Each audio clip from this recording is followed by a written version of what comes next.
dunia tu, hon sai kat igabein na. Hijipai tingin. Why are you limiting God? Ipitin nga patiin tu na limit tu ha. Mihim yung pitin nga ito do zole patiin hindi nga kilom lo niya nito. Bible na igul hang papaw tu na. Bible na gaw na gul so papaw tu na. Sa bintong sangan so kapaw sila balam timpo adongki so kapaw sila na setan so kapaw na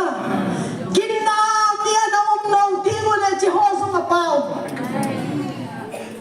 dunia ipidi nga hijay gol hang paman jaw hi bol thelo di nga na koy hai paten sana sisiya su dunia ikin sa iti pawi a power ki lemki nagin na paw ibe tha nga hi cha amawon zo no mo sana ne hinang na hicha GMF di hai tu ito pa nga i counter ball di ba hilo na tiyo na chup chapa umun ka ti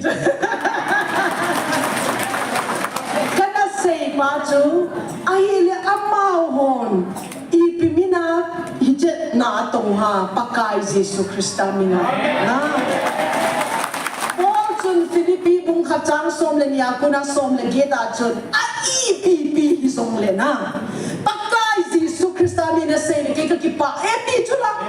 na he hilo le song na say sin na rai na nilo to Christian kat na hina na dunia ije gul hang pa man cha chun na hena zosi to mantana din na umlaw le na una wo kibete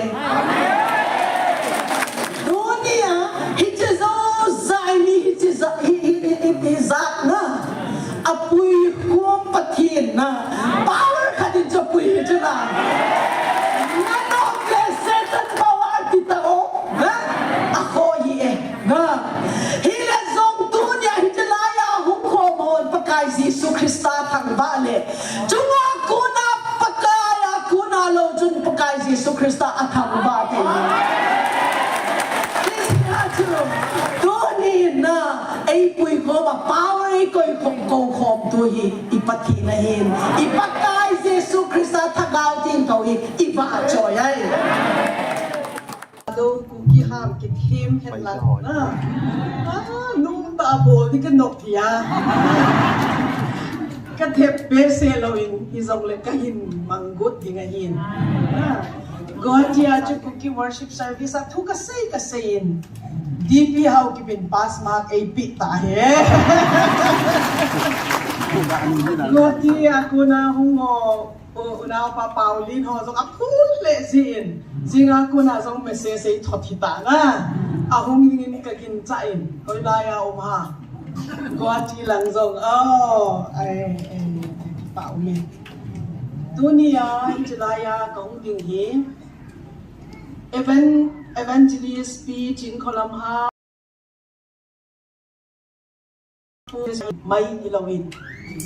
Gohatia ka online pakain tutung lamka thugen dinga thu sei dinga nagati dingle GMF diaya thu naga sei dinga yeti sai chizia chu pakai zia ka hunga hi tu sai chun tunin no chin khalam le pu thang sei hi ama ho zalin GMF DI ho zalin pathin kathang ba in hije times le season a pathin pakain aman cha theiling mi nei pawi I ham phavalwe gohatia ni kum akunin dotna hungrungin GMDFI ho na tongkhu ipitin na ngai tu baha ahin tiwin na hol tao na in nge katin patinin to in pe chu kain say din to ni chu ka say no matam fa sia chu kasal mo no YouTube ano na kayo ulit? 2 hours, less than 2 hours to umlogi, diba? Siya chung kahung na din taa kahung hijula. Kaya kahang pagkay Pentecost Day niya pagkain na ila tagaw ting kaule na hong tongin tini het tim tayo kaging ta. Lang kami ho ibang patnaw chu hamzo si heto na. Eche chu Pentecost spirit dinay now chu hallelujah. Asam lang chu apu yung dan chu half long lang una maro izong le kuki thado izong le ham da na het long. Buya buyo mi chu me. July chu pai te ha min sei zong leng na het tu na. Tila zong chance kanesia kuki thado ha ma kain sei di chu. Amasata in introduction ng body katin kasi pa Reverend Tangkolian Hauser. Amen. Sani kanayon katsapaw aupazo chu tuni kay ho charcha programa na isin hung thayin at sa pangzo na Dr. Ebenezer Hauser.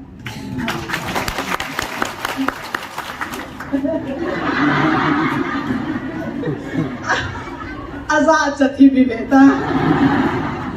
Asam lang ho chu kasaw cha pay tin na.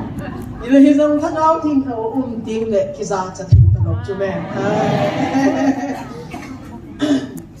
Chun ki ho na tong na hi conductor po na say sing to sa kasay nung ngai lo na. Patin thut say ding ai ki ko le patin thu say ti ka ti ja chu kasay be nung ngai lo ila zong ke hi nunga na gulhang tia nunga kahilaya chu pakai na tong dingin ka nakipe doin. At the age of 16 years kahichun ka nakipe doin. Pathin ko magkana tawin kay jumidam thaylo kahin. Kanui na gave ule kahazo si zong chu a dark color, pale color hichu as hichu ka om na Valentine chi si achu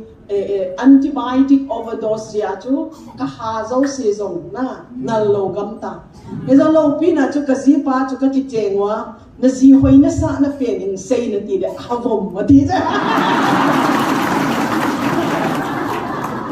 kachapa den ti sayin pa ka sukngo sa azak di hiatin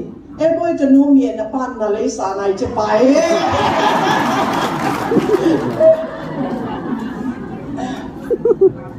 pagkay ko magkanatawin kadam mo valsisin. Missionary din ka nakipidoin, kanula kapan kadam mo hein. Kay ju dam thaylo kanewa ko na hisin, kapachun hospital kapindo ako na oxygen kibul kahin. Kapachun hiche ka chanuhi, ahin nanay hoy pili pagkay na natong ding na napingi atiya. Ahin lang sa Jezia chu pagkain na tong dinga pagkain ay go kitin at the age of 16 na kakipedo kung somlago ka kakipedo lai chun paitela katahin nun tong pakpal bang nel kasimlay tang bang damlay unle ni te vulpa ding hizong le pal sa tamten tau pa pampayin simlay palon te do zong le Kenbel tau pa din sang minge. Nile nagimju pagkay nagimju kadua nga henglaw din hi ji pagkay ko magkanakinagnahin. Sunday school how to vela ka nagzaw kazipa legang kihetao kakingayo kazipa pagkay na tong di nga kipedo na ilaw nikhatchu kakiheno. Nang pagkain na tong din nakipehin kay jo full time din nakipein ikicheng kay hiding ti pachon I'll let him go. Ama zong hakap kay zong kakap. Ay after 8 months acho leadership seminar lam katung public grounds siya bikinung pacho kay ho kahuinuhin ulian jo twilight surgery. Ale Amazon sa leadership seminar acho hong kipedoin kaya cho kang kimuki ito atila kuna di mong hito me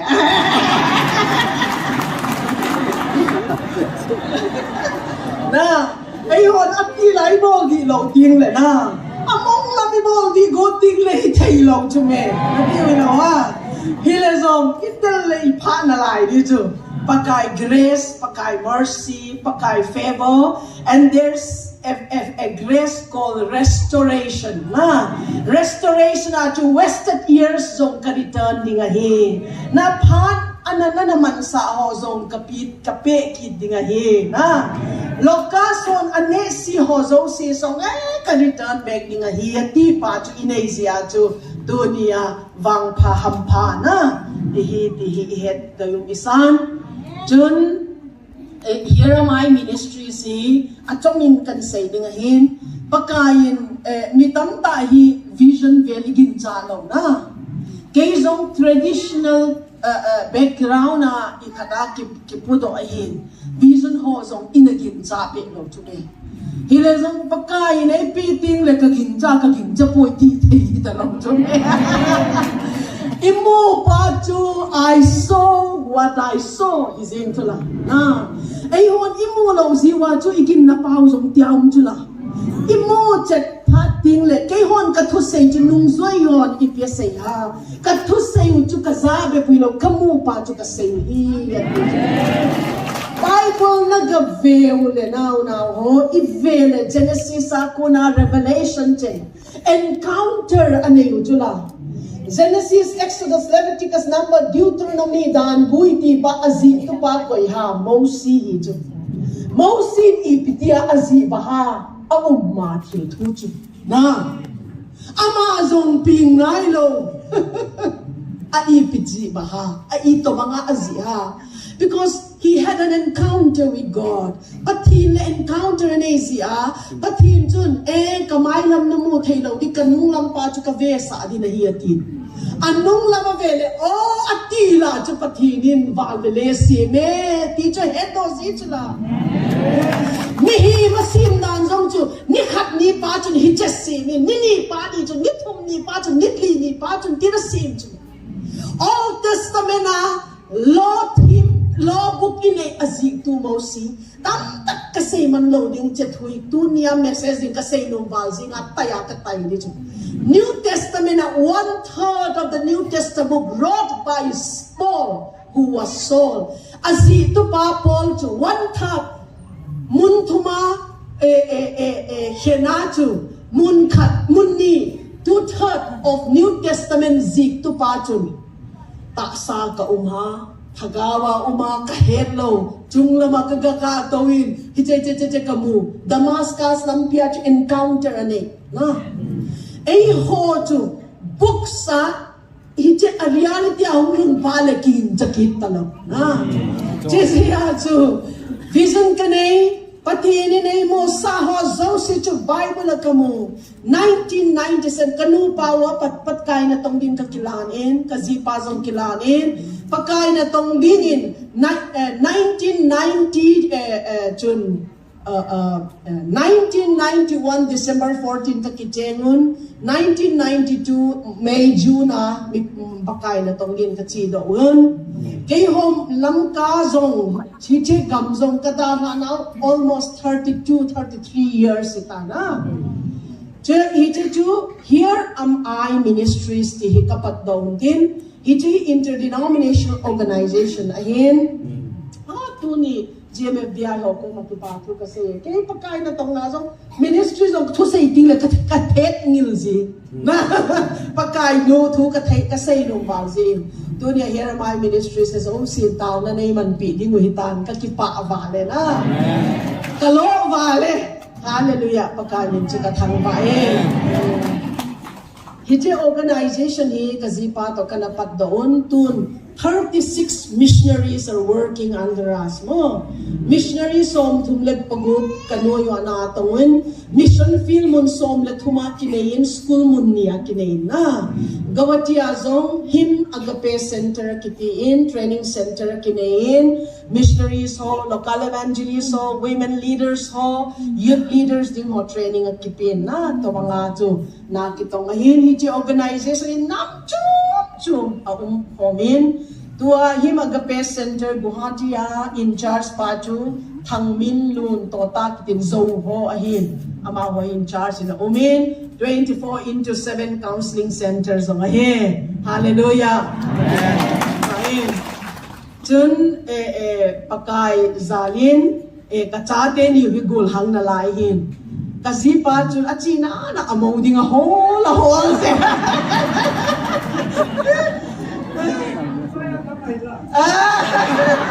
siya chu apa le ka holo he so Arunachala chi lamga kong ma chu Arunachala tu se ka ga tune din praise and worship ti ma chu nu mai me hoi ta la thim pati ni naman sa amun kasi pa chu toy 80 hin kay chu toy ka hin imongit ka mo ta kay on pasaloy agul hang lai aziding o holo na ang pating ule amauding o holo na nunga chapa meluhi chila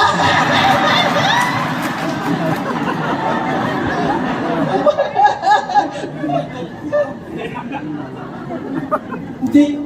chila chila chơm na ho zo la tao nai nei he tu kahin thu ma he chun GMTFI pakain idinga koiha GMFDI hi IPCA koiha pakai program ipiati vel isei do ma chun kai family un katawin GMFDI na tong na kazaw lo chu hitei do he ka tia chu jesia chu kasi pa chun ni tam vale agukin evangelist pule evangelist pi ko ma ipeti baha tin kay chun ni tam ta encourage na dinga he siya chun evangelist pule evangelist pi hung hen lang na iche phana sa mga committee member ho zong na dot lo dingo nang hon no pan phana sa mga na naman sa tiyo CMFDI na ito kasi pa na ipito sa na evangelist pula evangelist piyo ha amanzo na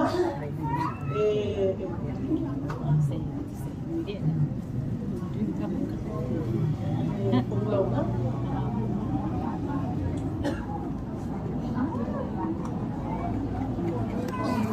mong natin di ba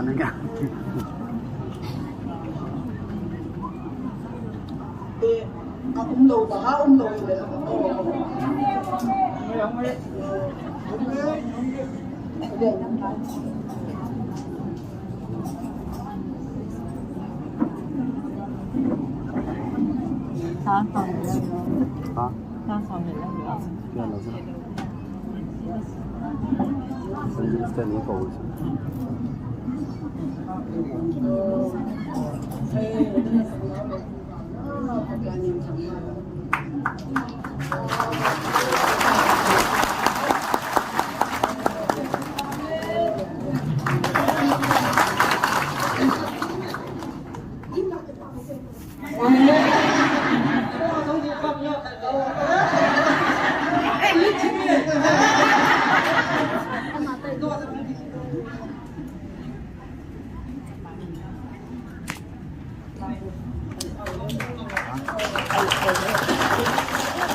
what's happening here? What's happening? What's going on? It's a GMFDI. You confused balo na. Mitam tain tayo sa palaw sa ho asay ho sa si sa tamatam kay ho kuma question ng kidong tu hichi hoi last year alam ka kahuwa zong tu prayer team katahungon na. Amahon so no mo sana na hinang na hiche GMFDI to ito pa nga i-counter ball di ba ha hili na tiyo na chup chapa umun ka tiyo kana say pa chu ahili amahon ipimina hiche na atong ha pakay Jesu Krista minga chun Philippi bung kachang som le niya kuna som le kita chun IPP hi song le na Pakai Jesu Krista mi na say ni kay kakipa eti chula na he thim lo le song na say sit na right na nei lo chu Christian khat na hi na chun hiche pagka patin ko makatawa patin hiche GMFTI ipiha katile alo pi mama khat kai say ni chu HIA ahia teacher ipiha NIA inay na Central Government Investigation Boarding ipiha tirting le NIA inson aya to HIA ichuna Heavens Information Agency hallelujah na pagkain katangbaye hitse kaya pagkain ngay hun na hina lopi sa aloha hitse di nga mancha thay di nga na umho pagkain ako'y ihampadan na katawla ya chu pagkain ay tupecho ipiha itile Luka si acho Luka bong som le kuwa ko na som tum saki ako na som li na simule Palm Sunday niya chu Jerusalem pagkain si Jesu Krista at chila ya chu anong zuiho na sa taakiko na pagka si Jesu Krista ko may dyan anong zuiho hitipuhin at dyan alam is pagka si Jesu Krista dyan ipiyasay ha itile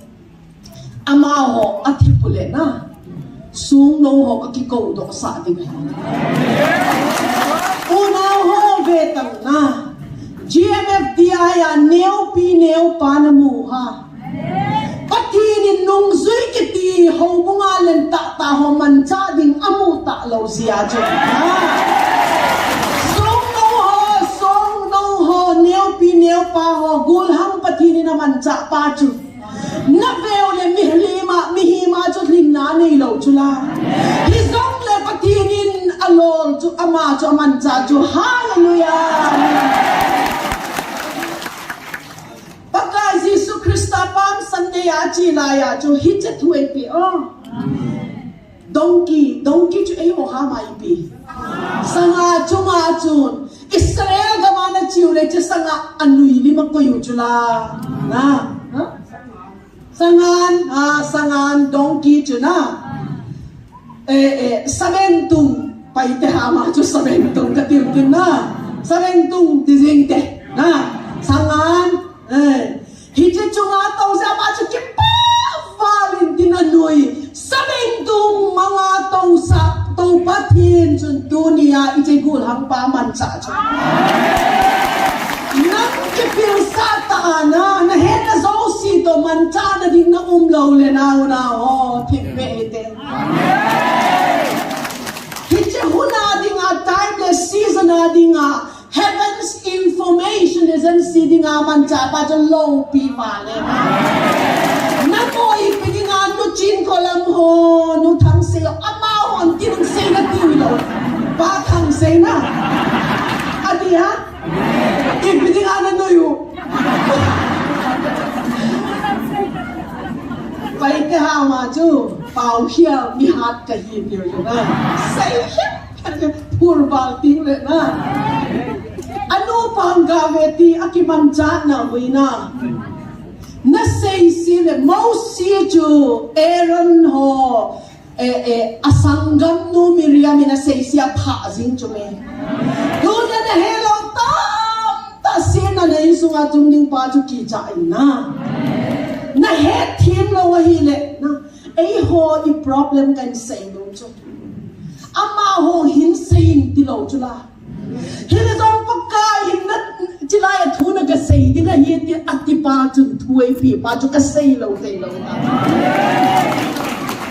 Genesis bung som le liya chun kay na introduction khat kipen na rai na ti chun ka kilo pi sa na ding kilo pathingi chen nu mei nu thu say mai ati lo na ding na ti chun ken khat ina nu mei thu say mai na ti la kay mo boli na say banga Gamaliel graduate one of the most prestigious college in India, education, evangelical institution, Union Biblical Seminary, post-graduation zoka here. Amen. So when I speak, I'm not just speaking. kana sinchai ve je. But I also learned something more. Kakazil be na khatum chu by revelation. Okay? Ai kolha mundo kita thike ben kati tu ni kecha kona kachi tingule buhati a chu online a sermon kapi ke diu na cha pangle kolha ma chu ma kase na pai ke hola a thu kasein ka ho buwa kasein le atopa chu ka thu sei ana atal khat mar ham chawina ke sei do the kati khat kun chu na Acha, komacha, acha no, komacha. Kaya yung Bible kazaw na sadvali, Genesis ako na Revelation kakimumzing chula. Bible hi book sahi, the letter kills, the spirit gives life, life in its fullness at Egypt. Hijat to a hon, a problem, traditional iginsa na pawi, at tuwa kizilzil at taahong tundira kiginsa talong. Dunia nucin kolam le pathang say ho tilboli. In small way kay ho zong kanu pala ka ministry ka na bolin. Na ina demon possess hong kipuilot na. Nang hon na ipinalodula. Kay chi ho ikabol ngay lawahi. Ama ho vetang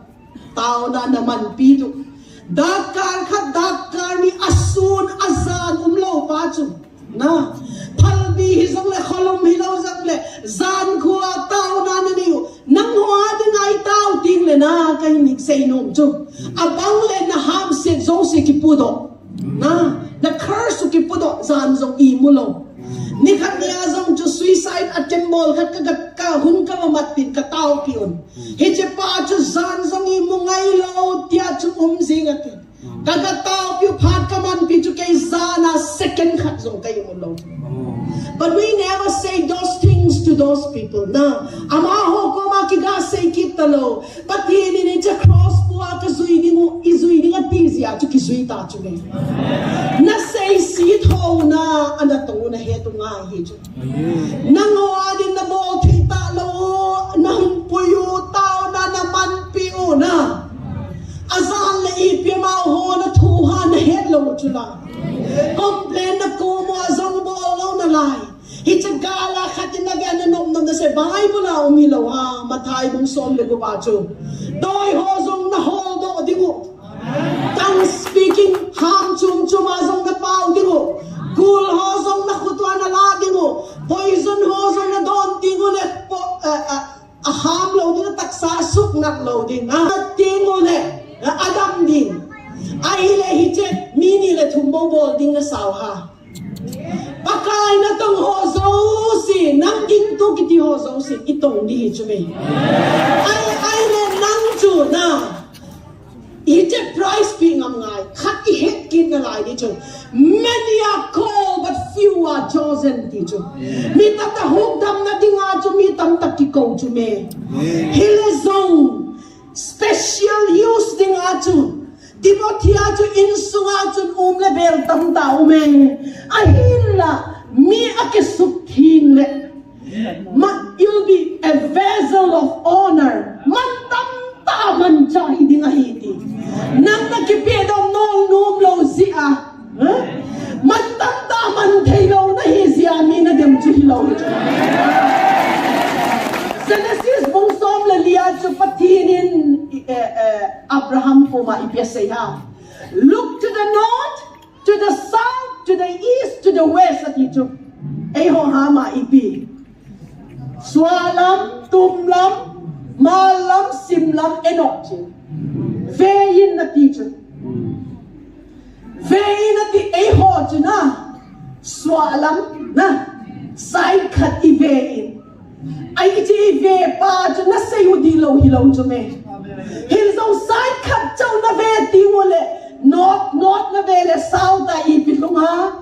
west a isa ipiuma na hello jo na hello jo ipidinga na demo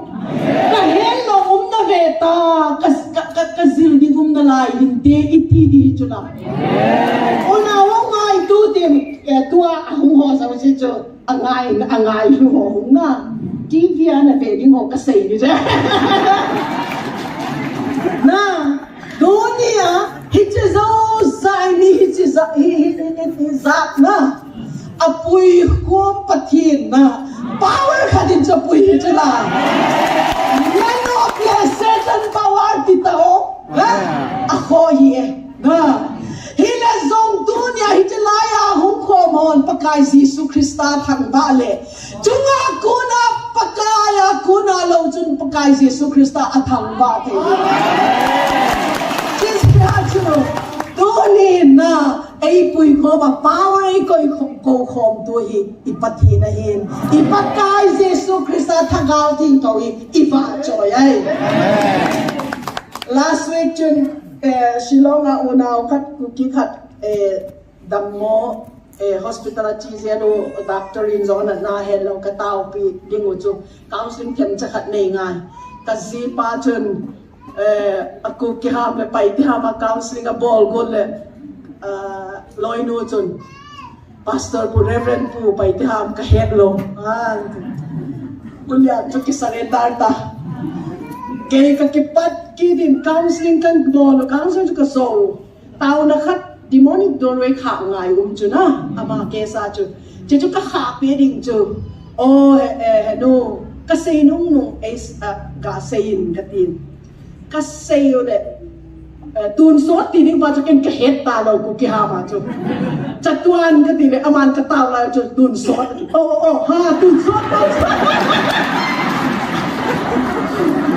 ama zong TV ngai le nui ve ka tao zong tao bang talo na chatuan ka ti le ke zon ke pai te ha ma zon khan to ni chuna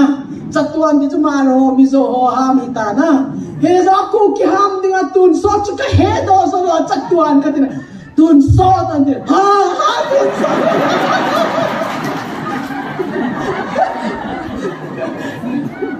tao này đi lại không cái núi quá là cái nó serious à na tao là cái team đều thì chưa làm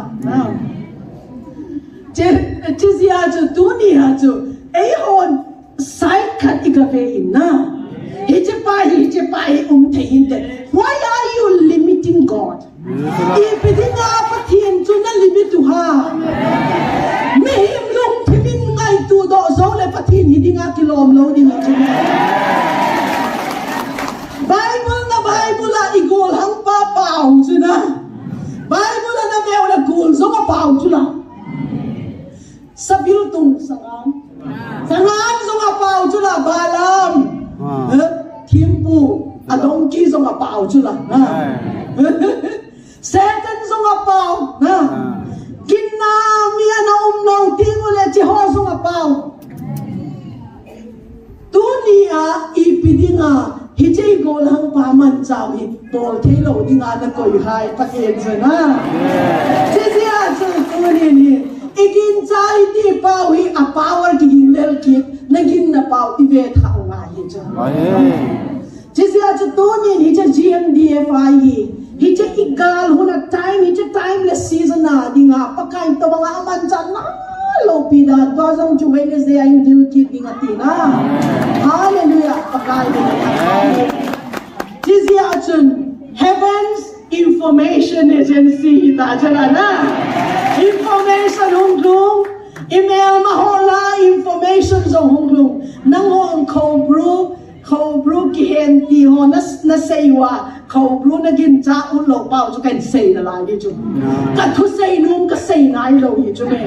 na bui val ziwa na Jizia chu pathinin hitche GMFTI hi songo ki kaudo sa hita Presbyterian ho ko ma ki kaudo sa le baptist ho na zaw lo dingo na hobung danga umle na zaw lo dingo chula he chula ya chu aneu pening zong anai thei dinga na ona ho til khat kai sei no na lai chu no chin kolam le azipa na tong na pa chu Nihim ave kol hong na neo pa hong. Keju, I was moved only by the kind of works they carried out. Keju janat tong chawa zong zong chu na felwe ka pa chat vale piling chu khat kain se lai chu igol hang pan pathina man chat le ai lo le khou brui ti hai na in khat ti le i pastor pu evangelist pu ha ding a chong khudi bet diu chu da ka iza da makuna abil bola chu angai din ja to say do in koi pa ha ape ding ka diu kay chu ni evangelist pu zong thagawin pui lo le na azo zo lo di chu Chizia chu ana tong naw lo bi ka sa awani pakai min ka thang ba ni chu amen dunia zong ka hong na che hon na tong na hi na na sa ta pakai pathinin lo bi ta man cha di chu ka dei sa na le ka family wa ka hong chu amen hallelujah ka ti ka thang ba lung ding a zong pathin man cha hi na ho broi ti pa hi shi future Kay le kazipa chun kazipan to na muin kay zong kamuin kay chun kazipa amodan cho ama na kong ting le sei na ne nanda to ne kay nei kong hun zong kapit lo di ja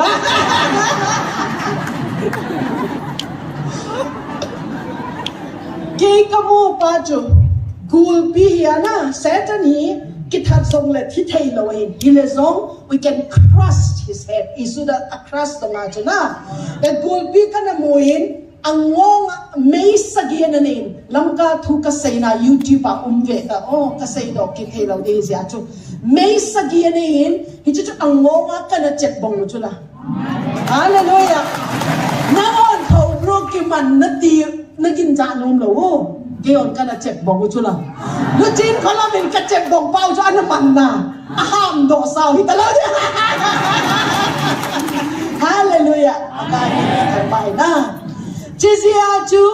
iigalo tuwa igali na ipawi. Tao na kayo guhatya ka umon. Tao na kayo man nang last year ni Kumachu to say di nga to New School of Nursing to say di nga kahungu. Kayho gohatia asuna zana kazipa to tao na kanya ministry kita 1.5 months 2 months vel kita ilam ka ho sungay mo lam ka ho na nasul value gali na yung zong na hello ha katil sila na jin kahungu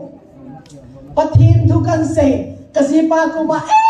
an ngoli ni tao itaw cholo hina an ngola kita na 2022 chun pathinin 218 lamka Manipur thu sei nga kahulai chun boundary na sim ni wo hi 80 chun gal ding ma hi chun ahile mili ka hando un tao na le ka hando un hichalanga shield igamgi ding mo na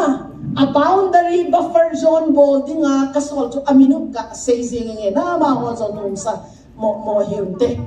pa thang khomang EBCA evangelist ama hi mission worker hiya ama family hi azino le achapa le na ama ho ko ma na tao dingo nagachi dingo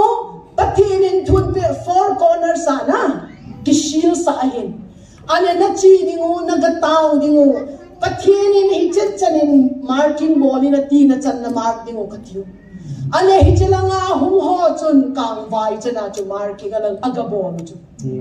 mi tam tai nei tam na moirang chanai pidinga na bol lo ha ti na ele song tao na hung lot banga chu chelanga chu mission compound khosat langa hichelanga sai kon ko hang lang cheda chelanga song chu mun ria na shield ki bon Kay jo pati ni nay mo sa jo malchagot to banga ay god no mo jo na Chezia jo shield the four corners atizia jo shield ki bol na pakai nim kathang ba in kang bai khela hu do the na dunia zong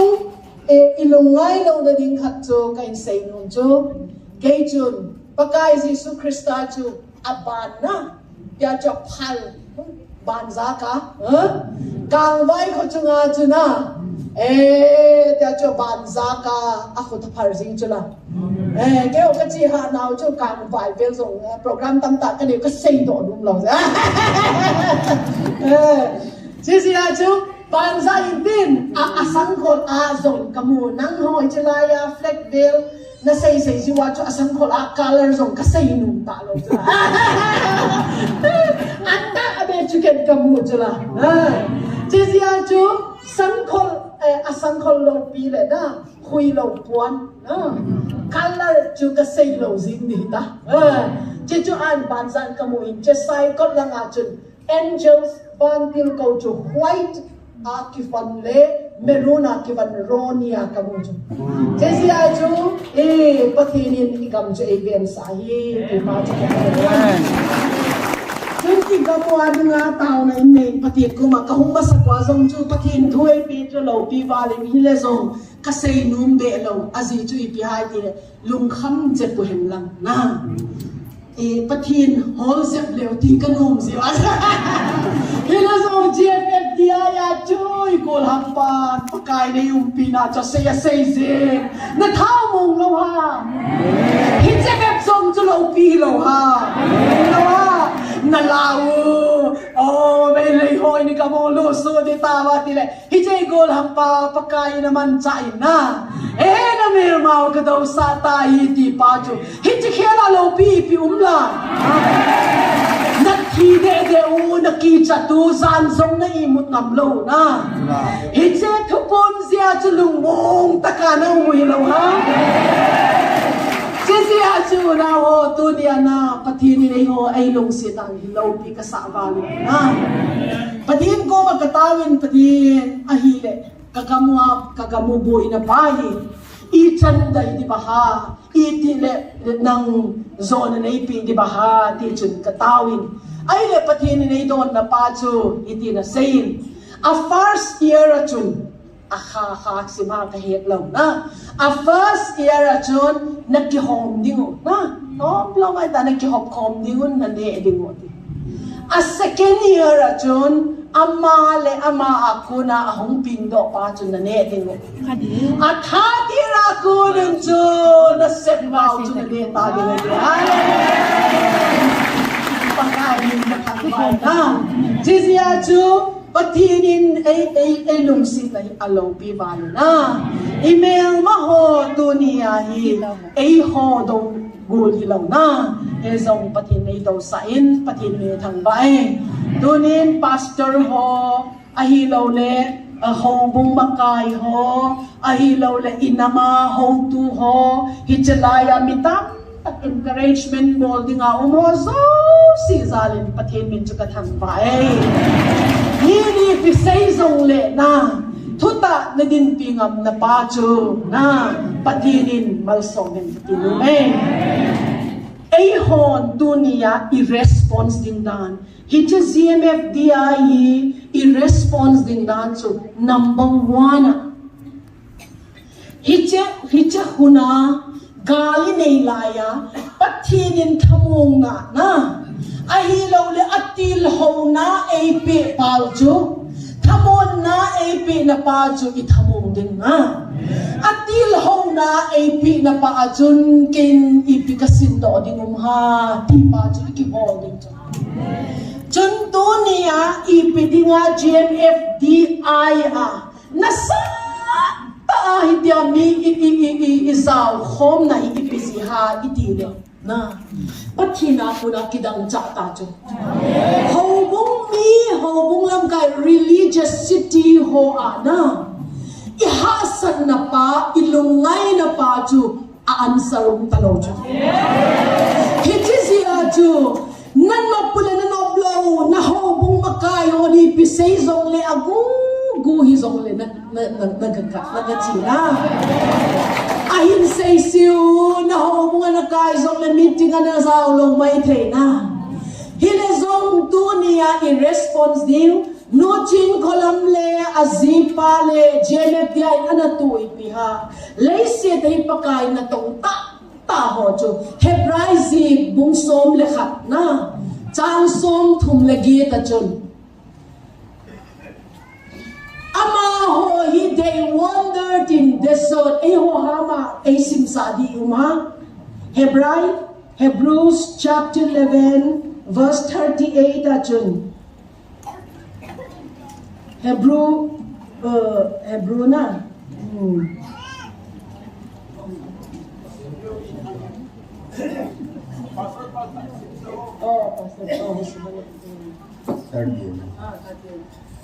Và nơi lấy xin ama ho na hoi a hipon. Ama noi lấy xin di ama ho na ho ta hipon. Gam thip laya mole hanga. Gam thip deserted place. Gam thip mole hanga. Kolbu chule leiku homa ava ale binahi. Pagkai ni Bible tang ting thosim na ileni ni malsom pihen. Gam tipa. The world was not worthy of them. Lazy di amaw adingin ipi worthy lowahi di pacho. Athak lowahi. Kuk tado ham kaim sim chok di chen. Na athak lowahi.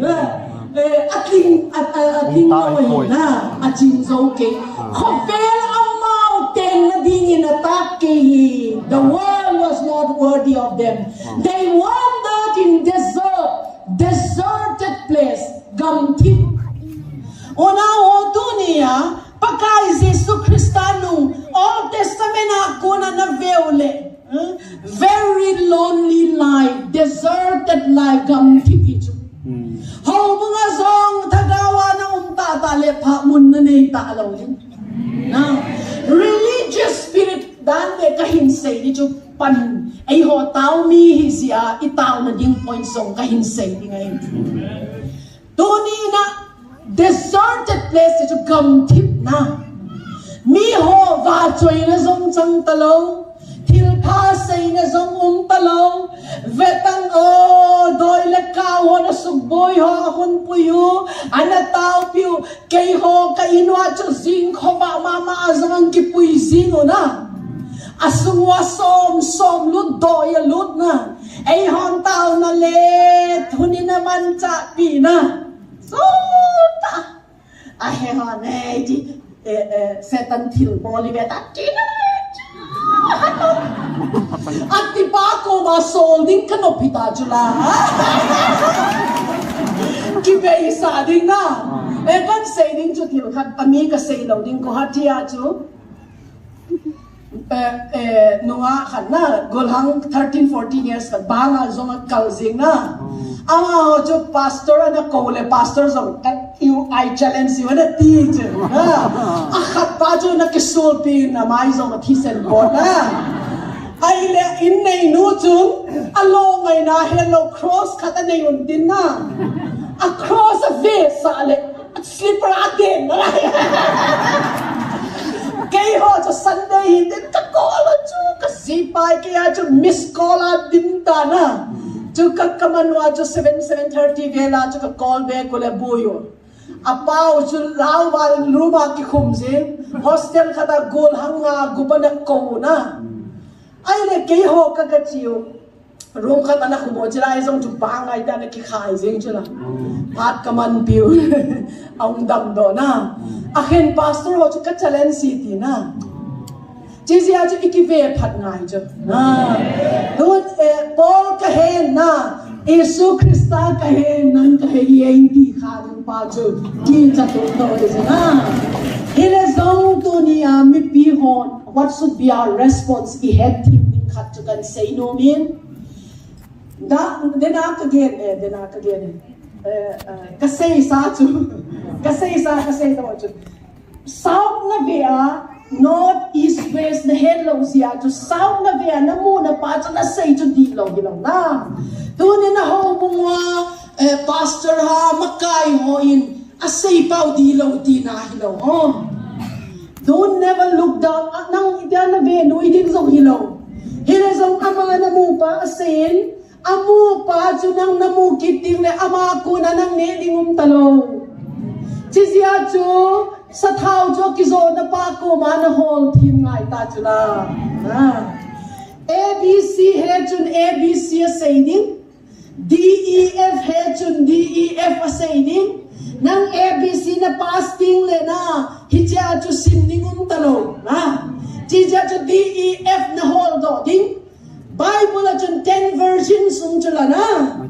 miso min nungak thing ati chula ai le nungak thing vet alengwa nungak thing chu but 5 of them minga ho chu asathau ki chaita amo pa hung nai lo asathau ki chaita ai le sathau ki chaya ta no le chu mo pa hung le na het lo ding ta chu la he chia sia chu minga apil ho chu apil nau piha asathau extra chu chi sia chu na sathau tua pathin tu na ngai thak pa hi sathau na be lap chu na sathau na suk dim chu chi sia chu mo pa hung ha zong le nang sathau na nei le pha chu na hele zong minga asathau ki chaita akhon ba chu nei ve ku chu na they all have their lamps but the oil was finished for 5 of the foolish virgins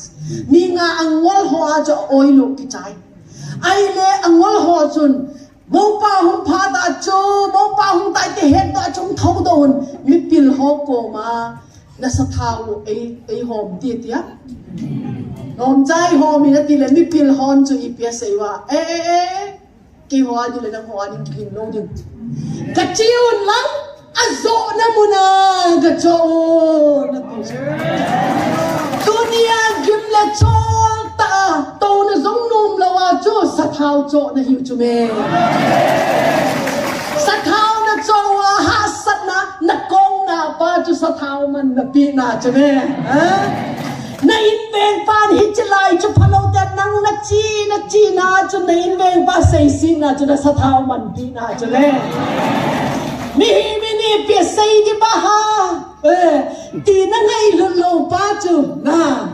tu a chu vetan risk ka la na chu gmf dia ya kong chu gmf dia ho zo si chu nei ku ding ta chu la hallelujah amen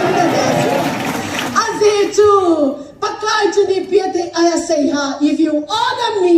I will honor you if you dishonor me I will disdain you what you la jizya chu pakai min thang vao na chu izao lo kha ding chu sathau a na muna ichok meng ngai chu tu phati hun na nu hita hele zong na ho bungwa pastor ho sei sit zong ngai lo na iche chu ama hon abc a he to pa chu na he ding chu rong mong som le thuma chun 3 things remain till thuma umen alo pin faith hope and love ginna lamet na choi ho ha ma im kinep na inna ati hen kha tho na ginna pe ta sei ding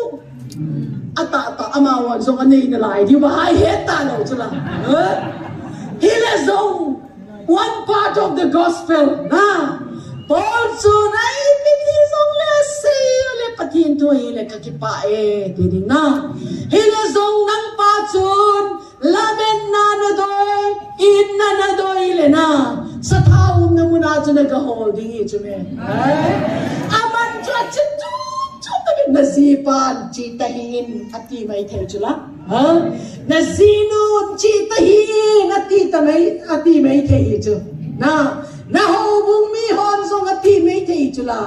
hele song pathin mi na thutta pa chu ka het do ngai hi tia na chu sathau tam ta inai din mo pa hung ting la i het dinga ginna a pathin thu he ho song pathin in judgment bol ta ve na hele song pathin it those who love him there is a special package prepared by God for those who love him Zohan bong som le lianas eta veole if you love me you will obey my commandment na inay lungsit it nay ngai lun le na katupe na zuiding John ipya say ha keile kapa chu kahungding nga we will manifest ourselves at you. Pakai Jesus Christ ang kilala pa ichang di mo chula. Korinthon kat bungi na vele. Ti things prepared for those lovers of God. Jesus Christa hugam na na chanaju patinin ng lungsin na. God loves you. But when you reciprocate His love, ama nang nalungsin dile. When you are in Christ, Jesus Christa ginjan ya ama isunga humso. Hilezong nang pagkay Jesus Christa nalungsin dile, you are in Christ. Hitin ama lungsit ho ading aspes eyes have not seen. Mitin amo hak nailo na. Bilinzong azaka nailo. Ama lungsit ho ading ako yung mediji. Hallelujah. Dunia no jin kolam ho ministry putang se ho ministry ju aklim si pane na. Alaw pina ting to na ahong kilat to ding itaw ding mo hinalay na. Jisi atu vetang ABC hepatun ABC say na. DEF hepatun DEF chana say na. Hilezong khatun chula GHIZK he na. LMNOP hezong chula na. Jisi atu dunia nang DEF na heta le chu aban na ho ngai chula. Hichi si a ho bung mi hon song i het tim ni nga thil khat ka doi chu. Ahila nang patin tu na seya na ho bung mi hon thagawa me di nei lo zia mun na nga achile nang ipidi nga na nung hanga. Kayin kapi lo zia amawo agil kil hibeta. Na, hindi nga kahole, ihe tumahin sila. Nang pastor na hiya na ina at sao, melma na suboy hong puywa ng imatsa na bol tayo le. A bol tayo ko maachilo na ipiti nila. A bol tayo ko maahong din, GMFDI damnaan na ile Bible chun ipiyasay ha. Tagawa malsom na natsan na ho ko mataksa malsom na napili nga iti dyan. Romans 15 na tinga kigenjo. If the Gentiles are blessed by the spiritual blessings of the Jews, they owe it to the Jews to share the material blessings of Egypt. Tagawa malsom na itan na ho ko taksay malsom na chu ihop ding mo mahin. Mi ho zo si koma hitcha ministra. No. Nang tagawa priest nga hong mangchak pa kuma na piling chun nang nabatita chun. Alo busy chun na. Ay honda ni sim ho hitalo. Lungtang na asunga ko na dampi ta ugi. Jisi achutunia hobong mi hitale mi himong lungtung let iputungay ta chun na. Hiti si achu ihobong mi ten anne ding holo chula. Anne ding hol si wachu nang napit hiblawa napit helo na hong ay chu koi ha atila kuna doi hol khina koi ma umlong chu missionary na kitin here am I ministries at Kazipai director ahin kay founding president kahin Mia hungin tao piding patin tu isayin ting le amaw hon cha masapena cha damlaw ho ahin puiding o doi matho ahin puiding o first the more the power that you preach at you chula first atu be ke hon ka ngai num hiwe a power on bolin lang a power atai di kamo ti ule thu soi nang e ay ho lang ini bong siya lukat tu atua ipatu a power ki mo ngailo. Colossians 4:20 ajon. The word of God na patin tu is not just about talk, it's about power. Tua ho bong pakai na tong nazong na power encounter hijume. Power le power tun missionary feel chum kikabe. Kay hon ko iba chan patin tu say na ilo ho kaga mudon. Chicho missionary ka so na dingwa hiche area chun shift apatino hiha kali hiha ganesha kaga studio hiche study zo tingle amawa agam sumwa mel mapachu pakihem nagum nop chun aina strong man mi hat pa chun head masanga ye ti Amen. Jizya ji ka head tu le missionary soul ting le na mi tam ta pin thang chun Amen. pakai na tong na tua be in ki pandimo a church here my ministry sung to na ki bol chu 120 baptized believer ta chu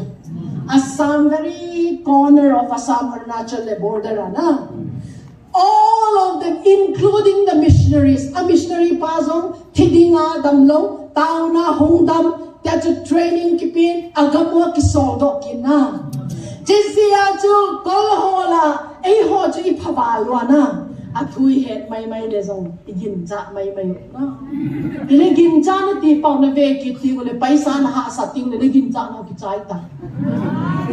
dammo na hon cha na nei ti le na gin cha na ki chai ta it is not faith at all Jizya chu faith is the substance of being sure of what you hope for. What is that substance? Hijizia chu a substance loa faith pa zia chu thom chai ha sat le zong na igin na lo ta. Jizia chu tua hi GMF diai to banga ministry tai gamin poi moi chula. Kei ho na patinin mun chu ma khat mang thang ho na ko ding ai ko ai san ka he thim ban chu na power encounter ahung dam no tingole apathino far sa agin chan man pai do ni na he che pathin ta tai pui ka ho ama ho ni ma chai bo sa the hin che ja chuna pathino ka gin cha tai ti chi zo tingle pakai thu ki hil bek chula pakai thu ki hil be pi chi zo tingle pakai Jesus Christa min baptisma chang tang e ti tingole ki hil na a in velwa apathin ho zo se ki pai do na ai ho chu akichu ni ta chu jizia chu we need to be careful because the first can be the last can be the first ya chu jizia chu tunin in go hi i response ding na no chu na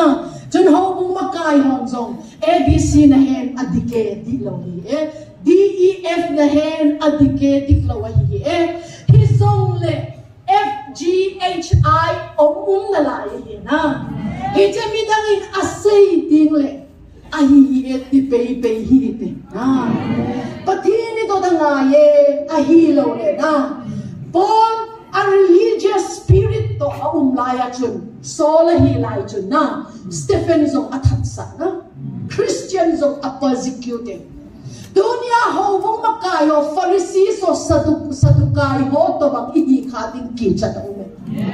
asi piha amau ho hi pakai Jesus Christa zong cross anaken betu na dunia na do pau hi po sol ko ma chun Paul hi tapa chun na do chu kei ka hi e ti na dunia hello kala ido hi pakai Jesus hi khan te ti kicha em ka sa na jizia chu dunia mi mo mi pi ho i response ding dan chu ipi ha hitlai hunga paka ekipung hi ti mai lo na akipung tu chun ke ya ding in ipi sei ha ti pa chu ingai tu ka hi ti chu kai sei do in hiche na hin zui na hin mu do ting le na lampi zui ding chu Hebrai bung som le kha chang som thum le git gam thip loi ding zong na nei ta lo ding gol hang ho zong na party na mun na chi thei lo ta mai thei na hello ha ai lo le true spirituality tu chan kan samap di koi 130 nei ta na true spirituality can say di thata chan na ngai see worship pakai worship hin prayer iti dinga intimacy hin Mihim hit tripartite being in Tagawin in spirit, soul, and body. 1 Thessalonians chapter 5 verse 23. EP Bible say, let your spirit, soul, and body be kept blameless. Pakai Jesus Christa huma aku na natagaw soul to hinna taksa tagaw hinna le taksa chu dembeya omni ngai na ati pa chu aile Nisina evolving true spirituality, true worship to ipiha. nathagawa pathin to na ki alignment na ding pa chu ipiha. Number 1, God's word hi che pathin thu hi na heading hi che na head pa chu na kamana sei do ding. When you speak to Guk, hi che mysteries of the kingdom hi. Talan dunia na het tim lo mai thei hile zo jing le aya na het tim di si mi a pau ting le ipi pot do ha hui pot chula na the word became flesh ati hui pot pneuma spirit chesi a chu pathin thu ei hon ka he iti chu hitai koi dap le hilong di chu imu ka isei do de hi chu hija chu thagawa ikikanet na pa hija sing na thodo tin le no weapon fashioned against me shall prosper na ti chuna satan le aloy ho in kele ka in ko ading a programa sim chu imacha alo ring long ding hi ti bible it is written pakai Jesus Christa chu satan na do na chu zi ahi to kunin na mi hinju man shall not live by bread alone. Sangedin min ahin loading a hit. Pakai kun kama kuna thu hung pot do zi ahi bangin. Torah refer to Genesis, Exodus, Leviticus, Number, Deuteronomy, to law book it Torah, it refer to. Je Bible Isaiah 54 zi ahi to zi in. Me kay chu kachunga me ma planning ho zo si chu I macha assezo gi me tumponte. Your word will become flesh. That is your alignment with your spirituality. Hita chu lo apoy ako chu nang hon Bible naman cha ding izat na nei ta ha na. Ta hold on ding chu sing ka ting le month of August month nangon pathin zalin hong phana beta wishes won't work I wish ibo lo hilaw na month of August til sim zosin tunay say malo di til sim zosin bilanay ucho August ko maze August ha pakai Jesus Christa mingin tugon te lalno honge na we are sons of God tua ikilkat ka hong kid na lai ding chu ABC hele baby Christian hijo but baby Christian cannot be king lala to thilo chula age of Revelation 1:5 1 Peter chapter 3 available chapter 5 available you are king you are priest hijo but in male ho na simo Ezekiel Revelation Daniel face of a lion sa kay bak ni ju kumbi na hinacho face of a bull you are a priest himpu na hinacho face of an eagle, you are a prophet. Face of a human being, face of an angel in a line. Jizia Jatunia, baby Christian, he's I gamzong to Ki na say, baby in a hello chula. Now, Negri, I pay actor. No, you're taking a attarding. Jizo ting and no, you're taking a attarding. Jetunang nasilding baby Christians yacho igam na pathin program har ko khalo jesi yacho dua pathin in a hall to sons of the most high God pathin in gulhang ilaw matured sons tun kachapa na heche kachapa doctor hi how proud we feel na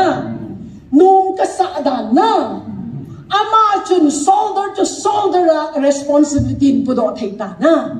nule pa ha tozong chu ministry pathin lo pi na dingin na aunaun akiton fila missionary khat na a bike ding a chopi go to chu hallelujah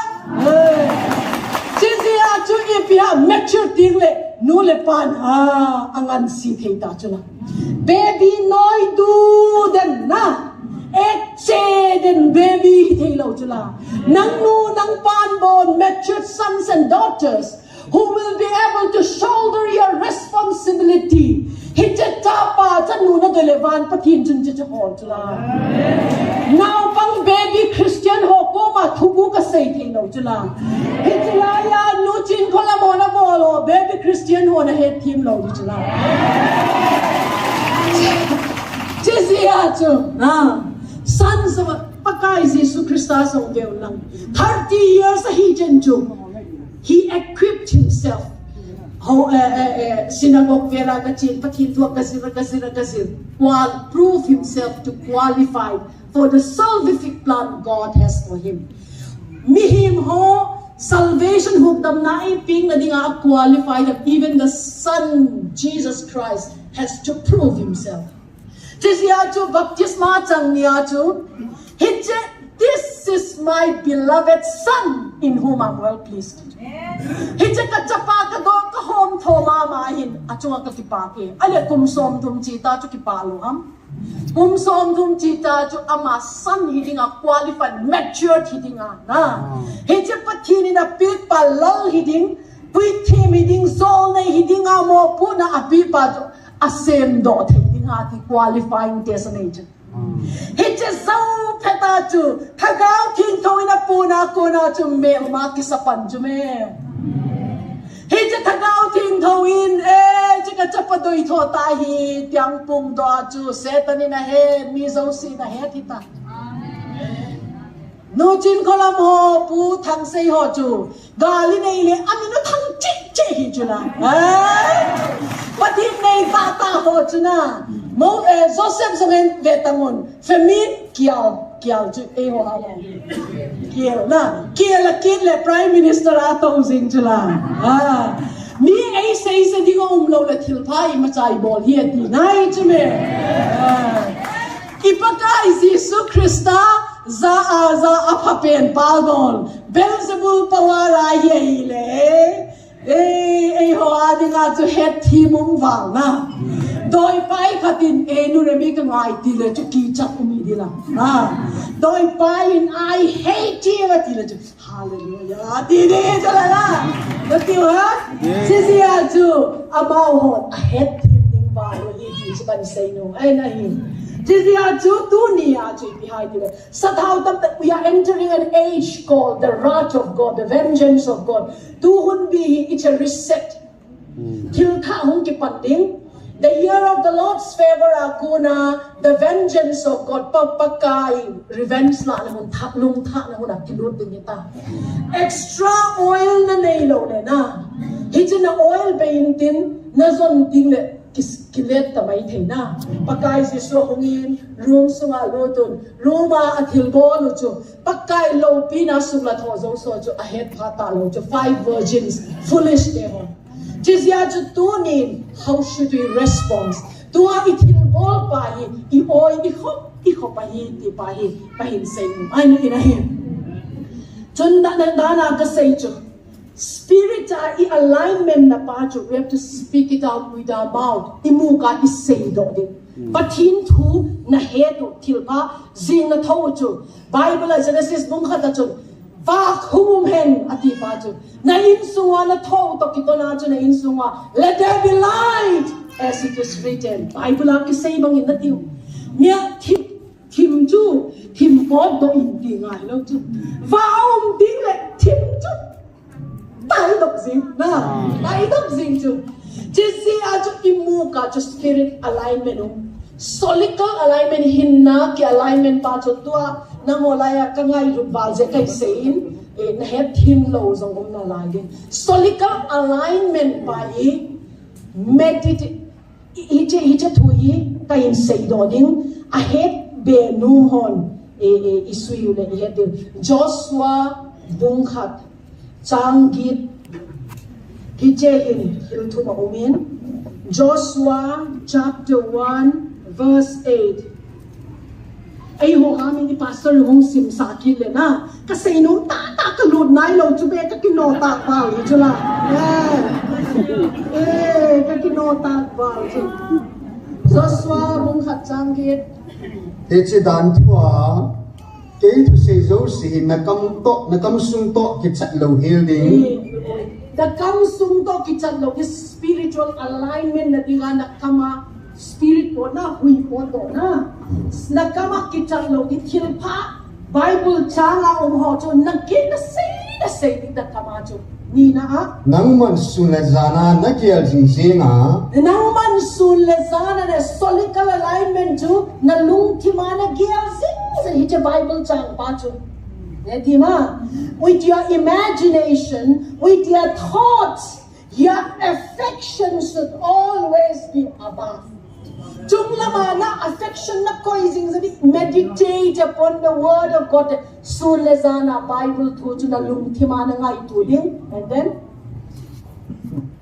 asunga ki sunzo se bambanga na bodo the na ya na chi the ding hi physical alignment ipiha. Asunga kisunzo se na bodo tingna dinga na physical alignment. For example, mi katinang cho say sita na lunghang valid na kika nakpigot na ahila na kinakpigot ting na ipiha Bible chun forgive Father forgive ngai be pa ama ho ngai tamin atil bolo hei di pa chun na mo ting le nang chun thu na lang nu hile zo panang zalin kabolo dinagi na action na pachu physical alignment he just feels soul and body chu thagawa na kizok na pachu Bible chang chu na kamana gen body he je Bible chang su you have to meditate on it day and night na lung timachu in your thoughts in your imagination bahoy na ho ahilaw le kay chu mizong ding mong kahina tila hilaw Patin chu ni pihay tile. Oh, nang chu van hoy na lele hoy na zosito. You are blessed ti pa chilaya na koy nga. He blessed kahi tiya chu nisina na hinkwa na hindo nga. He chu ihinkwa iman chak ting le patin lo kina hinang kilong dia hin chu. Isay ihe to kay kadoyin kay say do hinang. 6 dunia kahin say no to the 6 war zone spiritual life ay 6 war zone me God to a buffer zone it ya intense war zone na dunia isay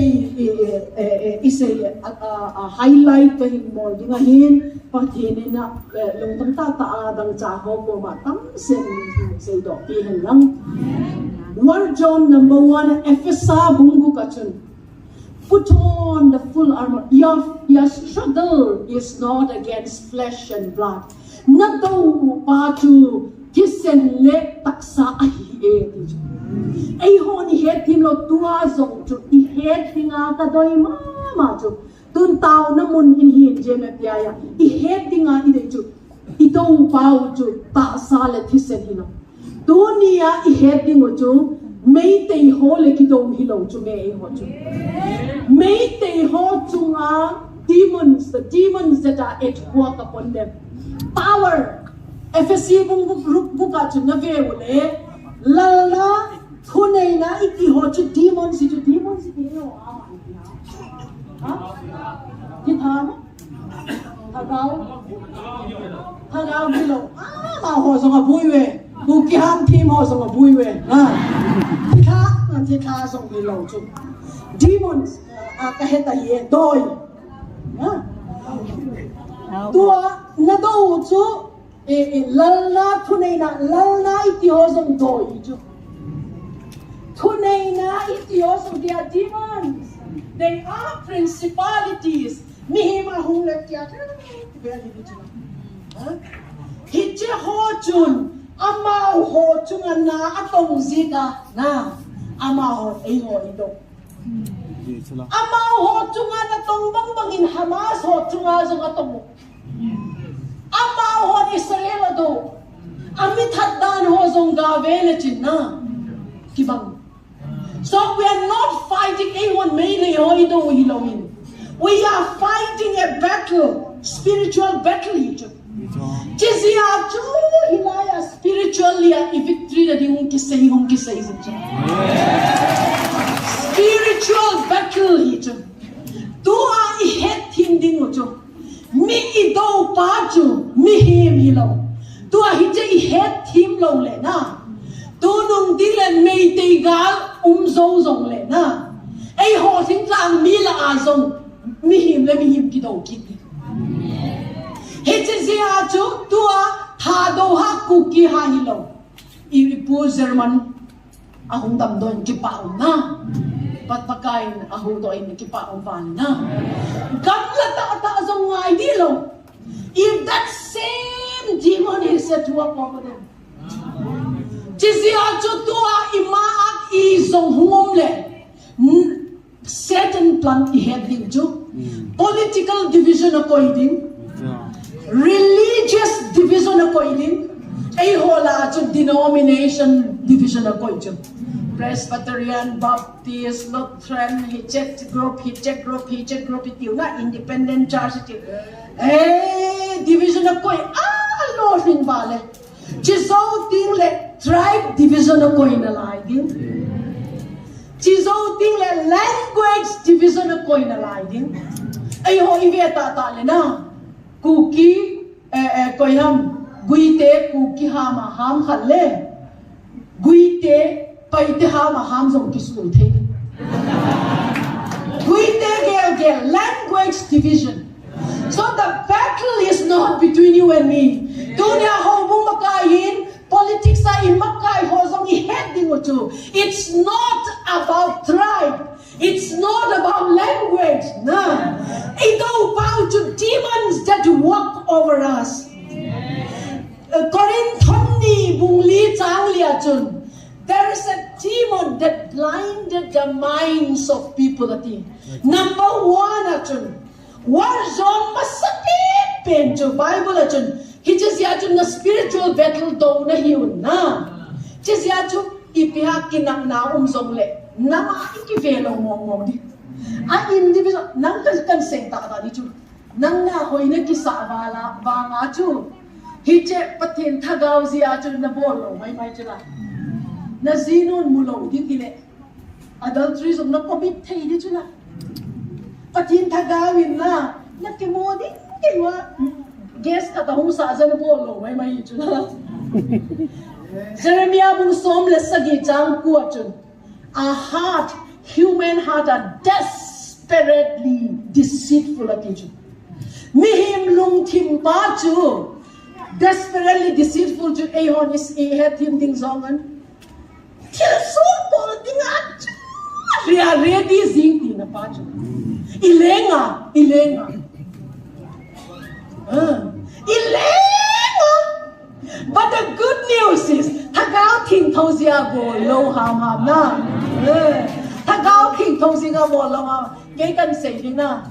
Kaino to Kain Kang Ho, pineapple and lemon, pineapple willow. Mango okay, why fast up?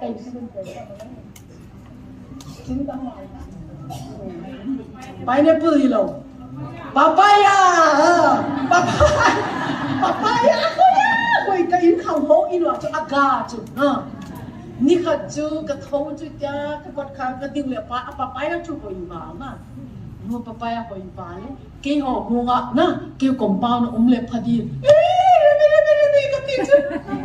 mi gilaw nu rabi na bol khel kite na sorry lalpa pakai sorry ngai da min kain ven hoi na phata chai no men nei mal soma ahoya hoi bazar man to pen zong lei thei ding in nei wo mal so bin ka ti chitia cho bazar ka chi papaya len na ka pe ding ke long ka ne num ta lo na pathin mina cho ka pe do da ding ka hol le i tor bunga ko na ai lang mi ho khat God ya kana ki het sa ho le ka ki muin na ma cho ka pe le rami pakain thang bai na ma I bless you Mihim lung tim chu chu hi chu. La paka engai tua zong ke phasa ta to ho chu na. Man ho, cookie ho, tha do ho, zo ho, pai do ki ti.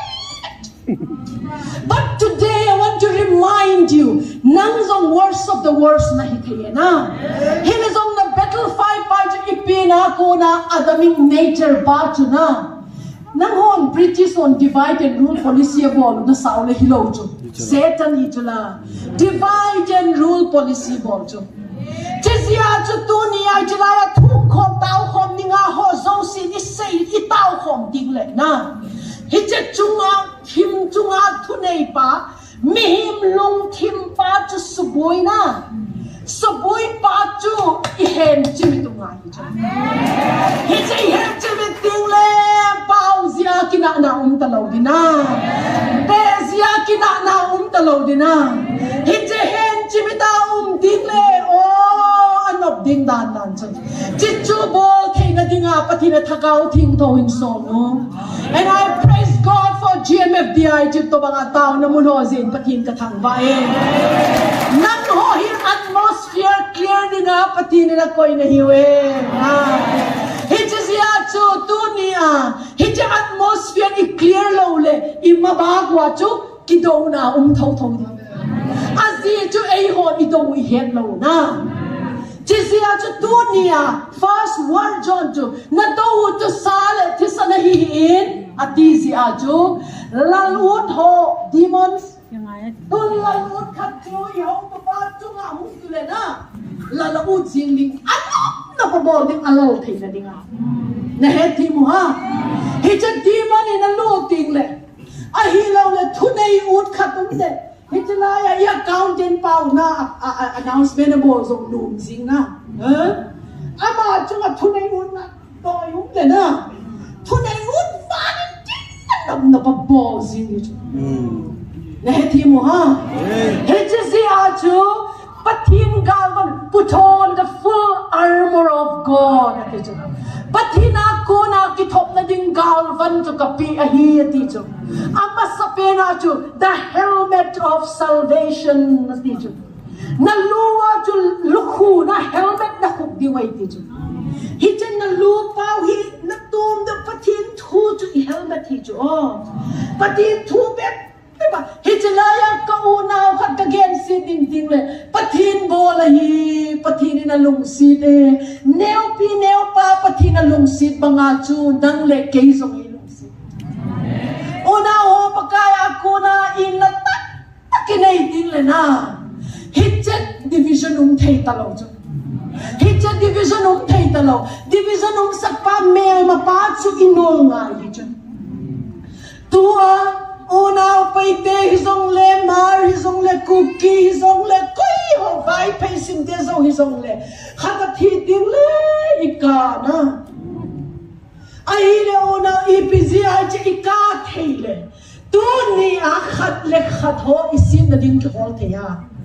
the reason is that same demon na anatom tupan atome jizia cho amasapen hi ilusung hi event bitu ngaye nangzong Bible Proverbs 23 verse 7 achun as a man thinketh so is he mihi minangai tu to bang chun ahizinge tije ahile I am poor kazong hi dati le nang zong jing koi ma chanan hausa sak thailo ni Krol nei le chin zong mi zong pa chu hijraya zong zin chu chizia chu ama chu krol nei le zong chizia chu tu ne hijlung thim hi I control ngai pathin thu to I control ngai mi hi mi veti le politics si bol le hijlung thim hi Bible thu I control sa ngai hau bung I ve tuple hij thu I Bible I ki control sa ngai kan sin hin ko pa chu hi Bible thu ka ki control sa ngai hi Bible in ipia sei ha sia chu dunia lamma kai ho zong si zong kan sei dong chu whenever any situation arises conflict here ipia arise le take it individually hi situation a case to single ala di na azi chu mel mapan koi to bang zong man cha thei na he says nami bol ding le anam le nama kina na kisel na ta chu na koi nama aveka perfect koi nama alenga hoyum koi malo le sen mi he mo ki phalo vek na ku ki hola apha na mula phalo zong pai te hola apha na mula phalo zong mar laga apha na mula phalo zong EPC ha the demons are very active. He just doi ho chun na sing lalu tho thu nei hu tho na paisa doi ho dan say na ni chu war John he just ya chu dunia hi igal do pa hi chunga thim chunga lo ro rel pa 2 Corinthians 4:11 chunga thim chunga ei holung thim sunga darkness thim chun sak ding a hoi lo zo sia ei control dinga mel mana tong pa chu I hen ma le nan zong thil sul na bo ni chu ei chi ho hi a hoi lo ei ho ki vetan I be sunga zong kinan na lai na in veng zong kinan na lai he chu gam la ba le na zi na lum sit pen zong na kina chu la na cha na lung sit pen na ne ding na pe ngam ding pa zong na kina thei chu la ala ipila akidang na ai han ipiti ding nga len ta ilak pai ha ka ti na demon is a demon that is a nang zong demon inum ding le na han lo na ding na han do sing chu la Peter na hewa Jesus kay koy ka hati le enang chu Mesia pati ding cha pa na hiti ai chu na nga ko na hi pati na ko na hiti chi zo wa chu cross ka thi ding a thi na di du ko se le pa ka Jesus ka thi lo ki thi Satan ka nuwa chi na ti chu la pati du zong igen do thei a hoi ta tang zong Satan doi zong igen do thei na lai chu la chi sia chu pati na ko na wisdom le ikiven nga na Jizya chun na lung tim hi ikven ngai I am poor na tiule Exodus bung thum chang som le lia chun pathin aki reveal na ma sa pen min chu mo si ku ma chu I am poor na tiule pathin ni ma cha lo thei ta lo ti chu amin na la ka so hi na tiule I am rich itile house hi ha pen sin na chu Hebrai bung kha chang som le lia chun pathin in man til ko ti ko ma ko je dia zong van til ko na mu hi lo ha hallelujah hey cho ka hong ta wa zong chu van til ko le kalam ta chu la van til ko ta pathin na nei hey je van til ko ho chu Bible na simule Hebrai 1:14 na chun huk dam na chang ho a dinga na tong tu dinga pathin na ko yati chu ayo mama isim lo na lai ya anang ho na sim jing ta na pathinin huk dam na chang ho a dinga na tong tu dinga akoi na for example tun nuremehi Jesu I am healed kadam hi pakaya katiti le javan til ko hon kadam na dinga chana tong sum jing chu na ai le kadam moi na tile ama hon na tong thelo Satan le tim hon na dam mo na ding chung ai tu sing adam na dam lo na chu 20% le 30 million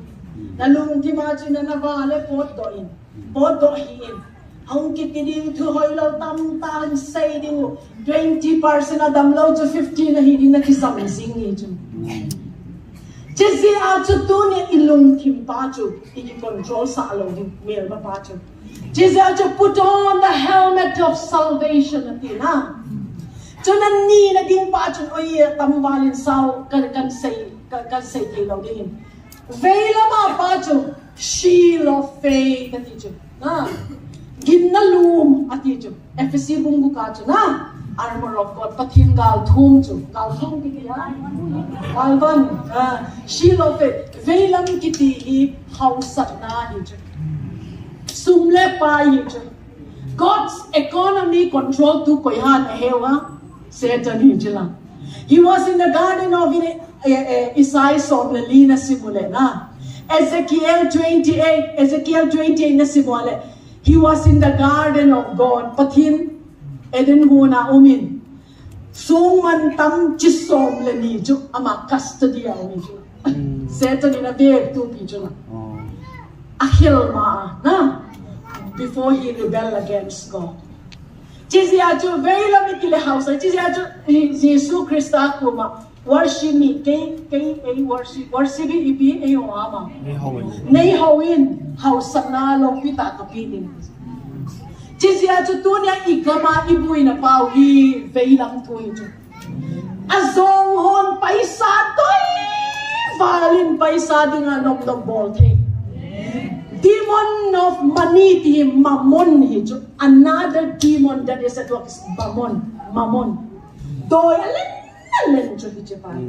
mamona hi che pai hin mi control ding le house and property hi zong le paisa mi zong a ding zong ne kho sa lo dit hong bung sum zong ne kho sa lo dit a hi lo le bai khu ko bai kru ka mit hat zong le paisa ne kho sa lo chi sia chu sum le bai a zong zia paisa doi be philo house hi che demon in a capture ho zong sum doi tho azong pen ho ama ho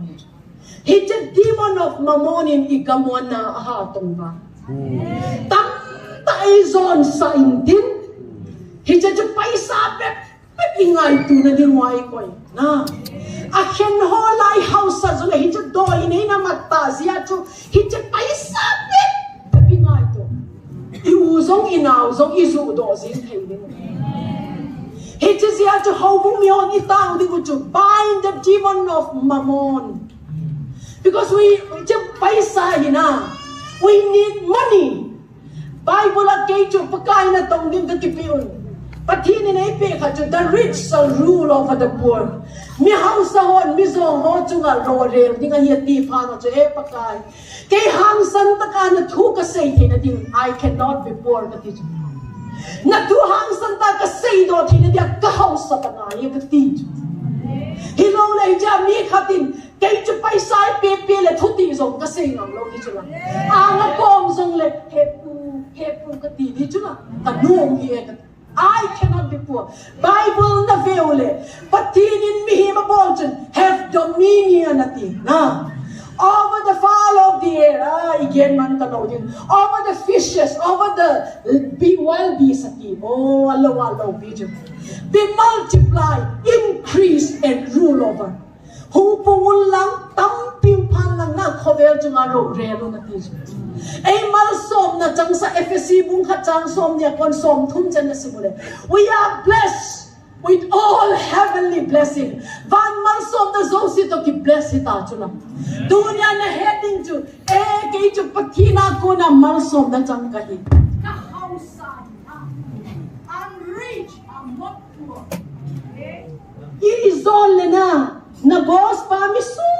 misul pan avom zong angawa tilang ngau na tisingal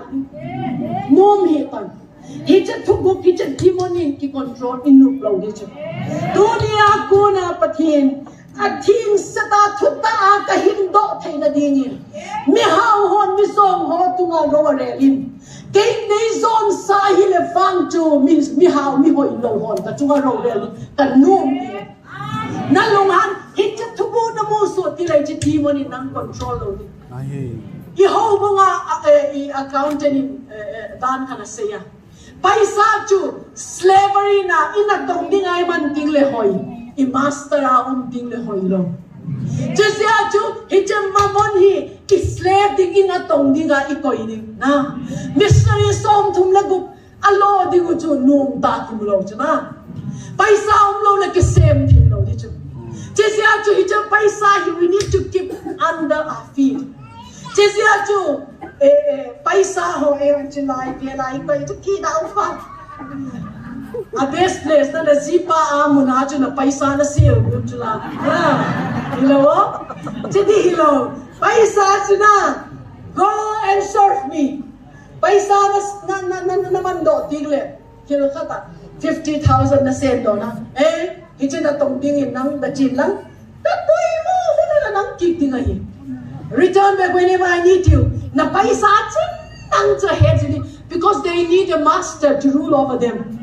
when you know you are their master nang lala na ting le man head to a paisa chu khoi la ya zong le son kit chula Vedima Azipiha Pakai Jesu Christ all authority in heaven and earth is given to you God itala Peter Zan kuja professional fisherman itala mama sangaman man ito Zan kwa del zong imacha mulo Pakai Jesu Christ humpa let down your nets into deep waters tui tulama na na net chu pai doi sanga ho zau sina na za uchuna running race ta chula ke chu pakai thu pe ka sinu me dia running reason aneu ho chunung la mau tai 152 big fishes at the Bible at Allen tatangot anet zoma se unum zing chu paisahina it's neither good nor bad creations of mamoni authority nei pai Jizia chu nangi pile pakai Jesu Krista min kana tongin mati chu la Jizia chu tunia hijalaya tao hom ning ana hung tingule hija paisa demonic spirit of mammon a control to pai ilado man dunia hilo future ana paisang tipeding ipipiang kibolding hija demon chun division ang lungding na Tilo pita i-expect ho, pati ni pinom ho zong na asusin nga may magic book na lang. Jesse Achatunia, shield of faith, breastplate of righteousness, na omwatu, diktat na ompo, third na hatu, the most deceitful adilaw pen to Jehi. Guard your heart, guard your heart, guard your heart. Na God lowly, blessed are the pure in heart, for they shall see God. Mitamtang na tao, unang olo, patin na go, hezong patin na mutay lang ipisi ha. Impure heart. Mula sin na teasing dito lang. Because hijahat at ilaw le chapo na naipay din. Hijahan na ilaw le miso sinamunim din. Anong ole na zipangol din na forcing din. Ahilaw le kasi ang ole na sinusong ngol din na force nga din. Self-righteousness umsing. It is there to blessed are the pure in heart, for they shall see God. Patin mo literal amunumi uma. How will you see God? Patin ito mo di nga literal manifestation, revelation is very powerful. Bible avein patin naman sa hosaw si encounter, revelatory knowledge na yun sila. Be it Peter, any one of them, name them. It is ya chutunya ilong timpay event. Part panitahin, dahil kakahin katin. At the right hand to the sword of the Spirit, that is the word of God. War John. Hiti War John ho hi nagato nga jisya cho patinin dal vana picho. The sword of the Spirit. Paul nam sao, Ka nam sao, ho amin kaheta ye. Jem sao, Jay patin thu, hiti melma atik na dit thu. Dana kasay na hewa. Patin thu na gendo diyo. Any planning ko hatia KWS a miho una ho so si koma tao kom na kanay niwa zong pat kamangin jilay jing kasay ito yung zong iheyo na. Isang patin iheyi as your will is done in heaven vana na day dani hito bakin kami hola na doy dani na. So in Isaiah 19 every planning that comes from the enemy game shall come to nothing itidi wahina. Mer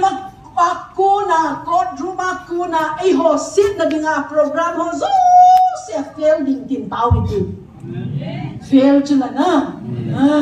Fail ta zata fail ito. Isilaw hile tunya cho chutney hi mo chula. Isang patinin chutney ding palo malchagot na. Palchagot malchame hi mo chula.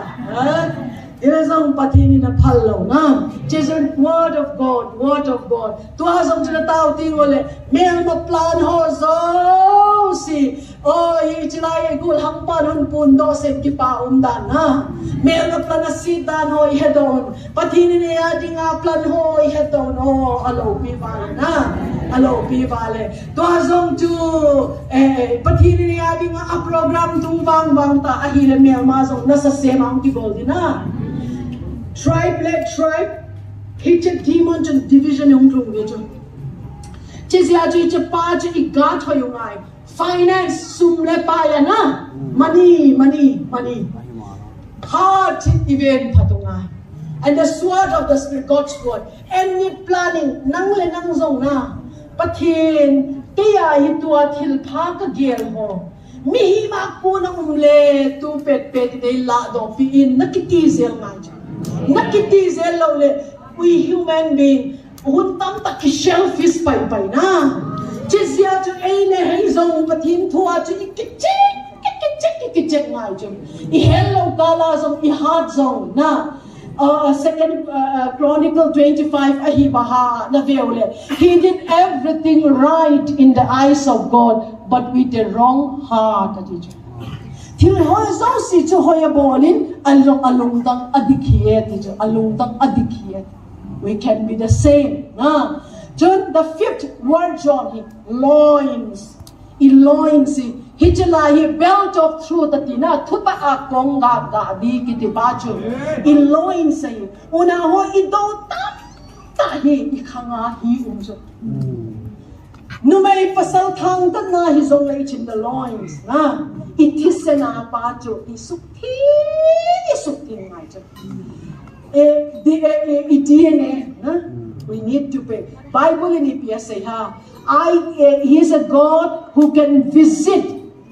the children to the third and fourth generation at tuson at tason khang thum khang lia ga visit theti na pa jo curse ka bolding ham siat dini itia substitute to hilo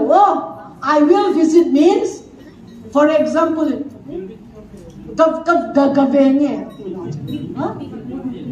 building ati for example kan say Abraham jun aziz ju ka sister ka sangam nuti na Chizawa Isaac Kimzong Azizu kasangam nuti kit. Heti mo Chizia chu hichel loinsi pakai Jesu Christa DNA I hendong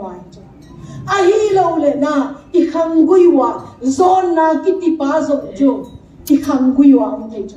Napi na po na leiba ala diplo le na khanguya zona nang naha tongin tong zong le na leiba na bat ngai saklo ho chu akhanguya zong chu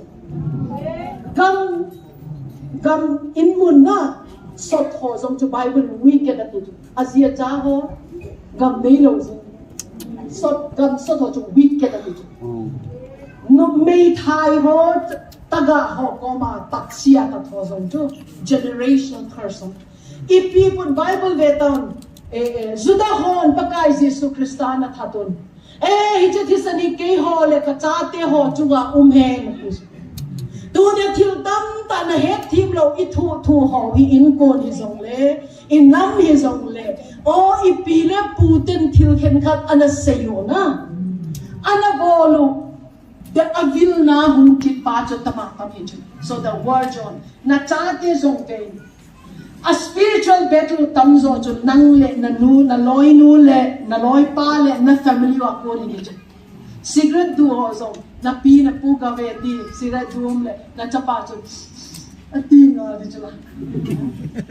jesi a chu God ya loin he chi I loin si he chi I khangu hi na he chi I suk thi ngai and then finally the sixth word jo hi na ken ko lem na tan chin hoi ho ha ma ipitia ki se ya ka heta ye na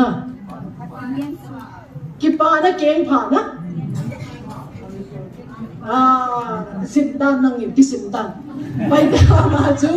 lem na tan chin hoi na khewa bunin din have peace with everyone atin na mi so si to lem na tan chin hoi na ke nga na buti nga hiti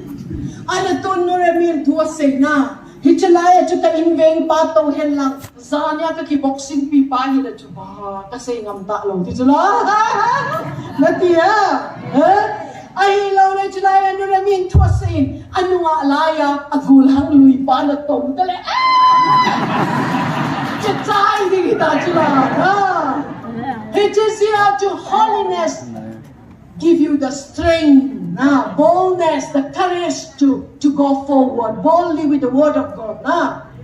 Ahilo le mikat paisa na batim na. Paisa na bat ang tumting le na pisa na pinom lo na hasap na zong na genom lo le. Pol pita na ting le na tuna sa igite na tuge na nope na ngaling hilehoy ding yahong tidit ki cha to na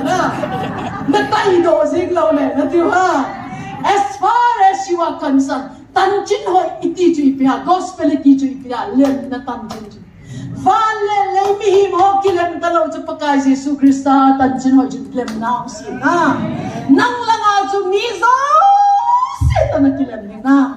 van mang nau mang aka na Calvary chun khen na ding ong tu po na ham dunia in ho iti ho zong chu ai khen ding in na anaba le na ti ha patin nau ho yin patin cha o ai ho bang chu hat ka nei ta hin Sudan nam Israel nam hi na nu ga suita ta le chu ha lo pi ding na chu ha he che sia chu tu nin ka sei nu pe chu ging tu khati hi na ilung thi ma chun patinin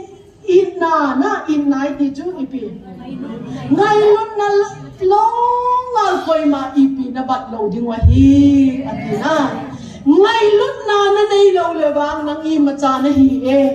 kin na len tang nei lang na ko ho so si o bigen thi o ko ma pele chin song lung sina inna na nei lo le na i ma cha na hi e ti dunia i bat ding chu i mi hin pi ho so si a inna na I changin hasad na hung hung zong le I do din pa chu ti tua ka say division ho na 7 gun ka tanin amay sagi ka ti pa chu ka sermon dang anangal tu chu nga ka hunga ka sermon hi chu che sia chu hit che ho I do din pa chu do hi te na mi do lo hi chu hi che tao khom na mo na chu I chu nga demon of perversion demon of mammon demon of division, demon of religious spirit, demon of the judiciary system. Kayon jilay ho brukiman itilaya kayon kahet himna no jipiha because we arrest the demon who sits on the judiciary system. We dethrone him and we replace him with the Prince of Zion. Judiciary system to pa chu na kipaihan. Baka Jesu Krista ikitong sa ating Chief Justice of India in Thum po doon. It is ya tao na ding na spiritual battle here ito niya ihen tao din min. Hita ito na diwa information ni patindi nga patinin hita mo niya naman ilaw bikasan patinin katambay. At hungtung ding things of le patinin GMFDI le Utang say, pitching column le, a team hole. Dunia jalaya, ho mi ho makai ho, patinin mansain, igamading in, patinin. For the manifestation of God's glory, patin lo pina kisukla dading. As His will is done in heaven, let His will be done here in GMFDI. Kanilang kapapile, ikam sumbum pia, patin power demonstrate to, patin glory demonstrate to, the goodness of God demonstrate to, sulang tudingin, patinin na len, and malsom na, betahin, betahin.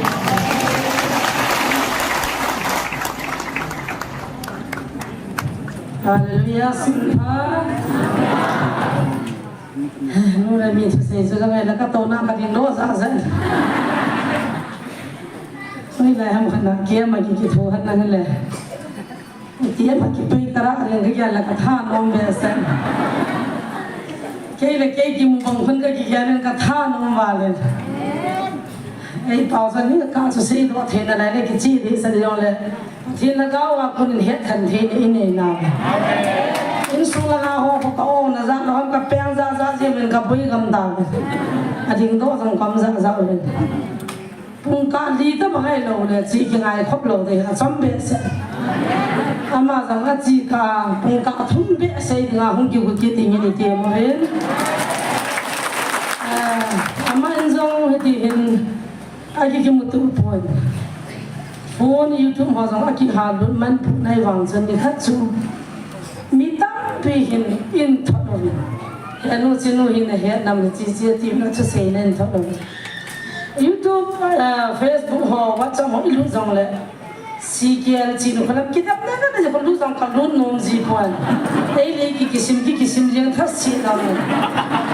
Ajan tak dulu nak dia mungkin nak takatin kene. Ada zana ini kan nunga kan nan dam dulu kene. Amin hi lon nak akang na pun hin tapi. Hicinu hi lagau me hi ya no hung kha lo wangin pathin o he the ye. amang po ta san ho je kin na ta ka ti kin ya mo koi mang ki ta san the de lo koi ma jang sei phada ki ya the de lo ka ga nga ya hi le ama na sei bang chan ka ki zamin taw na pumin ka ngai jing ka lang pung thong dan ka hi evangelist mo hung thong ki lup tang pi na ha ha ten taw na ta thua mi thu sei khat ka ngai ha ka ti ama sei bang chan pathina kon ka lung je ma hi chen ha ga thu gu mu chit na le satan ho to the na ha ga wa he khan the na ne ti ka mu chun ka ki pa be san pathin ka thang ba Kasi ka chun kien sa number hi group makan thum ta na hele in pevin. Sa chun direct in sa phone ka bol pa ama so apoi ding ka ta san ki ta bang pa. Na on the ding le khat ve ki mang kho amute ka ti le. Aman zong apa boi le bang chun in pin ka ki pa ma ma je ni. Tu ni in pung ka ni se bang chun a ki khop pon. In sunu nga ho chun hai ka khan te ti vin kon da pa chun se san thot li wo so ta na se sa di u ha ti vin aji chu pathin thu hi ya ki chim the gam da ma pathin na ki to thu ho hilaya i se ting le hello tim se adang jong ka tha ho nom pun amun na muna satan ho hong ki kana azori kan sai pha na ni mi thum ta ni man sai pha na I ga lu na le hi chwa ha ga hong ki man ji ho hi chen se ka din do ma na he ai chong ti la ngai se le chi lai ja chi ha ma tho se ti ji u jo ai chi na ma tho ho mi ho pa ti ni ho sa tho la ga ma kan tho li tho la ga kung do ran tho chi se pha le chi lai ja chi la ho ko pru ho la cho se ti ji u le ka na be se lo tu na nu re mi na se chon tha ta ni nam pi di vin dam na su an Nanti di benda masuk.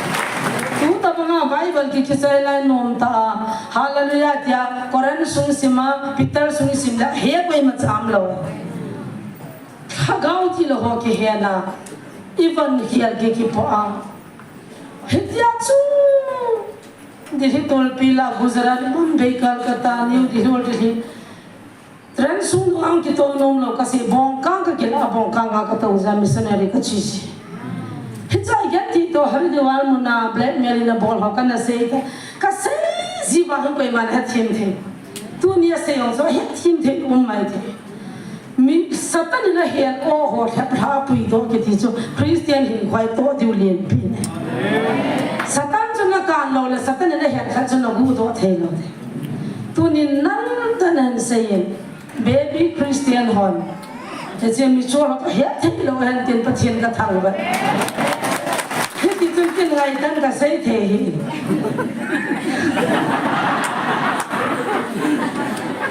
Ama ABC jam nga tie he ja chui ta chu se. Ke jam khou kai je chana boi zat ne. Hiti ki kang sin he the ka ki pa be sen I chan hamin ke sialo nam pin dam na ne te ti ka ta sa. Ama nan sumi te pathian ni phat thei bu an na. Minister to khong mo he an ma he khan thei lo de hin ka taw PG pa thila ho doi ho ka no khom PG pa ko evangelist thang len se hi zania thu pi sei pa chu pa thang se hin kan ne pu a sei ne ji wa cha he khan lo zani nu te ho mo ve nu in nei pu ho chi bai ti wa chi bai evangelist wa lu hang Hi bang ki saru khan san na ho lai ji na ai ki be na no ma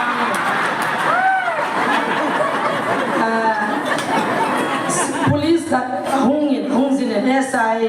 pa ko hungin ama chu chi be bol ki bin nen nei pa ma ti la alu hang ke kin pala sila SI ka jai bang kinala no ho to in se jo atin alu hang ke yin kaca pa ka to me chwa ka chi ke la nan nei pu chu nan ne dio se ne khane lien ta bia ti ke la hanu to kal ki ham ta pu ta ti ke ni ai la ka he khil ji wa he madam long chu confuse chi kha de he ka to khom pi pa ku gol thang len se he kan nei pu hi thang se kan se kan hin ken hang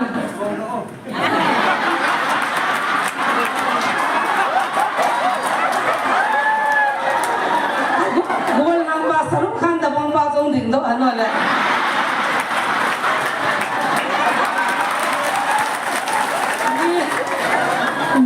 mà dòng phải là ngày phải về là cái sự hồ cốc lại tại ra cho u bắt đàn anh là siêu là rồi là nó bôi đấy ra nó thua sẽ lúc hàng ta bằng ba cái này bôi cái chân ra nhiều hậu thì mà cho đang thằng chính xây là cái cho cái chân là sắp bỏ họ chân xây ngàn nhé sipai training ipiaki bonem China ne de cái chân training ang sipai training ki tham de amang jong chi ba sa ke jong chi ka sai bang ka ki bol han pon na he ti chana chane ki tham ma tu ni he inung gel le nu le mi ti in su hung wa lu chu an na to an se chen ka hulang chu kan ngai ka thau no ma chu tha nhưng mà tiếng ấy cái gút jing ke ba nga chu tu jing cái mi hình khát nên mi khát thảo của nó hạ đàn thôi chứ cái hồ mình thấy nó cái bác sang ăn trong xóm của mình những thảo của nhiều vào ít tin tệ ta này cái về vậy bố nói là ít đi đâu ăn chơi hoa biển ta chơi gì ai vật chất YouTube mang đến nó trong lòng gian nhà cho bung bula mi bảo lia bằng hành tiêu lẽ cho mua mà ta tóc lia nhá việc chân kinh xây rồi phun cho tóc lia nếu bị hoa nó sáng là sao kinh xây rồi ăn mua hàng này lái cái ung kỳ bò cái gì sao tốt phải là hết shit say nó hoa mi li hung lu nó ba cái TV cái tu nó cái freezer ba nó khát shit nó ba cái hoa cho cái thà là vậy đó cái cái mang dần mi suam nga ma lu ko no ba iba ro mi le tu na lu no ba khanin pistalan su thwa cham sung ke choi ba namin hindu jo si christian na so de na long la din an ko te ke community ka long la din mi hol wa mi khat cham am hi manipur la nga mo be ipimi ne man ta ku ki ke de hi kya cookies chocolate ne kya cookie ong hello chocolate neที่จอดทุกการเสพหาสัตว์ต่างกวนขัดเลนี่ประเทศหินหงสาดิ่งอาหารดันเลยที่เราบอกกี่เห็นนะที่เราบอกตะกี้กี่ดาวบอกว่าอันนั้นโลตีโดนว่ามุนขนาดจะการลินนาตัวมุนขนาดจะหนุมานมุนขนาดจะสีไปตาตัวนั้นมุนจ้ะที่จอดทุกเสพจนก็จีก็จ่าที่องค์เจนส่งงานที่สุดเราจะทำผ่านมีบางผ่านในวินนั่งคนละกันต้องอะไรสุ่มจงในเรื่องนั้นมินจงจีที่นั่งบางผ่านเกี่ยกันด่าใครละไงเอ๊ะที่ช่วยตายก็ลิ้นเป็นหลังเลี้ยวเสียงกิจใจก็มินโจเสียงกิจใจคนละงาสันเดนิจิงกาทิ้งละที่หัวสนาคงสารีฮิจันสนาคิชิจีสนาบิลบาสุมยังเนสันจงอันใจจิวปักไก่เขาน่ะจะมีเอกที่ก๊อปปี้เฮจิวาฮีเขาล้ำไก่วันไม่จำลงน่ะใจเราดิวขับซ้อมเราน่ะปีเราเดียวที่ว่าเฮจิวาถูกเรามาตอนเราตรงนี้อินสันน่ะที่งานตอนนี้ฮิสาบะเอ๊ยเด็กน่าไหนเลย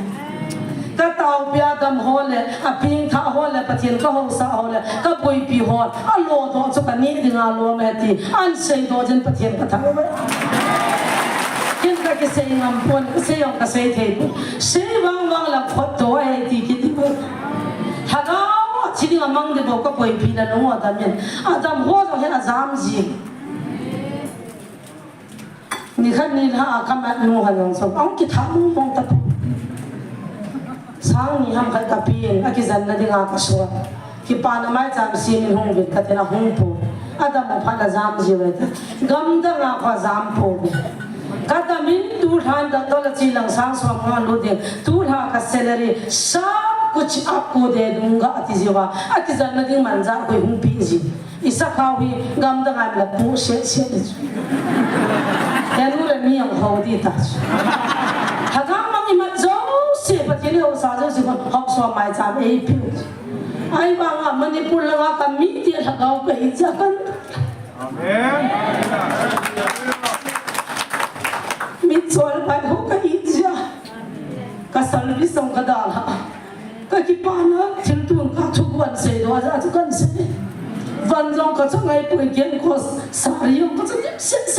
สันเดย์ดิฉันข้าแล้วไม่นั่งช่วยคนมาดิ้มสิกิโลจงเราเหตุพัดเทนต์ที่ตัวทุกคนนะเรียนนักก็เรียนสุขก็เรียนแต่มันก็ติเกตก็กินอะไรปุ๊บเรียนแต่เราก็กินอะไรปุ๊บพัดเทนต์จะได้รู้ จะโจป้อนนะกระชิลกับมันนะตาวนุกับมันนะก็กินหักนะปากกันถ้าก็ว่าพัดถิ่นนะโจก็เดตาก็หูที่ไปกินลงมินิสุกับวันนี้สปอนเซอร์ของก็ฮอลป่วยกี่ฮอลลงน้ำมันเลยกี่ดำจะกี่ฮอลเลยกี่ดำดีเดตาเฮียจะหักสันสาสันก็หูมาตัวนะก็กี่ว่ามิชวนไปโหก็เป็นคนละดำลงที่หัวก็ตาพิอาสตันนะเฮียโอก็แฮปปี้นะก็ตัวความพิวตัวมันเบียไอพิจมันเบียก็ตัวเฮีย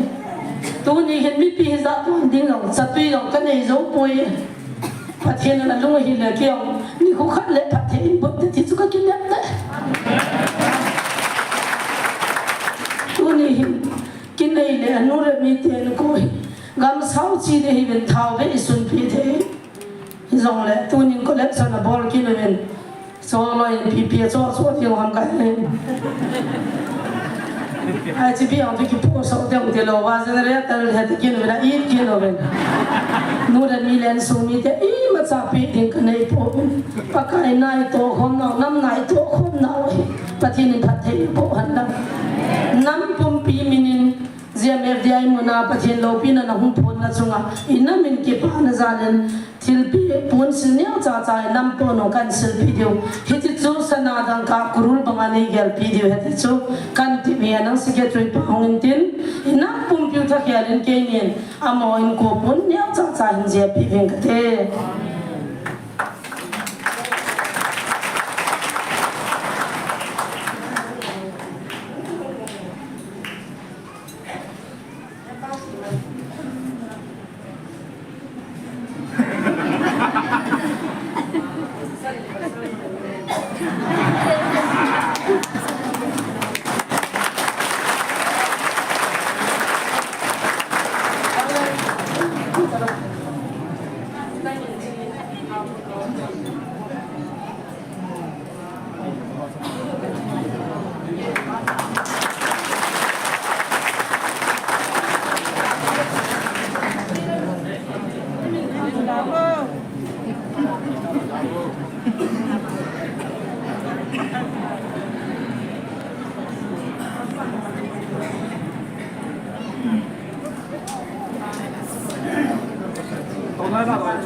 Lim cọ vào thì mình tạm rồi.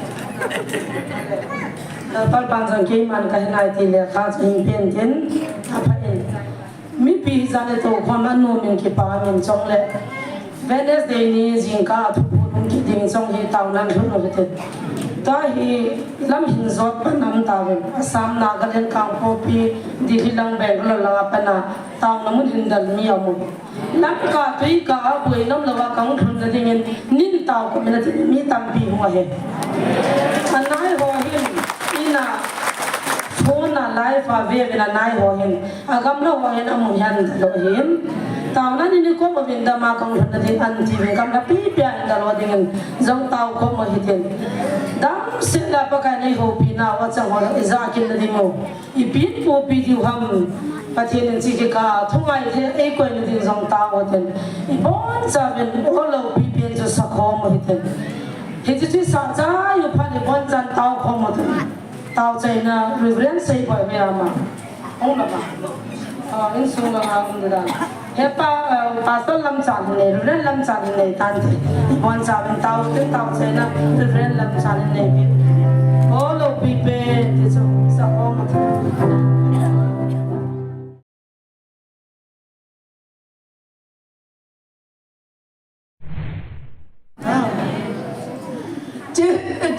จะตัวนี้จะไอ้คน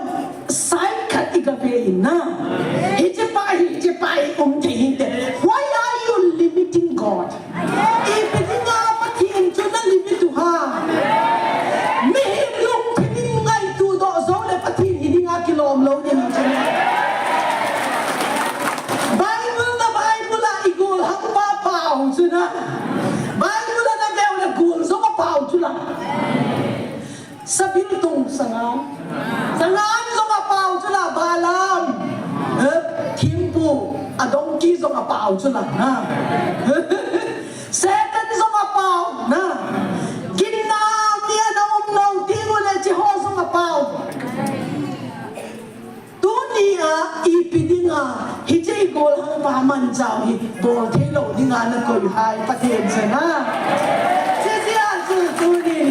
ikin cha iti pau hi a power ki lel ki nakin na pau ive thang ngai hi cha ama hon zo no mo sana ne hin nang na hi che GMF di hai tu it to banga I counter ball di ba ha ei hi le na tiu na chụp chapa umun ka ti cha kana sei ma chu ai le ama hon ipimina hi che na tong ha pakai Jesus Christa mina na chun Philippi bung khachang som le nia kuna som le geta chun a ipi hi som le na pakai Jesus Christa mina se le ke ki pa epi chula na he thi lo le som na se sin na rai na nei lo chu Christian khat na hi na dunia I je gul hang pa man cha chun lam ke pil sa ta na na he na zo si to man cha na ding na lo le na una wo ki be te dunia hi je zo zai mi hi je za hi za na apui kom pathin na power khadin cha pui je na na no ke setan power ti ta o ha a ko hi e na hi la zong dunia hi je la ya hu ko mon pakai Jesus Christa thang ba le chunga kuna pakaya kuna lo jun pakai Jesus Christa athang ba te na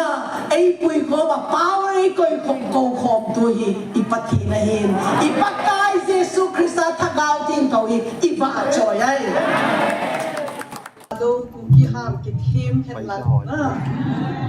nung ba bo ni ka nok ya ka thep pe se lo in izong le ka hin manggut dinga hin God ya chu ku ki worship service a thu ka sei in DP how kipin pass mark AP ta he Goti aku na hungo una pa Paulin ho so apul le zin zing aku na so message sei thot hita na ahung ngin ka kin cha in hoi la ya ha Goti lang zong ai Paulin dunia jelaya kong ding hi evangelist pi chin kholam ha pu evangelist pu thang sei ha in ei ko mai ilawin ko hatia ko online pakain tu chung lamka thugen dinga thu sei dinga nagati ding le GMF dia ya thu naga sei dinga yei ti so chi zia chu pakai zia ka hunga hi pu kai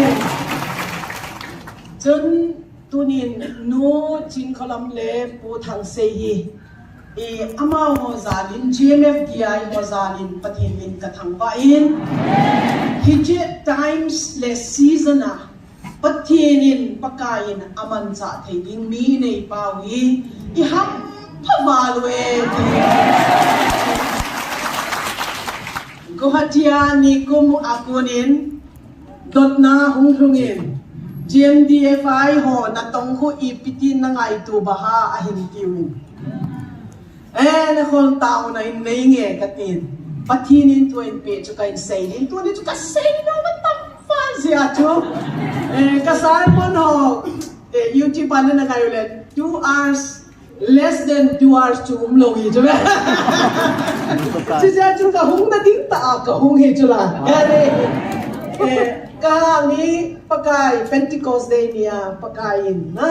ila thagau ting thole na hung tong in tin het tin theyu ka ging cha lang kami ho iwang phat nau chu ham zo si he tu na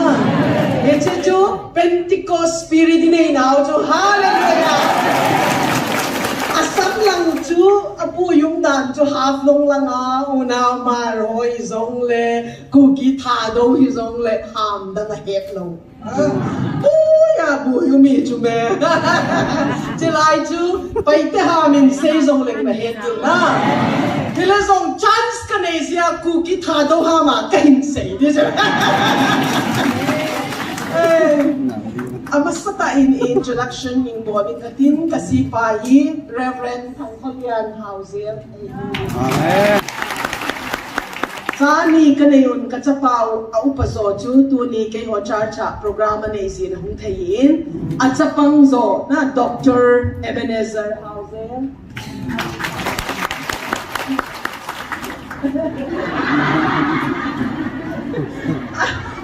Aza sa TV beta. Asam lang ho, chu kazaw sa paypayin tin na. Ila hizang thangao ting ho ting le kiza sa ting tanok chu be. Chun kay ho na tong na hi conductor po na say sin to sa kasay nung ngai lo na. Patin thu say di ngai ki ko le patin thu say di ka ti ja chu kasay be nung ngai lo ila zong kay hi nunga na gulhang tia nunga kahilaya chu pakai na tong dingin ka nakipe do in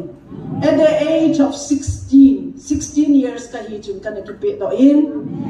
pathin ko makana tawin kay jumidam thailo kahin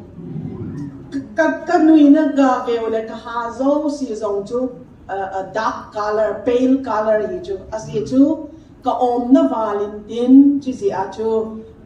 antibiotic overdose ya chu ka hazo season na nalogam ta eza lo pina chu ka zipa chu ka kitengwa na zi hoi na sa na fening sei na ti de avom mati ja ka cha pa den ti sei pa ka su ngo sa azak vet di atin e boy ka no mi na pan na le sa nai che pai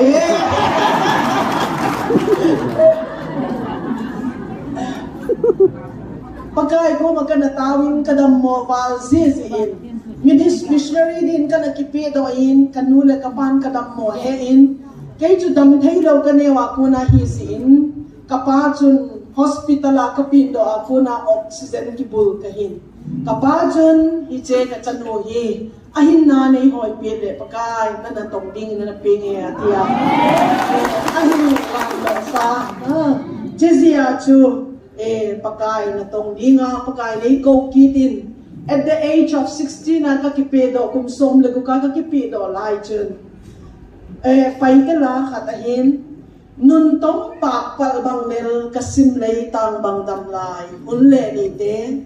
vulpa ding hizong le pal sa tamten tau pa pampayin simlay palod le do zong le Kenbel tau pa din sang minge. Mit hile. Nagimju pakai nagimju kadua nga penglo ding hi ji pakai ko makanikinat nahin. Sunday school how to vela kanakzaw kazipa le kan kihetao kakingayo kazipa pakai na tong dinga kipedo nailo nikhatchu kakiheno. Nang pagkain na tong din nakipahin kay jo full time din kakipain ikicheng kay hiding hi ti pa chun I let him go ama zong hakap kay zong kakap na ay after 8 months sa jo leadership seminar lam katung public grounds siya bi kinum pa jo kay ho kahuinuhin ulian jo twilight surgery ale Amazon cha leadership seminar chu hum ki pedoin ta chu kang kimu ki to atila kuna di mong hi chu me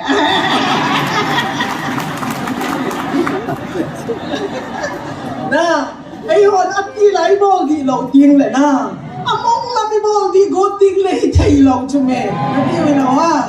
hilezom itel le pa na lai di chu pakai grace pakai mercy pakai favor and there's a grace called restoration restoration to wasted years zong ka return dinga hi na phat anana naman sa ho zong kapit kape kid dinga hi na lokason ane si ho zong si zong ka return back dinga hi ti pa chu inezia chu dunia wang pha hampa na hi het yung isan chun here am I ministry si atongin kan say dingahin pakayin mitam ta hi vision valley ginchalo na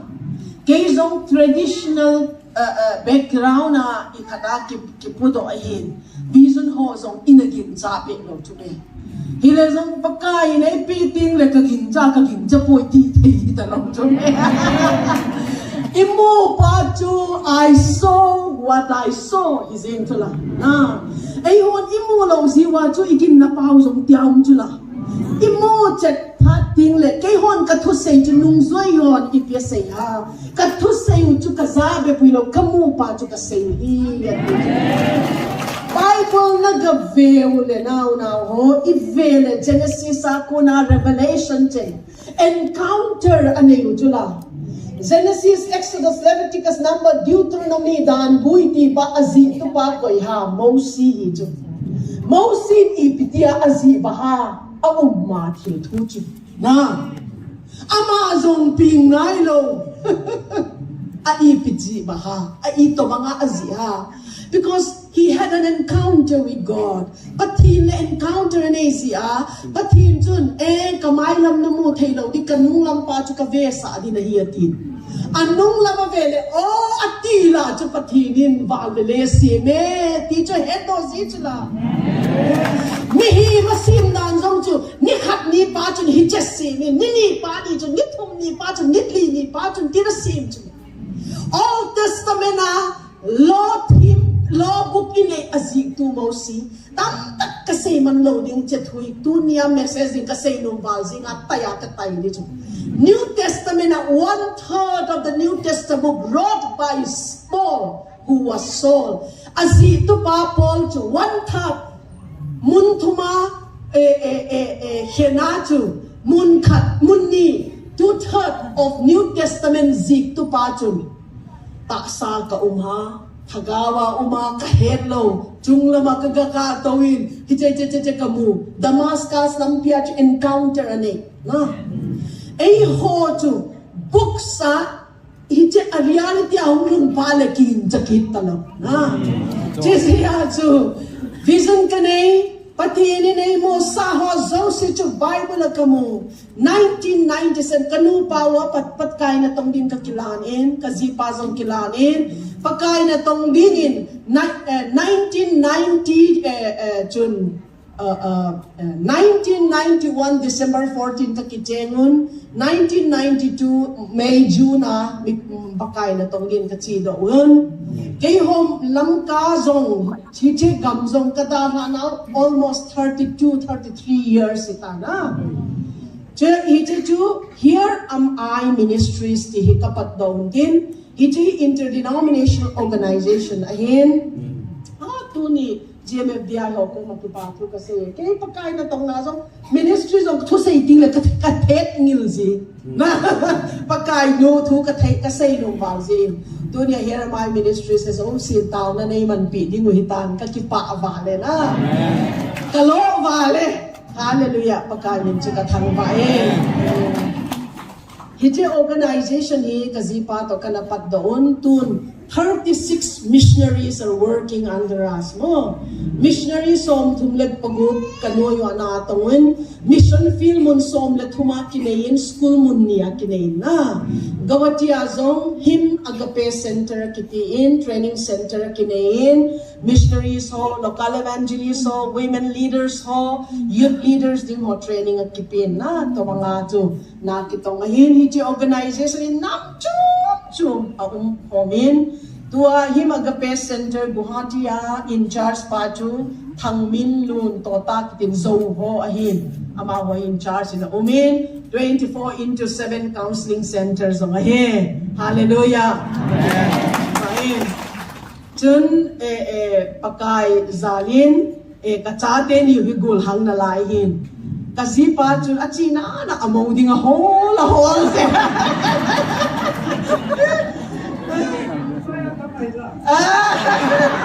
siya chu apa le ka holo hizo arunachala chi lamga kong ma chu arunachala tu se ka gachiun din praise and worship ti ma chu no may mail hoy ta lakim pati ni naman sa amon kasi pa chu toy 80 hin kay chu toy kahin imongin ka mo ta kay on pasaloy agol hang light aziding o holo na ang upating ule amoding o holo na nunga mẹ lùi chứ đó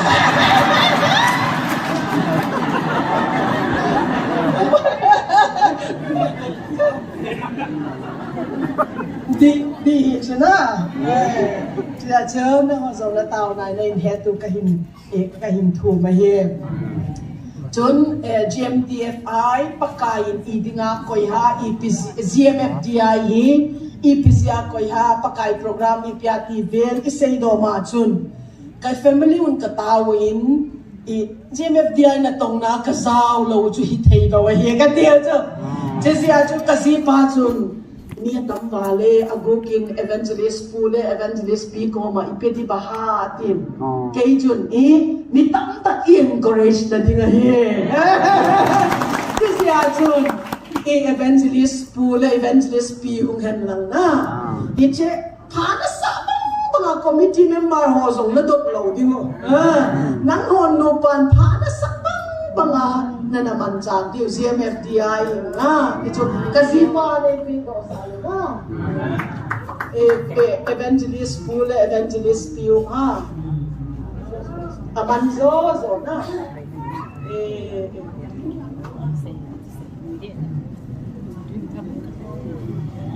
ulo na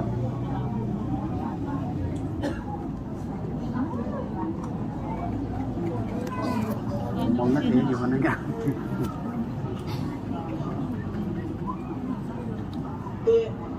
đầu bà đầu này hả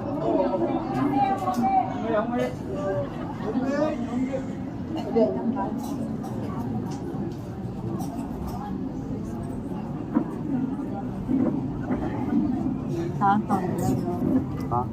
còn mình lên nữa kia là sao Sen niye kovuyorsun?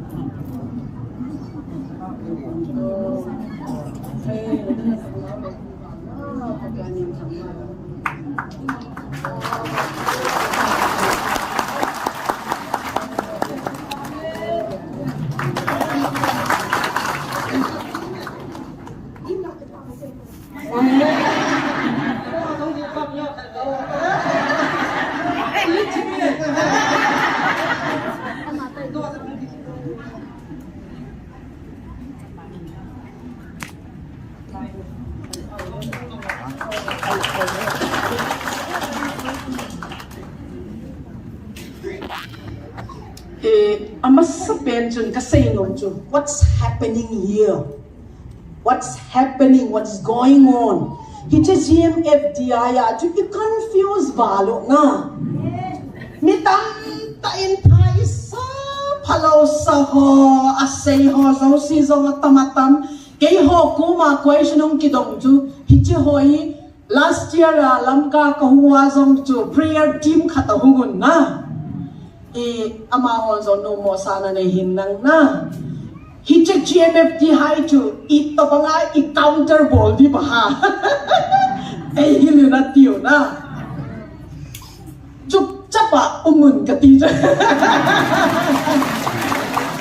Kana say pa chu ahili amahon ipimina hiche na atong ha pakay Jesu Krista minga. All chun Philippi bung kachang som na niya kuna som na kita chun IPP hisong le na pakay Jesu Krista mina say na kay kakipa eti chula na het him lo le song na say sit na right na nilo to Christian kat na hina na chun hiche patin ko makatawa patin hiche GMFDI ipiha katile alo pi mama kachakay say ni chu HIA here teacher IPH NIA inay na Central Government Investigation Boarding IPH tirting le NIA son aya to HIA itula Heavens Information Agency hallelujah na pagkain katangbaye hitsi kaya pagkain ngay lun na hina lopi sa aloha. Hitsa di nga mancha thay di nga na umho pagkain ako'y ihampadan na. Katawla ya chu pagkain ay tupecho ipihay ile. Luka zia chu Luka bung som le kwa ko na som thum le sakya ko na som li chu na simule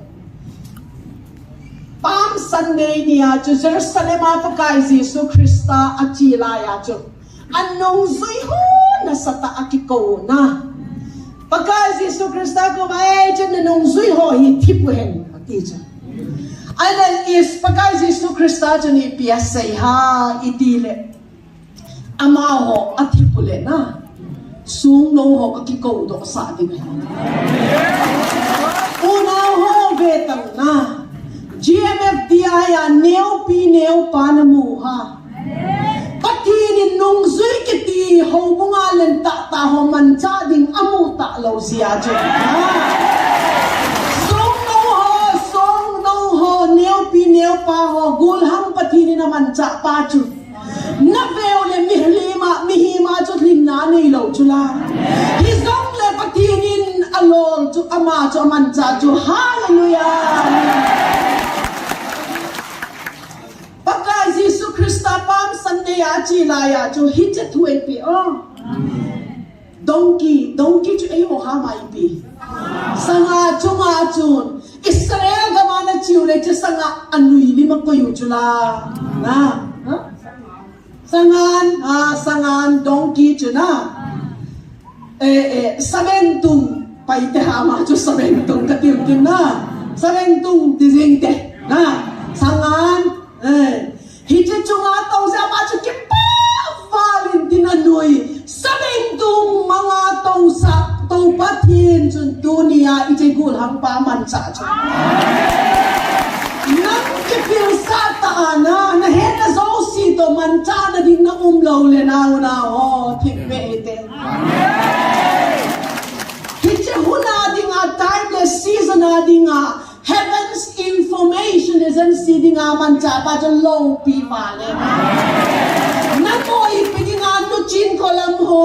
no thang se ama ho ang tinung se na tiwilo pa thang se na adi ha ipidinga na no yu paite ha ma chu pau hia mi hat ka hi dio yu na sai hia purba ting le na ano pang gaveti akimamcha na huina na say sile mo si chu Aaron ho asangam no Miriam na say siya pha jing chu me dun na hello ta sina na insunga tumning pa chu ki cha ina na he thim lo wa hi le na ai ho i problem kan say no chu ama ho hin sein ti lo chu la hin zong pakka hin na chila ya thu na ka sei di na hi ti ati pa chu thuai pi pa chu ka sei lo te lo ta Genesis bung som le lia chun ke na introduction khat ki pen na ai na ti chu ka kilo pi sa na ding kilo pathe ni chen nu mei nu thu sei mai ati lo na ding na ti chu khen khat ina nu mei thu sei mai na ti le ke mo bol ina sei banga Gamaliel no a graduate kai one of the most prestigious college in India education evangelical institution Union Biblical Seminary a post graduation zone ka ye amen so when I speak I'm not just speaking na theology na say ho zo si zong gain kana say kana sim chai ve but I also learned something more. Kakazil be na khatum chu by revelation. Okay? Ai kolha mundo kita thike ben kati tu ni kecha kona kachi tingule buhatia chu online na sermon kapi ke diu na cha pangle kolha ma chu ma ka say na pai te hola a thu ka sayin ka ho buwa ka sayin le atopa chu ka thu say marham trong ina cái xây đó thì cái gì khát cũng chưa na atra không atra no không atra cái chỗ Bible là cái giáo na sadvali Genesis akuna Revelation là cái kim mung zing chula Bible hi book sahi the letter kills the spirit gives life in its fullness at each hi che thu chu ei hon ei problem traditional a igin chan na pau hi athua ki zil zil ata hung tu dira ki gin cha talong dunia no chin kolam le pa thang sei ho thil bol hi in small way ke hon zong kanu pala ka ministra kana bolin na ina demon possess hung ki puilut na nang hon na ipinalo dula kay chi ho ikabol ngay lawahi ama ho vetang tao na naman pido dakar ni asun azan umlaw pachu na palbi hizang le kholom hilaw zang le zan khuwa tao na niyo nang hoa din ay tao ting le na kay nik say nom chu abang le na ham se zo se kipudo na curse ki pudo zan zong i mulo ni khat nia zong chu suicide attempt mol khat ka hun ka mat pin ka tao pion he che pa chu zan zong i mungai lo tia chu sing at ka tao pi phat ka man pi chu kai zana second khat zong kai mulo but we never say those things to those people na ama ho ko ma ki ga say kitalo pati ni che cross puwa ka zui ni mo izui ni ngati zia chu ki zui ta chu ne na say si tho na ana to na he to nga he chu na ngoa din na mo thita lo na hun puyo tao na naman pi o na azan le i pi ma ho na thu ha na he lo chu la complain na ko mo azang bo lo na lai Itagala khatin na gana nom na se Bible la umilaw ha matay bong som le go bacho doi hozong na holdo digo tang speaking ham chum chumazong na pau digo gul hozong na khutwa na la digo poison hozong na don digo le ham lo digo taksa suk nat lo din ha gam lo ho chunga na khutwa na tingo le adam din ai le hiche mini le thumbo bol ding na saw ha pakai na tong hozo si nang king tu kiti hozo si itong di chume ai le nang chu na ite price ping am ngai khat I het kin na lai di chu many are called but few are chosen di chu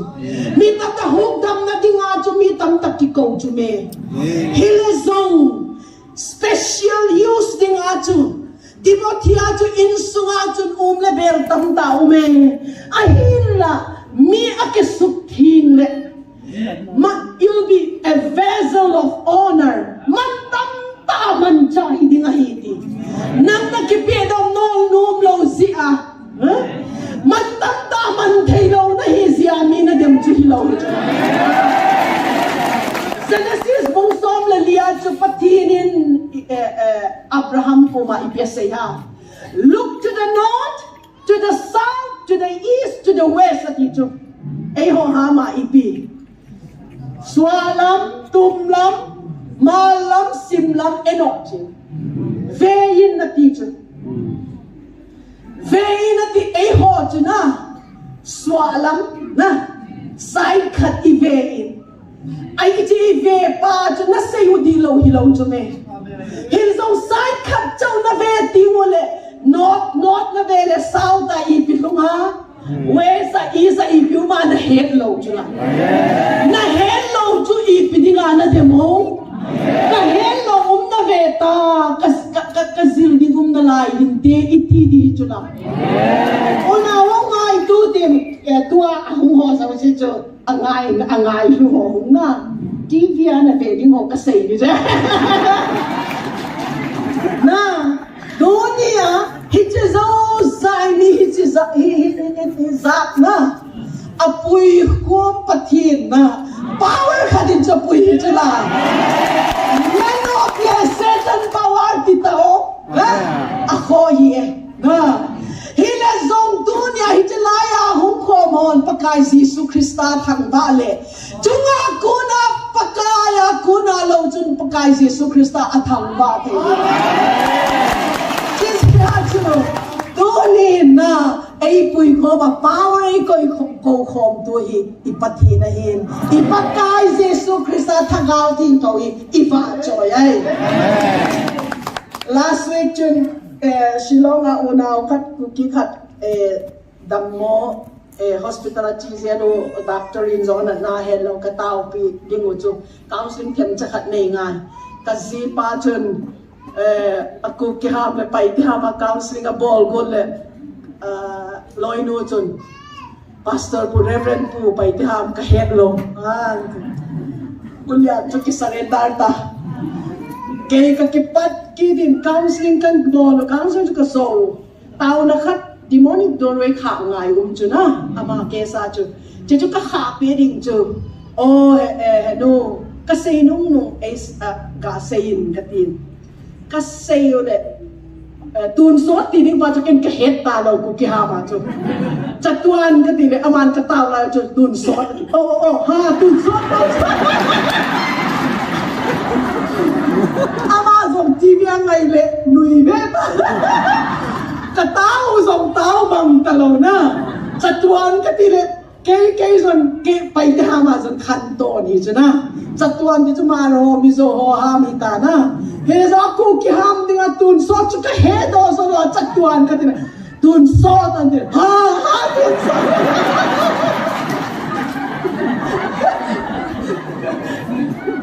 tao này đi lại dòng cái núi quá là cái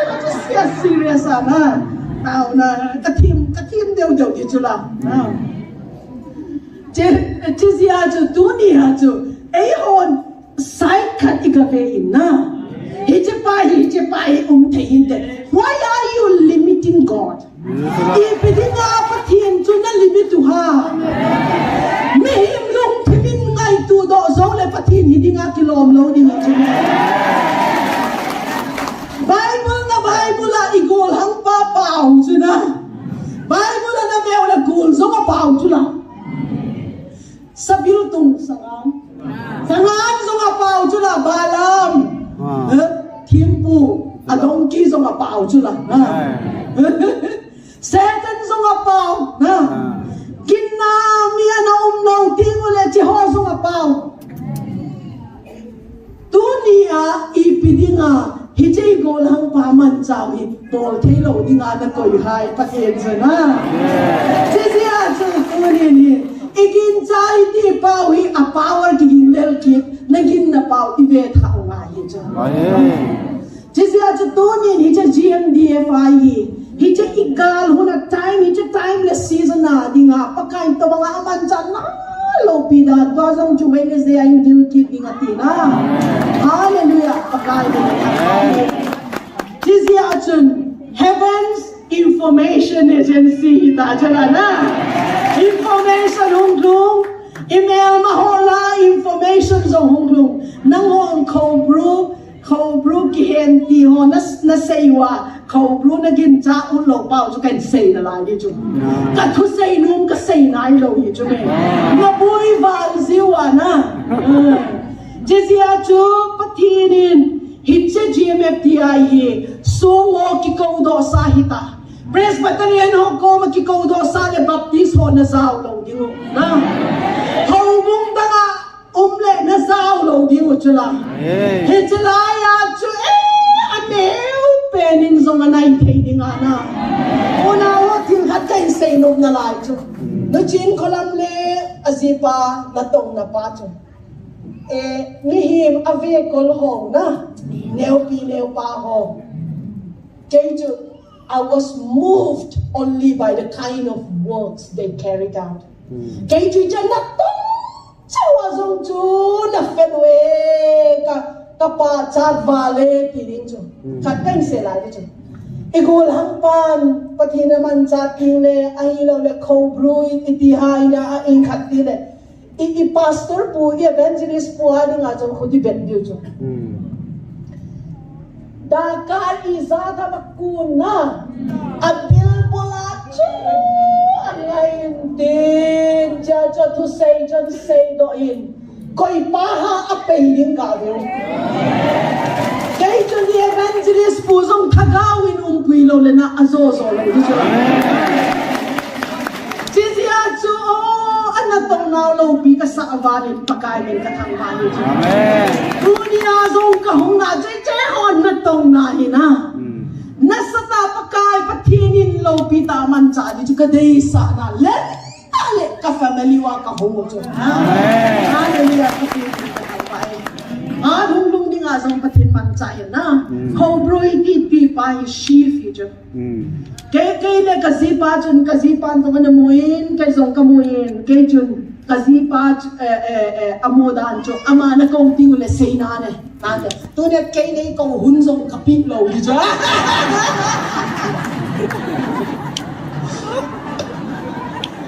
kay kamu pa cho gul pi ya na setani kithat zong le thi thei lo in hile zong we can crush his head isuda across the margin na the gulpi kana muin angong may sagian na nin lamka thu ka say na youtube a umve ta ka say do ki helo de sia chu may sagian na in hichu angong kana check bong chu la hallelujah na on thau ro ki man na ti na gin ja nom lo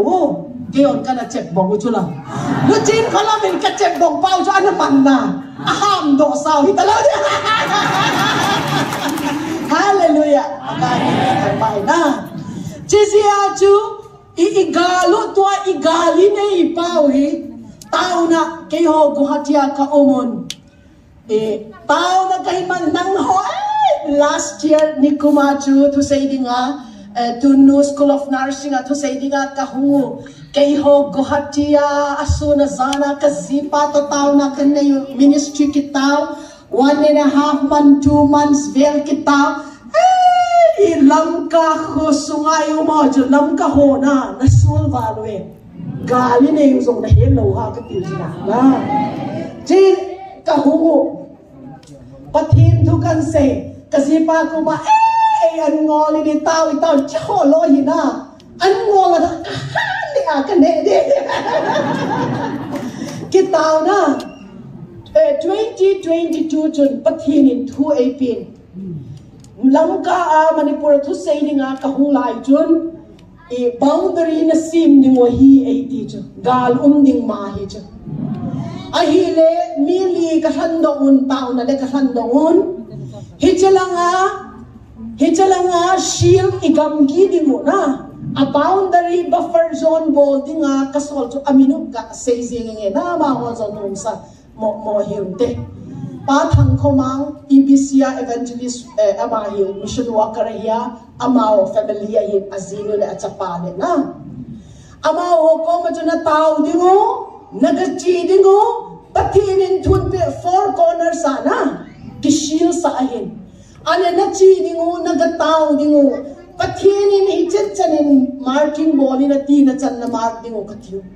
ane hichalanga hung ho chun kang vai chana chu marking alang agabon chu mi tam tai nei tam na moi rang chanai pidinga na bol lo ha ti na ele song tao na hung lot banga chu chalanga chu mission compound khosak langa hichalanga sai kon ko hang lam chada chalanga song chu mun lia na shield ki bon chu ei chu pathini nei mo sa chu mal cha got to banga ei got no mo chu na Chizia to shield the four corners at Tizia to shield kibol na pakay min kathang vaing kang vai hela hu do the na dunya zong ilungay lo na ding khat chu kain sei nun chu kay chun pakay Jesu Krista chu aban na ya cho phal ban za ka kang vai ko chu nga chu na ta cho ban za ka akho ta phar jing chu la kêu cái chi hạ nào cho càng vài bên dùng program tâm tạ cái điều cái xây tổ đúng lòng ra chứ gì là chú bạn ra in tin sang khol dùng kamu nang hoi chứ lai fleck bill na xây gì wa cho sang khol color dùng cái xây nung tạ lòng ra anh ta bên chú cái kamu chứ là chứ gì là chú sang khol lâu pi lệ na hui lâu tuan color chu ka say lo zin ni ta che chu an ban san kamu in che sai ko lang a chun angels ban til ko chu white a ki fan le maroon a ki van ronia kamu chu che si a chu pathinin ikam chu event sa hi ma chu chun ki kamu wa dunga tao na in nei patin ko ma kahung ma sakwa zong chu patin thui pi chu lo pi walin hi le zong ka sei num be lo azi chu i pi hai ti lung kham je pu hem lang na e patin hol zep leo ti kanum si wa hi le zong je pe dia ya chui kol ham pa pakai ne um pi na cha sei ze na thao mong lo ha hi je pe zong chu lo pi lo ha lo ha na lao oh may lay hoy ni kamo luso di tawa tile hijay gol hampa pakai naman chain na na mer mau ka daw sa tayi ti pajo hijay khela lo pi umla nakhi de nakhi chatu san zong na imut ngam lo na hijay thupon sia chulung mong takana ui lo ha Sisi acu na ho tu dia na patin ni ho ay long sinang hilaw pi kasawalo na patin ko magkatawin patin ahile kagamu buhay na bahi ichanday di ba ha itile ng zona na ipin di ba ha ti chun katawin ay le patin ni don na pacu iti na sayin a first year achun akha si mga kahit lang na a first year achon nagkihom dingo na no lang ay ta nagkihom dingo na ne dingo a second year achon ama ako na ahong pindo pa achon na ne dingo at hati ra ako ng chon na set bao chon na ne tagi na ne pagkain na kakabay na sisi achon patinin ay lungsit ay alaw pi valo na email maho dunia hi ay ho dong gul hilaw na ezong patinay daw sain patinay thang bae dunin pastor ho ahilaw le hobong makay ho ahilaw le inama ho tu ho hichalaya mitam encouragement molding a umozo si zalin patin min chuka thang bae Hini pisay zong le na tuta na din pingam na pacho na patinin malsongin patinume ay hon dunia i-response din dan hita ZMFDI i-response din dan so number 1 hita huna gali neilaya patinin tamong na ahilaw le atil ho na AP paljo thamon na AP na paljo ithamong din na atil ho na AP na paajun kin ipikasin do ding umha ti paljo ikibol din chun to niya ipidinga GMFDI nasa taahit yami isaw hom na ipisiha itile na patina ko na kidang chata jo hobong lam kay religious city ho ana ihasan na pa ilungay na pa jo aansarong talo jo kiti siya jo nan mapula na noblaw na hobong makayo ni pisay zong le guhi zong le nagkatsina ahin say siyo na ho mga nakaisong na meeting na sa ulong may train na hilazong tu niya i-response din no chin kolamle azipale GMFDI anatu ipiha laysi tayo pakain na tong taho jo hebraizi bungsom lekhat na changsom thumlagi ta chon ama ho he they wandered in desert eho hama esim sadi uma Hebrews chapter 11 verse 38 achun Hebrew na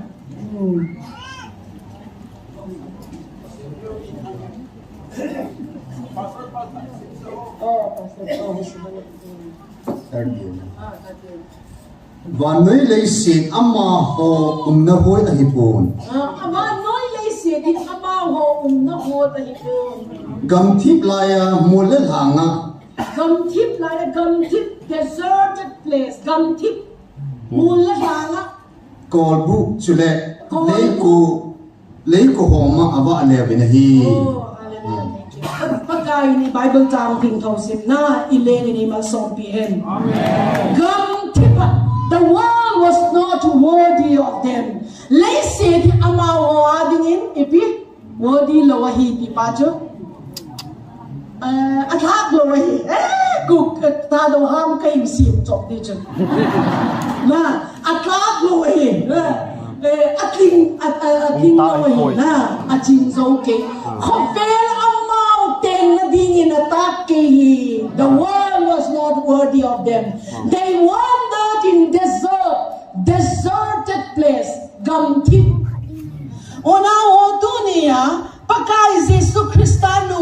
Old Testament ako na veule very lonely life deserted life gam tipicho ho mga zong tagawa na tale pa mun na nei ta lo yin na religious spirit dan de kahin sei ni chu pan ai ho tao mi hi sia I tao na ding point song kahin sei ni ngai Tuni na deserted place to gam tip na mi ho va choi na zong chang talo til pa sei na zong talo vetang o doi le ka ho na suboy ho hun puyu ana tao piu kei ho ka inwa chu zing kho ba mama zang ki pui zing o na asungwa som lut doi lut na ai hon tao na le thuni na man cha pi na Sulta ahe hone di setan til boli beta kina ati pa ko ma sol ding kanopita jula ki be sa ding na ban sei ding chu til khat pani ka sei lo ding ko hatia chu nunga khan na golhang 13-14 years ka banga zong kalzing na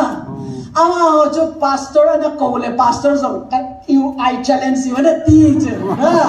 akhat pa jo na kisul pin na mai zong thi sen bod na ai le in nei nu chung along ai na hello cross khata nei un din na across a face ale slipper aden na kay ho cho Sunday din ka call chu ka sipay kaya chu miss call din ta na chu ka kamanwa chu 7:30 vela chu ka call back ko le buyo apao chu raw ba luma ki khumse hostel khata gol hanga gubana ko na ai le kay ho ka ka chiu room khata na khumo chira ai jong chu bangai ta na ki khai jeng chula phat kaman piu ong dam do na akhen pastor ho chu ka challenge city na chizi a chu ikive phat ngai chu na don Paul ka he na Yesu Krista ka he nan ka he yeng ti kha ding pa chu kin cha to do is na ile zong tu ni a mi pi hon what should be our response I had thing ding khat chu kan say no mean da denak again kasay sa chu kasay to chu south na bia north east west na hello sia chu south na bia na mu na pa chu na say chu di lo na tu ni na ho bunga pastor ha makai ho in a say pau di lo ti na hilo ho don't never look down nang ida na be no idin zo hilo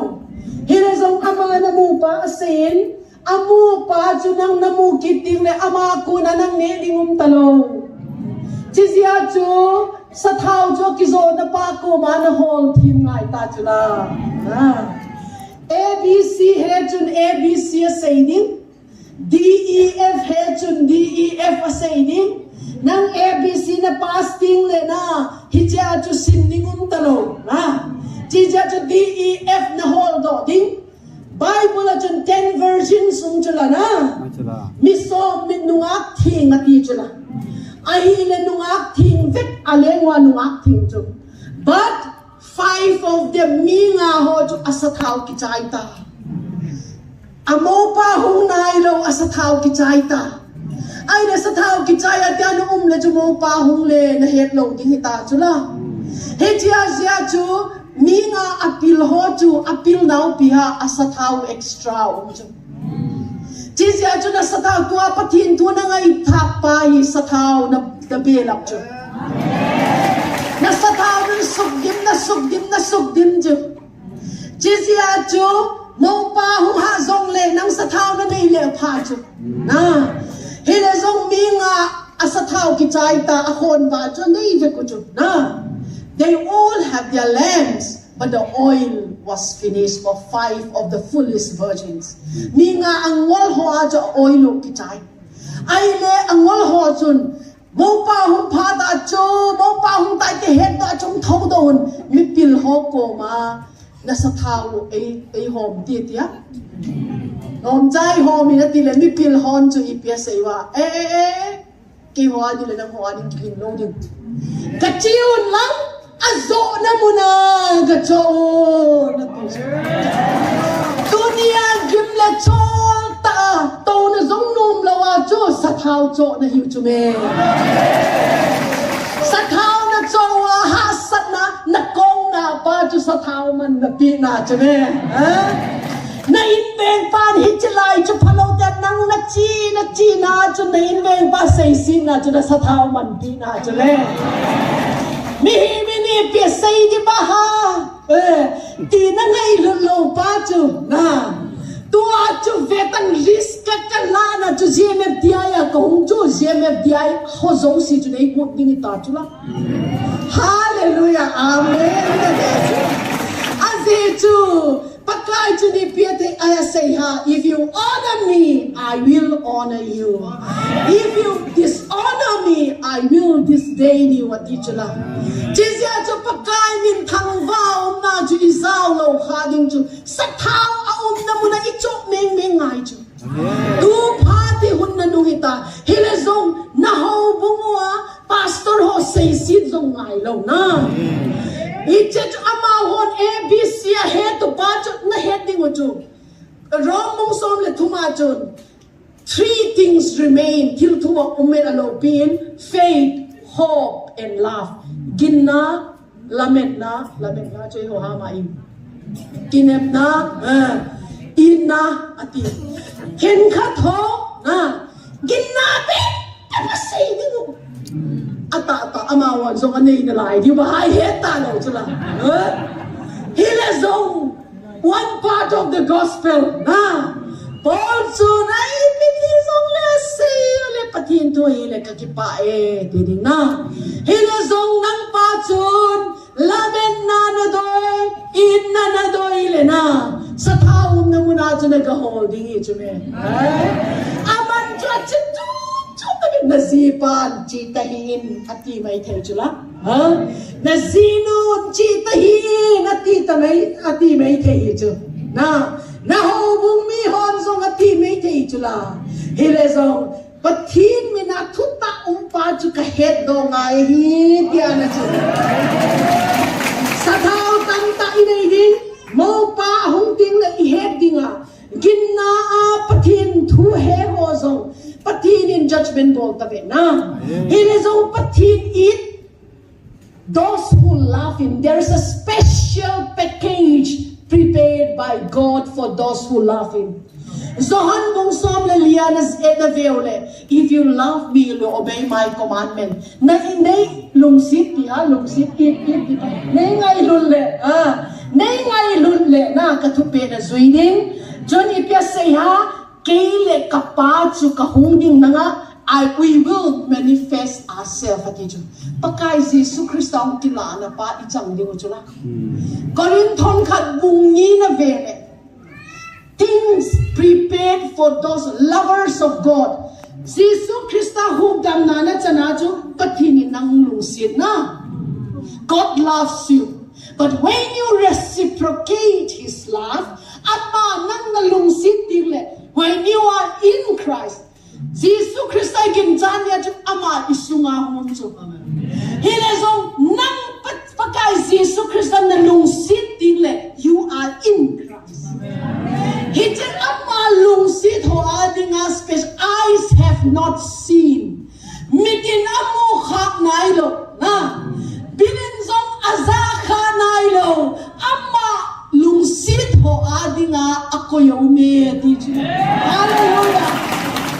Dunia no chin kolam ho ministry ministry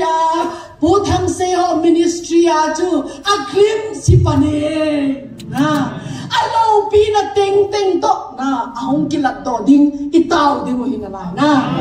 chisi chu vetang abc he pa chun abc say na def he pa chun def chan say na hina zong khatum chula GHIZK है ना LMNOP है ज़ोम चला ना जिसे आजू दुनिया नंग DEF न है ताले चू अबान न होंगाई चला हे जिसे हो बुंगी हों जोंगी है टीम निंगा खिल खत कदोई चू ahila nang patin tu na seya na ho bumi hon thagawa me dinay lozia munda nga achile nang ipidinga na lunghanga kayin kapi lozia amawo agil-gil hibeta na me dinga ka hole ihe tumai chala nang pastor na hiya na ina achao melma na suboy hong puiwa nang imacha na bol thai lo le a bol thai ho ko ma chi lo le ipiti a bol thai ho ko ma hong ding jmf diaya dam na nei le bible chun ips ha thagawa mal som na chan na ho ko ma taksa mal som na pi ding ai ti so Romans 15 na tinga kigencho if the Gentiles are blessed by the spiritual blessings of the Jews, they owe it to the Jews to share the material blessings of each other. Thakawa malsom na ichan na hokoma taksay malsom na chu ihop ding mo mahi mi ho zo si koma hitcha ministra no nang thakawa priest nga hong mangchak pa kuma na piding chunang na batita chunang alo busy suna ay honda ni sim ho hitalo lungtang na asunga ko na dan pita ugi jizya chutunia hobung mi hitale mi himong lungtim let iputungai ta chu na hitte jizya chu ihobung mi ten anne ding holo chula anne ding hol ziwa chu nang na pi thim lowa na pi thelo na hong ai chu koi ha atila kuna doi hol khina koi ma lo chu missionary ne kitchen here am I ministries at to kazipai director ahin kay founding president kahin mi ahong in tao piding pathin thu isay ding le amao hon chu masapena chu damlo ho hin pui dingo doi mathoin puidingu first the more the power that you preach at you chula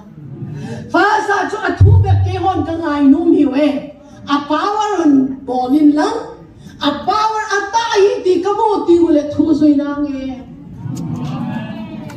ai ho lang ini bol khelo kha chu athua ipatu a power ki mungai lo Colossians 4:20 ajun the word of God na patin thui is not just about talk, it's about power. Tua hobung pakai na tong na zong na power encounter hi chume.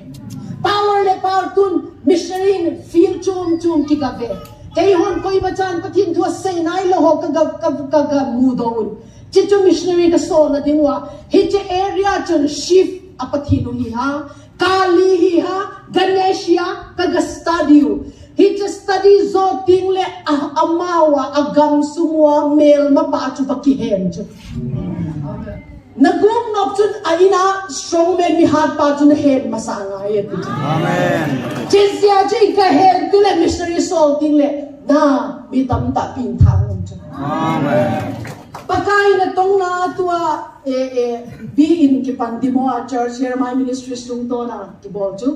120 baptized believer umtajo Assam very corner of Assam Arunachal border na all of them including the missionaries a missionary pasong thidinga damlo tauna hongdam that training kipin agamwa kisodo kina jisia chu kolhola ei ho chu iphabai wana athui het mai le zong igin cha mai na ile gin cha na ti pau na ve ki ti le paisa na ha sa ti le gin cha na ki chai ta dam mo na rom cha na nei ti le na gin cha na ki chai ta it is not faith at all tizia to faith is the substance of being sure of what you hope for. What is that substance? It is to a substance loa faith pa zia to from chai ha sat le zong na igin na lo ta. Tizia to tua hi jemep dia ito mga ministry tai gamin poi mo chala. Kay ho na patinin munchum chuma mang thang ho na go ding ai ko ai sabi ka he timban na power encounter ahung dam no tingole apathino far sa aging chan man pai do ding na he che pathin ta tai poi ka ho ama ho ni ma chai bo sa the hin che ja chuna pathino ka gin cha tai ni chi zo tingle pakai thu ki hil bep chula pakai thu ki hil bepi chi zo tingle pakai Jesu Krista min baptisma changtang e ti tingole ki hil na a in velwa apathin ho zo se ki pai do na ai ho chu akichu ni ta chi zia chu we need to be careful because the first can be the last can be the first dia chu chi zia chu tunin in ko hi irresponse ding na no chu na chun ho bung makai hon zong abc na hen adike di lo hi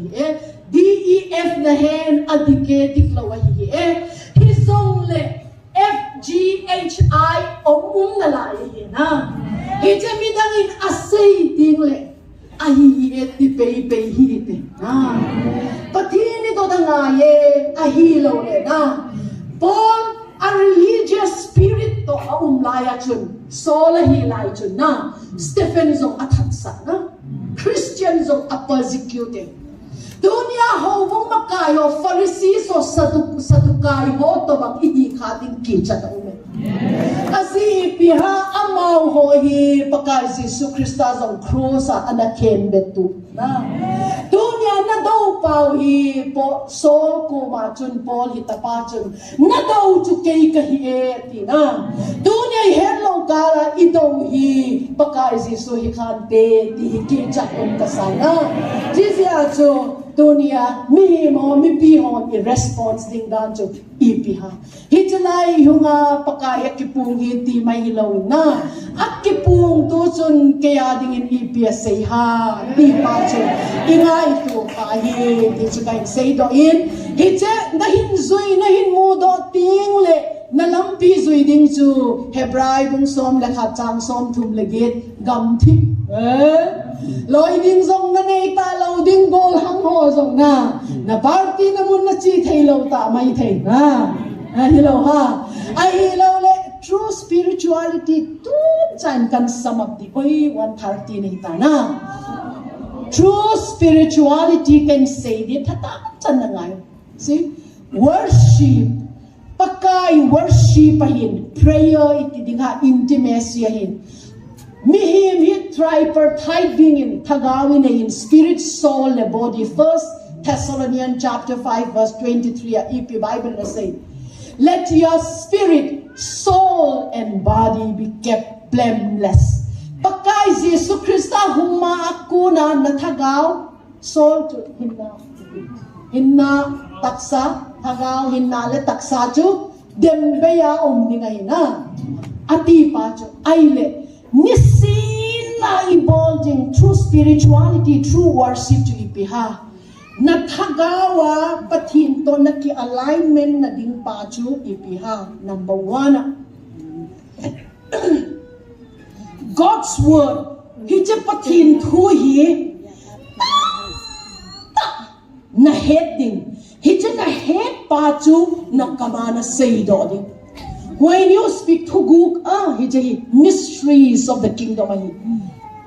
Talan dunia na het tim lo mai thei hilezong jingle aya na het tim di.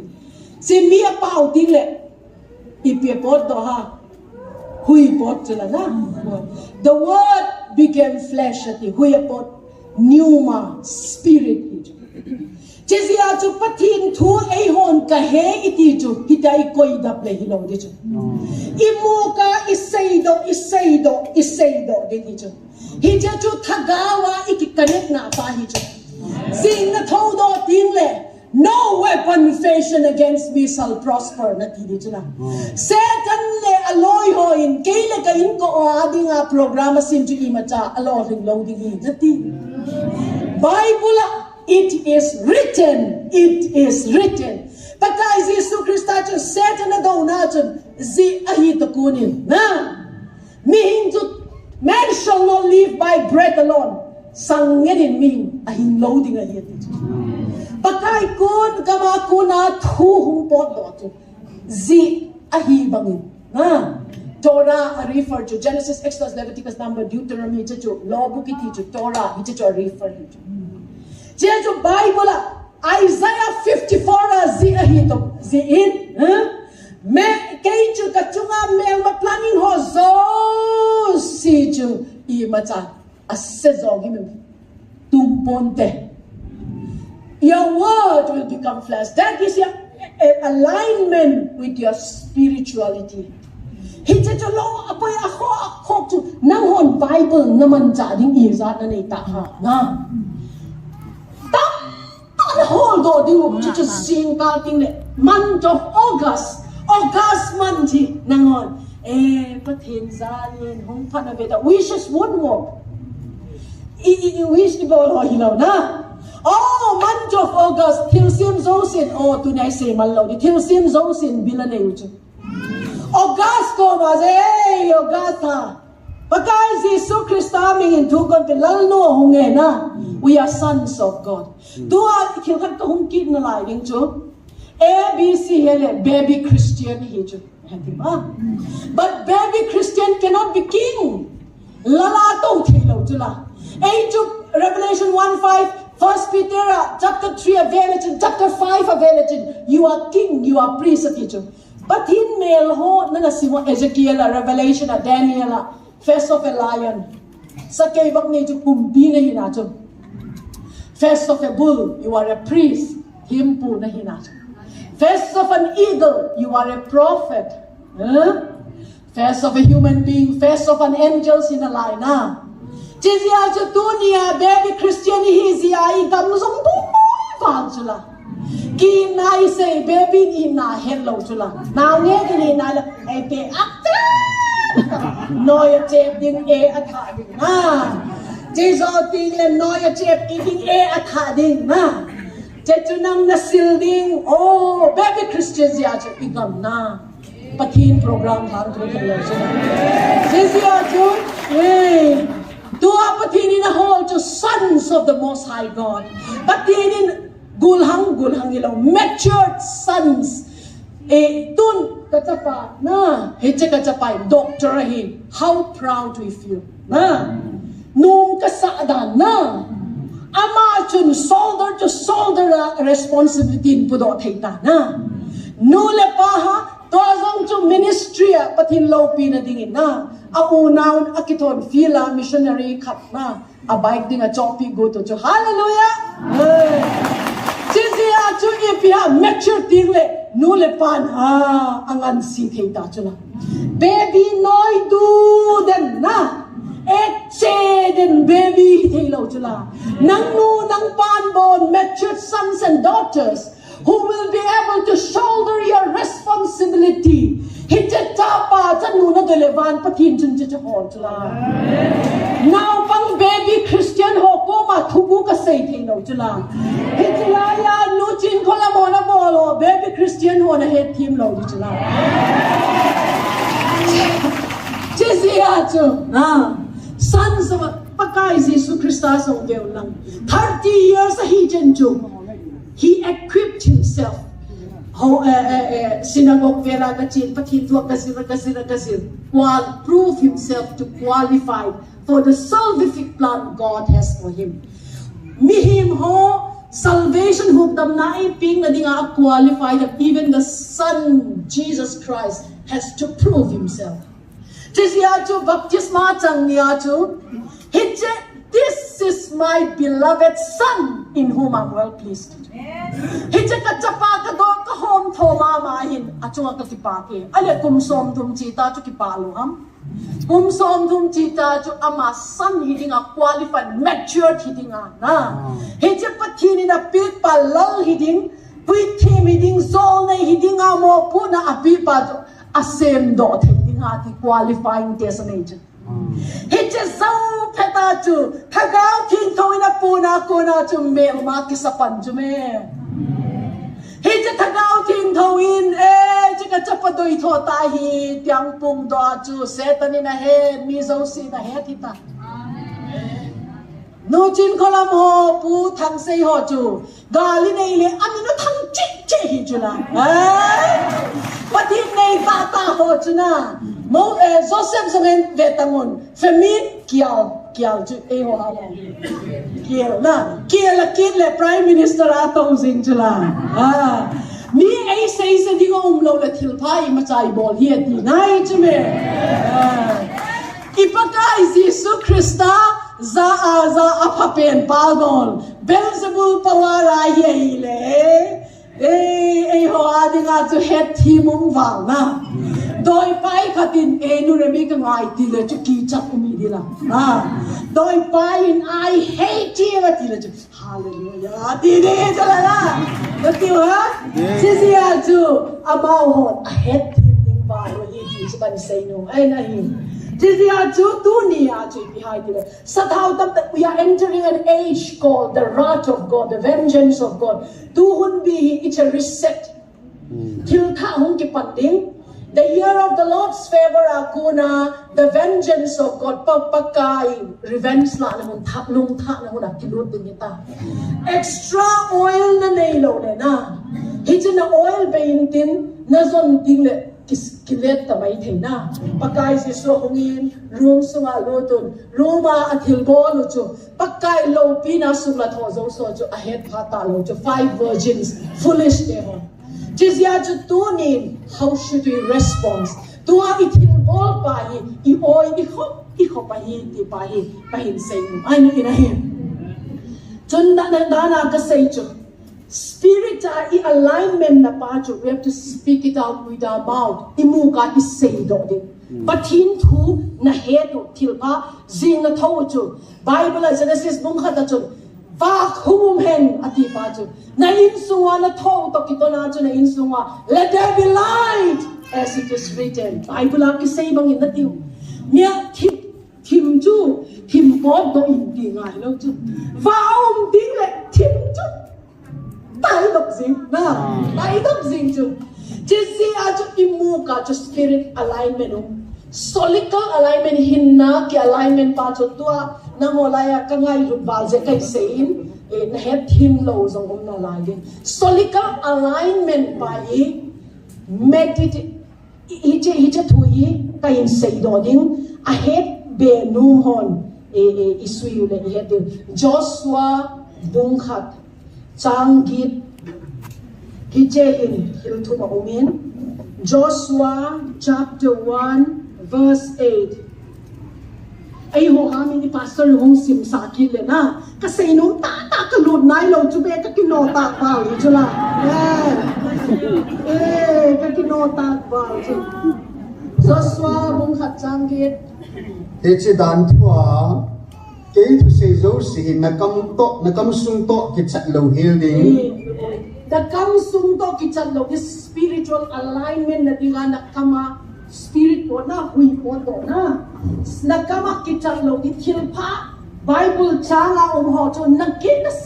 say di nakama cho ni na a nangman sun la zana nakial jing jinga nangman sun le zana na solical alignment cho na lung thimana gial sing sa hi Bible chang pa cho with your imagination, with your thoughts, your affection should always be above. Affection na meditate upon the word of God. Sulezana Bible to na lumtimana nga ituding, and then asunga ki sunzo si bangbanga na bolo the na dia na chi the ding hi physical alignment ipiha. asunga kisunzo si na ball do tingna dinga tungkimo na physical alignment for example mi katinang cho say sita na lunghang valid na kiba nakpigot na ahila na kinakpigot ting na ipiha Bible chun forgive Father forgive ngai pa ama ho ngai damin until bolo hei di pa chun na mu ting le nang chun thu na lang nu hile zo panang zalin kabolo dinagi na action na paju physical alignment he just feels soul and body to thagawa na kizap na paju Bible chang to na kamana gen body he the Bible chang su you have to meditate on it day and night na lung timaju in your thoughts in your imagination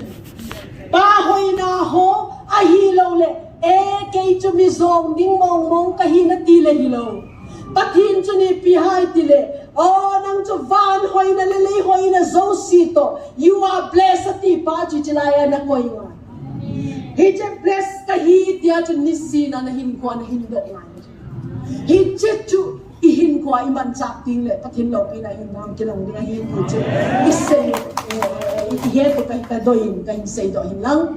6 dunia ka hin say no to the 6 war zone spiritual life ay 6 war zone mo gal tua buffer zone it ya intense war zone na dunia isay highlight pa hin mo dingahin pathin na lungtang tataadang chaho mo matam sen say do pihan lang war zone number 1 Efesa bungu kachun put on the full armor. Your struggle is not against flesh and blood. Nato patu kisen le taksa ahi ay ho ni het him lo tua zong chu i het hinga ka doi ma chu tun tao na mun in hin je me pyaya i het dinga i de chu i do pau chu ta sa le kisen hino dunia i het dingo chu mấy tây ho le ki dong hilo chu me ho chu mấy tây ho chu nga demons the demons that are at work upon them power FSC buka chu na ve ule lala khunei na iki ho chu demons hi no ha ki tha no thagao hilo ma ho so nga bui we bu ki ham team ho so nga bui we thì tha song vi lo chu demons ka heta ye doi tua na do chu lalna thunei na iti ho song doi chu thunei na iti ho song dia demons they are principalities mi ma hung le tia hiche ho chun ama ho chunga na atong zika na ama ho ai ho ido ama ho chunga na tong bang bangin Hamas ho chunga zong atong ama ho Israel do amit hadan ho zong gavele chin na kibang so we are not fighting anyone mainly ho ido hilawin we are fighting a battle spiritual battle ito Jizia chu hilaya spiritually a victory na di hong kisay spiritual battle ito tua ihet hindi mo chu mi ido pa chu mi him hilaw tua hije ihet him lo le na tunong dilen may tigal zo zong le na ay ho sing lang mi la azong mi him kidaw kit Hechizia chu tua thado ha kuki ha hilo ipu German ahong damdon kipaon na patpakain aho doin kipaon van na gamla ta zong ngai dilo if that same demon is at work over them Chizia chu tua imaak i zong humom le Satan plan I had him chu political division according religious division according ay hola chu denomination division according Presbyterian Baptist Lutheran hijet group itiu na independent church itiu division according Lord in vale chỉ dấu tiếng lệ tribe division ở coi na lại đinh chỉ dấu tiếng lệ language division ở coi na lại đinh ai ho ive ta le na cookie coi ham guite cookie ham khal le guite pai te ham zong ki su the guite ge language division. So the battle is not between you and me. Dunya ho mung makain, politics sa imakai ho zong i-heading mo to. It's not about tribe. It's not about language. No. It's about the demons that walk over us. Korinthoni bungli changlia chun. There is a demon that blinded the minds of people. Number one achun. War zone masakit pen to Bible achun. Hijis yachun na spiritual battle do na hiun na. Hijis yachun ipihak kinang na zong le. Nama ikivelo mo di. A individual nang kan senta ka di chu. Nang na hoy na kisabala ba nga chu. Hiche patin thagaw siya chun na bolo may chila. Na zinon mulo di kile. Adultery zong na commit thay di chula. Patin thagawin na nakimodi kiwa guess ka tahong sa ajan bolo may chula. Jeremiah bung som le sagi jang ku achun. A heart, human heart are desperately deceitful atiju. Mihim lung tim pa chu desperately deceitful to ahon is head him ding zongan. Til so bol ding achu. Ria ready zing ti na pa chu. Ilenga.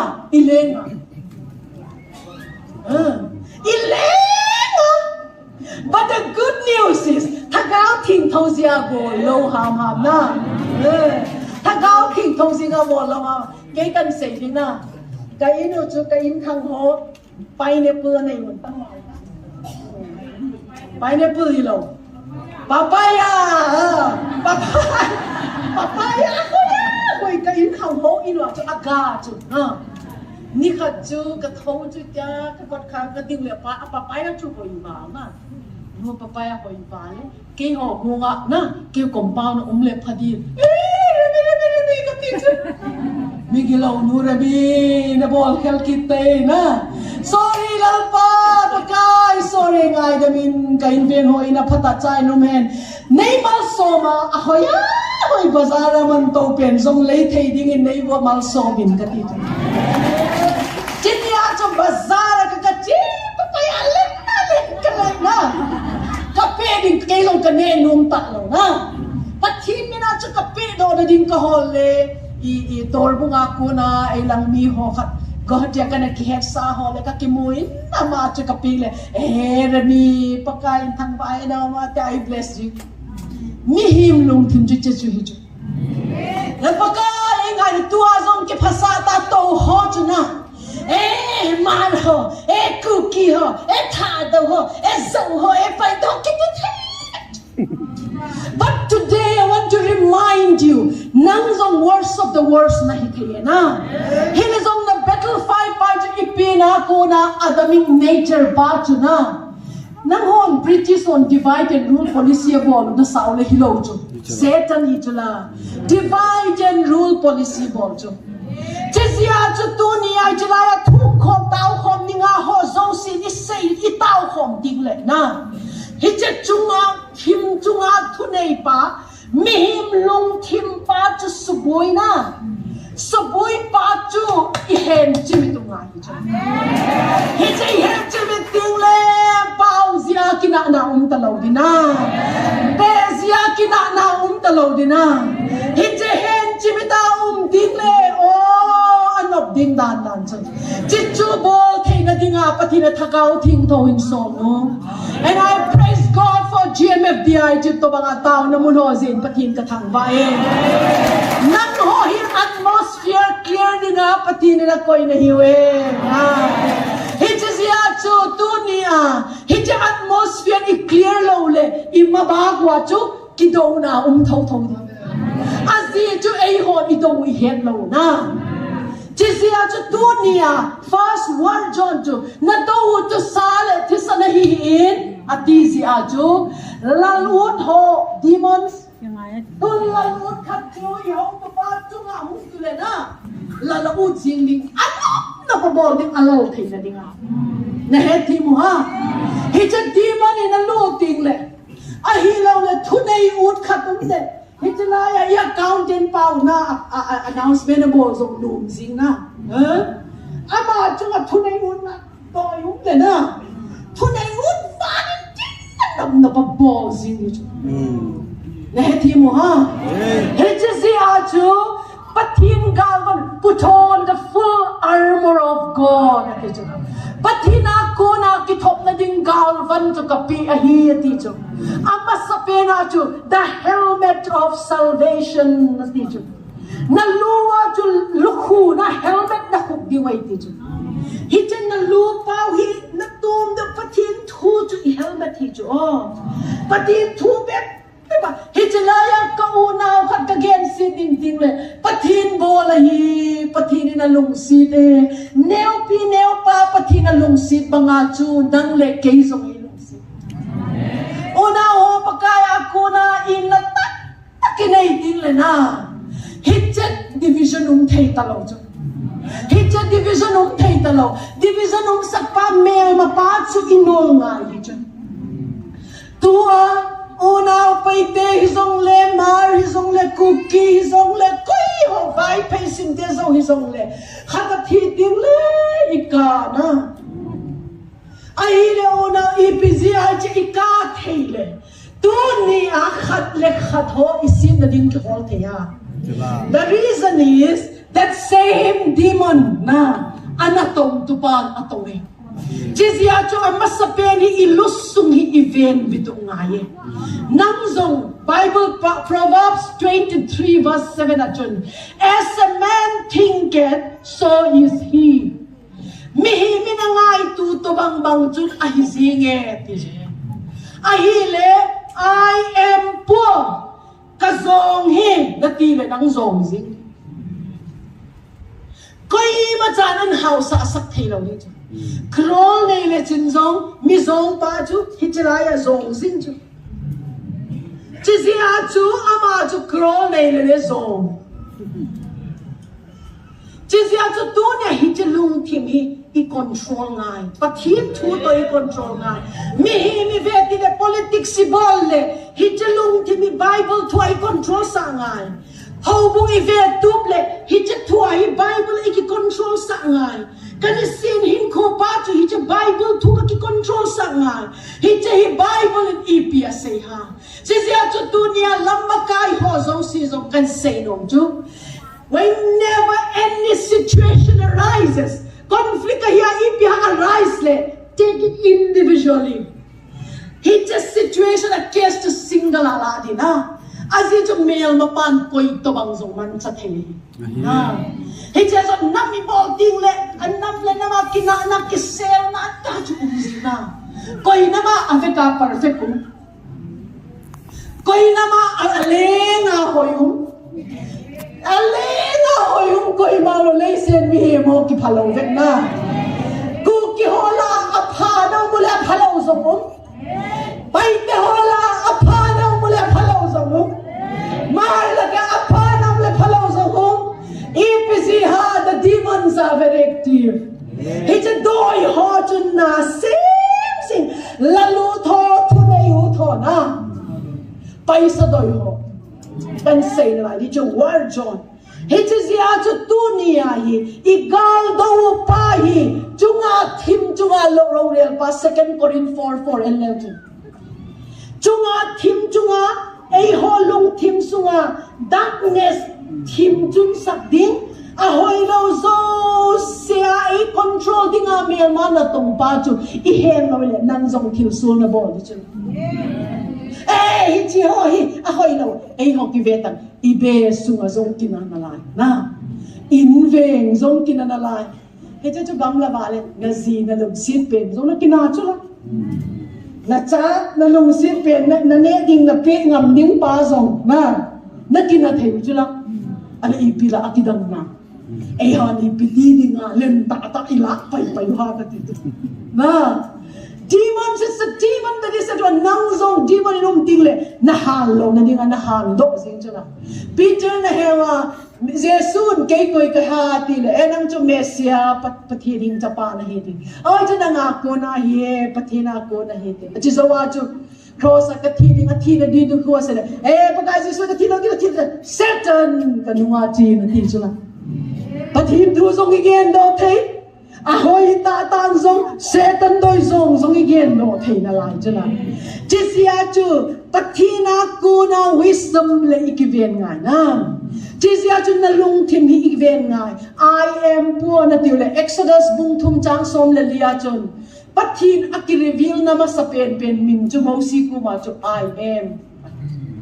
I am poor na tiu le pathini ni ma cha lo ke ta lo chu. Amin na la ka zong hi na tiu le. I am rich itile house hilhaken sinalaje Hebrai bung ka chang som le lia chun patinin vantil ko ti ko ma koi jeme dia isong vantil ko namu hilaw ha hallelujah kay cho ka hung tawa song cho vantil ko le kalam ta chulan vantil ko ta patinin na nei Heje vantil ko ho jo Bible na simule Hebrai 1:14 na chun hukdam na chang ho adinga na tong tu dinga pathin na ko yati chu ayo ha isim do na lai dia anang ho na simjing ta na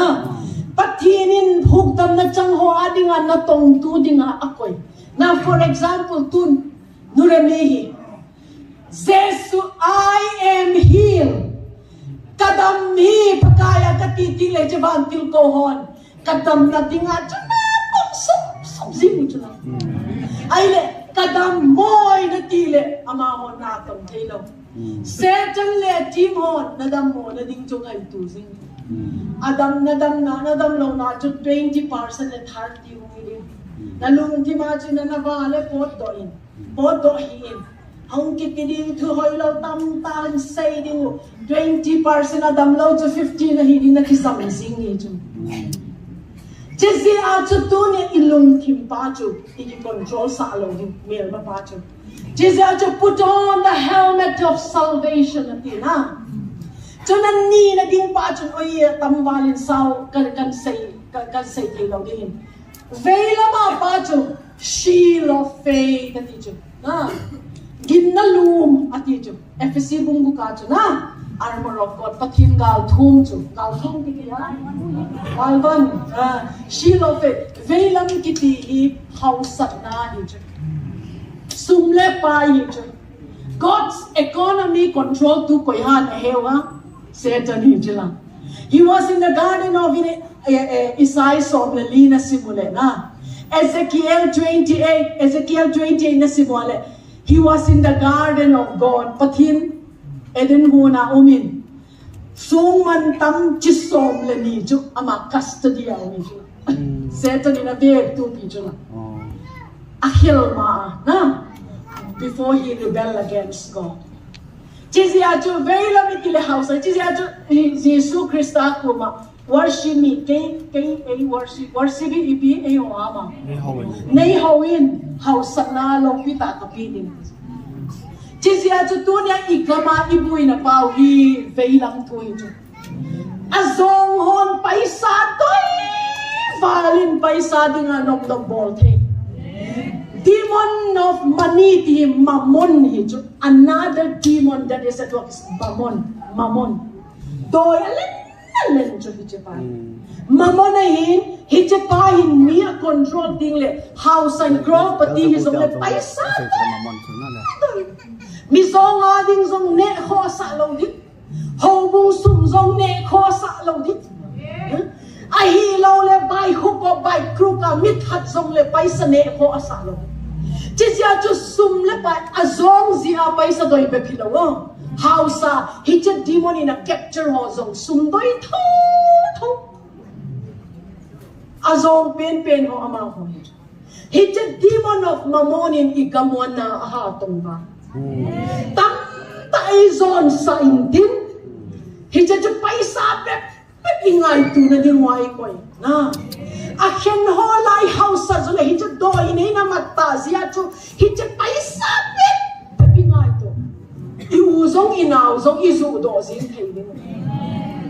hi chu zia chu ho bu mion I tang di chu bind the demon of mammon because we chu paisa hina we need money Bible at kay chu pakai na tong dim ka kipiun Patini na ipi ka chu the rich shall rule over the poor. Mi hang sa hon mi zong ho chu nga ro rel ding a hiat ti pha na chu e pakai. Kay hang san ta ka na thu ka sei thi na ding I cannot be poor ka ti. Na thu hang san ta ka sei do thi na dia ka hau sa ta na ye ka ti. Hilo le ja mi khatin kay chu paisa pe pe le thu ti zong ka sei ngam lo ti chu la. A nga kom zong le he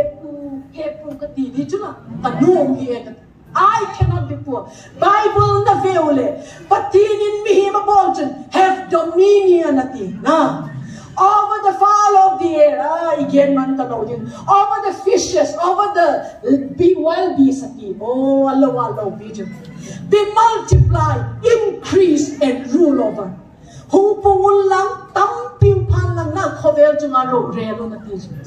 Ay malsom na chang sa FSC bung khat chang som niya kon som thum chen na simule. We are blessed with all heavenly blessing. Van malsom na zo si to ki bless ita chuna.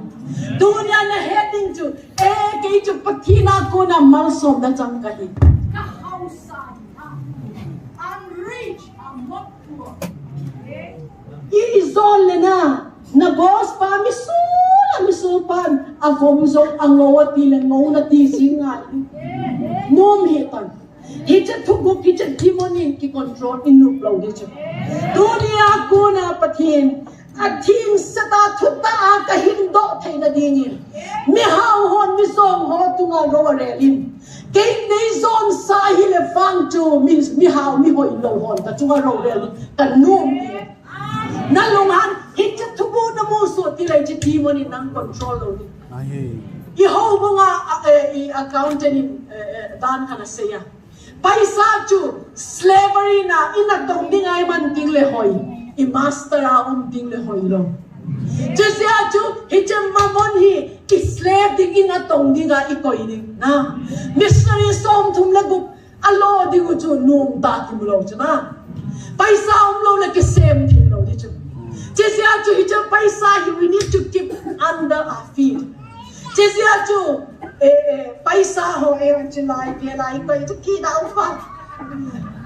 A best place na zipa amuna chu na paisa na seal chula. Hello? Jadi hello. Paisa chu na go and serve me. Paisa na naman do tigle. Kilo kata 50,000 na sendo na. Hijin na tong dingin ng bajin lang. Tapoy mo! Huna na nang kiktingahi. Return back whenever I need you. Na paisa chin nang sa heads because they need a master to rule over them. When you know you are their master, nang lala na umting le man head to. A paisa chu khoy laya zong len son kiti chula. Ready ma? Asi piha pakai Yesu Krista chu. All authority in heaven and earth is given to you. God itula. Peter Zan ko a professional fisherman itula ma sangaman man ito. Zan ko adel zong iba cha mulo. Pakai Yesu Krista humpa. Let down your nets into deep waters. Tui tulama na. Na nets to pai doi kiti. Sangaho zau sinana zau chuna. Running race ta chula. Kay jo pakai to be the sino met ya running race aneu ho chunung la mau to 152 big fishes at the Bible at Allen tatangot anet zong se unum zing chu paisa hina it's neither good nor bad creation of mammon authority nei pai Jesiya chu nangipin pakai Yesu Krista ming kanatong imati di chula. Jesiya chu dunia hijlaya tao hom ning anahong tingule. Hija paisa demonic spirit of mammon a control to pai tilado man. Dunia hilo future na paisang tipeding ipipiang kibolding. Hija demon chun division ang lungding na. Tilopita i-expect ho, pati ni pinom ho zong na. Asu si nga may magic po na lang. Jesi atuto niya, shield of faith. Breastplate of righteousness. Na om watu, diktat na om ho. Diktat na om ho. Third, na hatu. The most deceitful adilo pen jujehi oh. Guard your heart, guard your heart, guard your heart. Na God lole, blessed are the pure in heart, for they shall see God. Mitamtang na tao, hunang olo, patin na go, hezong patin na mutay lo ipisi ha. Impure heart. Mula sin na teasing dito lang. Because hitjahat adilo le chapo na nanay paidin. Hitjahat na ilaw le mizo sinamunim din. Anangol le na zipa ngol din na forcing din. Ahilaw le kazil na ngol le na sinusong ngol din na force nga din. Self-righteousness umsing. It is there to blessed are the pure in heart, for they shall see God. Patin mo literal amunumi uma. How will you see God? Patin ito mo din literal manifestation, revelation is very powerful. Bible avein patin naman sa hozaw si encounter, revelatory knowledge na yun. Be it Peter, any one of them, name them. It is here to do niya ilong timpay event. Part panay tahin, dahil dyan kakahin katin. At the right hand to the sword of the Spirit, that is the word of God. Word John. Hit word John hohi nagato ajizya to patinin gal vana picho. The sword of the Spirit. Paul nam sa kha nam sa ayo amin kaheta ye. Jemsa jay patin thu hit melma atik na thu. Dana kasay na hewa. Patin tu na gendo do. Any planning kuhatia KWS a mi ho una ho so si homa tao hom na kanay ni wasong pat kamangin jilay jung kasay ito yung song iheyu na. Isang patin iheyi as your will is done in heaven vana na day dan hito bangin kami hola na doy dan himangen na. To Isaiah 19, every planning that comes from the enemy game shall come to nothing. Itidi wahina. Mer magpakuna, kodrum akuna, ho sit na dinga program ho so siya fail din tawid din. Fail chila na. Fail ta zata fail ito. Ijilaw hile. Tunya to chutney hiding mo chila. Isang pati rin chutney din o palo. Malchagot na. Palchago, malchame mo chula. Iresang patini na palo na. Just a word of God.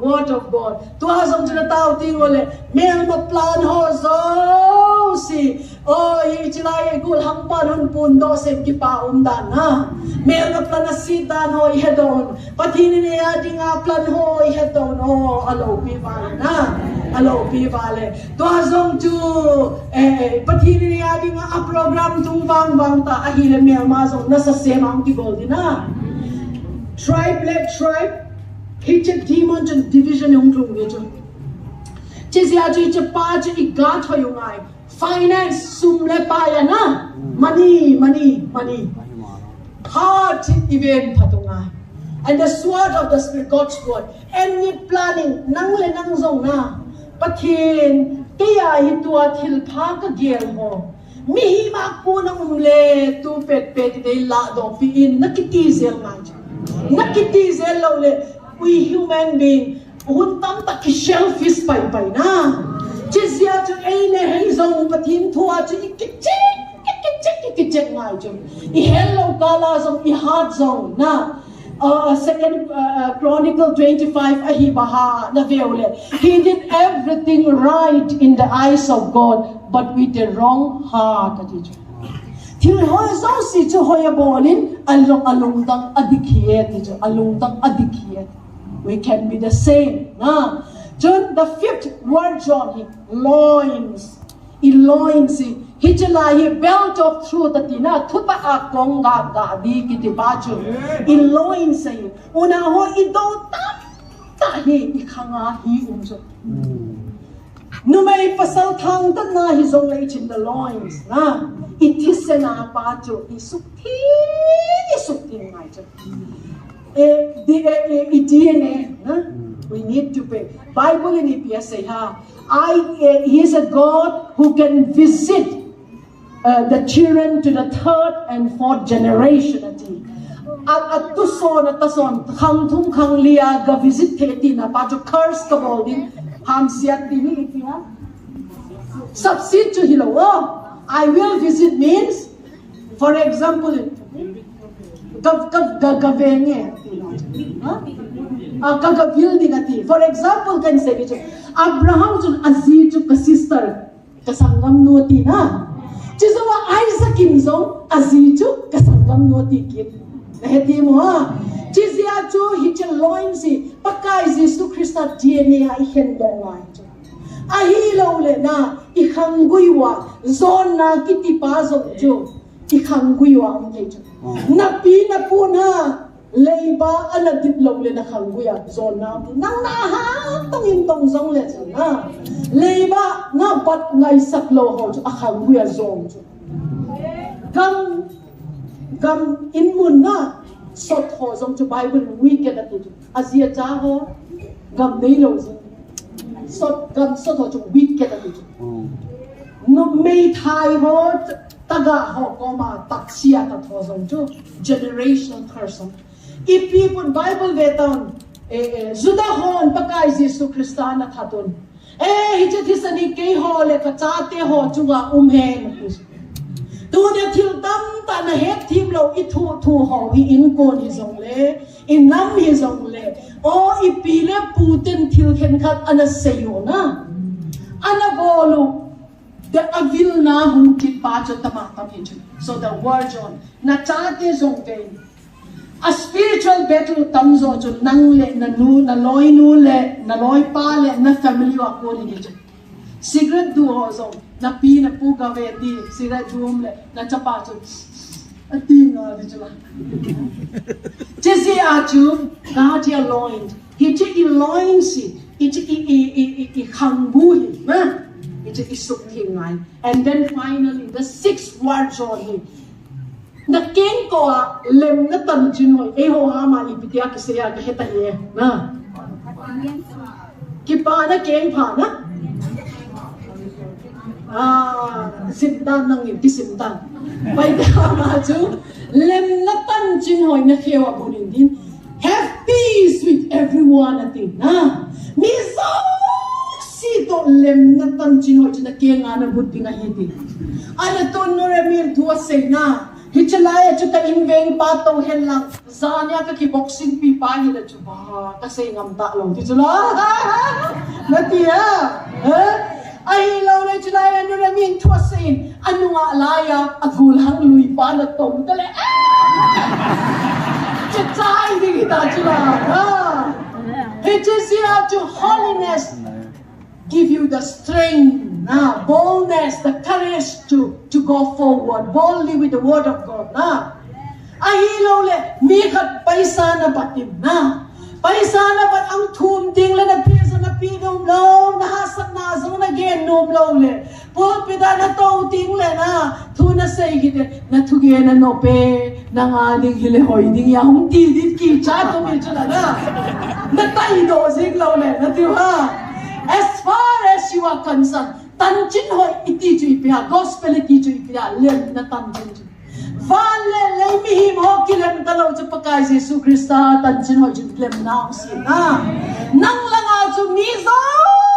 se tan kilem ni na van mang na bang aka na Calvary chun khen na ni ong tu po na ham dunia in ho iti ho zong chu ai khen ding in na anaba le na ti ha patin now hoin patin cha o ei ho bang chu hat ka nei ta hin suda nam Israel nam hi na no ga suita ta le chu lo pi ding ban chu he che sia chu tu nin ka sei no pe chu ging tu khat hi na ilung thi ma chun patin in na in nai ti chu ipi ngai lun na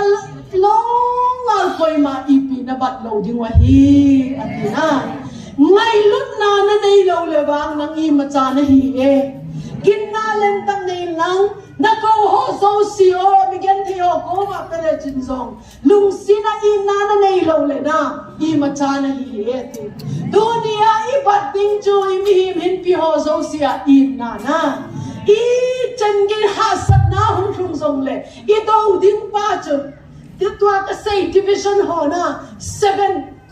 gul katanin amay sagi kati pa chu ka sermon dang anangai tu chu nga ka hunga ka sermon hi chu Chezia chu hitche ho I do ding pa chu do hi te na mi hi mi do lo di hi chu hitche tao khom na mo na chu I chunga demon of perversion demon of mammon demon of division demon of religious spirit demon of the judiciary system kayon jilay ho ruki man itilaya kayon kahet hinna no jipiha because we arrest the demon who sits on the judiciary system we dethrone him and we replace him with the prince of Zion judiciary system to pa chu ada kipaihan baka Jesus Christ ay kitong sa ating chief justice of India in thum podo na hitches ya tao na ding na spiritual battle here idong ni hito niya ihe tao de umin hitchen idong na diwa information ni pati nga patinin hegemony naman ilaw bigasan patinin ka tambay ha hung ding things of le patinin GMFDI le Utang say pitching column le team ho le dunia jalaya ho mi ho makai ho patinin manchain igama ding in patinin for the manifestation of God's glory. Patin lo pina kisukla dading. As His will is done in heaven, let His will be done here in GMFDI. Jadi lang ka kapile, ikam sumbum pia. Patin power demonstrate to, patin glory demonstrate to, the goodness of God demonstrate to. Sulang tu dingin, patinin na lengan balsom na betahin, nakipahin.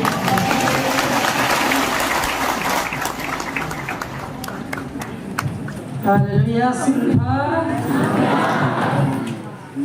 Nura mi thase so ngai la ka to na ka ding lo sa sa. Soi la ham khana ke ma ki tho han na le.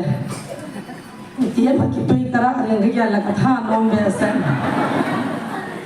Ke le ke ki mu bang phun ka ki ya nen ka tha nom wa le. Ei pau sa ni ka so sei do the na le ki chi de sa de yong le. Thì là cao à con hết thần thế này này nào in sung là ho có câu là ra nó cái beng ra gì mình gặp bấy cầm tàu à thì đó thằng cầm ra rồi cũng cả đi tới bằng ngày lâu này chỉ cái ngày khóc lâu thì là sắm bể sẽ mà rằng là chỉ cả cũng cả thun bể sẽ thì là không chịu cái tiền như thế mà hết mà anh giống thì hình ai cái một tụ buồn phone YouTube họ rằng aki hà luôn man này vàng chân đi khách chú mi tam bị hình in thật rồi anh nói xin nói hình này hết nằm chỉ tìm nó cho xây nên thật rồi YouTube Facebook họ bắt cho họ ít lúc rằng là si kian chỉ nó làm cái đáp này nó chỉ lúc rằng cả lúc nông gì quan đây lấy cái kisim riêng thắt xí nào chân đọc luôn luôn rồi đi điểm kiến hình ta cắt chín cái này, là ra này hình khăn nó ngã khăn này đầm luôn cái này, mình thì luôn là cả là cũng phải in thật, hết chân núi thì thằng ông nhỉ thì nó không khá là vàng in, và thì nó hết thế mang bầu ta sản họ sẽ kiến nặng ta cắt kiến hình kia rồi, quên mang cái ta sản thế rồi quên mà giải sinh phải đại gì thế rồi.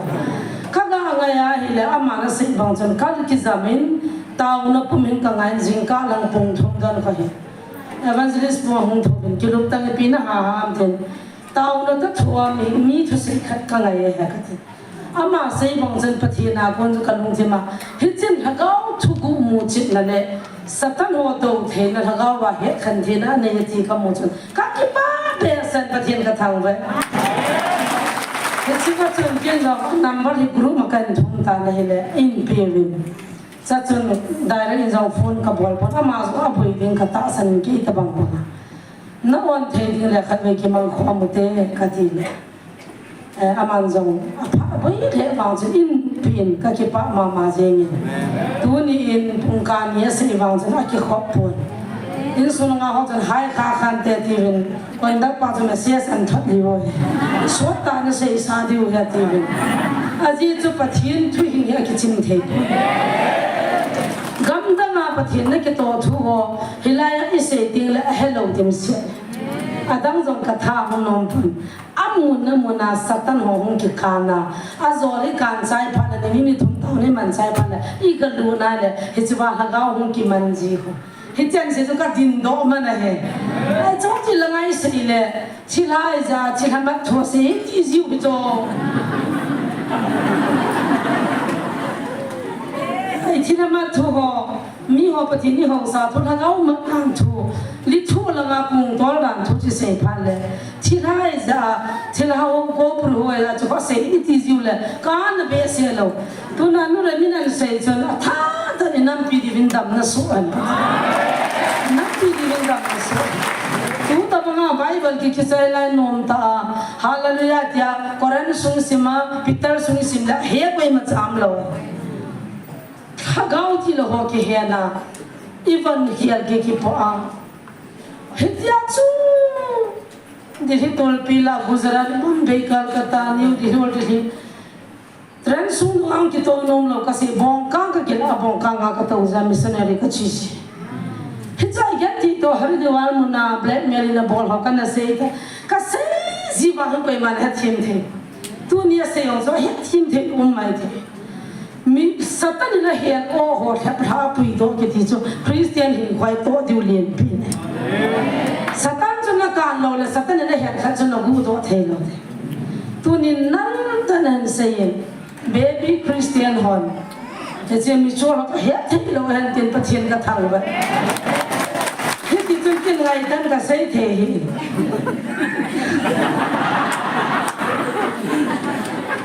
ama ABC jam nga tie he ja choi ta chu se ke jam khou kai je chen na boi zat ne he chi ki kang sin he then ka ki pa be sen I chan hamin ke se lo nam pin dam na ne te ti ka ta sa ama lan su mi te pa thiên phat thei bu an na minister to khom wa he an ma he khan thei lo de hin ka taw pi ji pa thila ho doi ho ka no khom pi ji pa ko evangelist thang len se Zania thu pi sei pa chu pa thang se kan ne pu a sei nge ji wa cha het khan lo Zani nu te ho mu ve nu in nei pu ho chi bai ti wa chi bai le evangelist wa lu hang hi bang ki saru khan sa na ho lai ji na ai ki ve na lo hang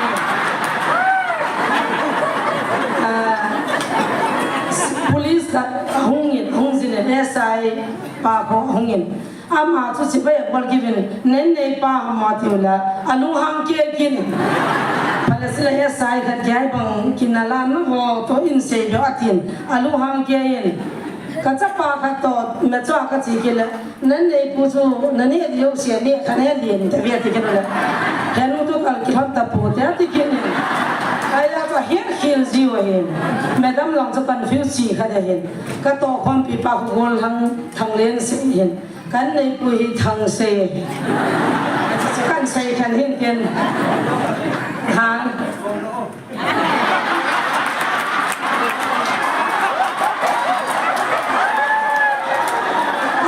gol hang ba saru khan da bong ba jong ding do ano le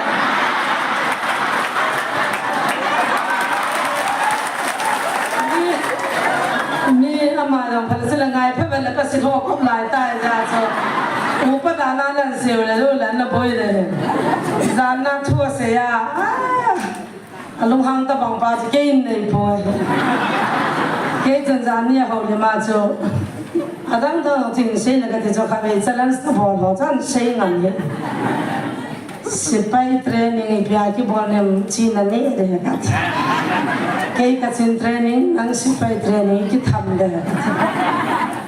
amang jong chi ba sa ke jong chi ka sai bang ka ki bol han thon na he ti chana chana ki thama tu ni he inung gel le nu le mi ti in su hung wa lu chu an na to an se chen ka khulang chu kan ngai ka thau no ma chu tha yu ma ti ngai ki gu jing ke ba nga chu tu jing ka มีหิงขันมีขันถาวนะอาหารานทุจะกี่โหกันกันก็ได้เกี่ยปัสสังกันจังสมก็มีนิ่งถาวนี่ว่าจะอีตินเตตานเกียลเวไว้บุษวันอีปีที่ต้องจะพอเป็นตาจะจีอามาวัดจะอยู่ดูมังเดิมนะจังเลยจานนี้จะบุ้งบุลามีเป่าเลี้ยเลี้ยปังกันเที่ยวเล่จะหูมุมาตะตอกเลี้ยเลี้ยยังเลี้ยจันเก่งเสียเก่งเสียคุณจะต้องเลี้ยเลี้ยเนี้ยไปหัวนักสารนักษาเก่งเสียด้วยเก่งเสียอันนู้นห่างไงไลฟ์เก็บหุ่นกี่บอลกี่ที่จะโต๊ะขนาดนั้นเหรอสิบเซนละหัวมีดีหุ่นรู้นะว่ากับทีวีกับตู้แล้วกับฟรีซบ้านะขัดเชนนะบ้าเกี่ยวกับจะขัดทาลไว้ได้ที่ว่ามังจังมีสวมงามาหุ่นบุญว่าอีบ้านรู้ไม่เลยที่น่ารู้นะว่าขันพิสตลานสุดว่าจำส่งกี่ใจว่าน้ำมินฮินดูโจสิคริสเตียนนะสุดเลยนั่งลงเลยที่นั่นก็เที่ยวคอมมิวนิตี้ก็ลงเลยที่มีหัวละว่ามีขัดจังอ้าวมีอะมันนี่พูดละงามุกइपिमी ने बनता कुकी क्या कहते हैं क्या cookies chocolate है क्या कुकी और हेलो चॉकलेट है हिचवा थुचुका न सेवन हाँ सत्तान कौन खबलनी पति नहीं हो साधे आहा दाल चिला हुआ कि है ना चिला हुआ तो कि दाल हुआ बा अन्न लोटी दोनों बा अब मुनखना तो काली ना तो मुनखना तो हनुमान मुनखना तो शिवे तो न मुन तोฮิจวชวนเซจนก็จีก็จ่าเตียงเช่นส่งงานที่สุดเราสมพันมีบางผ่านในวินนั่งคนละกันตรงอะไรสุนทรนั่นเองนั่นมินจงจีที่นั่นบางผ่านเกี่ยกันด่าใครละงานเอ๊ะที่สวยตายก็ลิ้นเป็นละกันยองเสียงกิจใจก็มินจงเสียงกิจใจคนละงานสันเดย์นี่จิงก้าเทียนละที่หัวสนาคงสารีฮิจันสนาคิชิจีsana bilba sumyang na sanjong an choi jiu pakai ho na chumin ei ki kopi hichiwa hi ho lam kai hon mai cham long na choi lo diu hop som long na pi lo diu tiwa hichiwa thu lo ma don lo jong hi in sa na ding a don hi sa ba ei dem na nai mai ka tau pia dam ho le a ping tha ho le pathian ka ho sa ho le ka poi pi ho a lo do chu ka ni ding a lo me ti an sei do jen pathian ka tha baคิดก็เสียงปนเสียงก็เสียเทปเสียงวังละขดตัวไอ้ที่คิดดูถ้าเราที่นี่มันดีบอกก็ไปพิจารณาว่าทำยังอาจารย์หัวเราเห็นอาจารย์จีนี่ขั้นนี้ถ้าคำนั้นนู่นหันหลังส่งเอาคิดทำมองตะปูช้างนี่ทำขัดตะปีนอากิจันนั่นที่งานกระทรวงคิดปานไม่จำสิ่งหงวิทย์ก็เท่านั้นหงปูอาจารย์บอกพันอาจารย์จีเวทกำจังอาควาจามปูkata min tu than da tol chi lang sang som ma lu de tu tha ka salary sab kuch आपको दे दूंगा अति जीवा अति जन दिन मंजा कोई हूं P G इसा खाओ ही गम दा गम ला पू से तेनु रे मी ang ho di ta haga mang ima zo se patini ho sa zo se kon hok so mai cha ei pi ai ba nga manipur la ka mi ti hagao ka hi cha kan amenมิจฉาไปเขาก็อิจฉาก็สารวิสงกระดาษก็คิดว่านะฉันตัวก็ทุกวันเสียด้วยจะทุกวันเสียวันเราก็จะไงป่วยเกี่ยงก็สารีก็จะยิ่งเสียสันเดย์ยิ่งการนั้นมันช่วยความมาดิ้งสิกิโลจงเราไปพัฒนามิจฉาทุกกันนะเรียนนักก็เรียนสุขเรียนแต่มันก็ติเกตก็กินอะไรปุ๊บเทรนต์จงก็กินอะไรปุ๊บพัฒนาจนได้รู้ไงลำดับฮิจิโซป้านะก็จิลกับมันนะตาวนุกับมันนะก็คิดหักนะปะก็ถ้าก็ว่าพัฒนาโซก็เดียตาก็หูที่ไปกินเหล้าไม่นี่ซื้อก็พอเลยสปอนเซอร์จงก็ฮอลป่วยกี่ฮอลลงน้ำมันเลยกี่ดำจุกี่ฮอลเลยกี่ดำดีเด้อท่าเฮียจะหักสันสาสก็หูมาตัวนั้นก็คิดว่ามันชวนไปหัวก็เป็นคนละ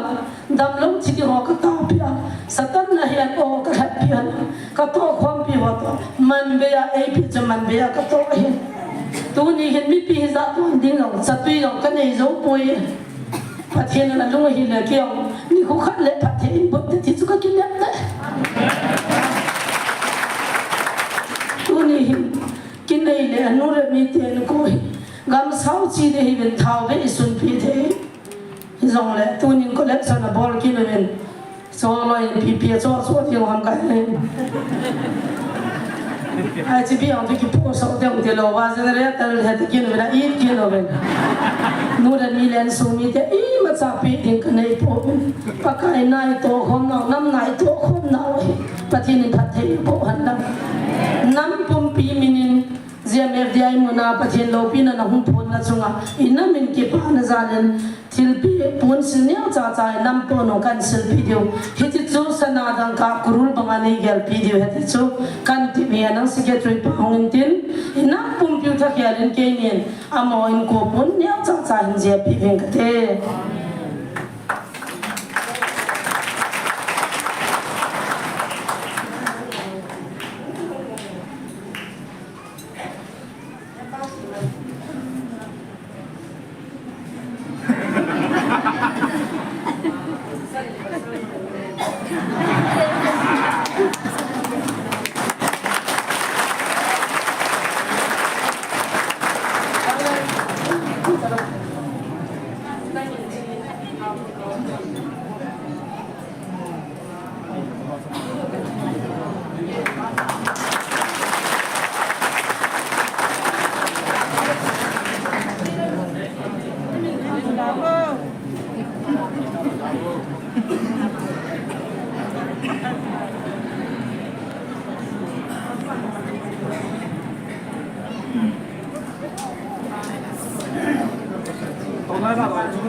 lim cọ vào này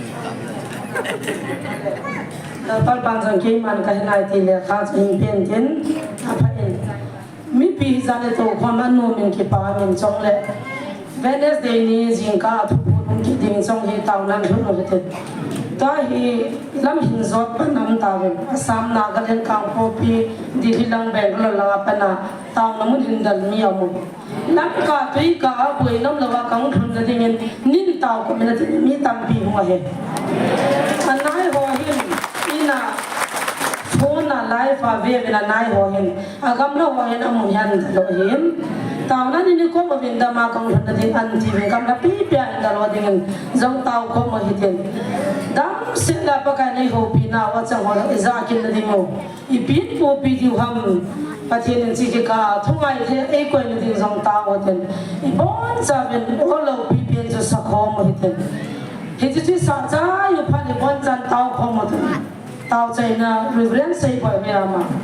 ong la ma in sung la ang da he pa pastor lam chan ne reverend lam chan ne tan thi bon sa ben taw tin taw chai na reverend lam chan ne bi ho lo pi pe ti sa kho ma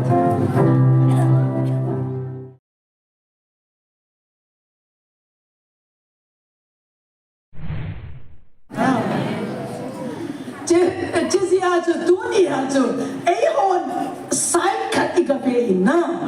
hít chứ bài ông thầy hít why are you limiting God if it is not what he into na limit to ha me him look kinin ngay tu do zo le patin hindi nga kilom lo ni chứ Bible la igol hang pa pao chứ na Bible na bel na gul zo pa pao chứ la sa bintong sangam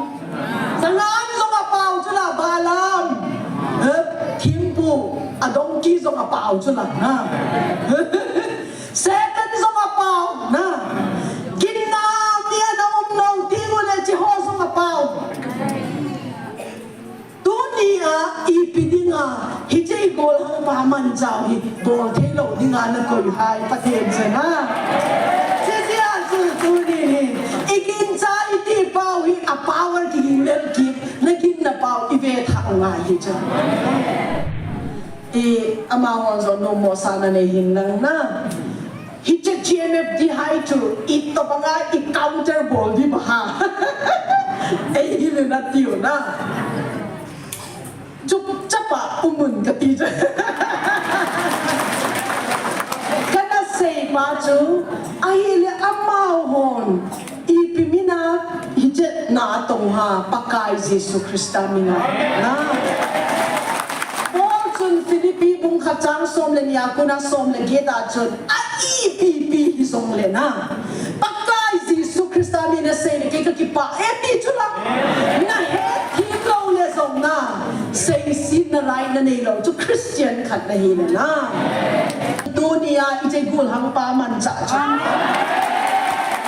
lam ke pil sa ta ana na he na zo si to man cha na ding na lo le na una wo ki be te dunia ite zo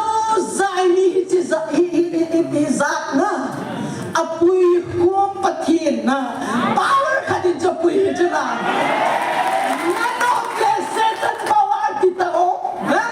ako hi e na hila zong dunia ite la ya hum ko mon pakai Jesus Christa thang ba le chunga kuna pakaya kuna lo chun pakai Jesus Christa athang ba te na ay pui ko ma power ay ko khom tu hi ipati na hin ipakai Jesus Christa thagaw tin ko hi iba choy ai do ku ki ham ki thim hen la na num ba bo ni ka nok ya ka thep be se lo in hi zong le ka hin mangut ding a hin God ya chu ku ki worship service a thu ka sei in DP how kipin pass mark a bit ta he Goti ako na hungo una pa Paulin ho so apul le sin singa ko na so message ay thothita na ahong ngin ka kin chain hoi la ya ha Goti lang zong ai Paulin dunia injilaya kong ding hi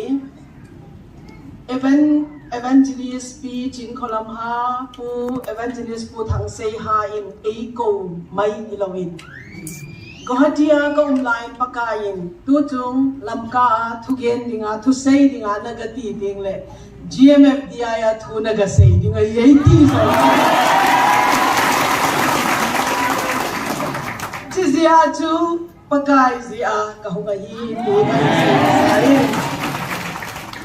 chun tunin no chin kolam le pu thang sei hi ama ho zalin GMF DI ho zalin pathin lin ka thang ba in hije times le season a pathinin pakain aman cha theiding mi nei pawi I ham phavalwe ko hatia ni kum akunin dotna hungrungin GMDFI ho na tong ko ipitin na nga ito baha ahin tiwin. Na hol tao na inay nge katin. Patinin to in page kain saying to nito ka saying no matapal siya cho. Kasal mo no YouTube ano na kayo ulit 2 hours less than 2 hours to umlo ito. Siya cho kahung na ting taa kahung ito lang. Kami pakai Pentecost Day niya pakain na ila thagaw ting thole na hong tongin tini het tin theyu ka ging cha lang kami ho iwang phatnaw chu ham zo si he tu na he che chu Pentecost spirit nei naw chu hallelujah asam lang chu apu yung dan chu half long lang a unaw ma roi zong le ku ki tha do hi zong le ham da na het lo ya bu yu mi chu me che lai chu pai te ha min sei zong le na het tu na tila zong chance ka nei sia ku ki tha do ha ma ka hin sei de ja Amasata in introduction ning bawin katin kasi pahi Reverend Pangkolian Hauser. Amen. Sani kanayon kacapaw aupazo chu tuni kay ho charcha programa na isin hung thayin at sa pangzo na Dr. Ebenezer Hauser.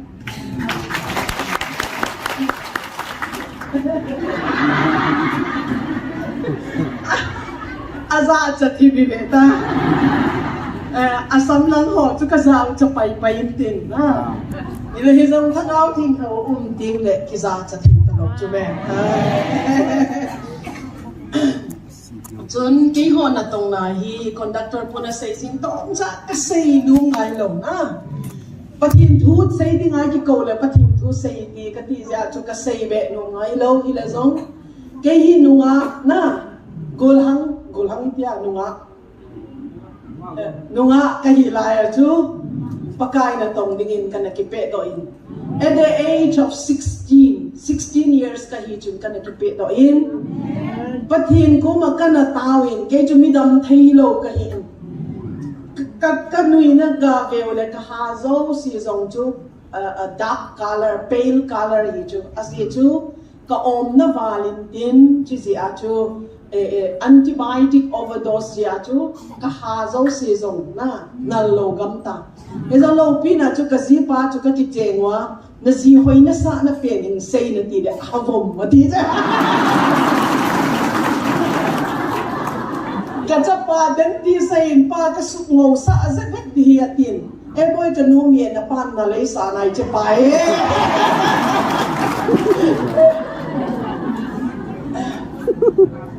pakai ko magana tawin kadam mo val zizin missionary din kana kipi do in kanula kapan kadam mo he in kay chu dam thei lo kanewa ko na hisin kapa chun hospital kapin do ako na oxygen kibul kahin kapajun hiche ka chanu hi ahin na nei hoi pele pakai na tong ding na pinge atia ahin la sa jezia chu pakai na tong dinga pakai nei ko kitin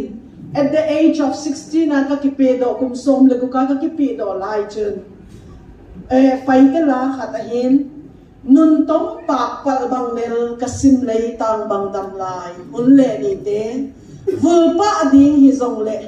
pal zatam ten tau pa pa pa in sim lay pal lon le do zo zong le ken bel tau pa dim sang mi nge mi le nagim chu pakai nagim chu kaduanga pheng lo ding hi ji pakai ko makan kinat na hin Sunday school how to vela ka nagzaw kazipa le kang kihetao kakingayo kazipa pakai na tong dinga kipedo nailo ni khatchu kakiheno nang pakai na tong din nakipehin kay jo full time din kakipein ikicheng kay ding hi ti pa chun I let him go ama zongakap kay zongakap ay after 8 months acho leadership seminar lam katung public ground siya bikinum pacho kay ho kahuinuin ulian chu twilight surgery hin ale amazon che leadership seminar acho hum kipedoin ta chu kang kimuki to atila kuna di mong hi chume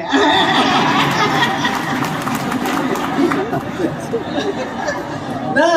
ayun atila ibo gi lo ting le na among la ibo gi go ting le thai lo chume ati no ha hilezom itel le pha na lai di chu pakai grace pakai mercy pakai favor and there's a grace called restoration restoration to wasted years zong ka return dinga hi na phat anana naman sa ho zong kape kid dinga hi na lokason ane si ho zong si song ka return back dinga hi ti pa chu inezia chu dunia wang pha ham pha na ti het to yung isan chun here am I ministry si atomin kan say dinga hin pakayin mitam ta hi vision veligin chalo na kayong traditional background na ikata kipudo ahin vision ho zong inagin sabi no today hilezong pakayin ay piting le kaginja po iti talong today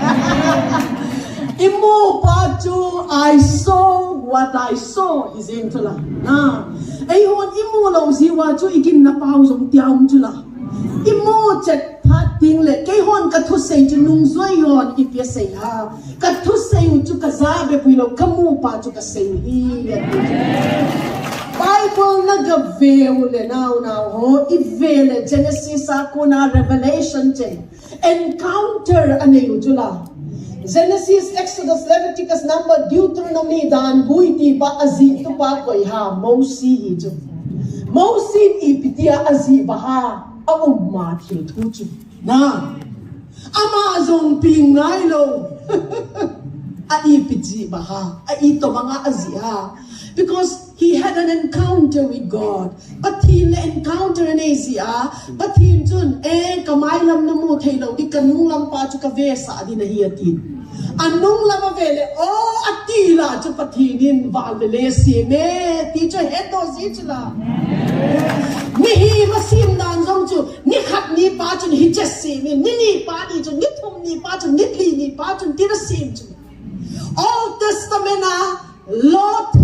law book in azik tu mosi tam tak kasi man loading chethui tu niya messaging kasi nung balzi nga taya ka tayo dito. New Testament 1/3 of the New Testament book wrote by Paul who was Saul. Azik tu pa Paul tu 1/3 mun thuma henatu mun khat mun ni 2/3 of New Testament zik tu pa tu taksa ka hagawa kahelo lama kagaka tawin kamu Damascus lampia encounter ane na ho tu buksa a reality ang palakin jakit talo na jesiya tu vision kane pati ini mo saho zo si chu Bible kamu 1997 kanu pawa pat kay na tong din kakilanin kazipa zong kilanin pagkay na tong dinin 1990 1991 December 14 takitengun 1992 May June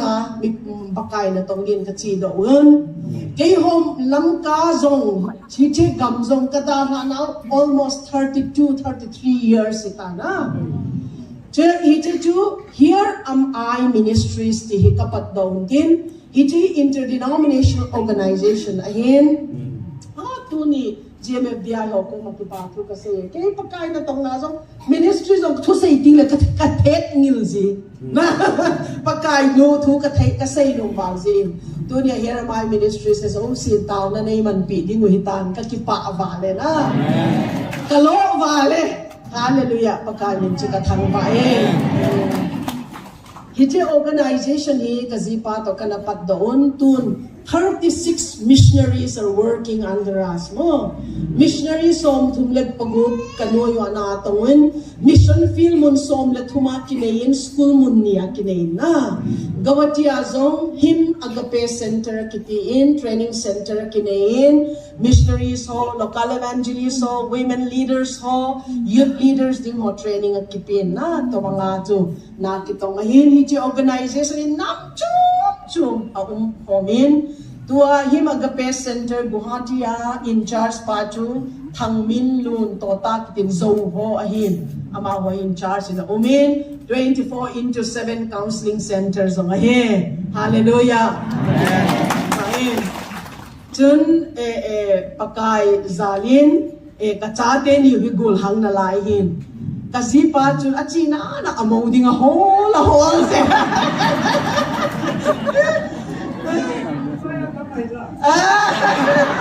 siya chu apa le ka holo hizo arunachala chi lamga hong ma chu arunachala tu se ka ga tune din praise and worship ti ma chu no may mel hoy ta lakim pati ni naman sa amon kasi pa chu toy 80 hin kay chu toy kahin imongit ka mo ta kay ano pasaloy agul hang lai aziding o holo na ang upating ule amoding o holo na nunga chama meluhi jala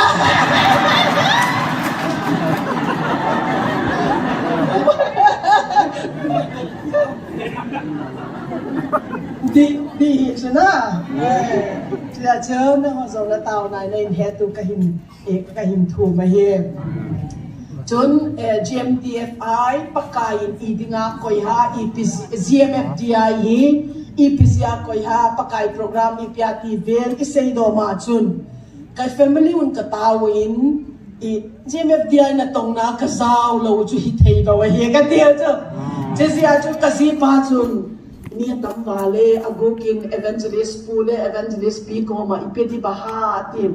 kay jun ni tam ta encourage na dinga he kasi ajun evangelist pule evangelist pi hung hen lang na iche phana sa mga committee member ho song na dot lo dingo nang hon no pan phana sa mga na naman sa tiyo CMFDI na ito kasi pa na ipito sa na evangelist pula evangelist piyo ha amanzo na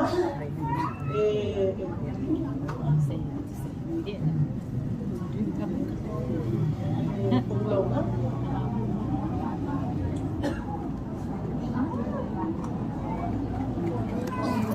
mong natin di ba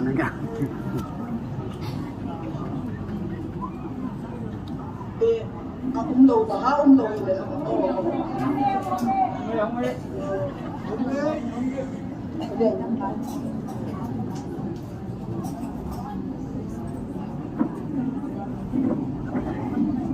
他放没了有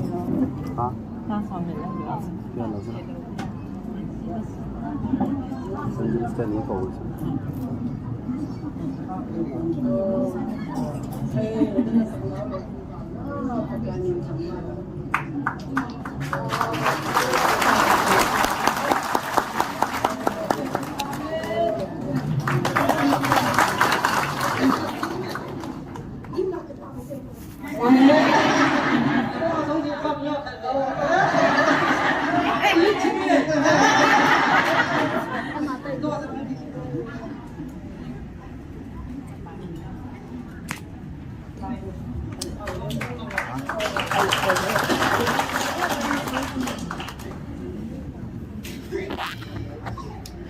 amas sa pension kasi no what's happening here? What's happening? What's going on? Hita GMFDI at you confuse balo na. Mitam tain tayo sa palaw sa ho asay ho sa si sa tamatam kay ho kuma question ng kidong ju hita hoi last year alam ka kahuwa zong ju prayer team katahungun na. Amahon so no mo sana na hinang na hita GMFDI to ito pa nga i-counter ball di ba ha ay hili na tiyo na chuk chapa umun ka tija kana say pa chu ay hili amahon ipimina hita na atong ha pakay Jesu Krista minga Chun Philippi bung kacang som le niya kuna som le kita chun IPP hisong le na pakai Jesu Krista mi na say le kay kakipa eti chula na het himlo le song na say sit na right na nilo to Christian kat na hina na chun hitche pagka patin ko makatawa patin hitche GMFDI ipiha katile alo pi mama katchakay say ni chu HIA here teacher ipiha NIA inay na Central Government Investigation Boarding ipiha tirting le NIA son aya to HIA hijra Heavens Information Agency hallelujah na pagkainin katangbaye hitsi kaya pagkainin ngay lun na hina lopi sa aloha. ay lopi Hitsa di nga mansa thay di nga na umho pagkain ako'y ihampatan na. Katawla ya ju pagkain ay tupecho ipiha itile. Luka si ajo luka bung som le kuwa ko na som tumle saki ako na som di ju na simule. Palm Sunday niya ju Jerusalem pagkain si Jesu Krista at chila ya ju. Anong zuiho na sa taakiko na. Pagka si Jesu Krista ko ba dyan anong zuiho hitipuhin atija. Anan is pagka si Jesu Krista dyan ipiyasay ha itile. Amaho at hipule na. Sung no ho kakiko do sa ating unaw ho betang na. GMFDI neo pi neo panamuha. Patinin nung zui kiti ho bunga cha ding amu ta lo zia jo song no ho neo pi neo pa ho gul hang patini na man cha pa chu na veo le mi hi ma chu lin na nei lo chu la hi zong le patinin along chu ama chu man cha chu hallelujah Pakai Yesus Krista pam Sunday aji la ya chu hit tu pi donkey chu ai ho ha mai pi sanga chunga chun Israel ga mana chiu le che sanga anui lima ko yu chu la na sangan donkey chu na sabentung pai te ha ma chu sabentung ka tiu kin na sabentung ti jing te na sangan hije chunga tau sa ma chu ki pa valin tinanui sabentung mga tong sa tong pathin chun dunia ije gul hang pa man cha chu nang ki pil sa ta na he na zo si to man cha na ding na lo le na ho thik me te hije huna ding a timeless season a ding a Heaven's information is in seeding a man cha pa cho low pi ma le na mo ipiging ano chin ko lam ho no thang se ama ho tin se na ti lo pa thang se na adi ha ipiging ano no yu pai te ha ma chu pau hia mi hat ka hi pi yo na sai hia purba ting le na ano pang gaveti akimamcha na wina na say sile mo si ju Aaron ho asangam no Miriam na say siya pha jing chu me do na hello ta sin na le su nga tung ding pa chu ki cha na he thim lo wa hi le na ai ho i problem kan say lo chu ama ho hin sein ti lo chu la Hila zong pakai na chilaya thuna ka say di na hiti ati pa chu thuai pi pa chu ka say lo te lo Genesis bung som le lia chun kay na introduction khat ki penalai na ti chu ka kilo pi sa na ding kilo pathingi chen nu mei nu thu say mai ati lo na ding na ti chu khen khatina nu mei thu say mai na ti le kay mo poli na say banga Gamaliel Noy graduate kahiti one of the most prestigious college in India education evangelical institution Union Biblical Seminary a post graduation zo kaye amen so when I speak I'm not just speaking na theology na say ho zo si zo gain kana sin chai ve but I also learned something more. Kakazil be na khatum chu by revelation. Okay? Ai kolha bungdo kita thike ben kati. Tu ni kecha kana kachi tingule buhatia chu online na sermon kapi ke diu na. Cha bangle kolha ma chu ma kase na. Pai te hola a thu kasein ka ho buwa kasein le atopa chu ka thu sei marham chang ina ki sei do the kati khat kun che na acha no khoma cha kei chu bible ka zau na sadwali Genesis akuna revelation ka kimum jing chula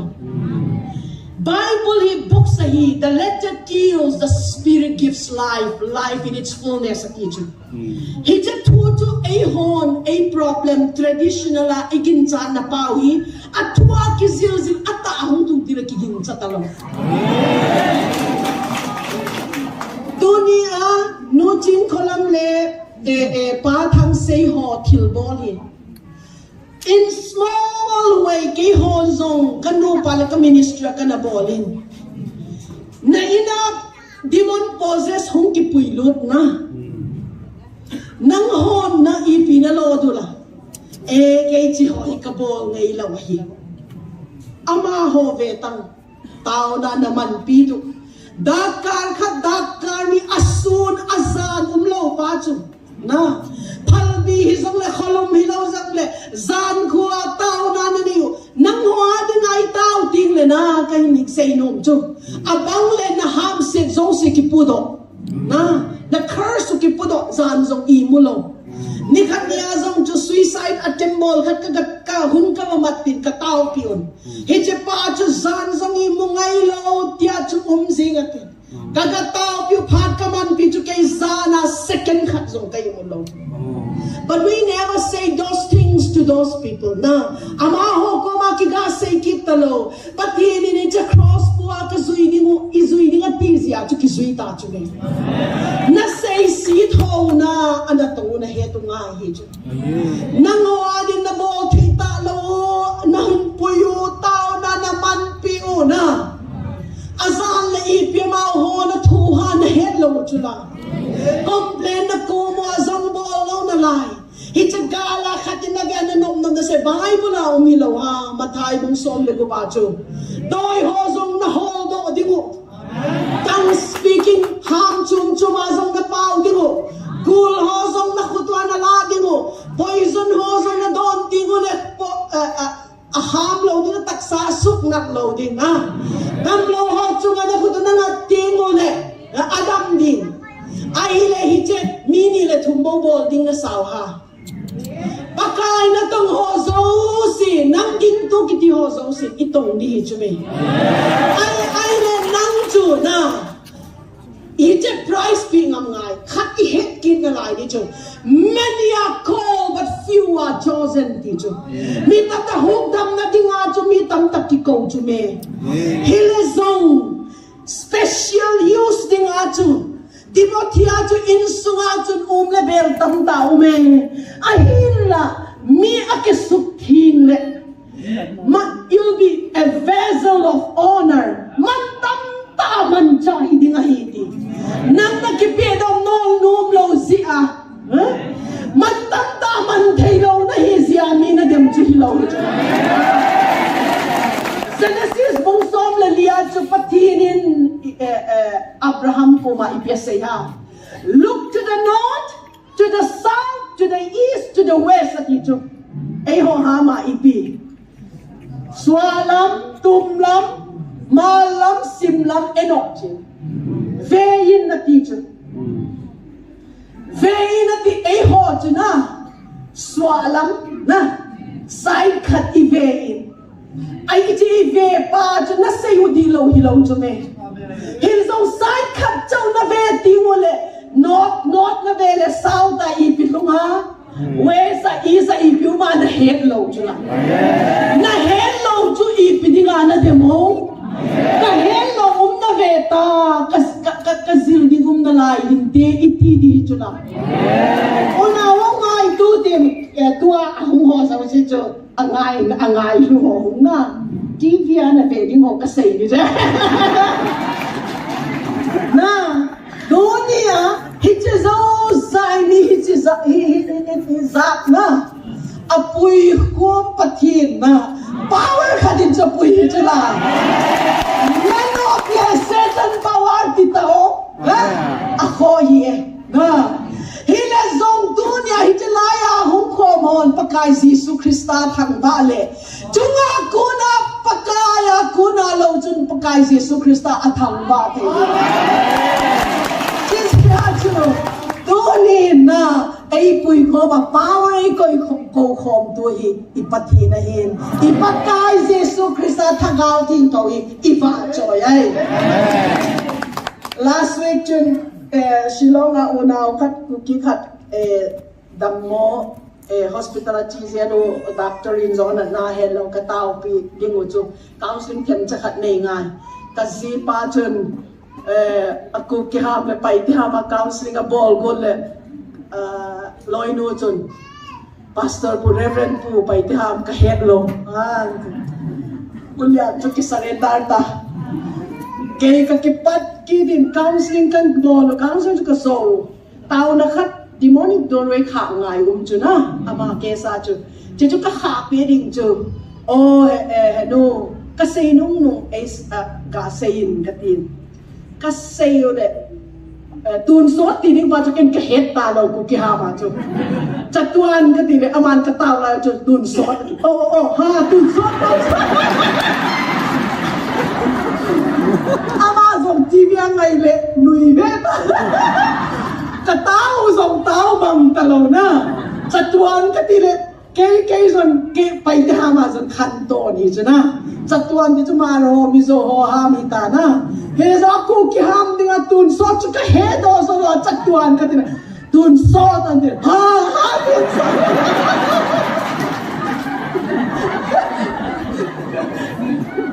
tao này đi lại không cái núi quá là cái nó sẽ serious à na tao na cái team đều đều đi chưa làm chứ gì à chứ tu ni à chứ ấy hồn sai khát ít cái về na hi chứ phải thấy hiện tại why are you limiting God if it ngã phát thiên cho nó limit tu ha mấy em lung thì mình ngay tu độ dấu lại phát thiên hi đi ngã kilom lâu đi chứ Bible là igol hang pa pao chứ na Bible là na mèo là gul giống cái pao chứ na sabil tung sangam giống cái pao chứ na balam thiên pu adong ki giống cái pao chứ na Satan giống cái pao na kinna mia na nong tiếng là chỉ ho giống cái pao tu ni a ipidinga hi chei gol hang pa man chau hi tol thelo dinga na koi hai pa en jana che a chu tu ni ikin chai ti pau hi a power ki lel ki nagin na pau ti ve tha nga hi cha che a chu tu ni hi cha GMDFI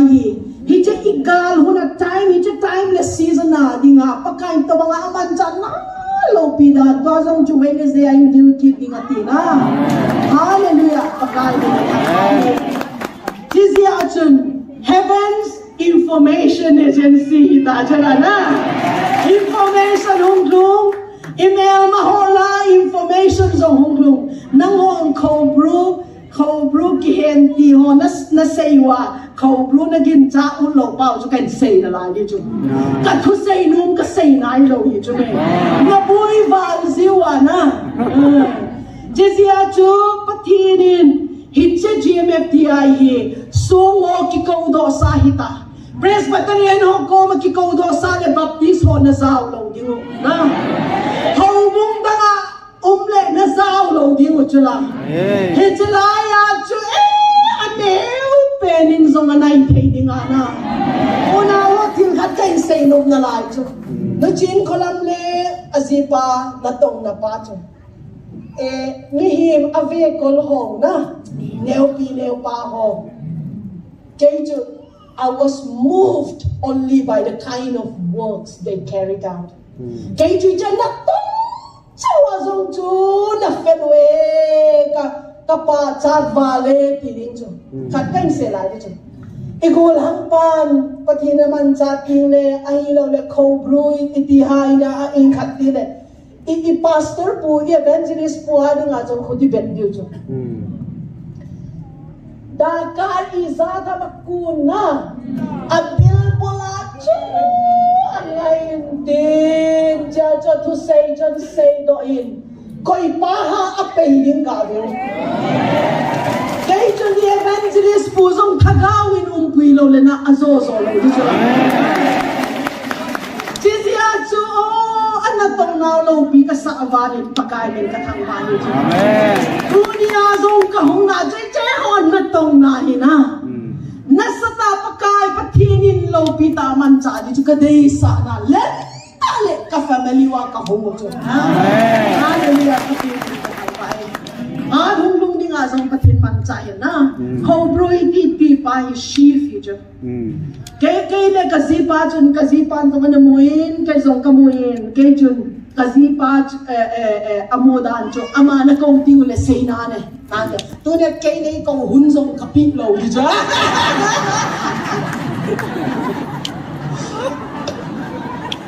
kay kamu pa cho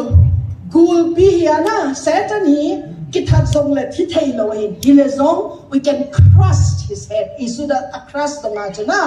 the gulpi kana muin angong may sagian nin lamka thu ka say na YouTube umve ta ka say do ki thei lo de sia chu may sagian nin hi chu angong kana chek bong chu la Hallelujah. Naon thầu rô kì mặn nó tiệc nó kinh dạ nôm lẩu cái ổn cái là chẹp bóng của chú lòng lúc chín có là mình cái chẹp bóng bao cho anh mặn nà ham độ sao thì ta lâu đi Hallelujah. Cái này bài na chỉ gì chú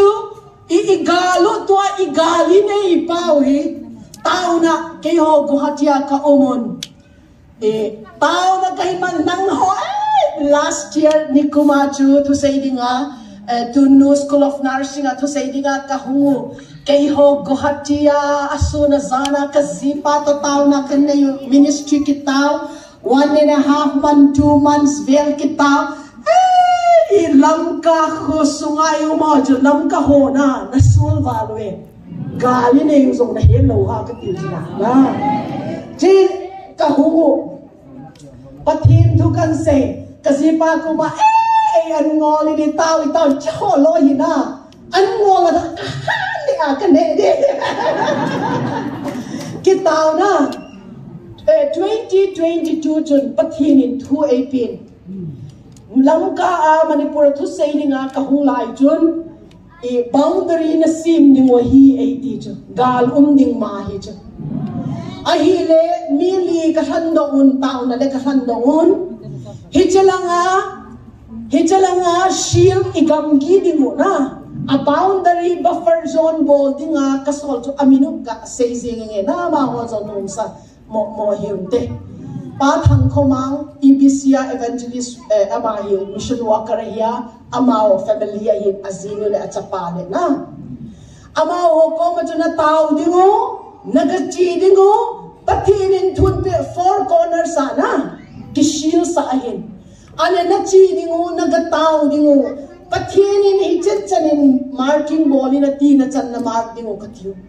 ane hichalanga hum ho chun kang vai chana chu marking alang agabon chu mi tam tai nei tamu na moirang chanai pidinga na bol lo ha ti na helizong tao na hum lut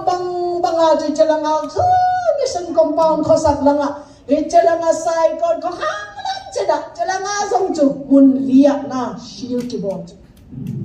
cái chỗ phát thiên đi này mua sa chú mal cha god to banga ai god no mo chu na Chezia to shield the four corners atizia to shield ki bol na pakai min ka thang vai kang vai khela hu do the na dunia zong ilungai lo da ding khat chu kain sei nun chu ke chun pakai Jesu Christa chu aban na ya cho phal ban za ka kang vai ko chunga chu na ta cho ban za ka a khu ta phar jing chu la cái ông cái chi hạ nào cho càng vài viên dùng program tâm tạ cái điều cái xây tổ đúng lòng ra chứ gì à chú bạn ra in tin sang khol dùng kamu nang hoi chứ lai flag veil na xây gì wa cho sang khol color dùng cái xây nung tạ lòng ra anh ta bên chú cái kamu chứ là chứ gì à chú sang khol lâu pi lệ na khui lâu puan color chu ka sei lo jing ni ta che chu an ban san kamu in che sai kot lang a chun angels ban til ko chu white a ki fan le maroon a ki van ronia kamu chu che si a chu pathinin ki kam chu event sa hi ki ma chu chung ki kamu adunga taw na in nei pathi ko ma ka hum ba sa kwa zong chu pathin thoi pi chu lo pi va le mi le zong ka sei num be lo azi chu ipi hai ti lung kham je pu hem lang na pathin hol zep leo ti ka num zi a hela zo GFF dia ya chui kol ham pa pakai ne um pi na cho sei ze na thao mong lo ha hi je bep song chu lo pi lo ha na lao may lay hoy ni kamo luso di tawa tile hijay gol hampa pakai naman chai na na mer mau ka daw sa tayi ti pajo hijay khela lo pi umla nakhi de nakhi chatu san song na imut ngam lo na hijay thupon sia chulung mong takana ui lo ha Sisi achu na ho dunia na pathin ni ho ay lung sitang hilaw pi kasabang na. Pathin ko magkatawin pathin ahile kagamubo inapahi. Ichan da di baha itile ng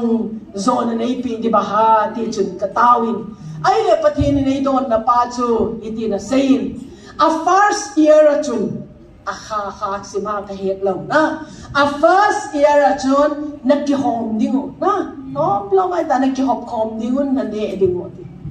A second year achun ama ako na ahong pindo pa chun na ne dingo. At hadir ako nun chun na setbaw chun na ne tagi na di. Pangkarin na kakabay na. Sisi achun patinin ay lungsit na alaw bivalo na. Email maho dunia hi ay ho dong gul hilaw na. Ezong patinay daw sain, patinay thang bae. Dunin pastor ho, ahilaw le, hobong makay ho, ahilaw le inama ho tu ho, hichalaya mitam, encouragement mo di nga umoso, si zalin patinmin chukat thang bae.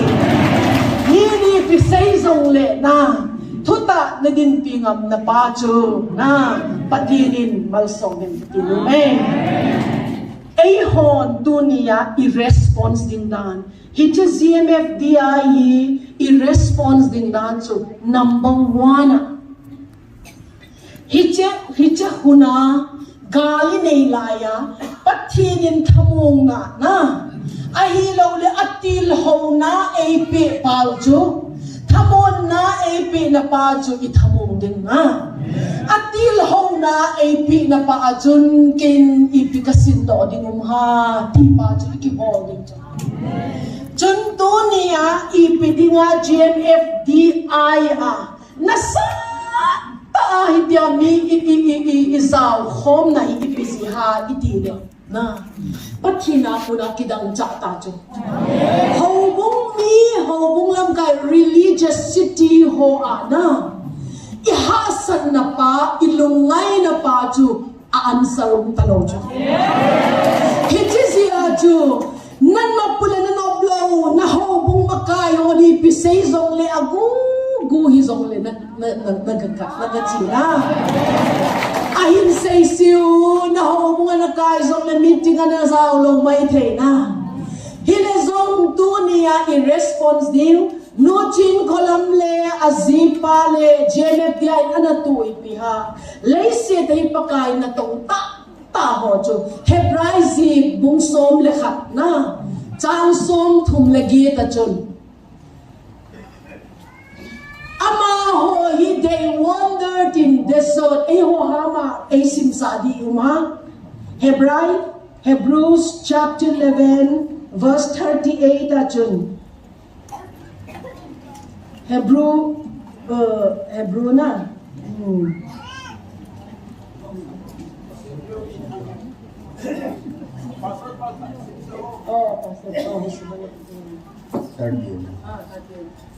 Vanoi leisit ama ho umnahoi ahipon. Vanoi leisit ama ho umnahoi ahipon. Gamthip laya mulal hanga. Gamthip deserted place. Gamthip mulal hanga. Kolbu chule leiku homa aba alevinahi. Pagkain ni Bible tang ting thousand na ileni ni malsompihen. Gamthip.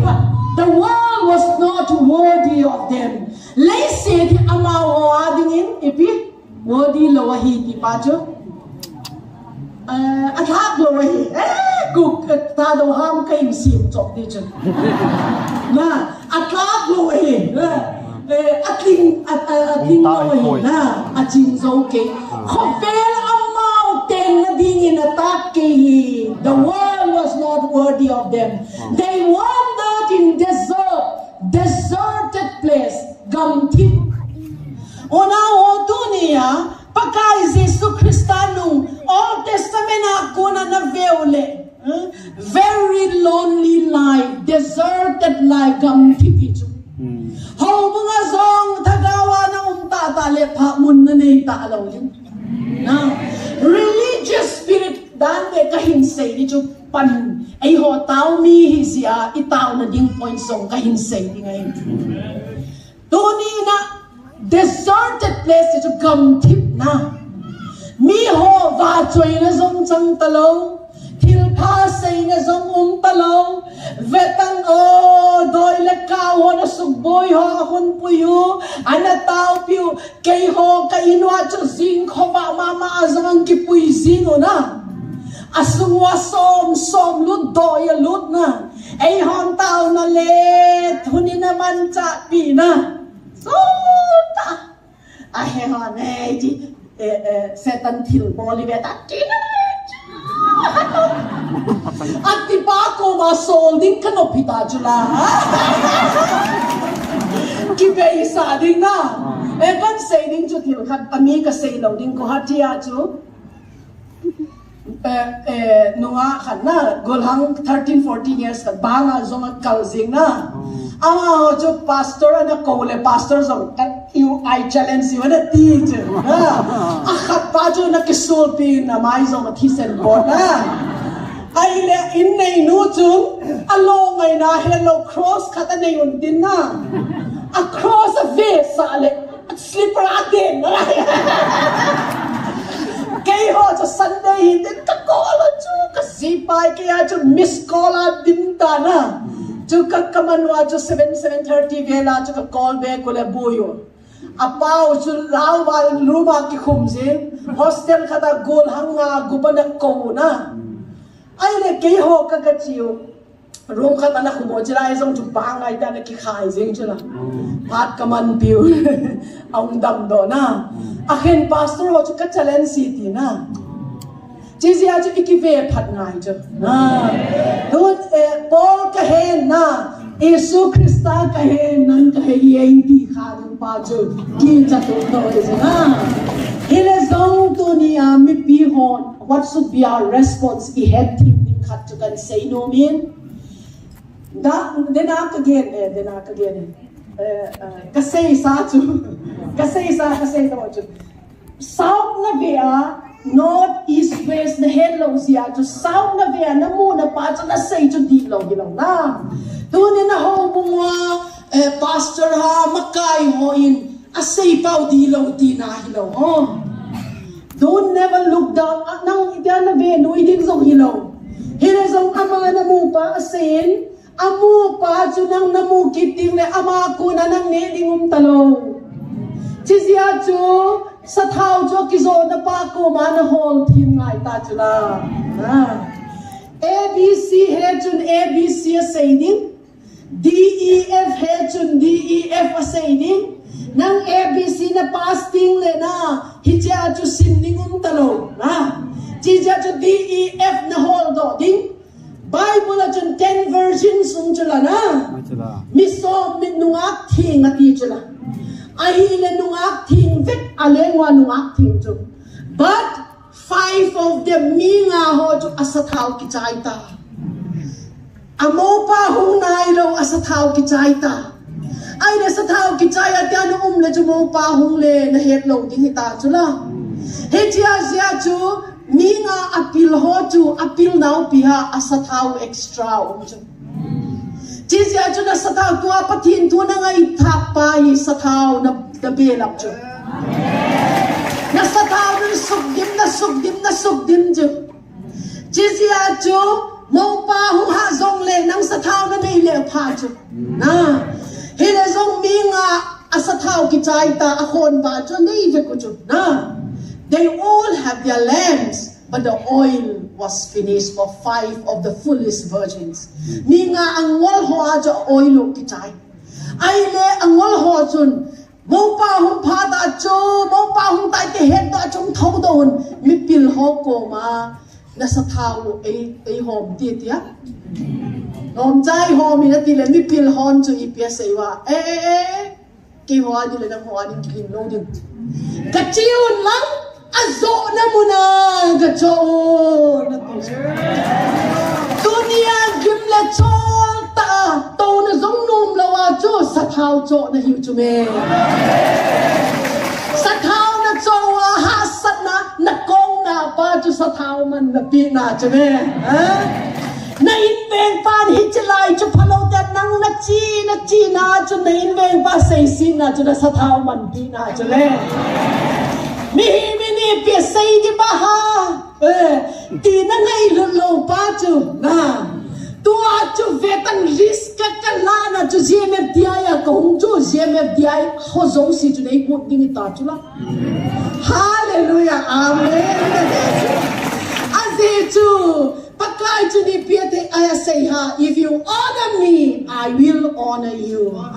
if you dishonor me I will disdain you what chu la jizia chu pakai min thang va na chu isao lo kha ding chu sa thao na muna ichok meng ngai chu tu phati hun na nu hita hele zong na ho bungwa pastor ho sei sit zong ngai lo na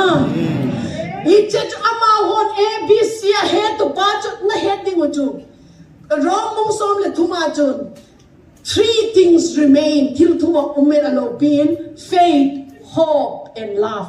ginna lamet na choi ho ha ma im kinep na ina ati ken khat ho na ginna pe ta sei dingo ata amawan zong anei na lai di ba hai het ta lo chula hele zong one part of the gospel na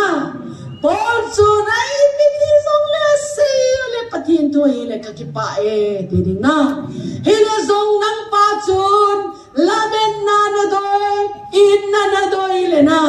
sa thao na muna chu na ka holding i chu me aman chu chu ta bin nasipan chi tahin ati mai thei chu la nazinun chi tahin ati mai thei chu na ho bung mi hon zong ati mai thei chu la hele zong pathin mina thutta pa chu ka het do ngai hi tia na chu sa thao tan ta inai din mo pa hung ting na I het dinga ginna a pathin thu he ho zong pathin in judgment bol ta be na hele zong pathin it those who love him there is a special package prepared by God for those who love him Zohan bong som le lianas etavele if you love me you will obey my commandment na inay lungsit it nay ngai lun le na kathupe na zuiding John ipya say ha keile kapa chu kahungding nanga we will manifest ourselves atiju pakai Jesus Christ ang kilana pa ichang ding chula Korinthon khat bungi na vele things prepared for those lovers of God Jesus Christ hum dam na chana chu pathini nang lungsit na God loves you but when you reciprocate his love ama nang nalungsit dile when you are in Christ Jesus Christ ay ginjanya chu ama isunga hum chu hele zong nang pakai Jesus Christ na lungsit dile you are in Christ Hijin amma lungsit ho adinga special eyes have not seen mitin amo khak nailo na bilin zong azakha nailo amma lungsit ho adinga akoyo me ti hallelujah dunia no chin kolam ho ministry puthang se ho ministry chu aklim sipane na alo pina ting to na ahong kilat do ding itaw ding mo hinalay na jisi achu vetang ABC he pa chun ABC say na DEF he pa chun DEF chan say na hile zong khatum chula GHIZK he na LMNOP he zong chula na jisi achu dunia nang DEF na heta le chu aban na ho ngai chula hichi si a ho bung mi hon song I het tim dinga thil khat ka doi chu a hi le nang pathin thu na seya na ho bung mi hon thagawa me di nei lo zia mun nga achile nang ipidinga na nung hanga kayin kapi din kapi lo zia amawo agil kil hi beta na ne dinga ka ho he tungai chula nang pastor na hiya na ina achao melma na suboy hung puiwa na ki macha na bol thei lo le a bol thei ho ko ma chi lo le ipiti a bol thei ho ko ma hung din jemep diaya dam na nei le bible chun ips sei ha thagawa mal som na chan na ho ko ma taksa mal som na pi ding ai ti Romans 15 na tinga kigencho. If the Gentiles are blessed by the spiritual blessings of the Jews, they owe it to the Jews to share the material blessings of each other. Thagawa mal som na ichan na ho ko ma taksay mal som na chu I hop ding mo mahi. Mi ho zo si ko ma hit minister. No. Nang thagawa priest nga hong mangcha pa ko man na piding chun nang nabatita chun. Alo busy chun na. Ay honda ni sim ho hitalo. Lungtan na asunga ko na dan pi tha o ni. Jisia chu tu ni a hobung mi hitale mi mong lung let iputo ngai ta chun na. Hit jisia chu I hobung mi net anne ding holo chula. Anne ding hol ziwa chu nang napi thim lawa napi thelo na hol ngai chu koi ha atila kuna doi hol khena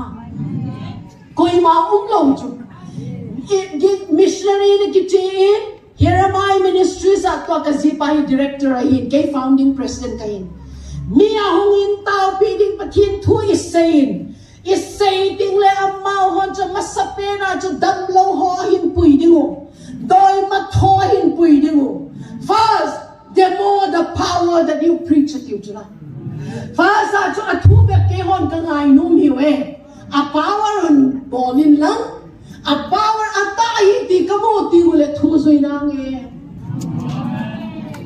ay ho lang ini bong khelo khat chu athua ipatu a power ki mo ngai lo Colossians 4:20 ajun the word of God na pathin thui is not just about talk it's about power tua ho mong pakai na tong na zong na power encounter hi chume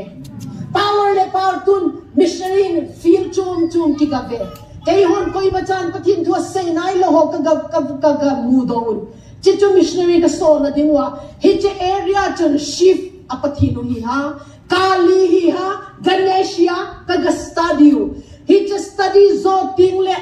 amawa agam sumwa mel mapa chu pakihen chu nagum nok chun aina strong men mi hat pa chun head masanga ye amen chizya chi ka head tule missionary soul tingle na mi tam ta pin thang chu amen pakai na tong na tua be in ki pandimo a church Jeremiah Ministries tung to na ki bol chu 120 baptized believer ta chu Assam very corner of Assam Arunachal le border na all of them including the missionaries a missionary pasong thidinga damlo tauna hongdam that training kipin agamwa ki soldo kina Jisia chu kolhola ai ho chu iphabai wana athui het mai de zong igin cha mai na ile gin cha na ti pau na ve ki ti le paisa na ha sa ting le gin cha na ki chai ta dam mo na ron cha na nei ti le gin cha na ki chai ta it is not faith at all Jisia chu faith is the substance of being sure of what you hope for. What is that substance? Hijiziaju a substanum loa faith pa ziaju from chai ha sat le zong na igin na umlo ta. Jiziaju tua hi jemep diai to banga ministry tai gamin poi moi chala. Kei ho na patinin munchum chuma khat mang thang ho na ko ding ai ko ai sabi ka he thimban na power encounter ahung dam no tingole apathino far sa aging chan man pai do ningo na eche pathin ta tai pui ka ho ama ho ni ma chai bol sa the hin je ja chuna pathino ka gin cha tai ti ji zo tingle pakai thu ki hil bek chula pakai thu kil baby chizo ting le pakai Yesu Krista min baptisma changtang e ti ting le kihil na a in velwa apathin ho zong se ki pai do na ai ho chu akichu ni ta chu jizia chu we need to be careful because the first can be the last can be the first dia chu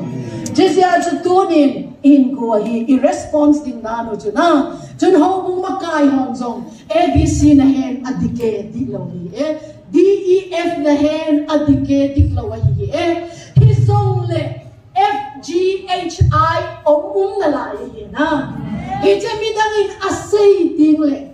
ahi ti pe hi te na patini to dang ye ahi lo le na Paul a religious spirit to laya chun sola hi lai chun na Stephen zong athatsa na Christian zong a persecuted dunia ho bung makayo Pharisees o sadukai ho to bang idi khating kicha ta ume kasi piha amaw ho hi pakai Yesu Krista zong cross anaken betu na dunia na daw pau hi po so ko ma chun Paul hi tapa chun na daw chu kei ka hi ti na dunia hello kala idaw hi pakai Yesu hi khan te ti kicha on ka sana jizia chu dunia mi mo mi pi ho i response ding dan chu ipi ha hitlai hunga pakai akipung hi ti mai hilaw na akipung to chun kaya ding in ipi sei ha ti pa chu ingai tu pa hi ti chu kai sei do in hiche na hin zui na hin mu do ting le na lampi zui ding chu Hebrai bung som le kha chang som thum le git gam thip loi ding zong na nei ta lo ding gol hang ho zong na party na mun na chi thei lo ta mai thei na hello ha ai hello le true spirituality tu chan kan samap di oi 130 nei ta na true spirituality can say di thata chan na ngai see worship pakai worship hin prayer iti dinga intimacy hin mihim hit tripartite being in tagawin in spirit, soul, and body. 1 Thessalonians chapter 5 verse 23. If your Bible will say, let your spirit, soul, and body be kept blameless. Pakai Yesu Krista huma aku na natagaw soul to hinna taksa tagaw hinna le taksa chu dembeya omninga hina ati pa chu aile nisina evolving true spirituality, true worship to ipiha. Nathagawa pathin to naki alignment na ding pachu ipiha. Number 1. God's word. Hije pathin thu hi na heading. Hije na head pachu na kamana seido ding. When you speak to Guk, mysteries of the kingdom. Talan dunia na het tim lo mai thei hilezong jingle aya na het tim di. Si mia pau tingle ipia pot do ha hui pot chila na. The word became flesh ati hui pot pneuma spirit. Chizia chu pathin thu ei hon ka he iti chu hidai koi dap le hilong di chu. Imuka iseido din hi chu. Hija chu thagawa ikikanet na pa hi chu. Sing na thodo tin le no weapon fashioned against me shall prosper na ti di chu na. Satan le aloy ho in kele ka in ko adinga programa sim chu imacha alo ring long ding hi na ti. Bible it is written. Pakai Yesu Krista chu Satan na daw na chu zi ahi to kunin na. Mihin chu man shall not live by bread alone. Sangedin min ahin loading ahi ati. Pakai kun kama kuna thu hum pot do chu zi ahi bangin na. Torah refer to Genesis, Exodus, Leviticus, Number, Deuteronomy chu law book iti chu Torah iti chu refer to.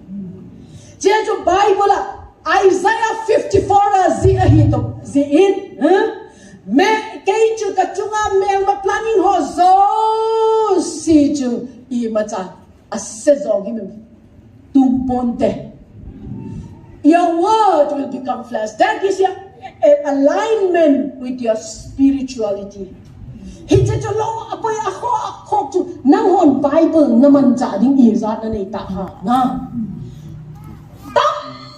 hold do ding to sing ka ting le month of August month hi nang hon pathin zalin hong phana beta wishes won't work. Wish ni bo lo hilaw na. Oh, month of August, till sim zosin. Oh, tunay say malo di till sim zosin bilanay ujo. August ko mas August ha. Pagka Jesus Christ aming intugon pilalno hongge na. We are sons of God. Dua ikilkat ka hongkid na laing jo. ABC hele baby Christian hijo.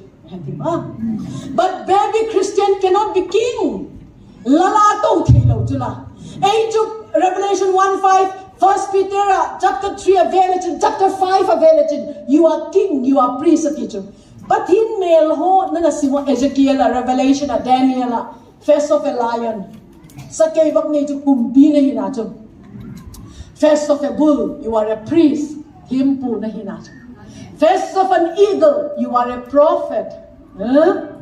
Face of a human being, face of an angel in a line. Jizia jo dunia baby Christian hizia idam zong tu fan chula. Ki nai say baby ni na hello chula. Now nge ni na la ai pe akta. Noya chep ding atha ding na. Jizo ting le noya chep ding atha ding na. Chechunang nasil ding oh baby Christian zia jo igam na. Pathin program han ko hello chula.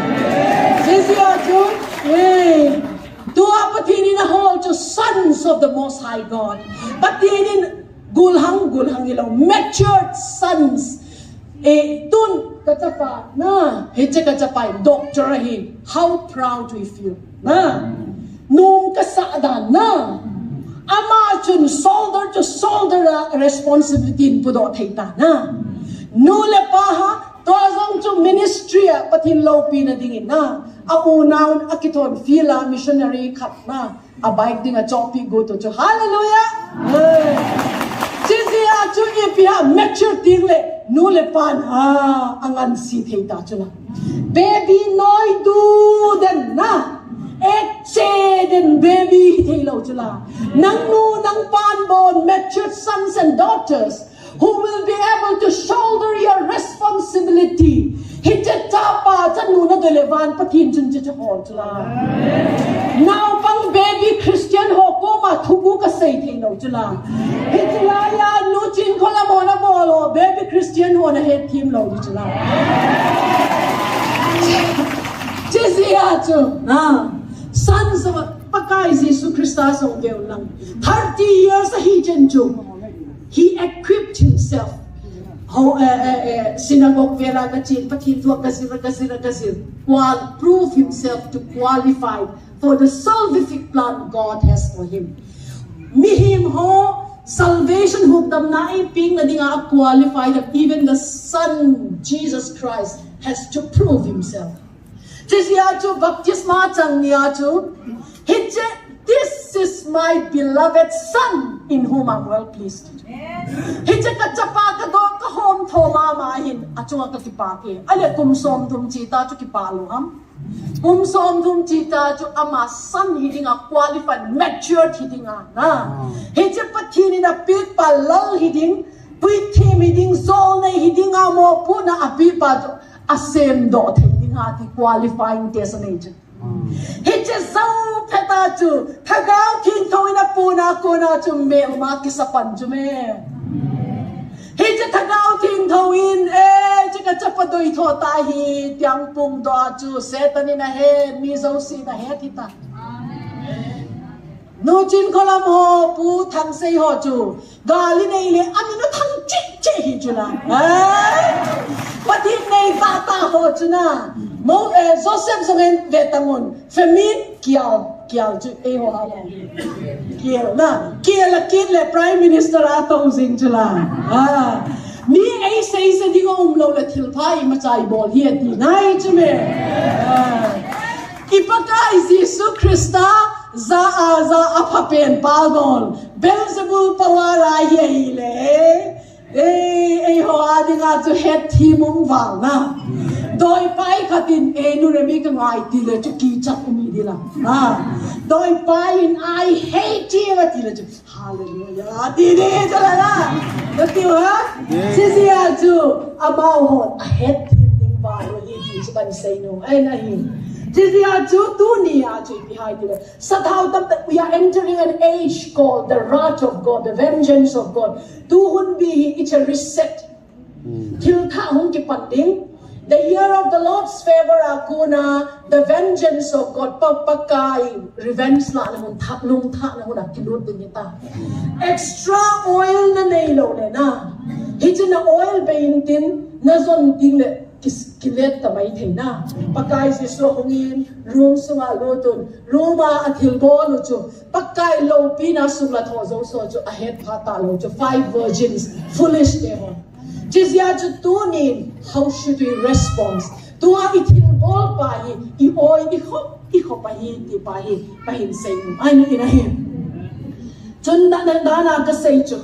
Spirit alignment na pa jo, we have to speak it out with our mouth. Imuka isay do din. Patin tu na hedo tilpa zin na thaw jo. Bible Genesis bung khata jo. Vak humum hen ati pa jo. Na insunga na thaw to kito na jo na insunga. Let there be light as it is written. Bible ang kisay bang inatiu. Nya tim ju tim bod do indi ngai lo jo. Vaum ding le tim ju. Tai dok zing na. Tai dok zing jo. Jisi ajo imuka jo spirit alignment solical alignment hinna ki alignment pa jo tua namolaya kangai rubal je kai sein na het him lo zong na lagin solical alignment pa meditate ije thui kai sei doding a het be nu hon isui le het Joshua bungkhat changgit hijein hiltuma umin Joshua chapter 1 verse 8. Ay ho kami ni Pastor Hong Sim Sakil le na. Kasi nung kalud na ilaw chube ka kinota pa. Chula. Kakinota pa. Joshua mong khatsangit. Hechi dan thua ke tu se zo si na kam sung to ki chat lo hil ding. The kam sung to ki chat lo is spiritual alignment na dinga na kama spirit po na hui po to na nakama kitang lo itil pa Bible changa ho to nagin na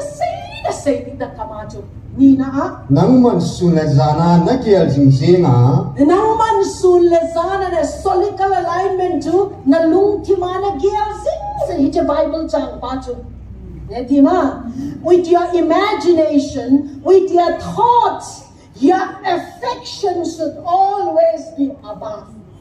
Jumlamana affection na koising sabi meditate upon the word of God. Sulezana Bible to na lumtimana nga ituding and then asunga ki sunzo si bambanga na bodo the na kya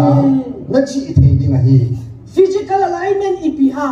asunga ki sunzo si na bodo the na dinga thank you na physical alignment for example mi katinang cho say sita na lunghang valid nakpigot na. Ahila nakpigot ting la ipiha Bible chun forgive. Father, forgive. Ngay pa amaho ngay damin atil bolo heye di pa chun na mo ting le nang chun thu na lang no hile zo panang zalin kabolo ding na action na pa chun physical alignment he just feels soul and body chun Tagawa na kizok na pachu Bible changsu na kamana gendo. Hija Bible changsu. You have to meditate on it day and night. Nalung timachu in your thoughts, in your imagination. Bahoy na ho ahilaw le. Kay chumizong ding mong kahina tila hilaw. Patin chuni pihay tile. Nang van hoy na lele hoy na zosito. You are blessed ti pa chilaya na koywa. Hije blessed kahit ya chun nisina na hinkwa na hindo. Hije chu ihin ko ay man chak ting le pathin lo ina hin ngam kilong ni hin ku che isay ihe to kay kadoyin kay say do hin lang 6 dunia kay say no to the 6 war zone spiritual life ay 6 war zone me gal tua buffer zone it ya intense war zone na dunia isay highlight kay mo di nga hin pathin na long tam ta ta dang cha ho ko ma tam sen say do pi hin lang war zone number 1 efesa bungu kachun put on the full armor. Your struggle is not against flesh and blood. Not though patu kisen le taksa ahi ay hon het him lo tua zong tu I het hinga ka doi ma tu tun tao na mun in hin je me piaya I het dinga I de tu I do pau tu ta sa le kisen hino dunia I het dingo tu mấy tây ho le ki dong hi lo chu me ho chu mấy tây ho chu nga demons the demons that are at work upon them power FSC bung group buka chu na ve le la la thunai na iti ho chu demons hi chu demons hi no a ha ki tha ma hagao ki lo ma ho so nga bui we bu ki ham phim ho so nga bui we thi tha song bi lo chu demons ka heta ye doi tua na do chu lalla thunei na lalla iti ho song doi chu thunei na iti ho song dia demons they are principalities mi ma hung le kya very good hit ho chun amau ho chunga na atong zika na amau ho ei ho ido amau ho chunga na tong bang bangin Hamas ho chunga zong atong amau ho Israel do amit hadan ho zong gavele chin na kibang so we are not fighting anyone mainly ho ido hilawin we are fighting a battle spiritual battle ito Jizia chu hilaya spiritually a victory na hong kisay spiritual battle hito tua ihet hindi mo chu mi ido pa chu mi him hilaw tua hije ihet him law le na tunong dilen may tigal zong le na ay ho sing lang mi la azong mi him kidaw kit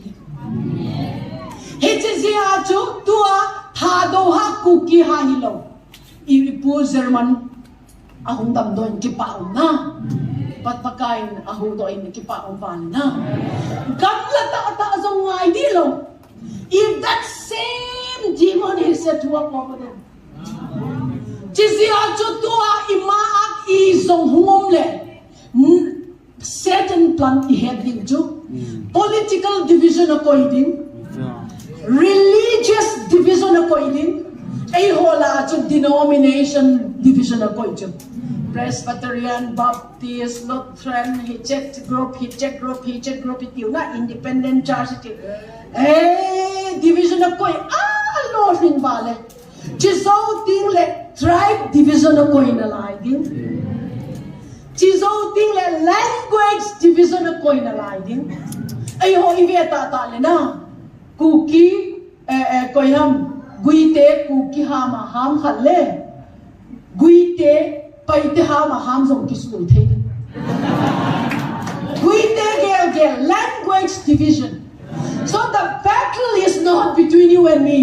dunia ho bung makain politics sa imakai ho zong I heading chu it's not about tribe it's not about language no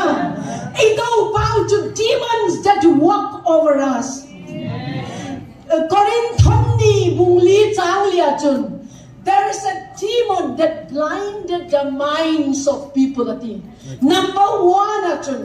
war zone masakit pen chu Bible achun hijizya chun na spiritual battle do na hiun na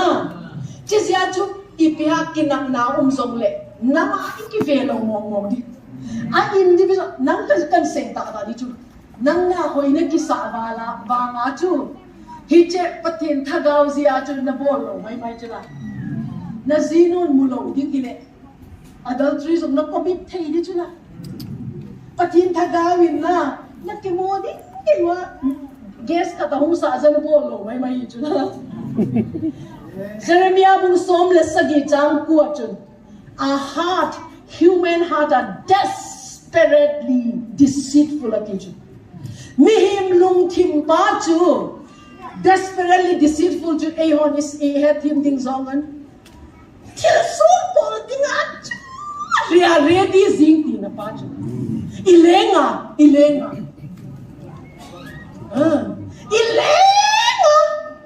but the good news is thagao thing thozia bo lo ham na thagao thing thozia bo lo ma ke kan sei ding na kai no chu kai in khang ho pineapple nei mun pineapple lo mango lo pe hoi far sap kai sin pe sin ta ma pineapple lo papaya ko ya koi kai in khang ho in lo chu aga chu ni khat chu ka thong chu cha ka kot khang ka ding le papaya chu ko in ba na no papaya ko in ba le ke ho hunga na ke compound le phadi re ka ti chu mi gilaw nu rabi na bol khel kitte na sorry lalpa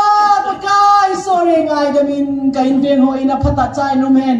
nei mal soma ahoya hoi bazar man to pen zong lei thei ding in nei bo mal so bin ka ti chinya cho bazar ka chi papaya len ka na ka pe ding ke long ka ne num ta lo na pathin mi na cho ka pe do da ding ka hol le i tor bunga ko na ai lang mi ho khat ko dia kana ki het sa ho le ka ki muin na ma cho ka pe le re mi pakai thang vai na ma ta I bless you mi him lung thim chu chu hi chu la pakai ngai tua zong ke phasa ta to ho chu na man ho cookie ho tha do ho zong ho pai do ki tu but today I want to remind you nang zong worst of the worst na hi thei na hin zong na battle fight pa chu ipina ko na adaming nature ba chu na nang hon British on divide and rule policy bol na saule hilo chu Satan hi chu la divide and rule policy bol chu chizia chu tu ni ai chla ya thu khom tao khom ninga ho zong si ni sei I tao khom ding le na hi che chunga thim chunga thu nei pa mi him lung thim pa chu suboi na suboi pa chu I hen chimi tu nga hi chu hi che hen chimi ting le pau zia kina na ta lo dina be zia kina na ta lo dina hi che hen chimi ta ding le anop ding dan chu chichu bol theina dinga pathina thakau thing tho in so no and I praise God for GMFDI chip to banga taw na mun ho zin pathin ka thang ba nan ho hi atmosphere clear dinga pathin na koi na hiwe hi chizia chu tunia hi che atmosphere I clear lo le I mabagwa chu kidona thau thau di azi chu ei ho I do we het lo na chizia chu tunia first World John chu na do chu sale thisana hi in atizi a chu lalut ho demonsยังไง tun lalut khat chu yo to pa chu nga mu tu le na lalut sing ding ano na pa bol ding alo thei na ding na het thi mu ha hi chu demon in alo ting le a hi lo le thu nei ut khat tum de hi chu la ya accountant pau na announcement bo zong dum sing na ama chu nga thu nei ut na to yu le na thu nei ut fa na pa bol sing chu na he thi mu ha he che si a chu pathin galvan put on the full armor of God ate chu pathina ko na ki thop na ding galvan chu kapi a hi ati chu ama sapena chu the helmet of salvation ati chu na luwa chu lukhu na helmet na khuk di wai ti chu hi chen na lu pau hi na tum de pathin thu chu I helmet hi chu pathin thu bet di ba hichalaya ka unaw kat kagen si ding ding le pathin bola hi pathin na lungsit neo pi neo pa pathin na lungsit mga chu dang le kay song hi lungsit una ho pagkaya ako na inatak takinay ding le na hichat division thay talaw chu hichat division thay talaw division sakpa mel mapat su inol nga hichat tua una paite hisong le mar hisong le cookie hisong le koi ho vai pacing de so hisong le khagat hiting le ikana ai le una ipzi ai che ikat heile tu ni akhat le khat ho isin na din khol ke ya the reason is that same demon na anatom tupan atome Jizya cho amasapen hi ilusung hi event bitu ngaye. Nangzong Bible Proverbs 23 verse 7 atun. As a man thinketh, so is he. Mihi minangay tuto bang bang chun ahisinge tije. Ahile I am poor. Kazong hi datile nang zong zing. Koi machanan house sa asak thilaw nito. Krol nei le chin zong mi zong pa chu hichraya zong zing chu chizia chu ama chu krol nei le zong chizia chu tu ne hichlung thim hi I control ngai pathim thu to I control ngai mi veti le politics si bolle hichlung thim hi Bible thu I control sa ngai hau bung I ve tuple hicthu I Bible I control sa ngai Kani sin hin ko pa chu hi che Bible thu ka ki control sa nga hi che hi Bible in ipia say ha si sia chu dunia lamma kai ho zong si zong kan say nom chu whenever any situation arises conflict hi ipia arise le take it individually hi che situation a case to single ala di na azi chu mel mapan koi to bang zong man sa theli na He says, "Nami bolting le, anam le nama kina na kisel na ta chukuzi na. Koi nama aveka perfect kum. Koi nama alenga hoyum. Alenga hoyum koi malo le sen mi mo ki phalo vek na. Ku ki hola apha na mule phalo zomum. Pai te hola apha na mule phalo zomum. Mar laga apha na mule phalo zomum. EPC ha, the demons are very active. It's a doi ho to na sing lalu tho to na yu tho na. Paisa doi ho. Kan say na it's a war John. It's a zia to dunia hi. Igal do pa hi. Junga tim junga lo ro real pa 2 Corinthians 4:11. Junga tim junga ay ho lung tim sunga darkness Tim jun sak ding ahoy lo zo sia I control ding a mel mana tong pa chu I hen lo le nan zong thil sul na bo di chu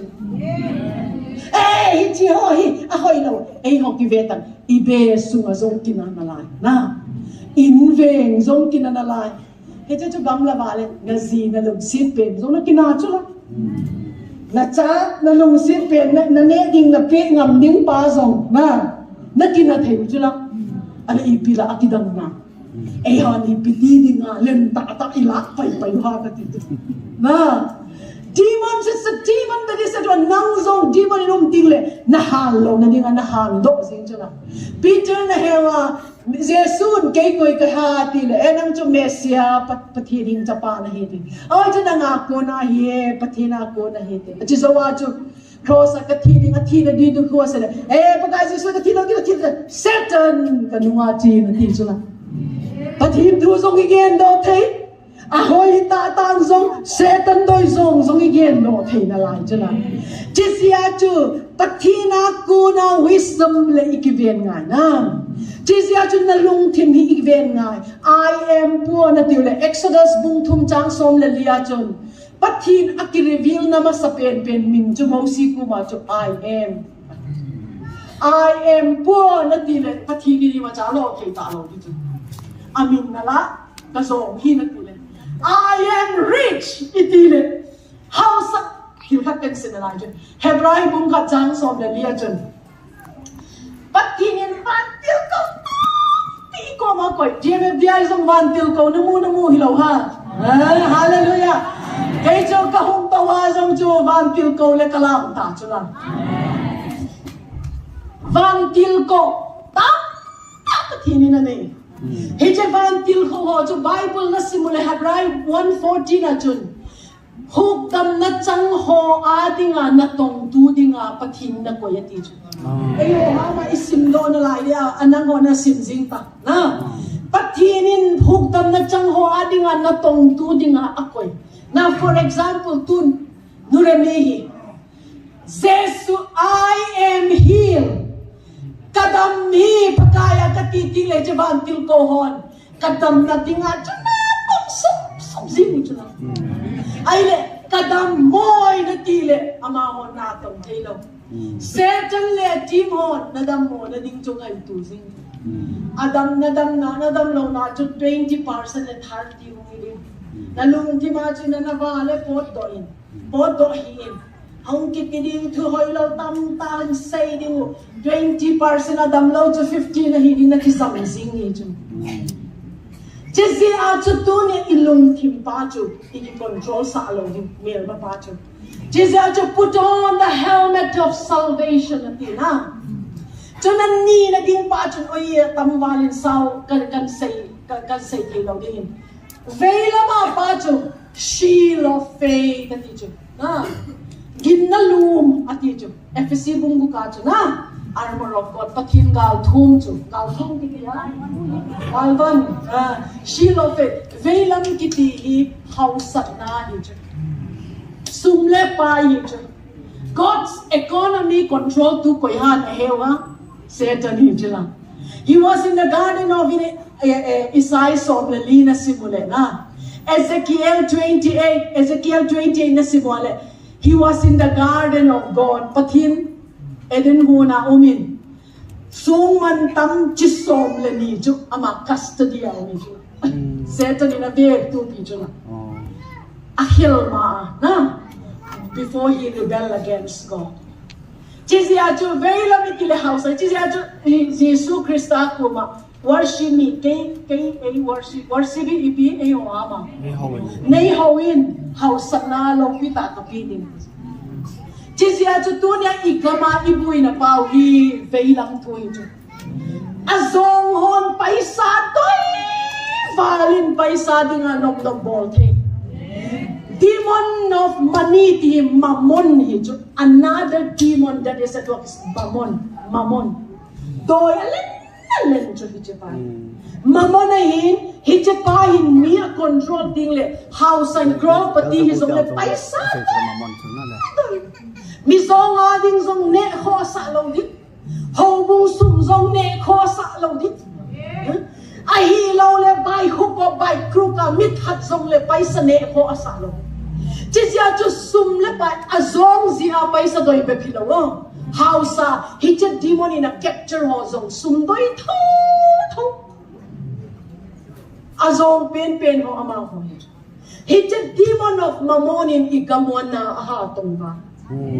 tam tai zon sa intin hi cha chu paisa pe ingai tu na ding wai koi na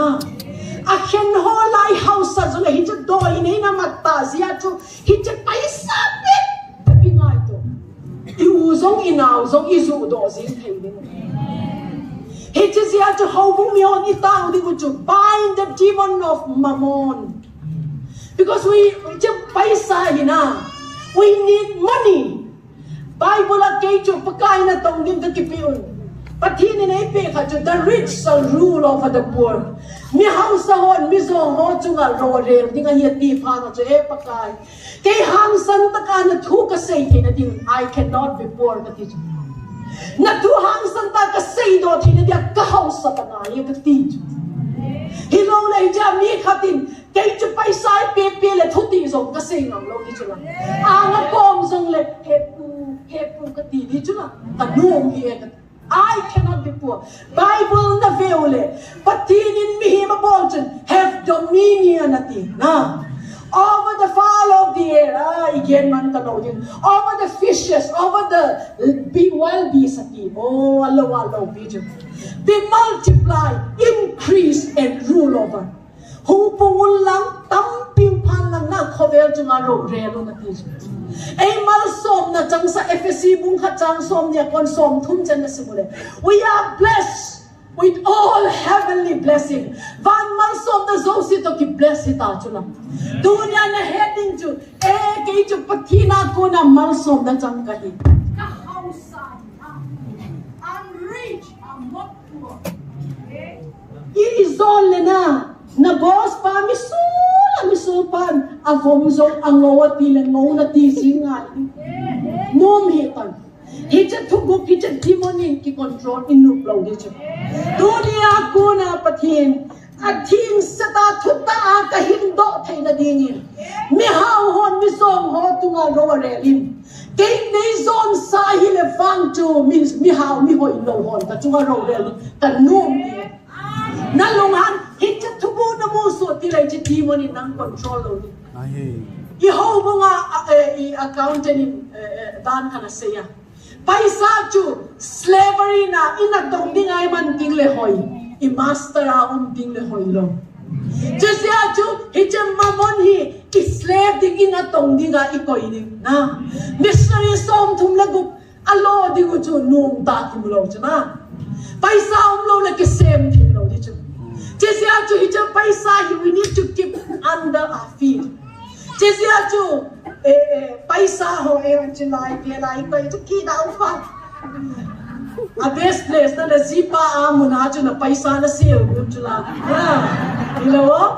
Jadi hello. Paisa chu na go and serve me. Paisa na naman do tigle. Kilo kata 50,000 na sendo na. Hijin na tong dingin ng bachin lang, tapoy mo, hula na ng kiktingahin.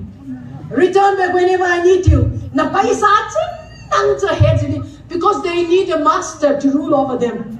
When you know you are their master, nang lala na umting lema na head to, a paisa chu failaya zong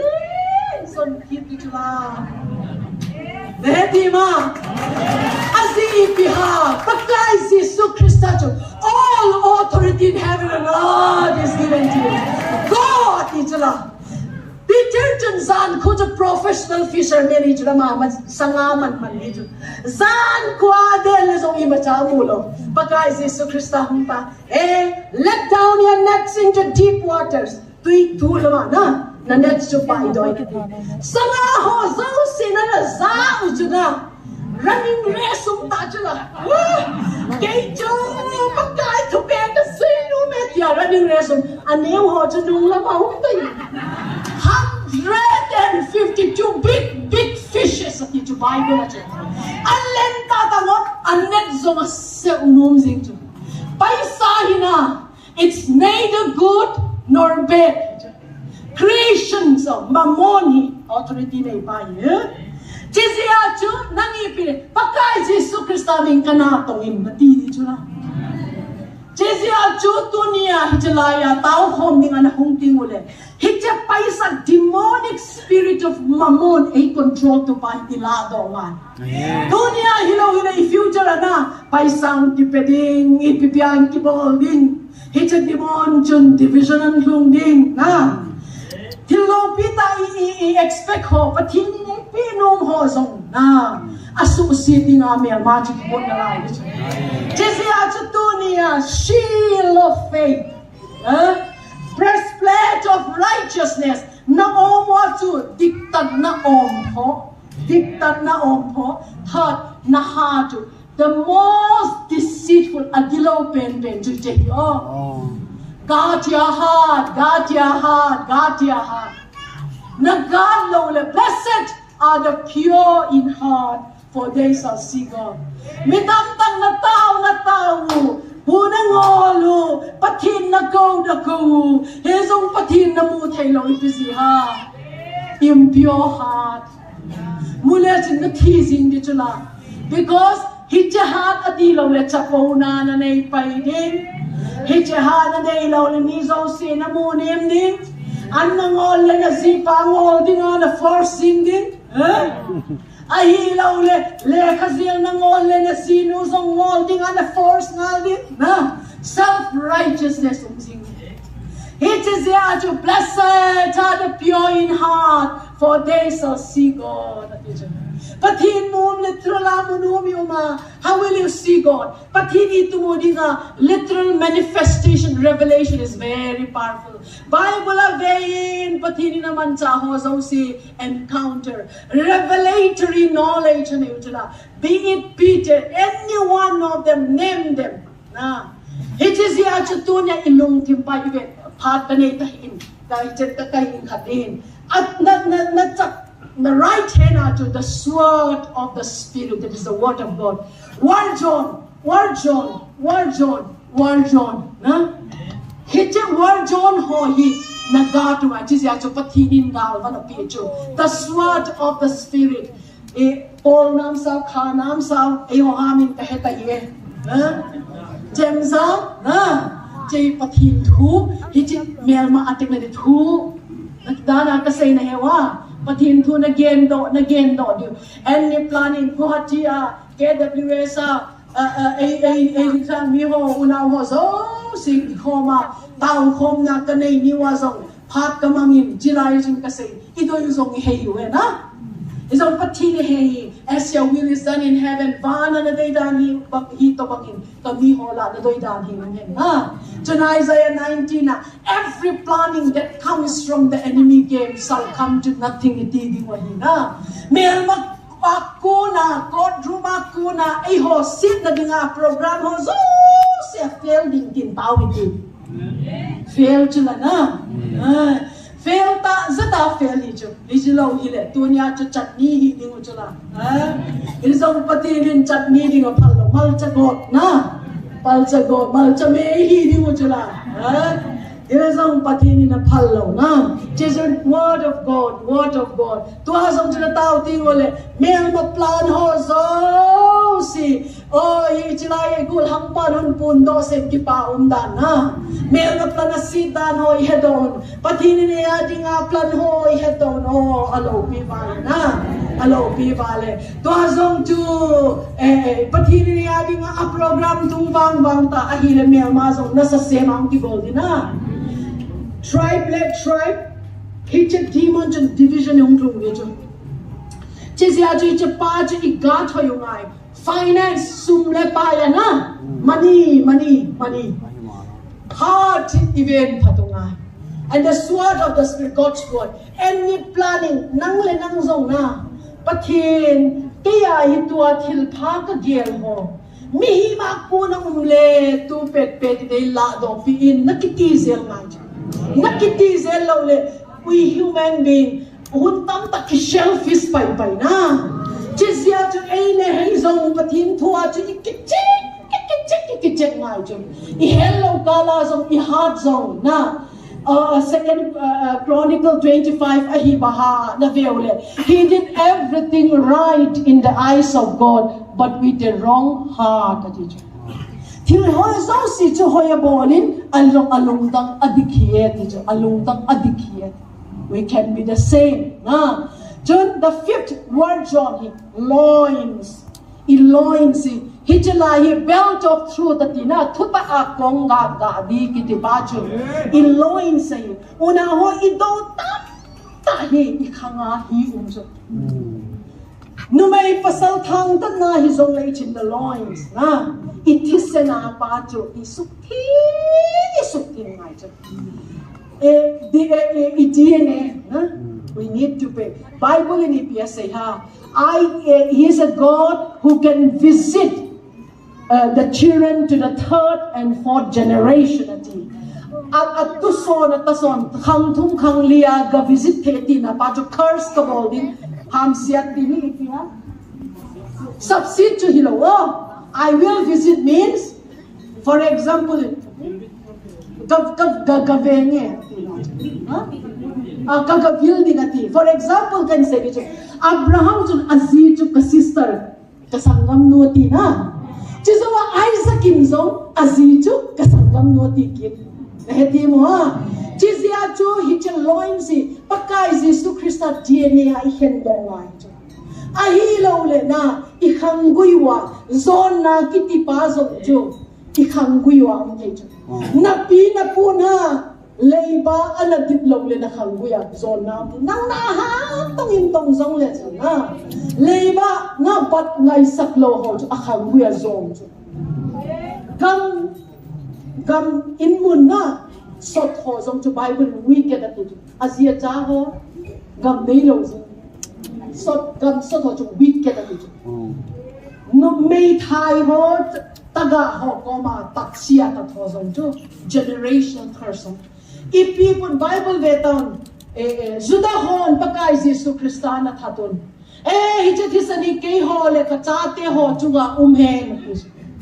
Tuna til dam ta na het tim lo I thu ho I in kon hi zong le in nam hi zong le o I pile puten til khen khat ana seyo na ana bolu the avil na hum ki pa cho tama tam hi so the word on na chate zong ke a spiritual battle tam zo cho nang le na nu na loi pa le na family wa ko ni secret du ho zong na pi na pu ka ve ti secret du le na chapa chu ati nga di chula jesi a chu ga ti loin hi chi I loin si hi chi I khangbu hi na hi chi I suk thi ngai and then finally the sixth word jo hi na ken ko a lem na tan chin hoi e ho ha ma I pitia ka se ya ka heta ye na ki pa na ken pha na simdan nang iti simdan pai tama chu lem na tan chin hoi na khewa bunin din have peace with everyone atin na mi so si to lem na tan chin hoi na ke nga na buti nga hiti ana ton no remil tu say na hichalaya chu ta inveng pa to hen lang zanya ka ki boxing pi pa hi la chu ba kasi ngam ta long ti chula natia ay law na chulaya no ramin twasin ano nga alaya at hulang lui pa na tom dali chay di kita chula it is here to holiness give you the strength boldness the courage to go forward boldly with the word of God ay law le mi khat paisa na batim na paisa na bat ang thum ting la na pisa na pinom lo na hasak na zo na gen nom lo le po pida na to ting le na thu na sei gite na thu ge na no pe na nga ding hile hoi ding ya hum ti dit ki cha to mi chula na tai do zing lo le na ti ha as far as you are concerned tan chin hoi iti chu ipia gospel iti chu ipia len na tan chin Vale le mi him ho kilem talo chu pakai Jesu Krista tan chin ho chu kilem na si na nang langa chu mi zo se tan kilem ni na van mang na mang ata na Calvary chu khen na ding ong tu po na ham dunia in ho iti ho zong chu ai khen ding in na anaba le na ti ha patin na ho yin patin cha o ai ho bang chu hat ka nei ta hin Sudan nam Israel nam ni hidano ka suita ta le chu lo pi ding nan chu it is ya chu tunin ka say no pe chu ging tu khati hina ilung thi ma chun pathinin inna na innai ti chu ipi ngai lun na long al koi ma ipi na bat lo ding wa hi atina ngai lun na nei lo le bang nang I ma cha na hi e kinna len tang nei lang Nako ho so si o bigyan tiyo ko ma pele chinsong lung sina ina na nei lo le na I ma cha na hi eti dunia I bat ding chu I mi hin pi ho so sia ina na I chen ge hasat na hum thung song le I do din pa chu ti tua ka say division ho na 7 gun katanin amay sagi kati pa chu ka sermon danga anangai tu chu nga ka hunga ka sermon hi chu Chesia chu hitche ho I do ding pa chu do hite na mi hi mi do lo di hi chu hitche tao khom na mo na chu I chunga demon of perversion demon of mammon demon of division demon of religious spirit demon of the judiciary system kayon jala ho bruki man itilaya kayon kahet hin na no GPH because we arrest the demon who sits on the judiciary system. We dethrone him and we replace him with the Prince of Zion. Judiciary system ato pa cho ada kipaihan. Baka Jesus Christ ay kitong sa ating Chief Justice of India in thung po na. It's ya tao na ding na spiritual battle here itong hito niya ihen tao de umin. Hijan ito na diwa information ni pati nga patinin hijan mo niya naman ilaw bigasan patinin katambay. At hungtong ding things of le patinin JMFDI le utang say pitching kalam le team ho le dunia jalaya ho mi ho makai ho patinin mancain igama dingin patinin for the manifestation of God's glory. Patin lo pina kisukla dading. As His will is done in heaven, let His will be done here in GMFDI. Kanilang kapapile, ikam sumbum pia, patin power demonstrate to, patin glory demonstrate to, the goodness of God demonstrate to, sulang tudingin, patinin na leng and balsom na, betahin, betahin.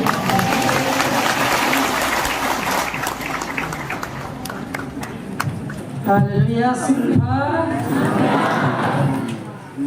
Nura mi tu say so kami laka tau na katin do sa sa. Oi lai ham khana kia ma ki thu han na le. Tia ma ki pai tara ang kya laka tha nom be sa. Kei le kei ki mu bang khun ka ki kya ka tha nom wa le. Ei pau sa ni ka so sei do the na lai le ki chi di sa yo le. Thiên là cao và con hết thần thế này này nào in sung là họ có câu là ra nó có bèn ra gì mình có bơi cầm tàu à tiếng đó thằng cầm ra rồi cùng cả đi tới hai lầu này chỉ cái ngày khóc lầu thì là xóm bể sẽ mà rằng cái chỉ cả cùng cả thùng bể sẽ thì là không chịu cái tiền như tiền mà hết mà anh dòng thì hiện ai cái một tụ thôi phone YouTube họ rằng aki hà luôn man phụ này vàng chân đi khát chú mi tam bị hình in thật rồi cái nó chỉ nuôi hình này hết nằm chỉ tìm nó cho xây nên thật rồi YouTube Facebook họ WhatsApp họ ít rằng là si kia chỉ nó phải cái đáp này nó còn lúc rằng còn lúc nôm gì quan đây lấy cái sim riêng khác xí nào chân đọc luôn nó rồi đi điểm kiến hình à ta cắt chín kia nên là ra này khá nên nó ngã khá nên ăn đầm luôn kia nên mình thì luôn là cả là cũng phải in thật hết chân núi là cao nhiều hi nó không khá là vàng in và thiên ô hết thế among tàu ta san họ sẽ kiến nát ta cắt kiến hình kia mà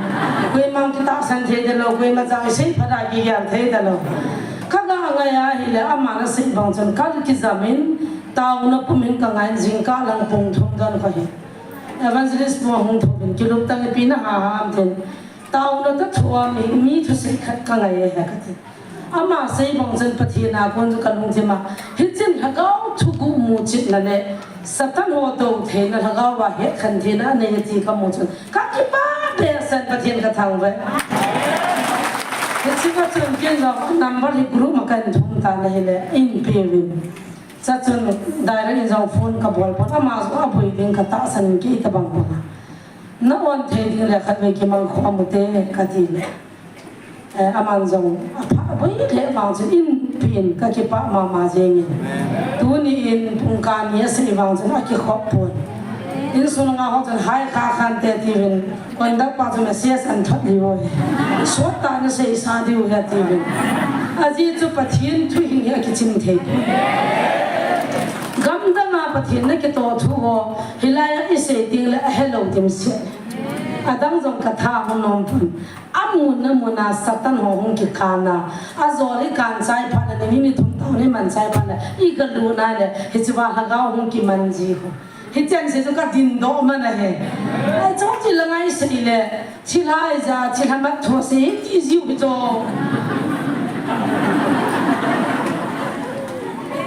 Cilai mat thua มีหัวปฏินี่หัวสาธุทั้งเอามันทางทูลิทูละงากุงตัวกันทุจิเสพันเลยที่ไรจะที่เราโกปรุยละจุกเสอิติจิวเลยการเบสเซลตัวนั้นนู่นเลยมินันเสจนท่าตอนนี้น้ำปีดิวินดำน่ะสวนน้ำปีดิวินดำน่ะสวน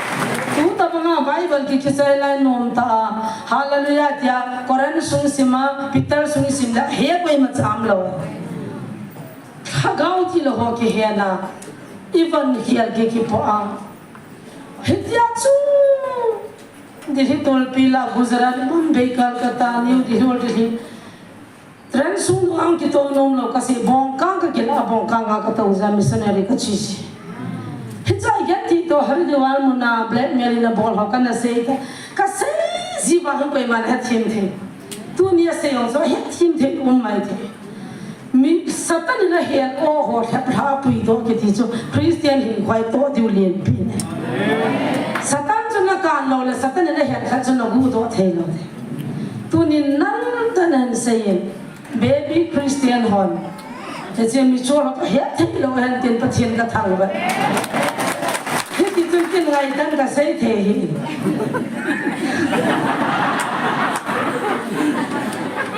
mà ABC giam ngắt tiền hết ra chơi tao chơi xe cái giam khâu cái gì cho nó bồi dẫn này hết cái càng gì hết thêm cái ba bé sen ít san hamin cái xe lo năm pin đầm nan này thì cái tao xe mà lần sau mình tiếp tục tiền phát thấy bố anh nào minister to không mà hết anh mà hết khăn thấy lâu đấy hiện các tàu busy pa thì là họ đòi họ có nọ không busy pa có evangelist thằng lên sẽ hiện zania thu busy pa cho pa thằng sẽ hiện cái này rồi à sẽ hiện này gì vậy hết khăn lâu zani nu te họ muốn về nu in đây cô chỉ vậy evangelist qua lu hàng hi bang ki saruk khan sa na ho lai ji ngai ki be na no ba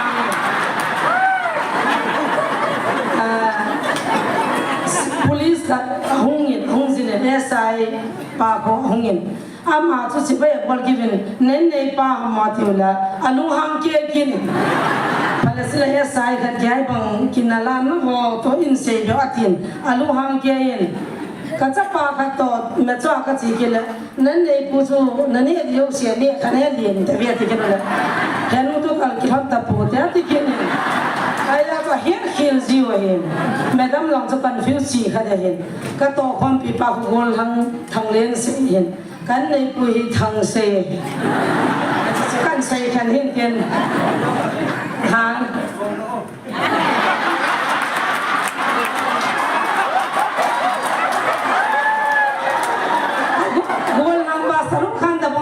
đỉnh độ anh rồi này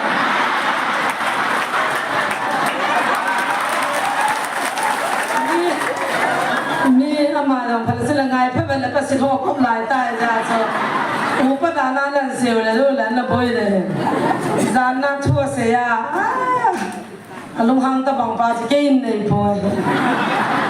cái chân gian này hầu như mà cho à đang đó chính xây là cái cho các bạn sẽ làm sao bỏ họ chân xây ngàn vậy sipai training ipiaki bonem china ne de ka kei ka chin training ang sipai training ki tham de amang jong chi ba sa ke jong chi ka sai bang ka ki bol han phun na he ti chana chana ki thama tu ni he inung gel le nu le mi ti in sung wa lu chu an na to an se chen ka hulang chu kan ngai ka thau no ma chu tha ni ma ti ai ki gu jing ke ba nga chu tu jing kan mi hing khan mi khan tha go na ha ran thu che ki ho bun tan ko ke pasang an chang som ko mi ning tha go ni wa cho I tin te ta na yal ve wai bu zwa len I pi di dong cha ho pen ta cha ji amai WhatsApp YouTube mang dem na chang lo zania cho bung bula mi pao le pang han tiu le cho mu ma ta top le yang vie chân ke se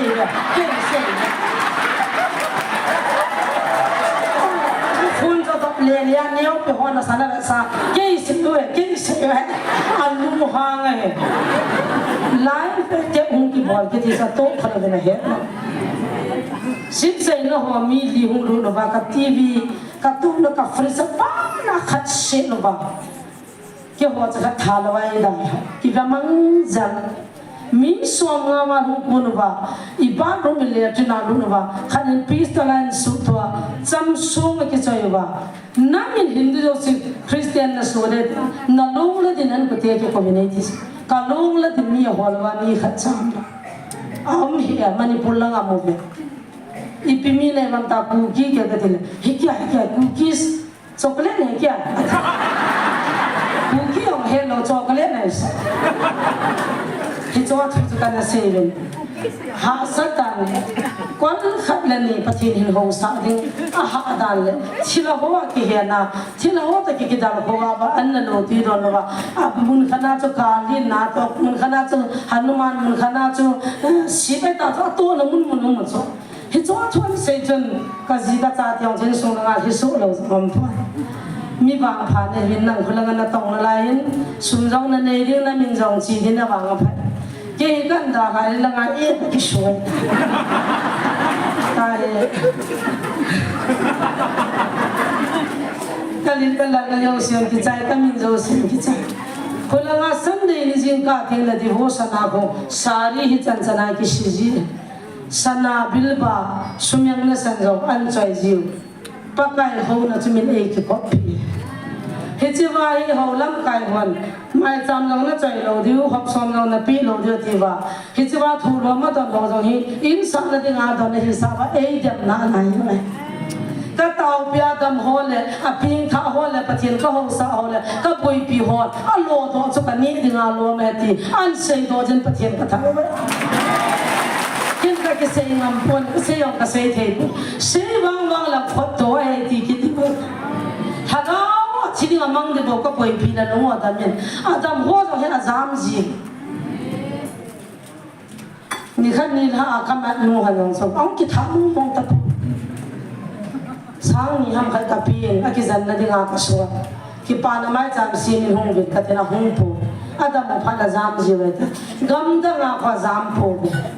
kata min tu than da tol chi lang sang so ma lo de tu tha ka salary सब कुछ आपको दे दूंगा अति जीवा अति जन दिन मंजा कोई हूं पीजी इसा खावी गम द गाम ला पू से तेनु रे मी हम हो दी ता हगा मंगी मत जो से पति ले ओ सा जो से हक सो माय जा ए पी आई बांगा मणिपुर लगा का मी ते हगाओ कहि जकन आमेन मी चोल बाय हो कहि जा का सर्विस सं का दाला ka ki pana thil tun ka thukwan se do za chu kan se van jong ka chu ngai pui gen ko sari yo ko chu se sunday ni jing ka la min an chu ko ma ti si ki lo zo lo he ka the no ki chu kan na lian na ka lian su ka lian tun ka ti ke ka ki la ngai pu tre ka jong ka ki la ngai pu phat the ni chu ta lo ngai lam da ma hi chi chu pa na ka chil ka bala taw no ka mana ka ki la na pa ka hagaw ba phathit na zo ka de ta ka hu ti be kim lo ministry ka pon sponsor jong ka hol poi ki hol lo na ba nei ki dam ju ki hol le ki dam li de ta he ya chu ha sa na sa sa ka hu na tu na ka ki wa mi chor bai ho ka vet ko la dam lo chi ki ho ka ta pia satan na hian o ka hat pia ka to khom pi ho to man be ya ei pi chu man be ya ka to hi tu ni hin mi pi za tu ding lo sa tui lo ka nei zo poi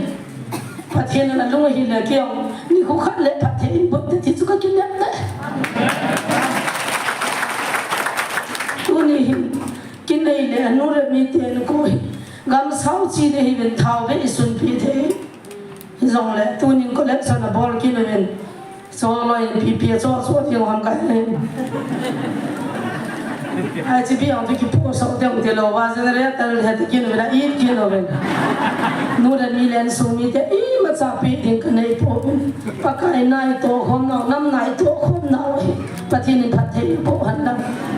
nam pum pi minin ziam er dai muna pathin lo pi na na hum phon na chunga ina min ki pa na zalen thil pi pon sin ne cha cha nam po no kan sil pi dio hiti chu sana dang ka kurul banga nei gel pi dio hiti chu kan ti mi anang secretary pa hongin tin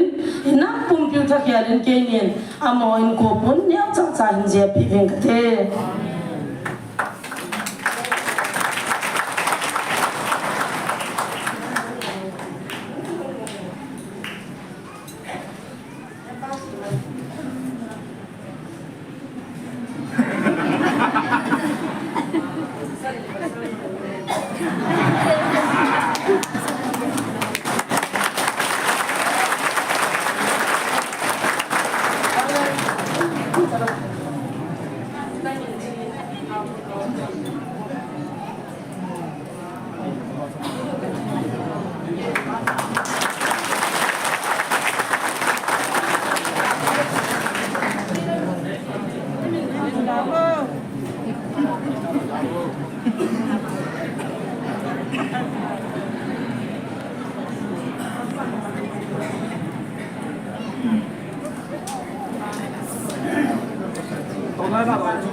Đừng có vào này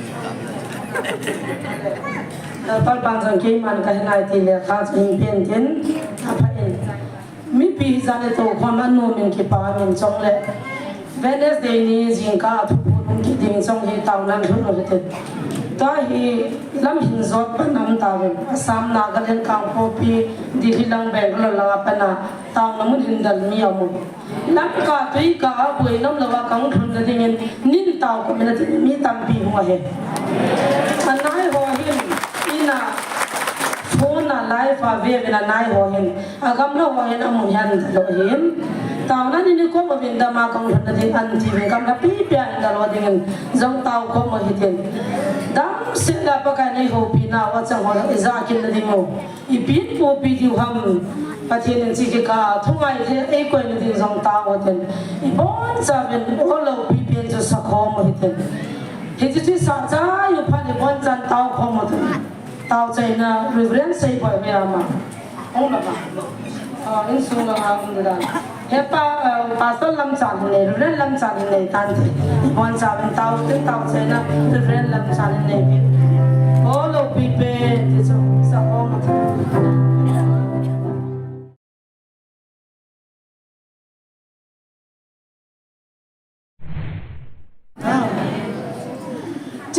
chứ gì à chứ tu đi à chứ ấy hồn sai khát đi gặp về na ấy chứ phải thì why are you limiting God if it is not a thing to not limit to her me lúc thì ngay tu đó rồi là phát hiện đi ngay kilom lâu đi mà chứ Bible là igol hang ba pao chứ na Bible là kêu là gol so ma pao chứ là sabi tung sangan zong apau chula balam thimpu adongki zong apau chula na setan zong apau na ginna mia na nong tingule chi ho zong apau dunia ipidinga hijay gol hang pa man chao hi bol thelo dinga na koi hai pathen se na sia chu ni ikin cha iti pau hi a power ki lel ki nakin na pau I ve tha nga hi cha ama hon zo no mo sana ne hin nang na hi che GMF di hai tu it to banga I counter ball di ba ha ei hi le na tiu na chup chapa umun ka ti cha kana sei pa chu ai le ama hon ipimina hije na tong ha pakai Jesu Krista mina na chun Philippi bung khachang som le nia kuna som le geta chun a ipipi hi som le na pakai Jesu Krista mina se le ke ki pa epi chula na he thi lo le som na se sin na rai na nei lo chu Christian khat na hi na dunia ije gul hang pa man cha cha lam ke pil sa ta ana na he na zo si to man cha na ding na lo le na una wo ki be te dunia hije zo zai ni hije za hi za na apui kom pathin na power khadin cha pui hije na na no le setan power kita o ha ako hi na hile zong dunia hije la ya hu ko mon pakai Jesu Krista thang ba le chunga kuna pakaya kuna lo chun pakai Jesu Krista athang ba te na ai pui ko ma power ai koi ko khom tu hi ipati na hin ipakai Jesu Krista thagau tin to hi iba choi ai do ki ham ki thim het la na num ta bol ni ka nok thia ka thep pe se lo in hi zong le ka hin mangut dinga hin God dia chu ki worship service a thu ka sei in DP how ki bin pass mark a bit ta he God dia aku na hungo Una pa Paulin ho so apun le zin zinga kuna song message thothita na ahung ngin ka kin chain koi laya ha ko ti lang song ai Paulin tunia injilaya kong ding hi evangelist pi jin kolam ha pu evangelist pu thang sei ha in ei ko mai ilawin ko hatia ko online pakain tu chung lamka thu gen dinga thu sei dinga nagati ding le GMF dia thu naga sei dinga yei ti so chi zia chu pakai zia ka hunga hi tu kai sei chun tunin no chin kolam le pu thang sei hi ama ho zalin GMF DI ho zalin pathin kathang ba in hije times le season a pathin pakain aman cha theiding mi nei pawi I ham phavalwe gohatia ni kum akunin dotna hungrungin GMDFI ho na tong ho ipitin na ngai tu baha ahin tiwin na khol tao na in nei nge katin pathinin tuin pe chu kain sei in tu ni chu ka sei no matam fan sia chu ka sai mon ho YouTube pan na kayo le 2 hours less than 2 hours chu lo hi chu ba chi ja chu ka hung na ding ta ka hung he chu la ka ni pakai Pentecost day niya pakain na ila thagaw ting thole na hong tong in tini het tin theyu ka ging cha lang kami ho iwang phat naw chu ham zo si he tu na he che chu Pentecost spirit nei naw chu hallelujah asam lang chu apu yung dan chu half long lang a unaw ma roi zong le ku ki tha do hi zong le ham da na het lo ya bu yu mi chu me July chu pai te ha min sei zong le na het tu na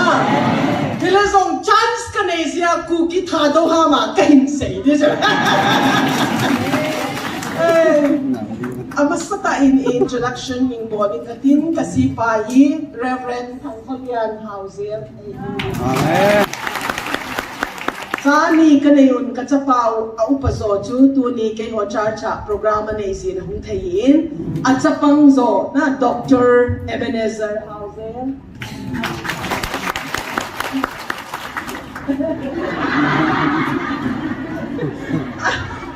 Azat sa TV beta asam lang ho chu kasaw cha pai pai tin na ilo hizong thagaw ting tho ting le kiza cha ting tanok chu me chun ki ho na tong na hi conductor po na say sing tong sa kasay nu ngai lo na pathin thu say ding ai ki ko le pathin thu say ti ka ti ja chu kasay be nu ngai lo hi la zong ke hi nu nga na gulhang tia nu nga ka hi la ya chu pakai na tong dingin ka nakipe do in at the age of 16 years ka hi chun ka nakipe do in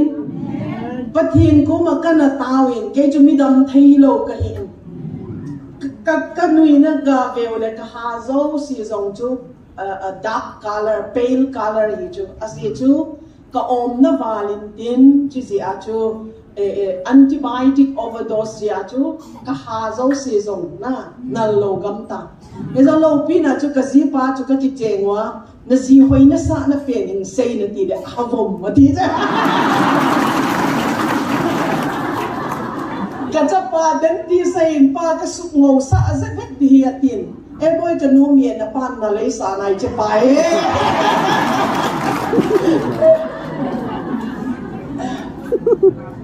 Pagkai ko magkana tawin kadam mobile zizin missionary din ka nakipi doin kanula kapan kadam mo hein kay chu dam thailo kanewa ko na hisin kapachun hospital kapin do ako na oxygen kibul kahin kapachun hiche ka chano hi ahin na nei hoi pele pagkai na tong ding na pingi atia ahin la sa jezia chu pakai na tong dinga pakai nei ko kitin at the age of 16 na kakipedo kung som lagu ka kakipedo lai chun fai ka la katahin nun tong pak pal bang nel kasim lay tang bang dam lai un le ni te vul pa ding hi zong le pal zatam ten tau pa pa pain sim lay pal lon te do zong le ken bel tau pa dim sang mi nge mi le nagim chu pakai nagim chu kadua nga phenglo ding hi chi hi pakai ko makan kinat nahin Sunday school how to vela kanak zao kazipa le kan ki hetao kakingayo kazipa pakai na tong dinga ki pedo nailo ni khatchu kakihelo nang pakai na tong din nakipehin kay full time din kakipein ikicheng kay ding hi ti pa chun I let him go ama zong kap kay zong kakap ay after 8 months acho leadership seminar lam katung public grounds siya bikinum pa cho kay ho kahuinuin ulian cho twilight surgery ale amazon cho leadership seminar acho hum kipedoin kaya cho kang kimuki to atila kuna di mong hito me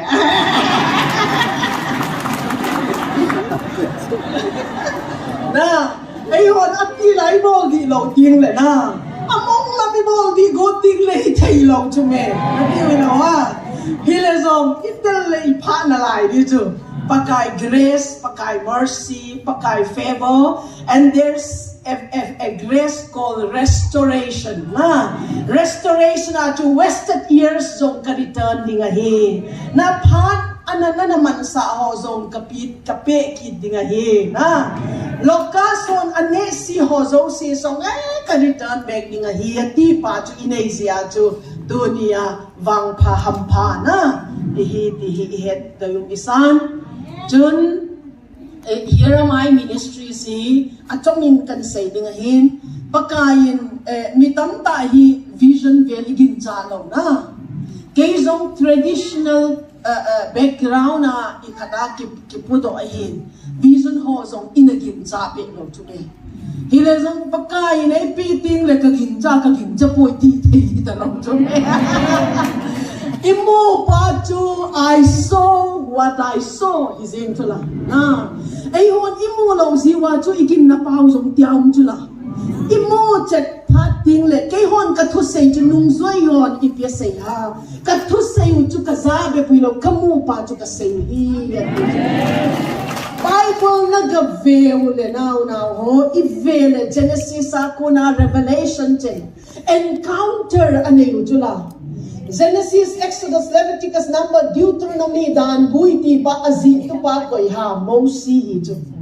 Mosi, ipitia, Azi, Baha, ang umatil, tucho. Na, Amazon, Pingaylo, aipiti, Baha, ito mga Azi, ha. Because he had an encounter with God. But he encounter in Asia, but he dun, kamay lam na mo tayo, di kanung lam pa chuka vesa, di na hiyatin. Anong lamavele, atila cho patinin valvele si me teacher heto si chula nihi masim dan zong chu ni khat ni pa chu ni ches si me ni pa ni chu ni thum ni pa chu ni li ni pa chu ti na sim chu Old Testament na law book in azik tu mosi tam tak kasi man lo ding chethui tu niya message ding kasi nung balzi nga taya ka tayo ni chu New Testament, 1/3 of the New Testament wrote by Paul, who was Saul. As ito pa Paul, 1/3 muntuma henatu munkat munni 2/3 of New Testament zik to pa chun. Taksa ka Hagawa kahelo, lama kagakatawin, kamu, Damascus lampia encounter ane. Ho to buksa a reality ang palakin jakit talo na jesiya to vision kanay patinin ay mo sa ho si to Bible kamu 1997 kanu pawa pat kay na tong din kakilanin kazipa zong kilanin pagkay na tong dinin 1990 June 1991 December 14 ka kitengun 1992 May June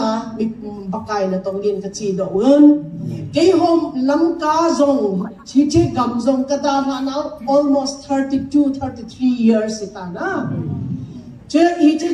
here am I ministries ti hikapat daw din iti interdenominational organization ahin tuni GMFDI ho kung magpapako kasi kaya pagkain na tong nasong ministries of to say ting la katet ngilzi na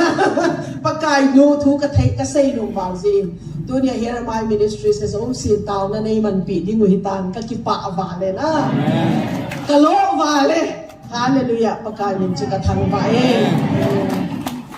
hiti organization hi kazipa to kanapat doon tun 36 missionaries are working under us mo. Missionaries som tumlet pagod kanoyo anatongin. Mission field mun som let huma kinayin school mun niya kinayin na. Gawati azong him agape center kitiin, training center kinayin. Missionaries ho, local evangelists ho, women leaders ho, youth leaders din ho training at kipin na. Ito mga to nakitong ngayon hiti organization chum homin tua him agape center Guwahati in charge paju thangmin lun tota kitin zo ho ahin ama ho in charge na umin 24/7 counseling centers ang ahin hallelujah ahin chun pakay zalin kachate ni higul hang na laihin kasi pa chun achina na amaw ding hol se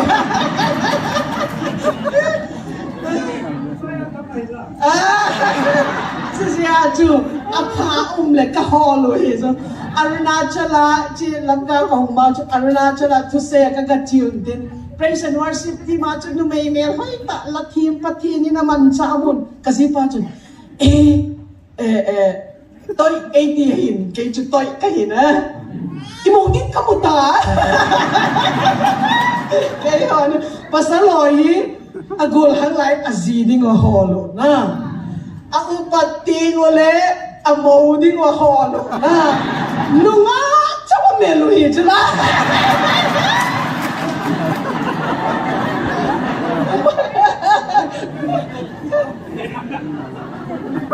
di hijla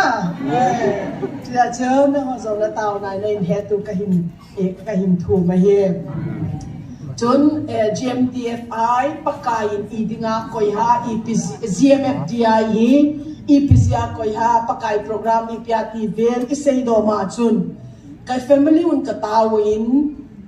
GMFDI na tong na kasaw lo chu hitay do he ka tia chu jesia chu kasi pa chun ni tam vale aguking evangelist pule evangelist pi ko ma ipeti baha atin kay chun ni tam ta encourage na dinga he siya chun evangelist pule evangelist pi hung hen lang na iche phana sa mga committee member ho song na dot lo dingo nang hon no pan phana sa mga na naman sa diyo GMFDI na ito kasi pa na ipito sa na evangelist pula evangelist piyo amanzo zo na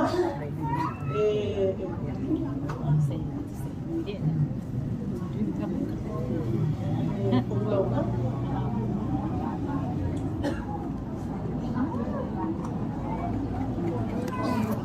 mong ngắt tiếng gì mà nó ngắt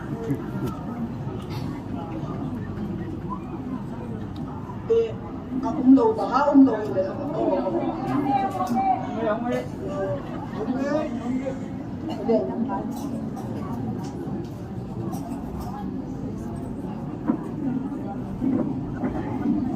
tháng còn nữa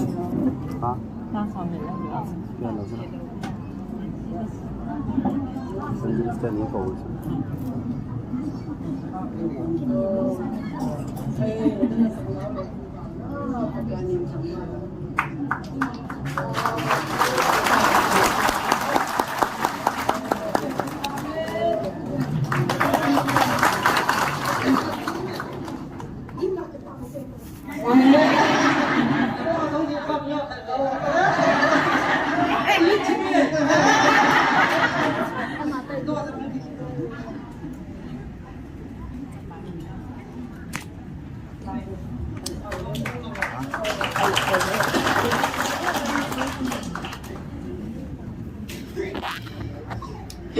Amas sa pension kasi no, what's happening here?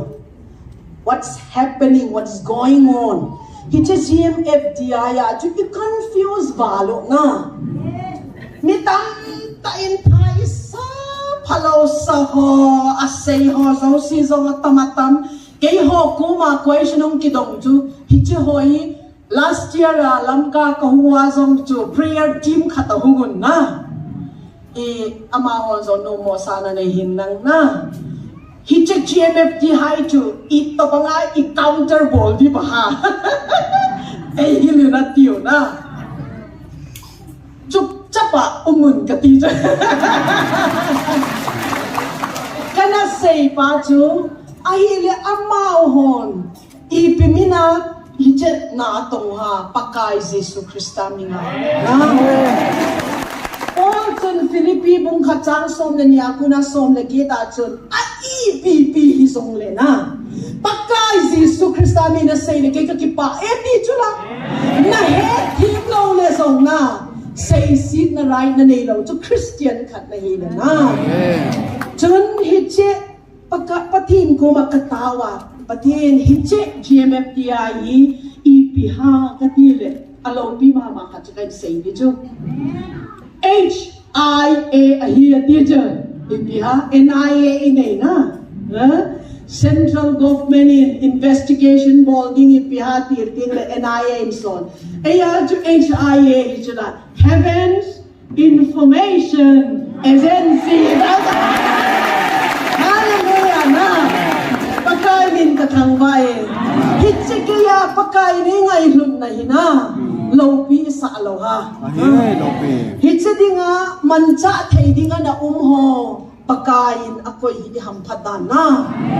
Katawla ya ju pagkain ay tupecho ipihay tile. Luka si ajo luka mong som lekwa ko na som tumle saki ako na som di ju na simule. Palm Sunday niya ju Jerusalem pagkain si Jesu Krista at chila ya ju.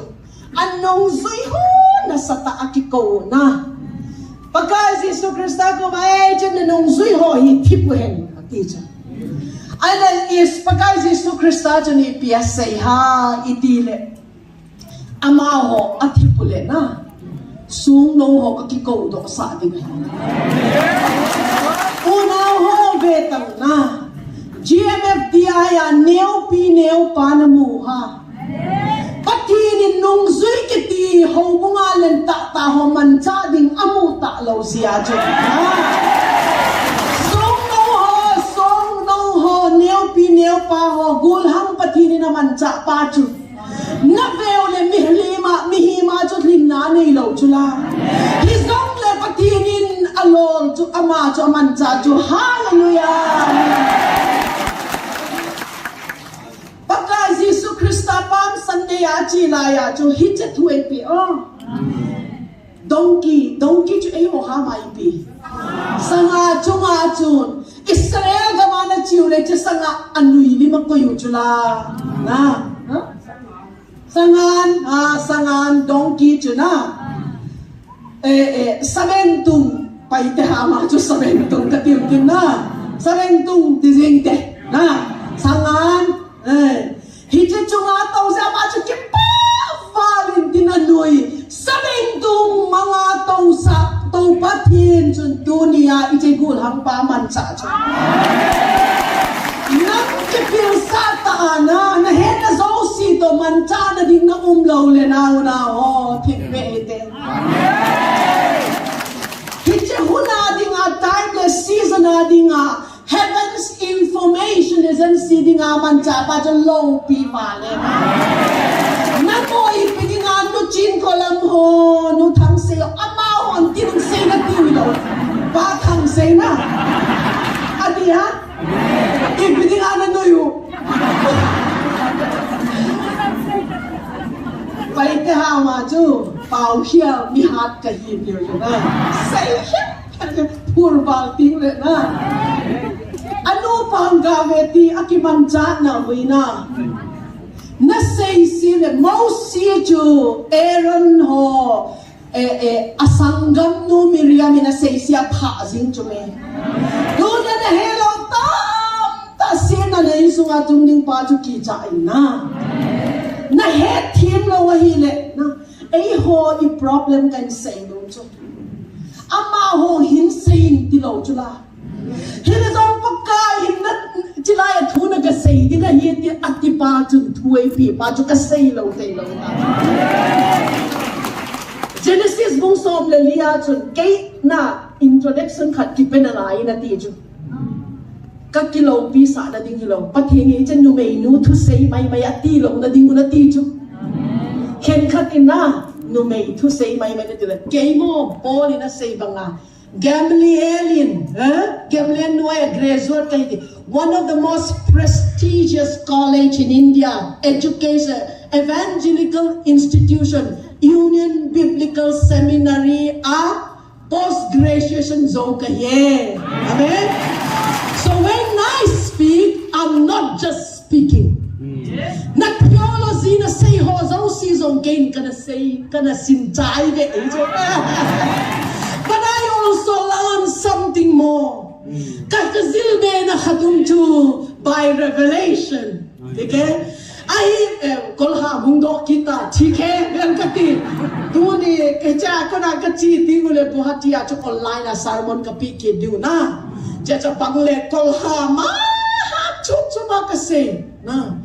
pai te ho la a thu ka se in ka ho bu wa ka se in le ato pa chu ka thu se hi ana na khat mar ham chang ina ke se do the ka ti khat chu na Acha no khomatra Kay cho Bible at kazaw na sadvali Genesis akuna Revelation at kakimum zing chula Bible hi book sahi the letter kills the spirit gives life in its fullness at each He just to a hon a problem traditional iginsa na pawi at tuwa kizilzil at ahong tugdira kigin sa talong Dunia no chin kolam le pa thang sei ho thil bol hi in small way ke ho zong kanu pala ka ministry kana bolin na ina demon possess hung ki puilut na nang hon na ipina lo dula ke chi ho hi ka bol ngai lo hi ama ho ve tang tao na naman pi tu Dakar ni asun azan umlo pa chu na phalbi hi zong le kholom hi lo zang le zan khua tao na ni nang hoa ding ai tao ting le na kai nik sei nom chu abang le na ham se zo se ki pudo na curse ki pudo zan zong I mulo ni khat nia zong chu suicide attempt mol khat ka hun ka matin ka tao pion he che pa chu zan zong I mungai lo tia chu zing at kaga tao piu phat ka man pi chu kai zana second khat zong kai mulo but we never say those things to those people na ama ho ko ma ki ga say kitalo but ye ni cha cross puwa ka zui ni mo izui ni ati zia chu ki zui ta chu na say si tho na ana to na he tu nga hi chu na ngoa din na mo thita lo na hun puyo tao na man pi o na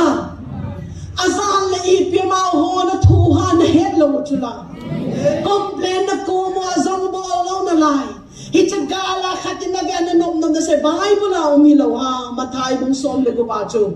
doi ho zong na ho do dingu tang speaking ham chum chum azong na pau dingu gul ho zong na khutwa na la dingu poison ho zong na don dingu le ham lo dingu taksa suk nat lo ding na dam lo ho chung na khutwa na tingu le adam ding ai le hiche mini le thumbo bol ding na saw ha Pakai na tong ho zo si nang king tu kiti ho zo si itong di chume ai le nang chu na ite price pi ngam ngai khat I het kin na lai di chu many are called but few are chosen di chu mi tam ta hok dam na dinga chu mi tam ta ki ko chu me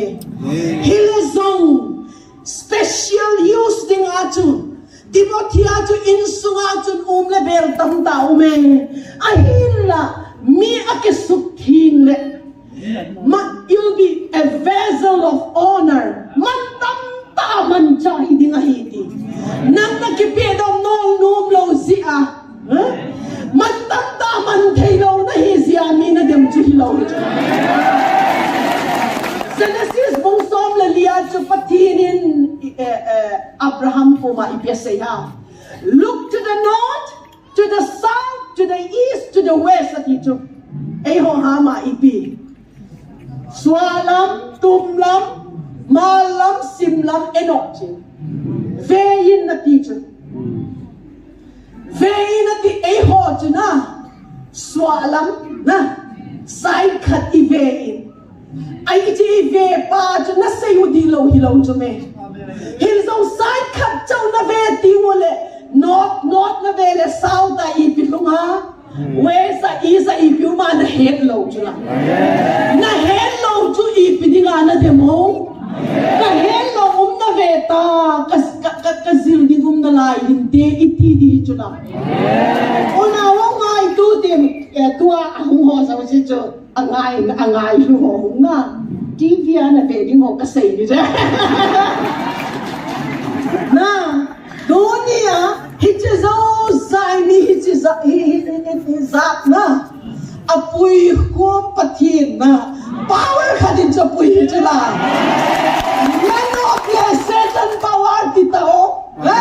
ako hiye na hilazong dunia hijilaya hong komon pagkay si Jesu Krista thang bale tunga kuna pagkaya kuna lojun pagkay si Jesu Krista athang bate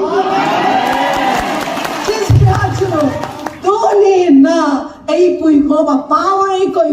kom to ipati na hin ipatay Jesu Krista tagaw tin to ipa joy ay last week chun silonga una kat kukikat dammo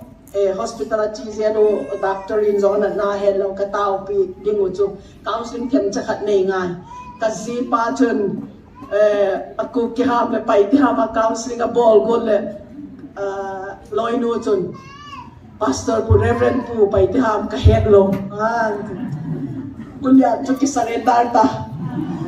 ke ka kipat ki din counseling kan ball counseling ka so tao na khat demonic doorway kha ngai chu na ama ke sa chu chu ka kha pe ding chu no ka sei nung nung is ga sein katin kasayo de tun so tini ba cho ken ka het ta lo ku ki ha ma cho chatuan ka tini aman ka taw la cho tun so ha tun so ama zong tv ngai le nui be ka taw zong taw bang talo na chatuan ka tini ke zon ke pai de ha ma zon khan to ni chuna chatuan ti chuma ro mi zo ho ha mi ta na he za ku ki ham dinga tun so chu ka he do so ro chatuan ka tin tun so tan de ha tun so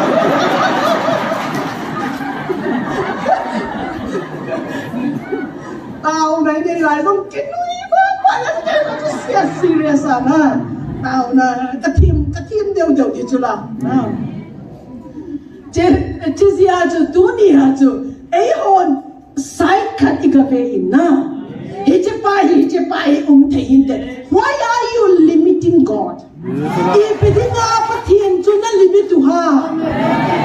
mehim long timin ngay tu do zo le patien hindi nga kilom lo ni chú Bible la igol hang pa pao chú na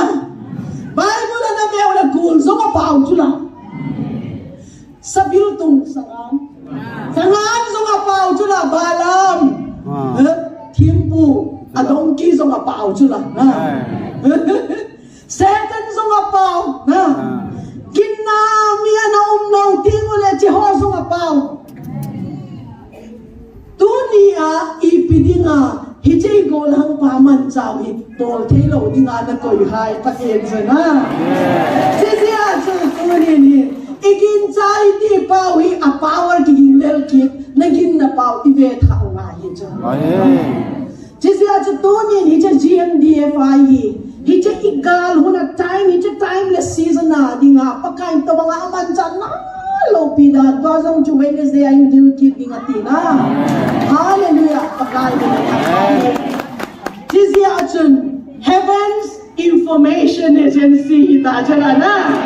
information hunglung email mahola information zong hunglung nang ho ang khobru ki hen ti ho na seiwa khobru na gin cha u lo pao chu kan sei na la ni chu ka thu sei num ka sei nai lo hi chu ne na bui val ziwa na jizia chu pathinin hitche GMFTI hi sungo ki kaudo sahita Presbyterian ho ko ki kaudo sa le baptist ho na sao lo dingo na hobung danga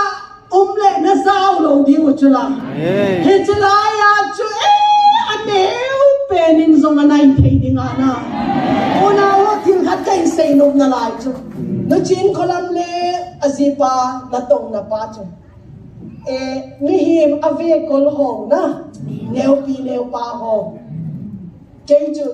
I was moved only by the kind of works they carried out. Keju jana tong chawa zong chu na fenwe ka pa chat vale piling chu khat kai se lai chu igol hang pan pathina man chat king le ai lo le khobru iti hai na a in khat ti le i pastor pu evangelist pu ha nga chu khudi bet diu chu Dakar izada makuna abil bola chu angain din jaja tu say do in koi paha apay din ka rin kay chu ni evangelist po zong tagawin puilo le na azozo le di chu Jizia chu anatong na lo bi ka sa avanin pagay men katang bani chu Dunia zong kahong na jay hon na tong na hina nasata pakai pathinin lo pita man cha di chu ka dei sa na le ale ka family wa ka hong chu hallelujah hung lung ding a zong pathin man cha yan na ho broi ti pa hi shi future ke le ka zipa chun ka zipan to na muin ke zong ka muin ke chun ka zipa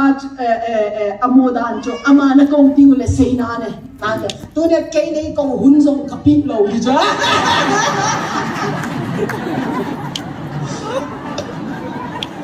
ke ka mo pa chu gul pi ya na satani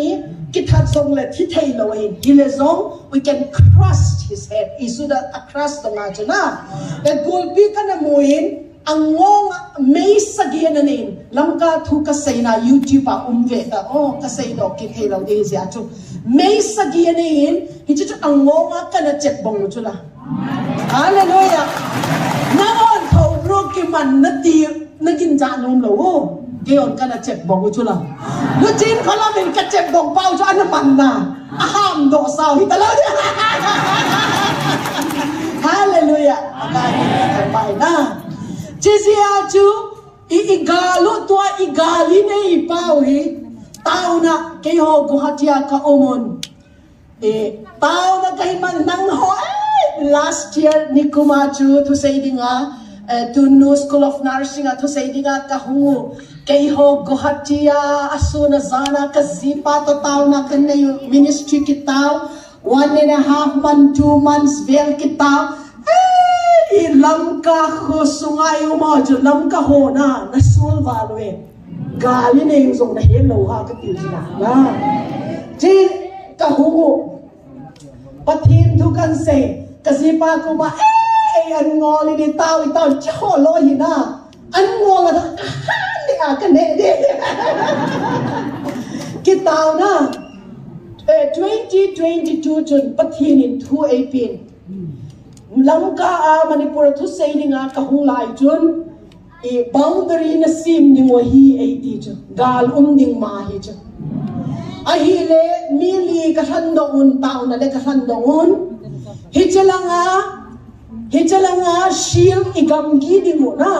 a boundary buffer zone bol dinga ka sol chu aminu ka sei zing nge na ma ho zon num sa mo hirte pa thang khomang EBCA evangelist amahi mission worker ya amao family ya azino le achapa le na amao ko ma chuna tau dingo nagachi dingo pathin in thun pe four corners sana kishil sa ahin ane na chi dingu nagatao dingu pathianin hichet chanin marking boli na ti na chan na mark dingu kathiu ane hichelanga hum ho chun kang vai chana chu marking alang agabon chu mi tam tai nei tamu na moi rang chanai pidinga na bol lo ha ti na ele song tao na hum lut banga chu chelanga khu mission compound khosak langa hichelanga sai kon ko khang chelanga song chu mun ria na shield ki bon chu cái chỗ phát thiên này mua sa chú mal cha god to banga ai god no mo chu na che zia chu shield the four corners atizia chu shield ki bol na pakai min ka thang vai in kang vai he la hong do the na dunia zong ilungai lo na ding khat chu kain sei nun chu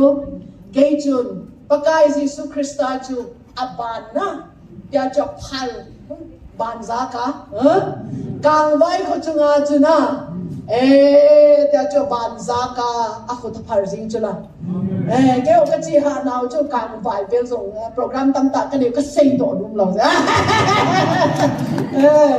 chi si a chu ban za in tin a sang ko a zong kamu nang hoi chula ya fleck vel na say si wa chu asam ko a color zong ka say nung ta lo chula anta abe chu ken kamu chula che sia chu sang ko asam ko lo pi le na hui lo puan color chu ka say lo zing ni ta che chu an ban san kamu in che sai ko lang a chun angels ban til ko chu white akifan le meruna kivan ronia kamu chu jesi aju pathinin igam chu event sahi ti ma chu chung ki gamu adunga taw na inne pathi kuma kahum ba sakwa zong chu pathin thui pi chu lo pi wale mi le zong ka sei num be lo azi chu pi hai ti lung kham je ko hem lang na pathin hol sep leo ti kanom si wa hila zong GFF dia ya chui kol hampan pakai ne umpi na cha sei ze na thao mong lo ha hi che bep zong chu lo pi lo ha na lao me lei hoi ni ka mo lo so de ta wa ti le hi che kol hampa pakai na man chai na na mer mau ka do sa ta hi ti pa chu hi che khela lo pi la nat khi de na ki cha tu san zong na imut ngam lo na hi che thupon zia chu lung mong ta ka na mui lo ha che zia chu na ho tu dia na pathi ni nei ho ai long si tang hi lo pi ka sa va lo na pathin ko ma katawin pathin a hi le kagamu boy na pahi i chan dai di baha i ti le nang zone nei pi di baha ti chun katawin ai le pathin nei don na pa chu i ti na sein a first year chun a kha sima ka het lo na a first year chun nakki hom dingo na no lo mai ta nakki hop khom dingun na de dingo a second year chun ama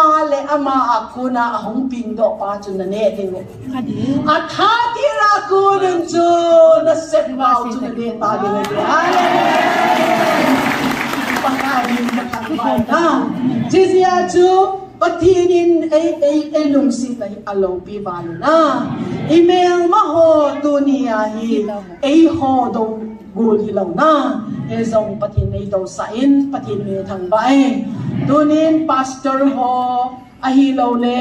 a ho bung makai ho a hi lo le inama ho tu ho hi chalaya mitam encouragement bol dinga umo so si zalin patin min chu ka thang bai ni fi sei zong le na thuta na din pingam na pa chu na patinin malsongin patinu ai hon dunia i response din dan hiche ZMF dia i response din dan so number 1 hiche huna gali nei laya patinin thamong na ahi lo le atil ho na ai pe pal chu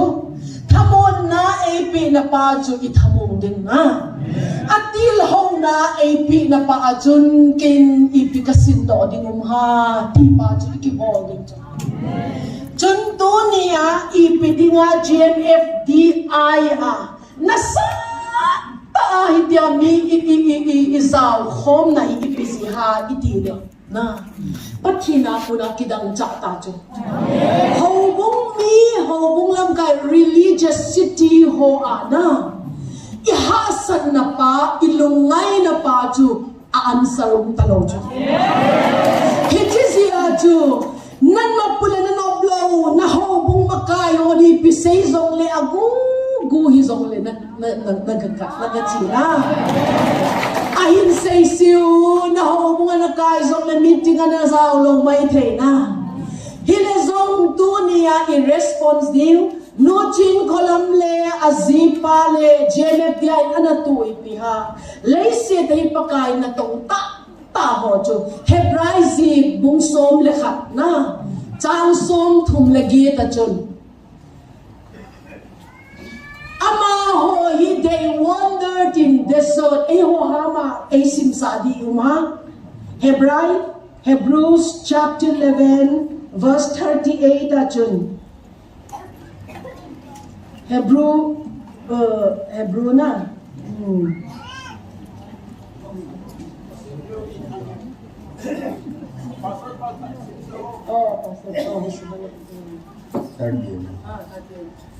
Và nơi lấy xin ama ho na hoi a hipon. Ama noi lấy xin in ama ho na ho ta hipon. Gam thip laya molel hanga. Gam thip deserted place. Gam thip molel hanga. Kol bu chule lấy ko homa ava ale binahi. Pagkay ni Bible tang ping thong sim na ileni ni malsom pihen. Gam thip the world was not worthy of them. Lay said ama ho ading in ipi worthy lawahi pi pacho. Athak lawahi. Guk ta do ham kai sim chok di chen. Na athak lawahi. Ating lawahi na aching zo ke. Khofel ama ten na ding in attack ke.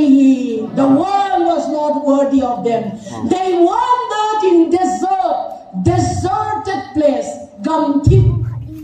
Ona o dunia pagka Jesu Kristano Old Testament ako na naveole. Very lonely life, deserted life. Gamtip ito. How mga zong tagawa na tatale pa mun na naitalaw yun. Now, religious spirit dante kahinsay dito pan ay ho tao mi siya itaw na ding point song kahinsay di ngayon. Tuni na deserted place dito gamtip na. Mi ho va choy na zong chang talaw tilpa say na zong talaw vetang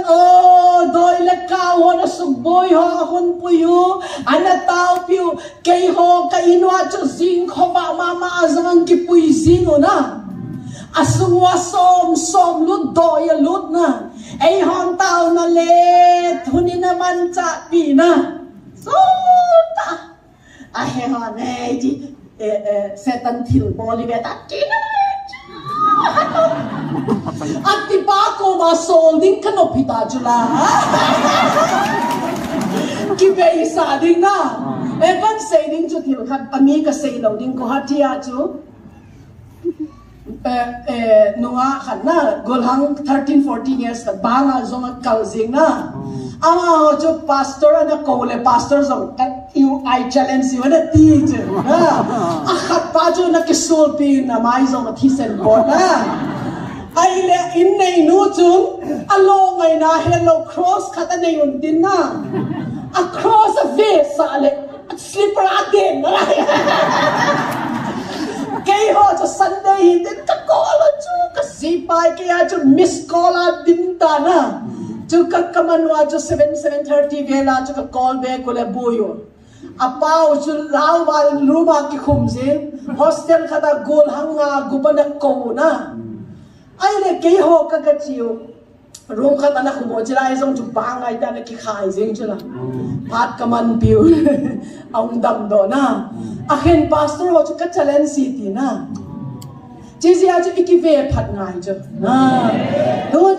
Paul cái hen na Jesus Christa cái hen nâng cái hen đi khá được bao chứ kia chắc tụi tôi chứ na hele zong tu ni mi pi hon what should be our response I had thing in khat to can say no mean da then again cái say sa chu cái say đâu chứ south na về north east west na head lo sia chu south na về na mu na pa chu na say chu di lo na tu ni na ho bungwa pastor ha makai ho in a say pau di lo ti na hi lo don't never look down nang ida na ve no iding zo hi lo hele zong ama na mu pa asin amu pa chu nang namu kiting le ama ko na nang ne dingum talo chizia chu sa thau cho kizo na pa ko ma na hol thim ngai ta chula ABC he chun ABC say ding DEF he chun DEF say ding nang ABC na pasting le na hicha chu sim dingum talo chizia chu DEF na hol do ding Bible la chun 10 versions sung chula na mi som min nungak thing ati chula ai le nungak thing vet alengwa nungak thing chu but 5 of them mi nga ho chu asathau ki chaita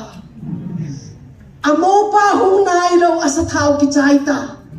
ai le sathau ki chai ata no le chu mo pa hung le na het lo ding ta chula he chia sia chu mi nga apil ho chu apil nau piha asathau extra chu chi sia chu na sathau tu apathin tu na ngai thak pa hi sathau na be lap chu na sathau na suk dim chu chi sia chu mo pa hu ha zong le nang sathau na nei le pha chu na he le zong mi nga asathau ki chai ta a khon ba chu nei ve ku chu na they all have their lamps, but the oil was finished for 5 of the fullest virgins. Ni nga ang wal ho aja oil ki chai. Ai le ang wal ho chun mo pa hum pha da cho mo pa hum tai ke het da chung thau don mi pil ho ko ma na sa thau ei hom ti tia. Nom chai ho mi na ti le mi pil hon chu I pia sei wa ki ho ni le na ho ni ki no din.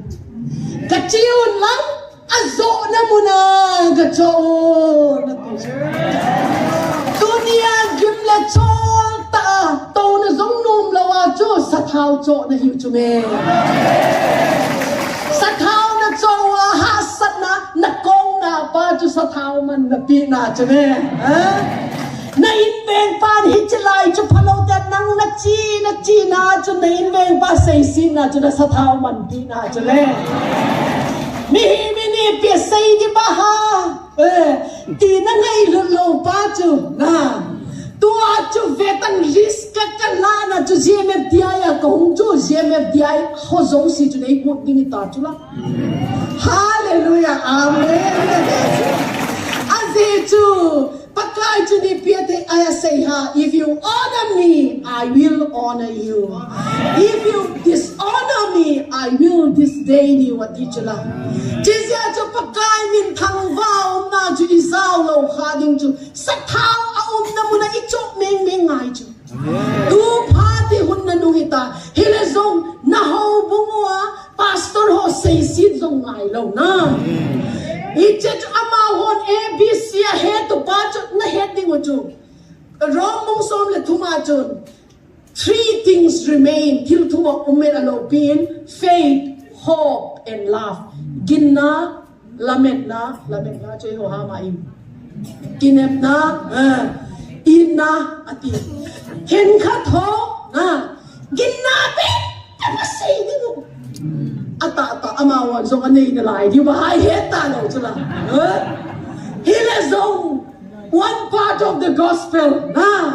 Paul chu nai piti zong le sei le pathin tu hi le ka ki pa ti ding na he le zong nang pa chun la men na na doi in na doi le na sa thau na mu na chu na ka holding hi chu me aman chu chu na zipan chitahin ati mai thei chula ha na zinu chitahin ati mai thei chu na ho bung mi hon song ati mai thei chula hele song pathin mina thutta pa chu ka het do ngai hi tiana chu sathau tam ta inai din mo pa hung ting la I het dinga ginna a pathin thu he ho song pathin in judgment bol ta ve na hele song pathin it those who love him. There is a special package prepared by God for those who love him. Zohan bong som le lianas edaveole. If you love me, you obey my commandment. Na inay lungsit ya lungsit it. Nay ngay lunle nay ngay lunle na katupe na zuiding. John ipya say ha kaile kapachu kahungding na nga. We will manifest ourselves at you. Pakai Jesus Christ ang kilala pa itang di mo chula. Korinthon kat bungi na vele. Things prepared for those lovers of God. Jesus Christ hugdam na na chanaju patinin ng lungsit na. God loves you. But when you reciprocate His love, ama nang nalungsit dile. When you are in Christ, Jesus Christ ay ginjanya ju ama isunga hum ju. Hilesong nang pagkay Jesus Christ na lungsit dile, you are in Christ. Hitin ama lungsit ho ading aspect eyes have not seen. Mitin amo hak nailo na. Bininzong azaka nailo ama lungsit ho ading ako yung di ju. Hallelujah. Ano chin kolam ho ministry putang se ho ministry chu aglim si pane na alo pina teng to na ahong kilat to ding itaw ding mo hinala na jisi chu vetang ABC he pa chu ABC say na DEF he pa chu DEF chan say na hinazong khatum chula GHIZK है ना LMNOP है जो हम चला ना जिसे आजू दुनिया नंग DEF न है ताले जो अबान न होंगे चला ये जिसे आहो बुमी हों जोंगी है तीन दिन आखिर खत कदोई जो ahila nang patin tu na seya na ho bumi hon thagawa medi nei lo zia munda nga achile nang ipidinga na nung hanga kayin kapi lo zia amawo agil-gil hibeta na medi nga kahole ihe tumai chala nang pastor na hiya na ina at chao melma na suboy hong puywa nang imacha na bol thay lo le a bol thay ho ko ma chi lo le ipiti a bol thay ho ko ma hong ding jemep diaya dam na nei le bible chun ipia say ha thagawa mal som na na chan na ho ko ma taksa mal som na pi ding ai ti Romans 15 tinga kigencho.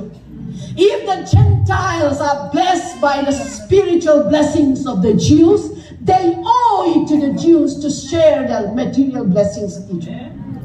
Tagawa malsom na ichan na hokoma. Taksay malsom na chu ihop ding mo mahin. Mi ho zo si koma hitcha ministra. No. Nang tagawa priesting ahong mangchak pa ko manapiding chunang nabatita chunang.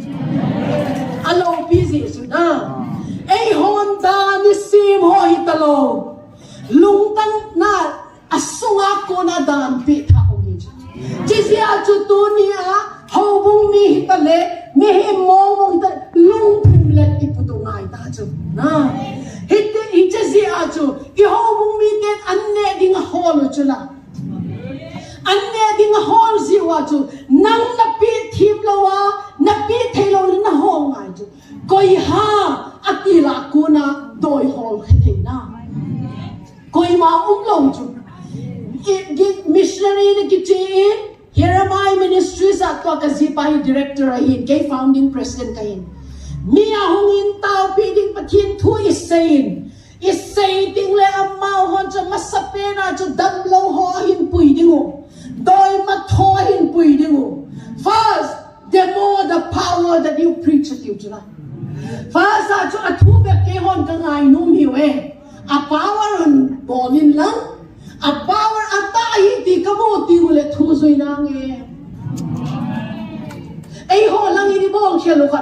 thua ipatu a power ki mungailo. Colossians 4:20 ajun. The word of God na pathin thui is not just about talk, it's about power. Tua hobong pakai na tong na zong na power encounter hi chume. Power le power tun missionary feel chum kikave. Kay hon ko ibachan pathin thua say nai lo ho kaga mudon. Chichu missionary ka so na dingwa hiche area chun shift apathinu hi ha kali hi ha ganesha kaga study hiche study zo tingle amawa agam sumwa mel mapachu pakihen chu nagum option aina strong man mi hat pa chun head masanga yet amen chizya chi ka head kule missionary soul tingle na mi tam ta pin thang chu amen pakai na tong na tua be in kipandimo church here my ministry sung to na kibolchu 120 baptized believer ta chu Assam very corner of Assam Arunachal border na all of them including the missionaries a missionary pasong tidinga damlo tauna hongdam that's a training kipin agamwa kisoldo kina Jizia chu kolhola ei ho chu iphabayo na athui het mai de zong igin cha mai na ile gin cha na ti pau na ve ki ti le paisa na ha sa ti le gin cha na ki chai ta dammo na hom cha na nei ti le na gin cha na ki chai ta it is not faith at all Jizia chu faith is the substance of being sure of what you hope for. What is that substance? It is yaju a substance loa faith pa yaju. Tom chai ha sat le zong na igin na lo ta. Tis yaju tua hi GMF dia ito mga ministry tai gamin point mo chala. Kay ho na patinin munchum chuma mang thang ho na go ding ai ko ai sabi ka he timban na power encounter ahung dam no tingole apathino far sa agin chan man paido ningo na eche pathin ta tai poi ka ho ama ho ni ma chai bol sa the hi je ja chuna pathino ka gin cha tai ti ji zo tingle pakai thu ki hil bek chula pakai thu ki hil bek ji zo tingle pakai Jesu Krista min baptisma changtang e ti tingole ki hil na a in velwa apathin ho zo se ki paido na ai ho chu akichu mi ta chu jizia chu we need to be careful because the first can be the last can be the first ya chu jizia chu tunin in go hi response din na no chu na chun ho bung makai hon zong abc na hen adike di lo hi def na hen adike dik lo hi hi song le FGHI na lai na ije mi dangin asay tingle ahi et di pe hi te na patini to danga ye ahilo le na Paul a religious spirit to laya chun sola hi lai chun na Stephen zong athatsa na Christian zong persecuted dunia ho vong makayo Pharisees o sadukai ho to bang idi khating kicha ta ume kasi piha amaw ho hi pakai Jesu Krista zong cross anaken betu na dunia na daw pau hi po so ko ma chun Paul hi tapa chun na daw chu kei ka hi ti na dunia hello kala idaw hi pakai Jesu hi khan pe ti hi kicha on ka sana jizia chu dunia mi pi ho i response ding dan chu ipi ha hichalai hunga pakaya kipung hi ti mai lo na akipung to chun kaya ding in ipi sei ha ti pa chu ingai tu ka hi ti chu kai sei do in hiche na hin zui na hin mu do ting le na lampi zui ding chu Hebrai bung som la kha chang som thum le git gam thip loi ding zong na nei ta lo ding bol hang ho zong na party na mun na chi thei lo ta mai thei na hello ha ai hello le true spirituality tu chan kan sum up di oi 130 nei ta na true spirituality can say di thata chan na ngai see worship pakai worship ahin prayer iti dinga intimacy ahin mihim hit tripartite being in tagawin in spirit soul and body. 1 Thessalonians chapter 5 verse 23 if your Bible na say let your spirit soul and body be kept blameless. Pakai Jesus Christa huma aku na natagaw soul to hinna taksa tagaw hinna le taksa to dembeya omni ngaina ati pa to aile nisina evolving through spirituality through worship to ipiha natagawa pathin to naki alignment na ding pa to ipiha. Number 1 God's word hije pathin thu hi na heading hije na head pa chu na kamana say do ding when you speak to guk hije hi mysteries of the kingdom ahi talan dunia na head thim lo mai thei hilezo jing le aya na head thim ding si mi pau ding le ipie pot do ha hui pot chila na the word became flesh ati hui pot pneuma spirit Chizia chu pathin thu ei hon ka he iti chu hitai koi dap le hilong di chu imu ka iseido de ni chu hija chu thagawa iki connect na pa hi chu sing na thodo tin le no weapon fashioned against me shall prosper na ti di chu na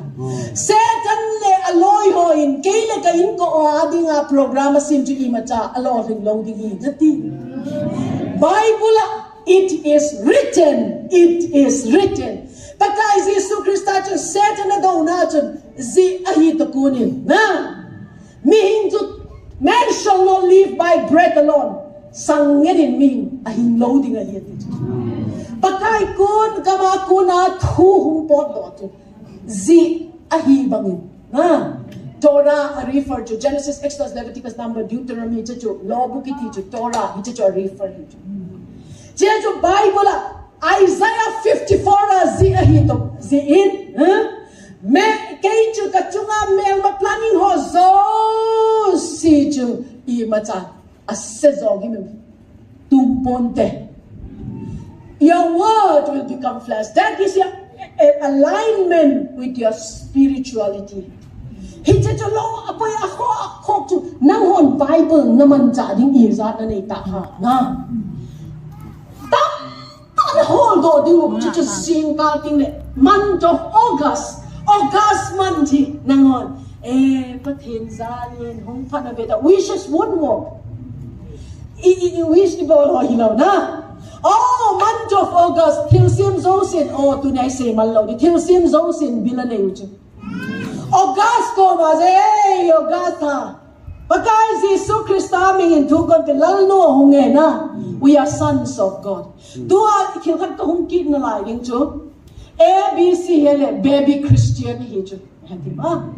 But baby Christian cannot be king.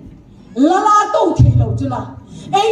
Revelation 1:5, 1 Peter chapter 3 available, chapter 5 available. You are king, you are priest hijo. But in male ho na nasiwa Ezekiel, Revelation, Daniel, Face of a lion.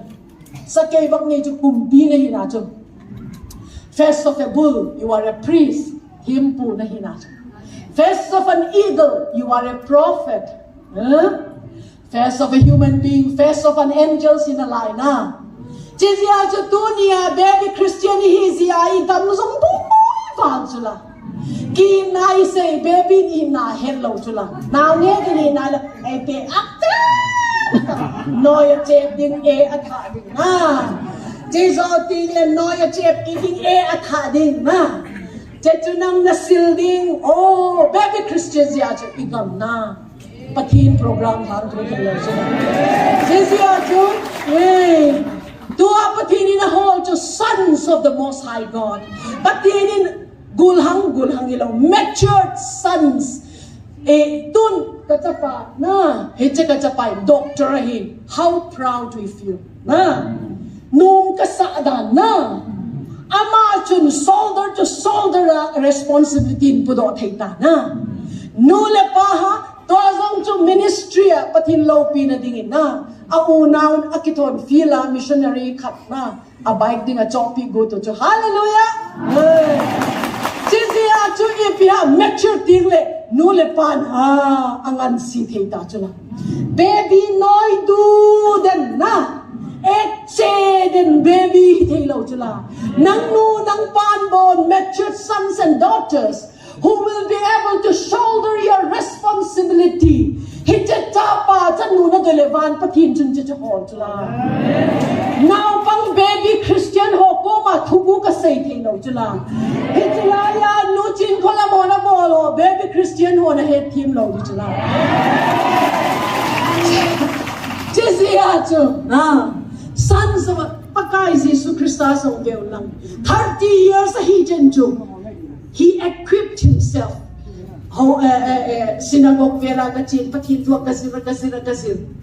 prove himself to qualify for the salvific plan God has for him. Mihim ho salvation hook dam nai ping na dinga qualified that even the Son Jesus Christ has to prove himself. Chizia chu baptisma chang niya chu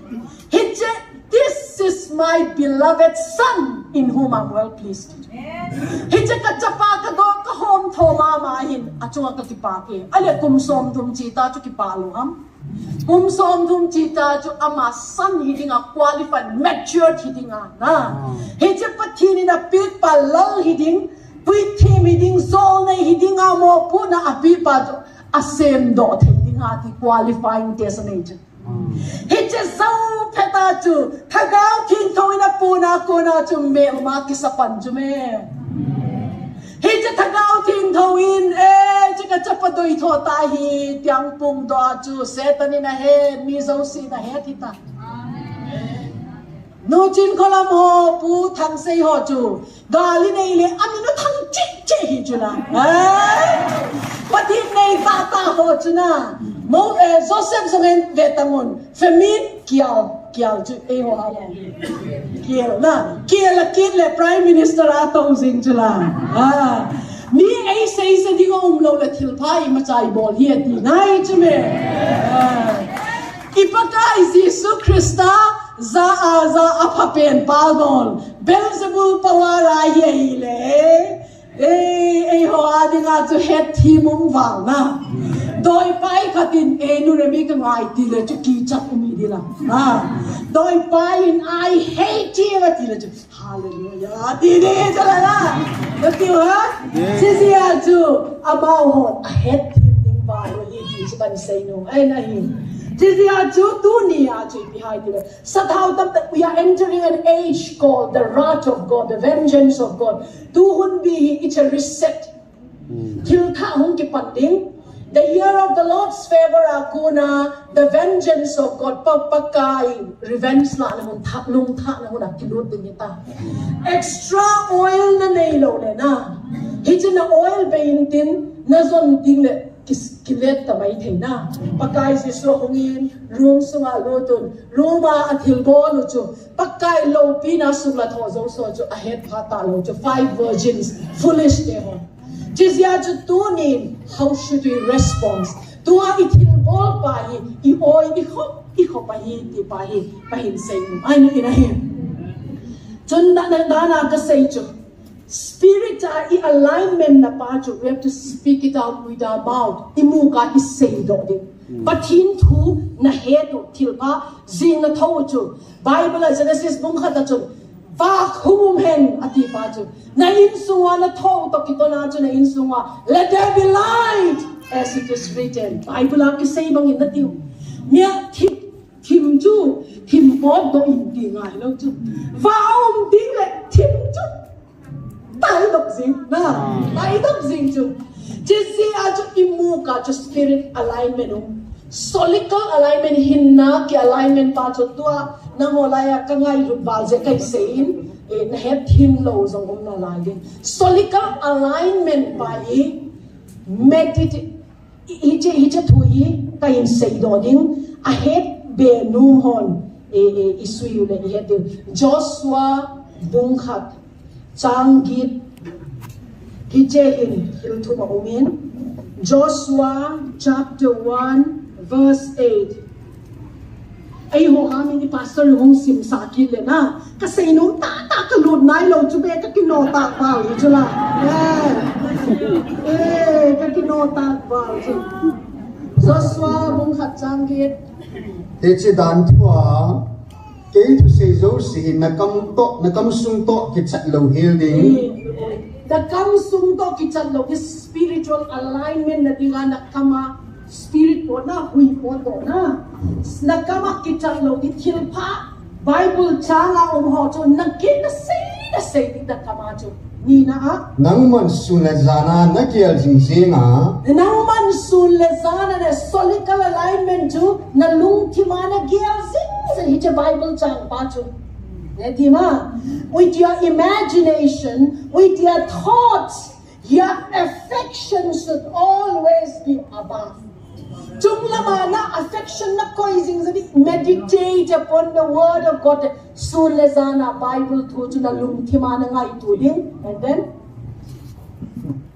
Asunga ki sun zo si bambanga na bodo the na dia na chi the ding hi. physical alignment ipiha. Asunga kisunzo si na bol do tingna dinga na physical alignment, for example mi katinang cho say sita na lunghang balin nakika nakpigot na ay na nakinakpigot ting na ipiha Bible to forgive Father forgive ngay pa ama ngay tamin atil bolo hey di pa chun na mo ting le nang chun thu na lang no ilezo panang zalin kabolo di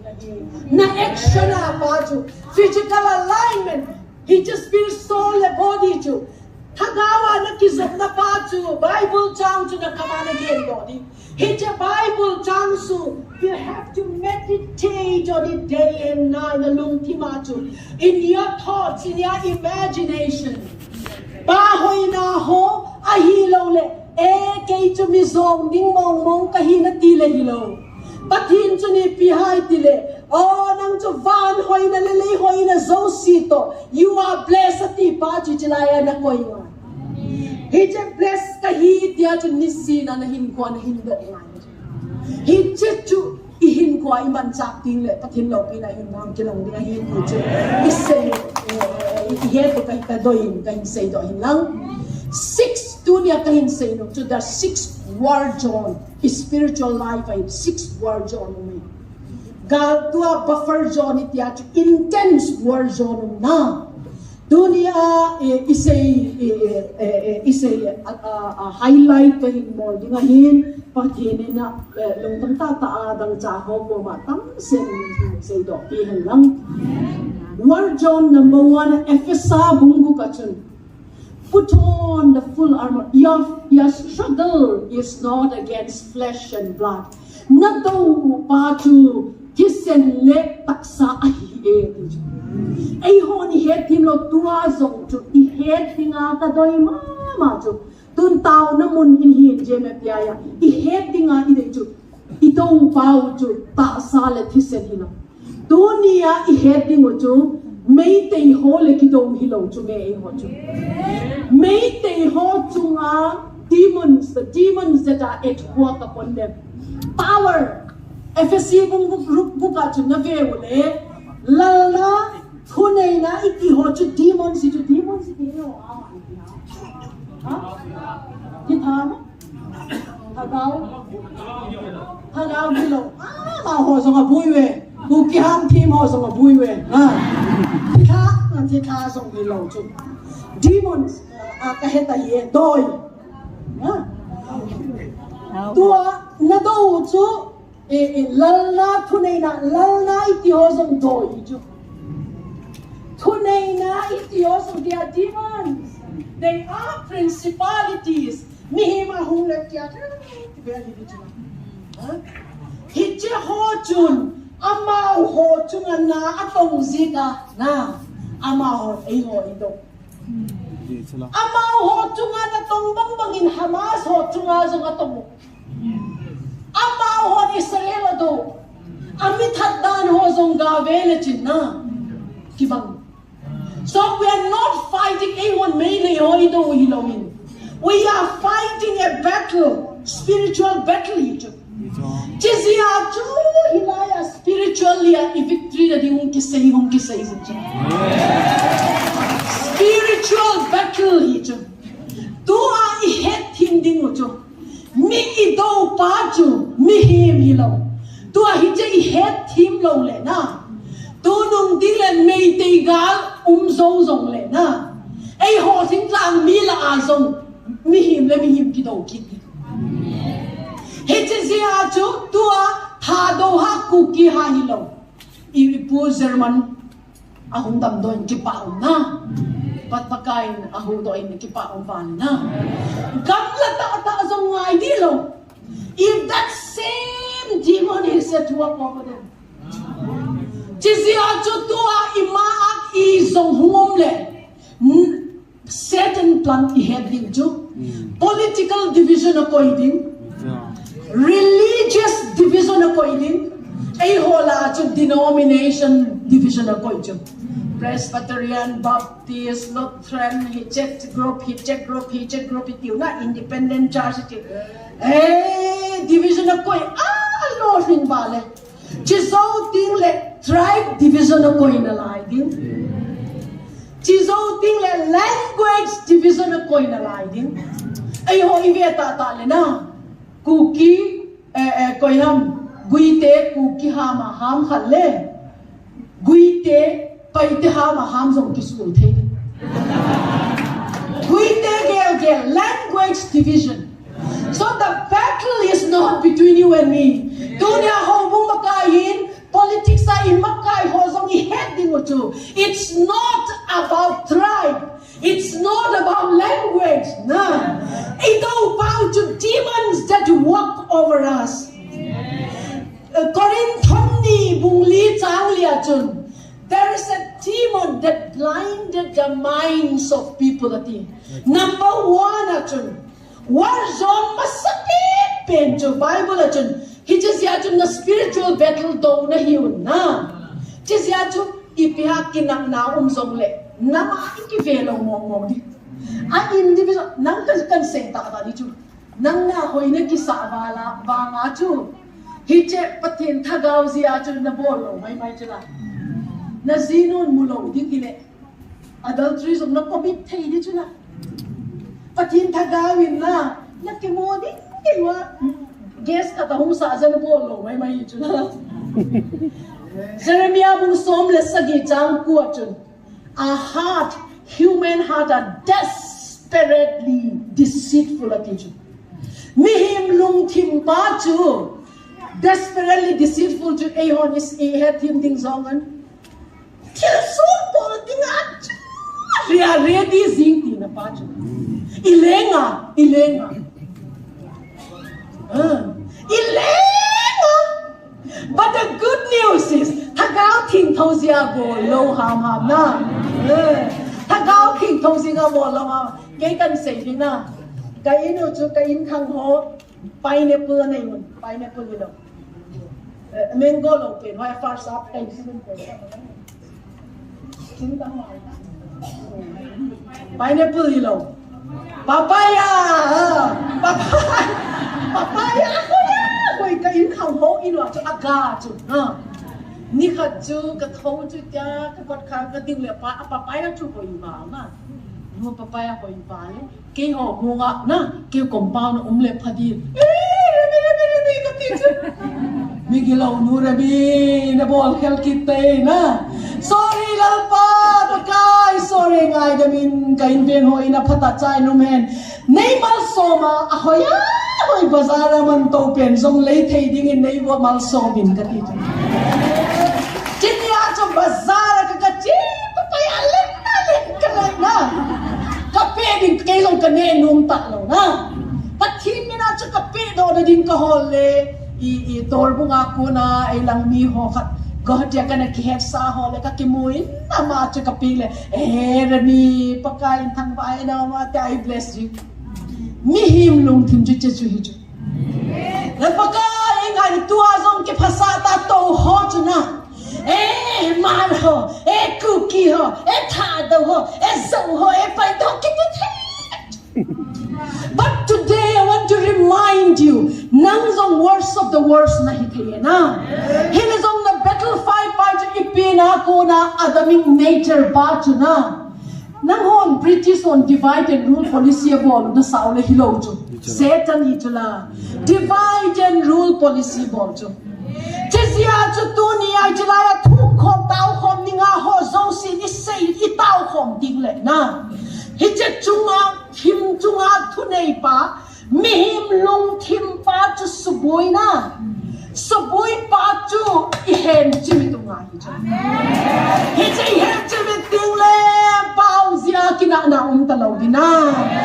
be zia kina na talo dina hi che hen chimi ta ding le anop ding dan dan chan chichu bol theina dinga pathina thakau thing tho in so no and I praise God for GMFDI chip to banga taw na muno zin pathin ka thang ba nang ho hi atmosphere clear dinga pathina na koi na hiwe hi chizia chu dunia hi cha atmosphere I clear lo le I mabagwa chu kidona tho tho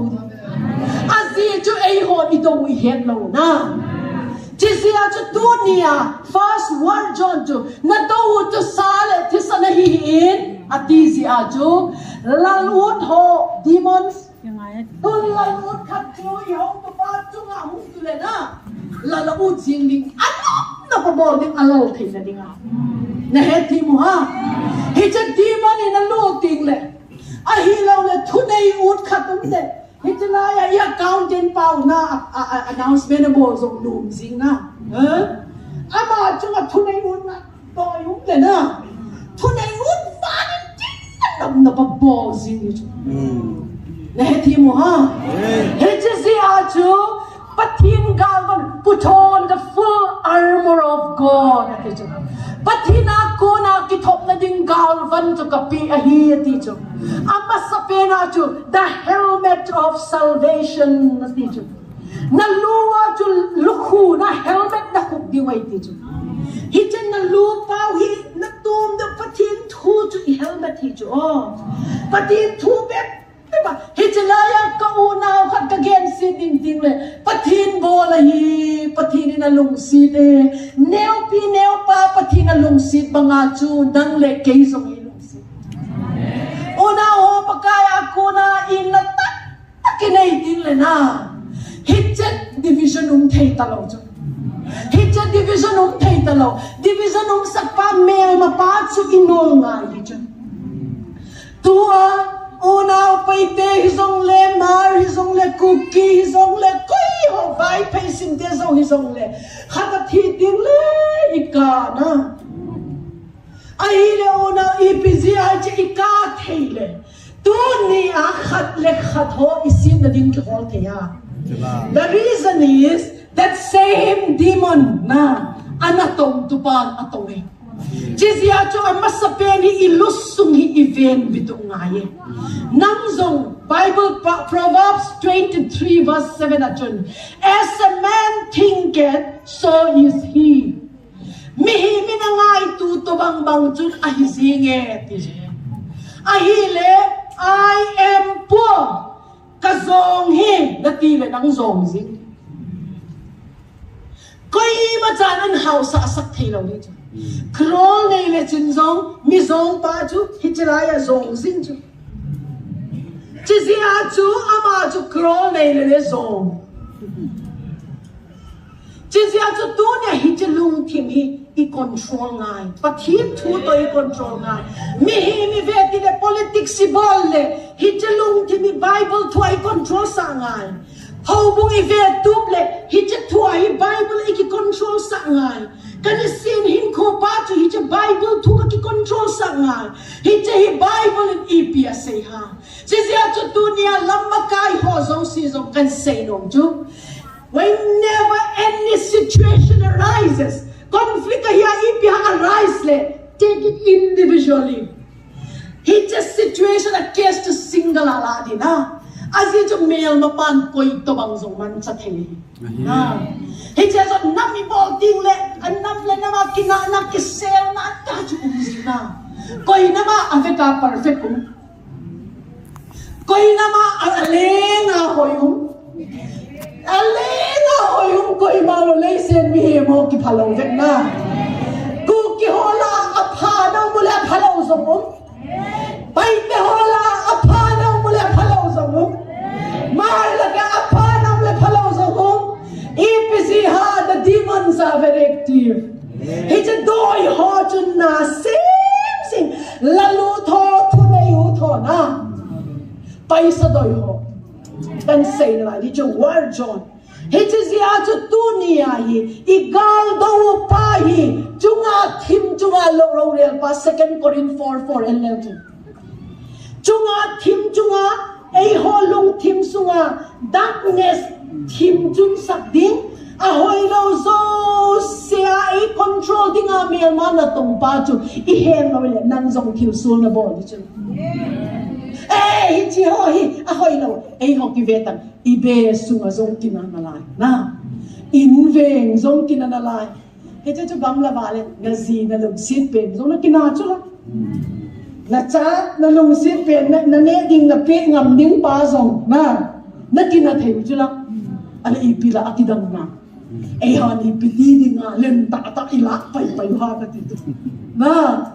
demons is a demon that is a nang zong demon inum tingle na halo na dinga na hando sing chula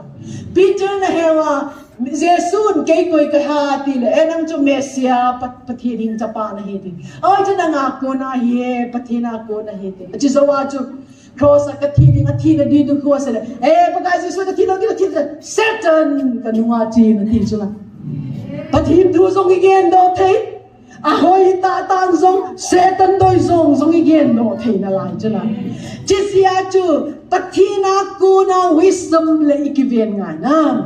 chisia chu na lung thim hi ikiven nga I am poor na tiu le Exodus bung thum chang som le lia chun pathin aki reveal na ma sa pen min chu mo si ku ma chu I am poor na tiu le pathini ni ma cha lo thei ta lo chu amin na la ka zong hi na tiu le I am rich itile house hiu hat kan sin la jun Hebrai bung ka chang som le lia chun patinin van til ko ti ko ma koi je dia zong van til ko na mu hi lo ha hallelujah kai cho ka hum ta wa zong chu van til ko le kalam ta chu la van til ko ta patinin na nei Heje van til ho chu Bible na simule Hebrai 1:14 na chun huk dam na chang ho a dinga na tong tu dinga pathin na ko yati chu ayo ma isim lo na lai dia anang ho na sim jing ta na pathinin huk dam na chang ho a dinga na tong tu dinga akoi na for example tun nuremehi Jesus I am healed kadam mi pakaya katiti le javan til ko hon kadam na dinga chana kong som zing chana ai le kadam moi na tile ama hon na tong thelo Satan le tim hon na dam mo na ding chung ai tu zing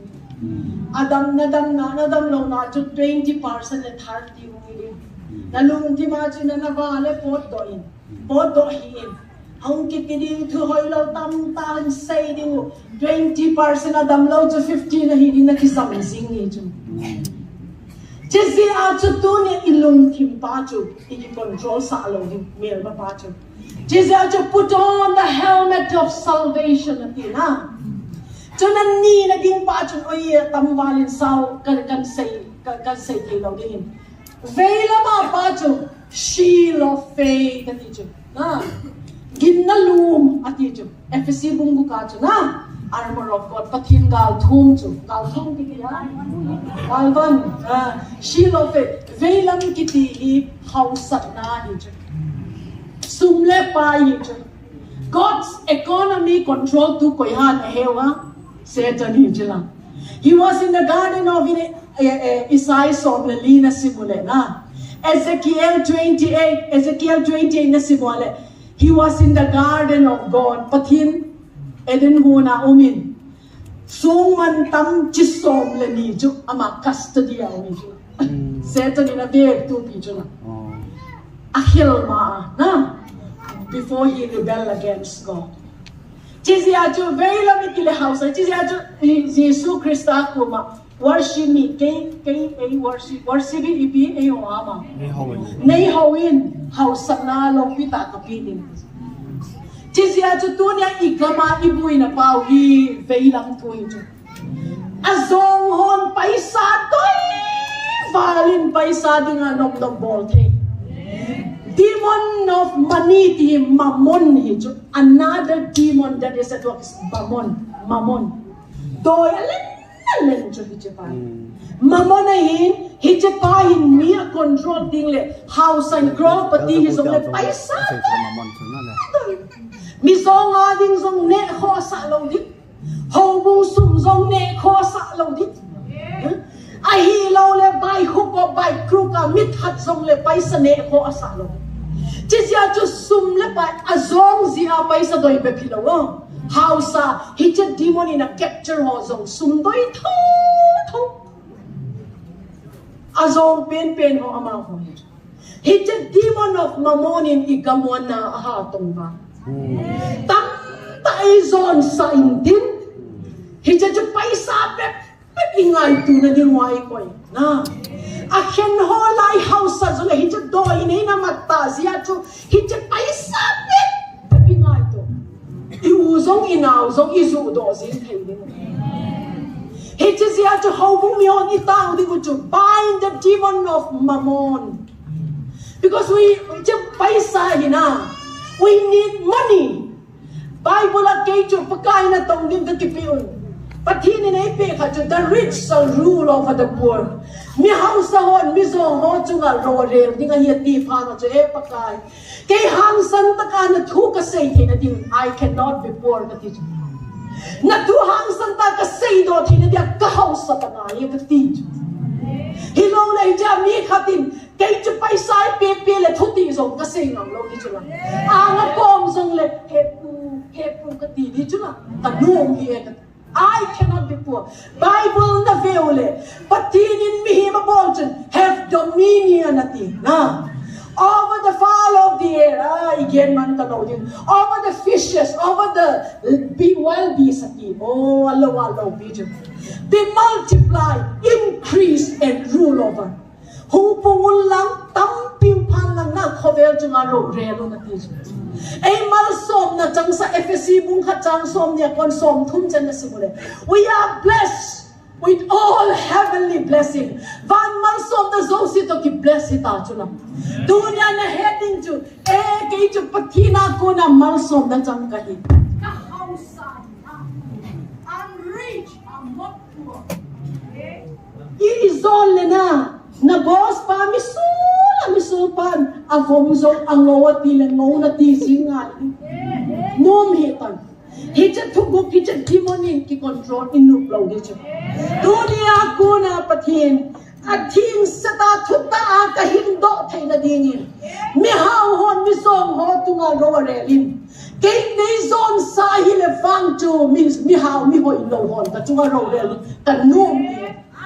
nalungan hija tubo na muso tilay ji demon in nang control lo ni I ho bunga I accountant in dan kana seya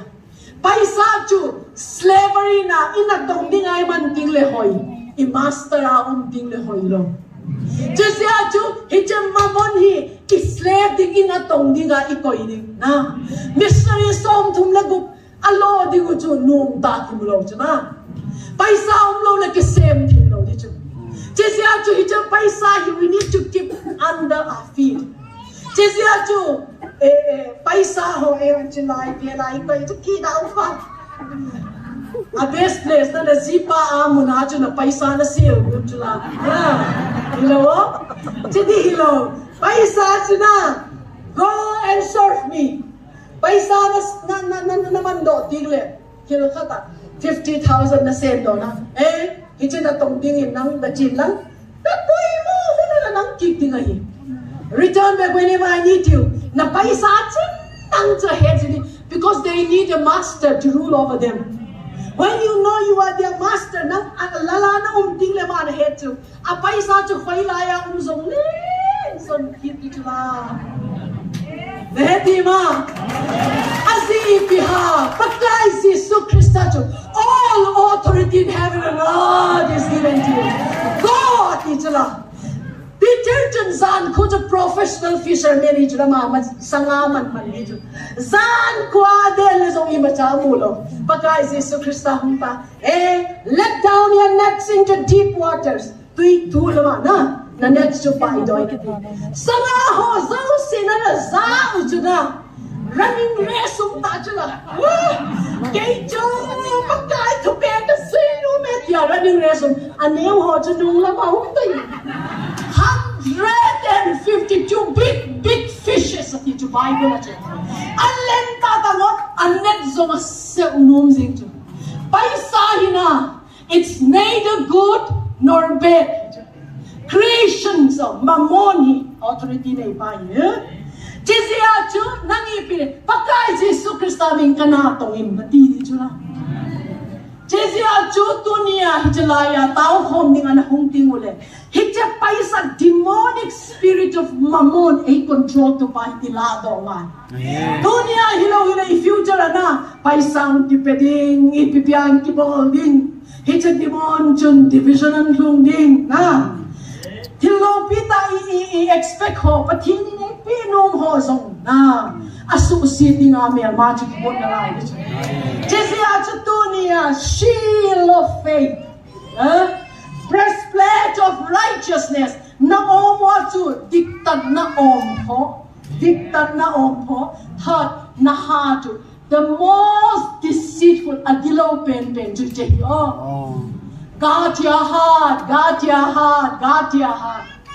na God lole blessed are the pure in heart for they shall see God midamtang na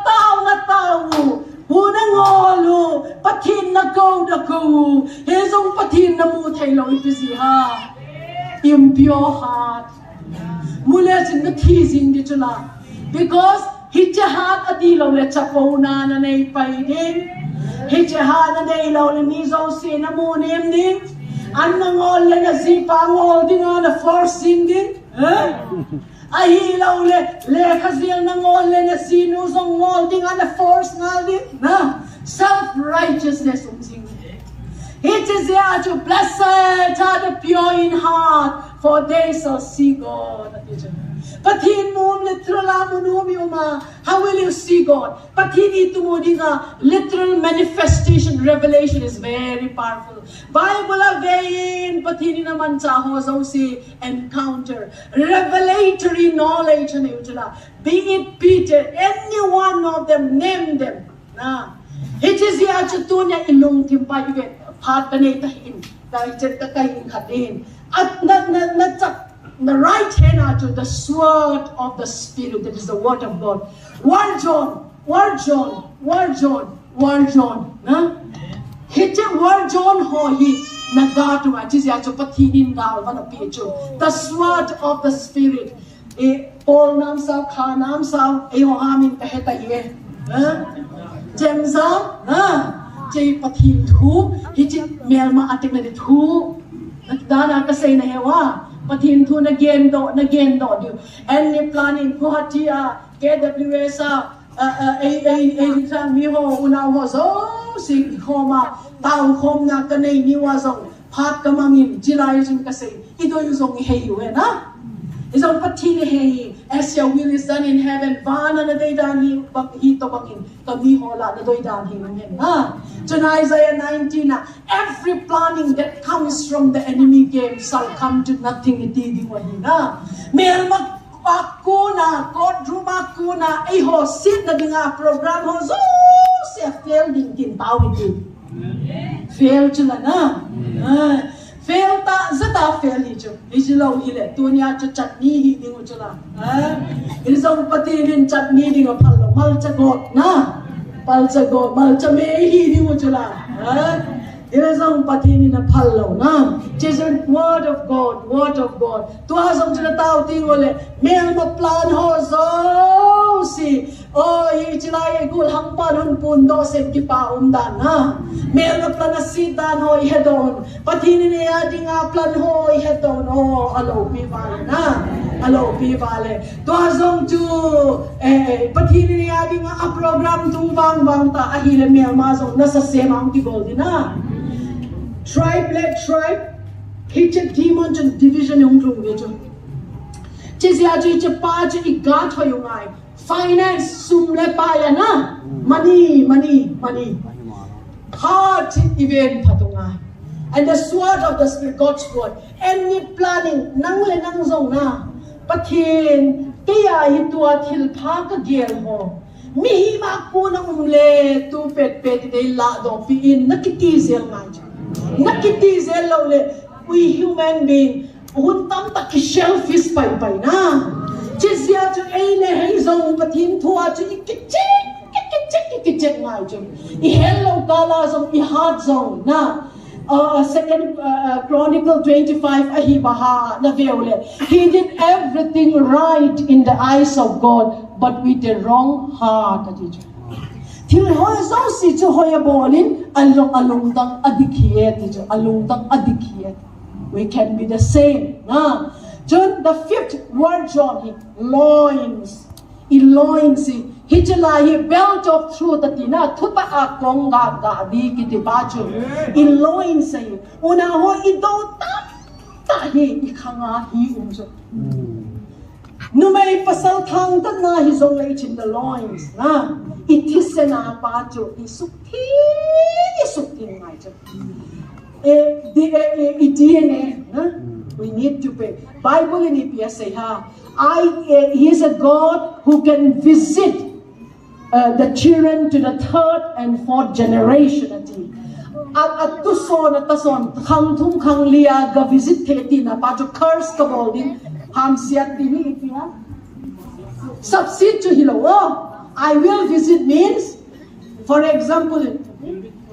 gavenge.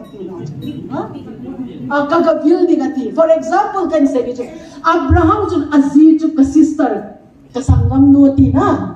Jisawa Isaac kinzong aziz ju kasanggam nuti kit. Naheti mo ha. Jizia ju hichel loin si pakai Yesu Krista DNA ay hendong ay. Ahilaw le na ikangguiwa zon na kitipazong ju ikangguiwa ang ju. Napi na po na. Leiba ala ditlaw le na kangguya zon na nang naha tongin tong zong le na leiba nga bat ngai saklo ho a kangguya zong gam inmun na sot ho zong to Bible wicked at it azia cha ho gam nei lo sot ho to wicked at it no may thai ho taga ho koma taksia ta ho zong to generational person. If people Bible vetan Judahon pakai Yesu Krista na thatun hichatisani ke ho le kachate ho chunga umhen tu ne thil tam ta na het thim lo I thu ho I in kon hi zong le in nam hi zong le o I pile putin thil khen khat ana seyo na ana bolu the avil na hun kit pa cha tama tam hi so the word on na chate zong ke a spiritual battle tamzo jo nangle na nu na loi nu le na loi pa le na family wa ko ni je secret du ho zo na pi na pu ga ve ti secret du le na chapa jo ati nga di chula jesi a chu ga ti loin hi chi loin si I khangbu hi na I suk thi ngai and then finally the 6th word jo hi na king ko lem na tan chinoi ho ha ma ipitia ki seya ka heta ye na ki pa na king pa na sintan nang iti sintan pai da ma chu lem na tan chinoi na khewa bunin din have peace with everyone ati na mi so si to lem na tan chinoi na king ana buti na hiti ala to no remir thua se na Hichalaya chuta inveng patong hen lang zanya ka ki boxing pi pa hila chuba kasi ngam ta long ti chula natia ai lo le chulai anu le min thuasin anu nga laya agulang lui pa na tom tale chai di kita chula it is here to holiness give you the strength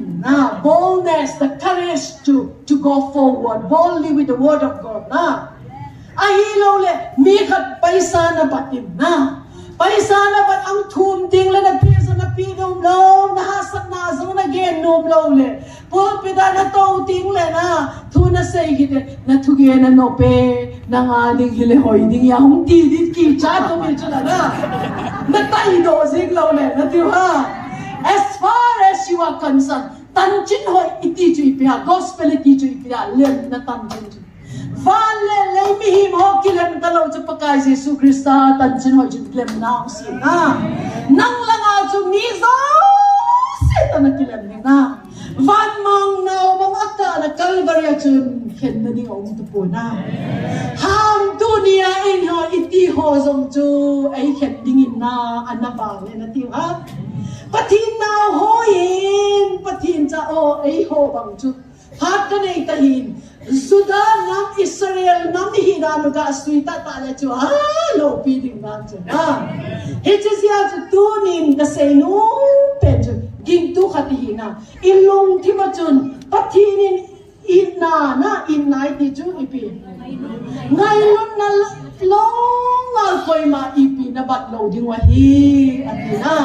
ngai lun na na nei lo le bang nang i ma cha na hi e kin na len tang nei lang na ko ho so si o mi gen thi o ko ma pele chin song lung sina i na na nei lo le na i ma cha na hi e ti dunia i bat ding chu i mi hin pi ho so si a i na na i chen gi ha sat na hum thum song le i do ding pa chu ti tua ka sei division ho na 7 gul katanin amesa gi kati pa chu ka sermon danga anangai tu chu nga ka hunga ka sermon hi chu Chesia chu hitche ho I do ding pa chu do hite na mi hi mi do lo di hi chu hitche tao khom na mo na chu it chunga demon of perversion demon of mammon demon of division demon of religious spirit demon of the judiciary system kehon jai ho ruki man iti laya kehon ka het na no ji piha because we arrest the demon who sits on the judiciary system we dethrone him and we replace him with the prince of Zion judiciary system to pa chu na ki paihan baka Jesus Christ ay kito sa ating chief justice of India in thum po do na it is ya tao na ding na spiritual battle here ito ni ito niya ihan tao de min hije ito na diwa information ni patin nga patinin hije mo niya naman ilaw bigasan patinin ka tambay at hungtung ding things of le patinin GMFDI le utang se pitching column le team ho le to niya jalaya ho mi ho makai ho patinin mansain igama dingin patinin for the manifestation of God's glory. Patin lo pina kisukla dading. As His will is done in heaven, let His will be done here in GMFDI. Kanilang kapile, ikam sumpum pia. Patin power demonstrate to, patin glory demonstrate to, the goodness of God demonstrate to. Sulang tudingin, patinin na lengan malsom na betahin. Patibahin.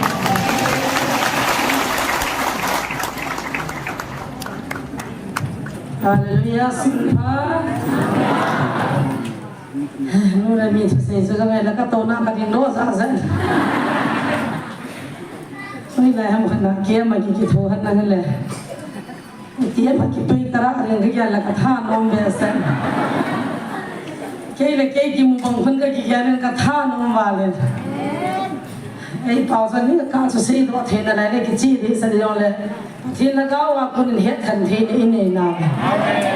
in sung là nào họ có ôn là ra nó gặp bèn ra gì mình gặp bấy cầm tàu à tiếng đó thằng cầm ra lên cùng cả đi tới bằng ai lâu này chỉ cái ngày khóc lâu thì là xóm bể sẽ mà rằng là chỉ cả cùng cả thùng bể sẽ thì là không chịu cái tiền như thế mà hết mà anh dòng thì hình Aki kimutu pun. Phone YouTube mazang aki halun man punai wangsan ni khachu. Mitam pihin in thodovi. Anu sinu hin he nam chi chi ti na chu sei nen thodovi. YouTube Facebook ho WhatsApp ho ilu zong le. CKL chinu khalam kitab na na je lu zong kalun nom ji pon. Ei le ki kisim jeng thas chi dam. Ajan tak dulu dah dia mungkin nak takatin kene. Ada zaman ini kan nunga kan nan dam dulu kene. Amin hi luan nak akang na pun hin tapi. Hicinu hi lagau ye hi anu hung kha lo wangin pathino hethe amang pau ta san ho je kin na takati kene piao. Koi mang kita san the de lo koi ma jang sei phada ki yan the de lo. Kaga ngaya hile amana sei bangchan kal ki zamin tauna pumin ka ngai jingka lang pung thum dan ka he evangelist mo hung thobin ki lup tang pina ha ham den tauna ta thua mi thu sei khat ka ngai he ka the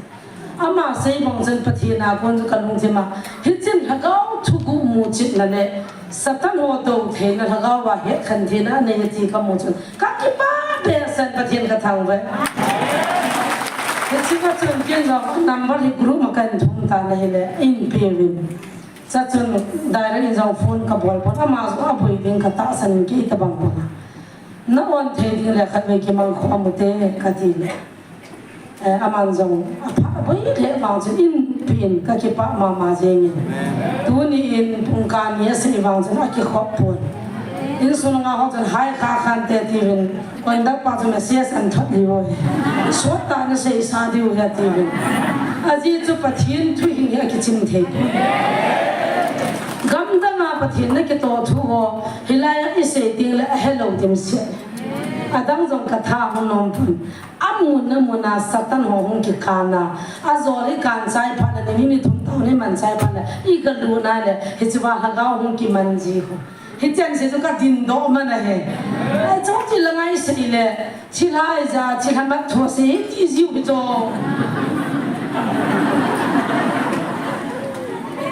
Cilai mat thoh, mi ho pati ni ho sa thoh lagau mat kan thoh. Lithu laga kung tol dan thoh je se phan le. Cilai ja, cilai ho ko pru ho ya coba se tiziu le. Kan be se lo. Tu nanu le minan se jon tha ta ni nam pi di vindam na suan.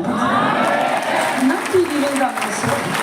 Tu tak pernah Bible kita saya nom ta. Haleluya dia. Quran sung sima, Peter sung sim la. He koi macam lo. Hagau ti lo ho ke he na. Even here ke ki po ang. Dia tu. Di tol pila Gujarat, Bombay, Kolkata, New Delhi. Tren sung ang kita nom lo kasi bongkang ka kila bongkang ka ta uza missionary ka chisi. Hijau ganti to hari diwal muna blackmail na bol hokan na say ka say ziba ho koi man hatim the tu ni say so hatim the mai the mi satan na he ko ho thapra pui do ke ti chu Christian hin khoi to diu lien pi ne satan chu na kan lo le satan na he kha chu na gu do the lo tu ni nan tanan say baby Christian hon je mi chu he the lo han tin pathin ka thang ba Kita ngai dan ka sei the hi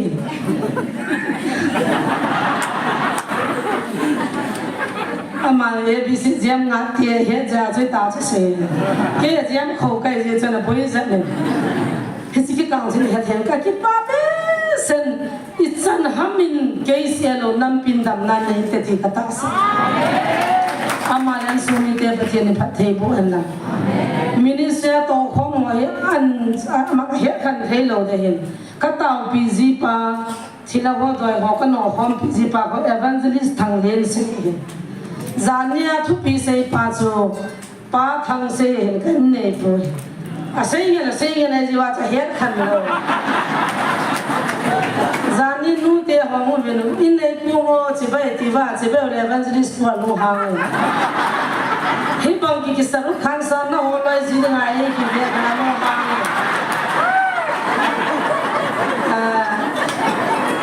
police ka hung jin SI pa ko hungin ama chu chi bai bal gi ben nen nei pa ma ti la anu hang ke kin Palestina ya sai ka jai bang kinalan no ho to in se yo atin alu hang ke yin ka cha pa ka to me cha ka chi ke le nan nei pu chu nan ne yo se ne ka ne lien ta bia ti ke no le hanu to kal ki hat ta pu te ti ke ni ai ya ka hin khil ji wa hin madam long cha confuse chi kha de hin ka to khom pi pa ku gol thang len se hin kan nei pu hi thang se kan se kan hin ken hàng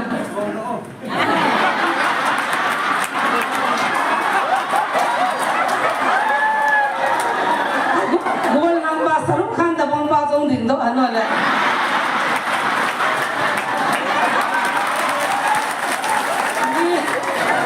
ni ama dong pada selengai pe bela pe si ho kop lai tai ja so upadana lan seu le lo lan na boy le zan na thua se ya alung hang ta bang pa ji kein nei boy ke jan jan ni ho le ma cho adang da ting se na ka ti cho ka be chalan sta bo ho chan se ngan ye sipai training i pya ki bo nem chi na ne de ka ke ka chin training ang sipai training ki tham de amang jong chi ba sa ke jong chi ka sai bang ka ki bo han phon na Heti chana chana ki thama tu ni he inung gel le nu le mi ti in su hung wa lu chu an na to an se chen ka khulang chu kan ngai ka thau no ma chu tha jing ma ting ai ki gu jing ke ba nga chu tu jing ka mi hing kha ne mi kha ta tha go na a ha dan thu che ki ho gum tan ko ti ke pa sang an chang som ko mi ning tha go ni wa chu I tin te ta na ya ve ka ti wai bu zwa le ipidi dong cha ho pen ta cha chi amai WhatsApp YouTube mang dem na chang lo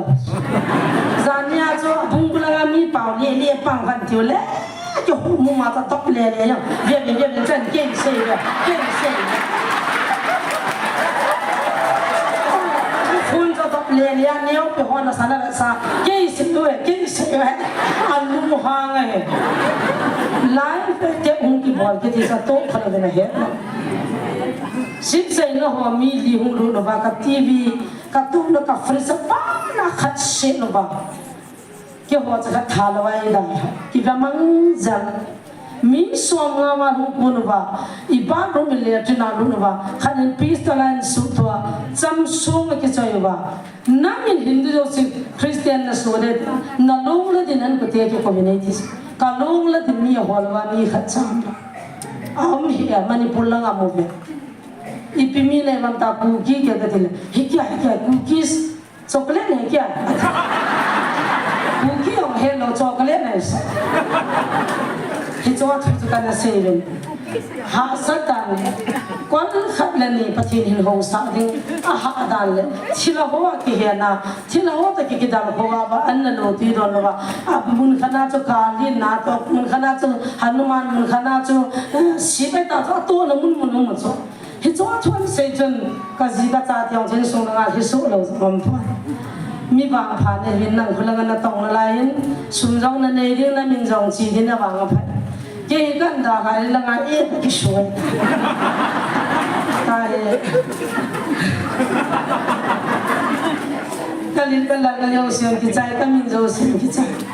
khulang a sam de ni jing ka thing la di ho sana ko sari hi chan chana ki shi ji sana bilba sumyang na sanjong an chai jiu pakai ho na chumin e ki copy he chiwa hi ho lam kai hon mai cham long na chai lo diu hop som long na pi lo diu ti ba he chiwa thu lo ma ta lo jong hi in sa na ding a don hi sa ba e jam na nai mai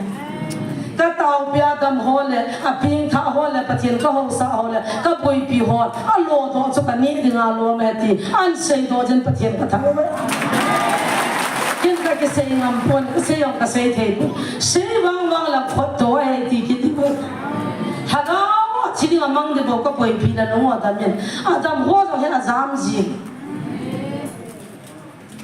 ni khan ni ha ka ma no ha long so ong ki tha mu mong ta sang ni ham khat ka pi a ki zan na ding a ka so ki pa na mai cham si ni hong bit ka te na hong po adam mo pha na zam ji we ta gam da na kha zam po Kata min tu than da tola chi lang sang so ma lu de tu tha ka salary sab कुछ आपको दे दूंगा अतिजीवा अतिजन नदी मंजा कोई हूं पीजी इसा खावी गम दंगा लपू से यानु runny yang hodi ta hagang mang imat zo se patili o sa zo se ko hok so mai jam ei pi ai bang a manipur la ka mi ti hagau ka hi cha kan amen mi chol bai ho ka hi cha ka sal bi song ka da la ka ki pa na thil tu ka thu wan se do za chu kan se van jong ka chu ngai pu gen ko sa ri yo ka chu se se Sunday di jing ka la min an chu khom ma dim si kilo zo lo he thap the no ki chu chu kan na lian na ka lian su ka lian tu ka tiket ka ki la ngai pu tre ta jong ka ki la ngai pu phat the ne chu tai lu ngai lam ta ba hi chi chu pa na ka chil ka bana taw no ka mana ka ki thap na pa ka ha ga wa phat the ne zo ka de ta ka hu ti ba kim lo ministry ka police sponsor jong ka hol poi ki hol lo na ba nei ki dam ju ki hol nei ki dam li de ta he ya chu ha sa na sa sa ka hu na tu na ka ki wa mi chor bai ho ka vet ko la dam lo chi ti ho ka ta pia satan na hian o ka hat pia ka to khom pi ho to man be ya ei pi cha man be ya ka to hi tu ni hen mi pi za tu ding lo sa tu lo ka nei zo poi pathen na lu hi le kiao ni khu khat le pathen bot ti chu ka ki le kinai le anure mi ten ko gam sau chi de hi ben thau ve sun pi the zong le tunin collection na bol ki le ben so loi pi pi so so ti ham ka le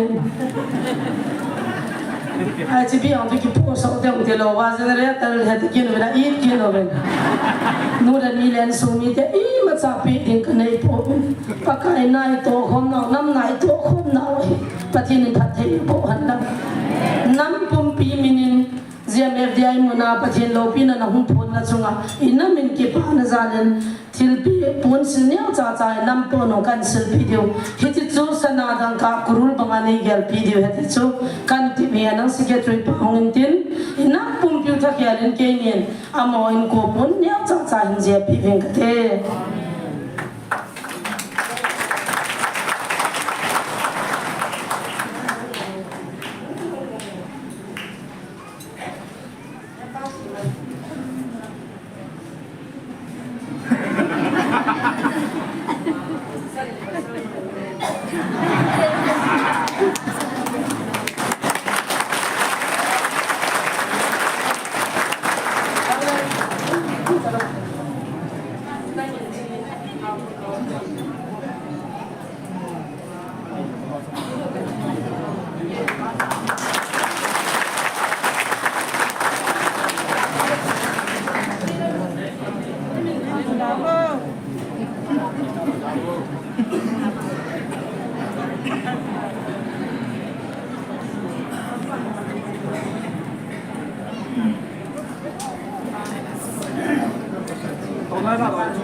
lim cả vào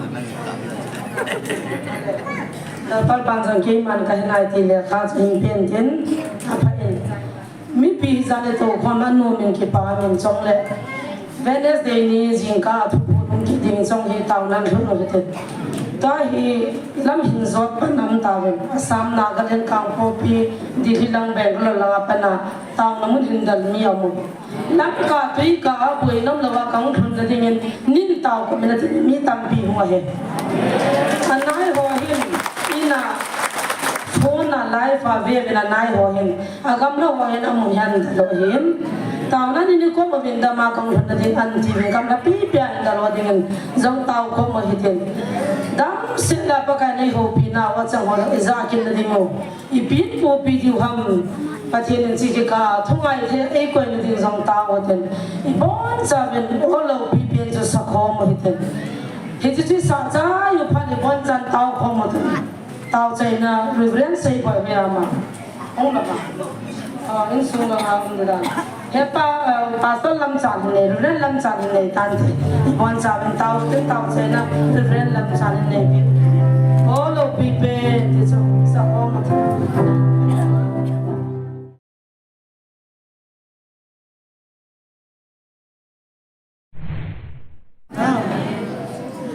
Jizia to dunia to Ahon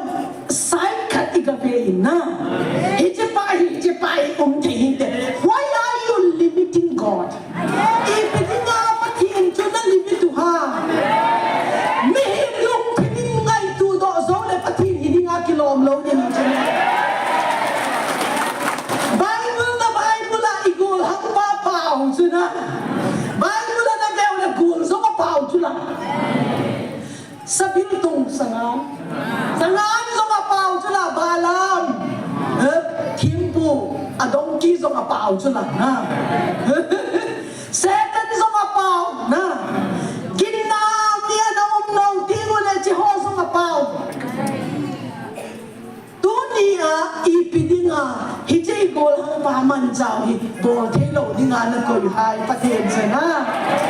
Sisiya su ni ikinsa iti pau hi a power ki lel ki nagin na pau ive tha nga hi cha amawon zo no mo sana ne hin nang na hi cha GMF di hai tu ito pa nga i counter ball di ba ha hilo na tiyo na chup chapa umun ka ti kana say pa chu ahile amawon ipimina hijet na tong ha pakai Jesu Krista mina na Paulson Filipi bung kachang som le niya kuna som le geta chun ipipi hi som le na pakai Jesu Krista mina say ke ka kipa epi chula na he thi lo le som na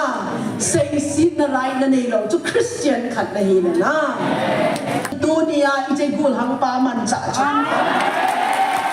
Lam kipil sata ana na hena zosi to manta na dig na umlaw le na una wo kibete dunia hitizo zaini hitizat na apui kum patin na power kadin sa pui hitila nano ke setan power kita o ha ako ye na hila zong dunia hitilaya pakai Jesu Krista thang bale chunga kuna pakaya kuna lo jun pakai Jesu Krista athang ba te Tuni na ay pui ko ma power ay ko'y kong tu hi ipati na hin ipakai Jesu Krista thagaw tin ko hi iba choy ay do kuki ham kit him hetlat na nung babo ni kanok ya katep pese loin izong le kahin manggut dingahin God ya chu kuki worship service at hu kasayin DP how kipin pass mark AP ta he God ya ako na hungo una pa Paulin ho so apul le sin singa ko na song message ay thotita na ahong ngin ka kin chain hoy laya ha ko ati lang song ay Paulin dunia jilaya kong ding hi evangelist pi chin kolam ha pu evangelist pu thang sei ha in ei ko mai ilawin Gohatia ko online pakain tutung lamka thugen dinga thu sei dinga nagati dingle GMF dia thu nagasei dinga yeti so Jizia chu pakai zia ka hunga hi ni sai chun tunin no chin kolam le pu thang sei hi ama ho zalin GMF DI ho zalin pathin kathang ba in hije times le season a pathin pakain aman cha theiding mi nei pawi I ham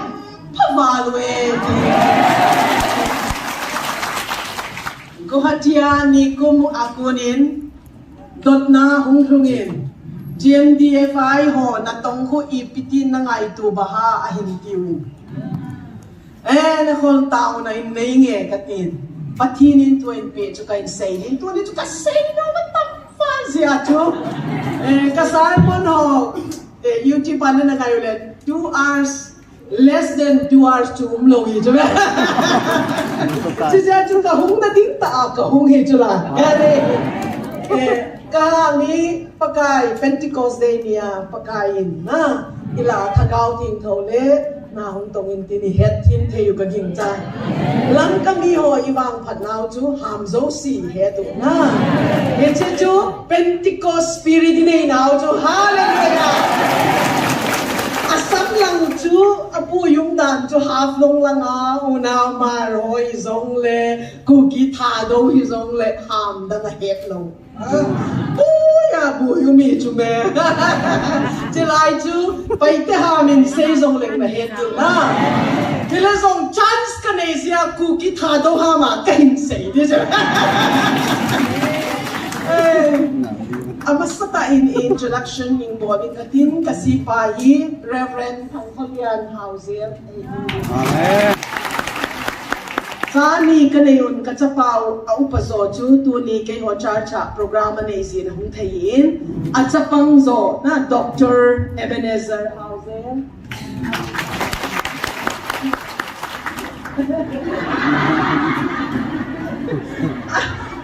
Aza sa TV beta. Asam lang ho, tu kasaw sa pay-payin tin na. Ilahizang thagaw ting ho ting le kisa sa ting tanok chume. Chun kay ho na tong na hi conductor po na say sing tong sa kasay nung ay lo na. Patin thut say ding ay ko le patin thu say di kati ja chu kasay be nung ay lo hilazong kay hinunga na gulhang tia nunga kahilaya tu pakai na tong dingin ka nakipe doin at the age of 16 years kahijun ka nakipe doin pathin ko makana tawin kay jumidam thailo kahin kanui na gave ole kahazo si zong tu a dark color pale color hiju as hiju ka om na valentine chi si atu antibiotic overdose ya chu ka hazo season na logam ta eza lo pina chu ka zipa chu ka kitengwa na zi hoi na sa na pening sei na ti de havom ma ti ja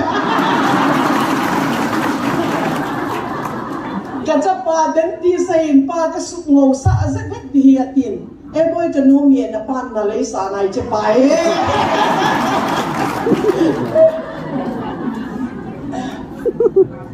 Pagkai ko makanatawin kadam mo val zizihin. Minis missionary din ka nakipi doin kanula kapan kadam mo hein. Kay ju dam thailaw kanewa ko na hisin kapachun hospital kapindo ako na oxygen kibul kahin. Kapachun hiche ka chanuhi ahin na nei hoy pile pagkai na natong ding na pingi atia. Ahin lang sa jezia chu pakai na tong dinga pakai na ikaw kitin at the age of 16 na kakipedo kung som lagu ka kakipedo lai chun paitela katahin nun tong pakpal bang mel kasim lay tang bang damlay unle ni te vulpa ding hizong le pal zatam ten tau pa pa pain sim lay palun te do zong le Kenbel tau pa dim sang minge. Mit nile nagimju pakai nagimju kadua nga henglo ding hi chi pakai ko makan kinat nahin Sunday school how to vela kanak zaw kazipa le kan kihet tao kakingayo kazipa pakai na tong dinga kipedo nailo nikhatchu kakiheno nang pagkain na tong din nakipehin kay jo full time din nakipein ikicheng kay hiding hi ti pa chun I'll let him go ama zong hakap kay zong kakap ay after 8 months ajo leadership seminar lam katung public grounds siya bikinum pa jo kay ho kahuinuin ulian jo twilight surgery Ale amazon sa leadership seminar acho hung kipedoin ta chu kang kimuki to atila kuna di mong hitume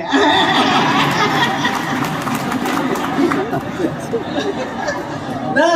ayun atila mo di lo ting le na among lami Bible di go ting le thầy lòng cho mẹ nó kêu nó à hi là dòng ít tên le phá na lại đi chứ pakai grace pakai mercy pakai favor and there's a grace called restoration na restoration to wasted years zong ka return dinga hi na phat anana naman sa ho zong kapit kape ki dinga hi na lokason ane si ho zong si song ka return back dinga hi ti pa chu Indonesia chu dunia wang pha hampa na hi het to yung isan chun here am I ministry si atomin kan say dinga hin pakayin mitam ta hi vision valley gin chalo na kay zong traditional background na ikata ki pudo ahin vision ho zong inagin cha pe lo today hile zong pakayin ai piting le ka gin cha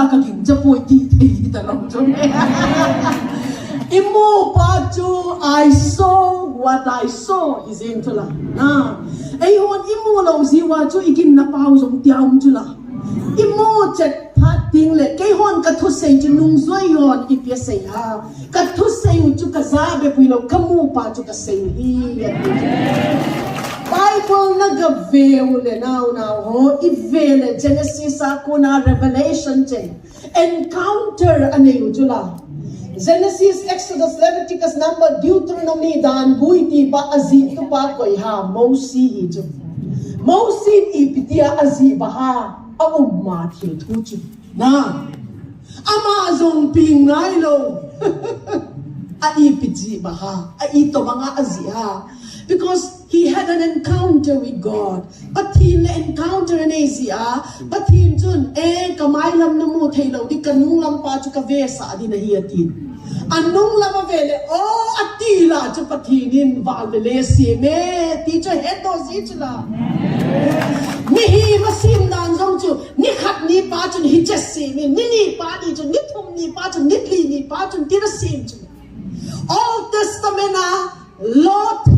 law book inay azig tu mosi tam tak kasi man loading chethui dunia message din kasi nung balzing at taya katay dito New Testament na 1/3 of the New Testament wrote by Paul who was Saul azito pa Paul to 1/3 muntuma henatu munkat munni 2/3 of New Testament zik tu pa chun taksa ka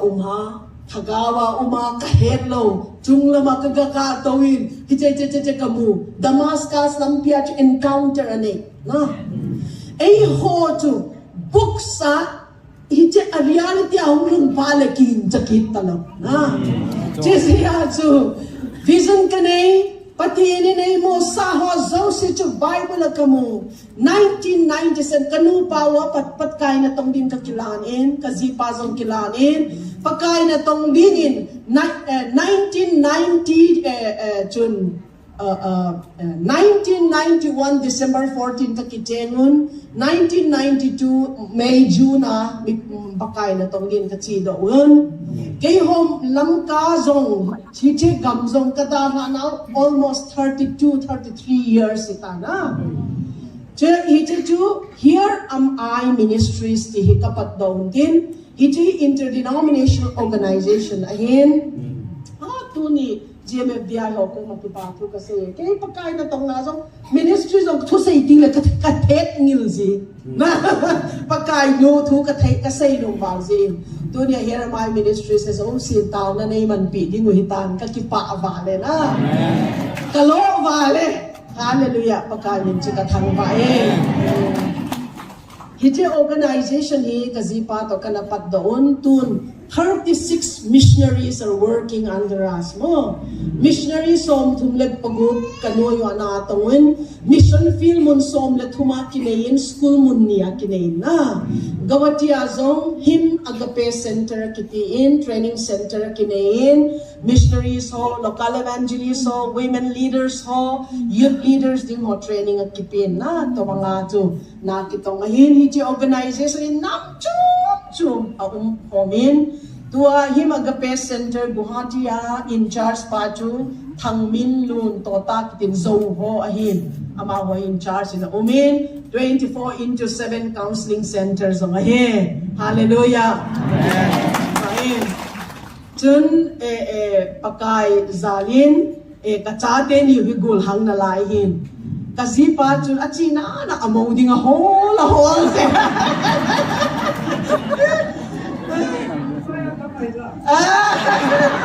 siya chu apha le ka hol he so arunachala chi lamga kong ma chu arunachala tu se ka ka tune din praise and worship ti ma chu no may mel hoy ta lakim pati ni naman sa amun kasi pa chu toy 80 hin kay chu toy ka hin imongit ka mo ta kay on pasaloy agul hang lai aziding o holo na ang pating ule amoding o holo na nunga chawa melu hijra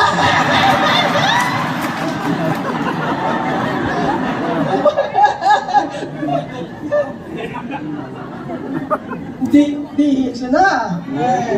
chỉ là chớm nó họ rồi là tàu này lên hết tu cái hình thù mà hiền chốn GMTFI pakai idinga koiha GMFDI hi IPCA koiha pakai program IPAT ver ki sei do ma chun kai family un ka tawin GMFDI na tong na ka zau lo chu hi thei do he ka tia chu jesia chu ka si pa chun ni tam vale agukin evangelist pule evangelist pi ko ma ipeti baha atim kay chun ni tam ta encourage na dinga he siya chun evangelist pule evangelist pi hung hen lang na iche phana sa mga committee member ho zong na dot lo dingo nang hon no pan phana sa mga na naman sa tiyo GMFDI nga ito kasi pa na ipito sa na evangelist pula evangelist piyo nga amanzozo na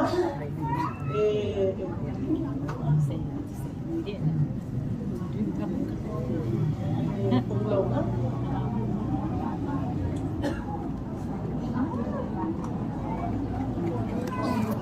mong nó tiếng gì mà nó cả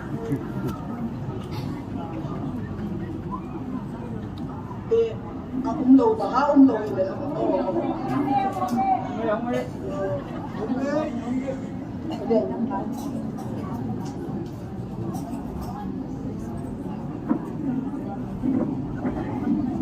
ta còn nữa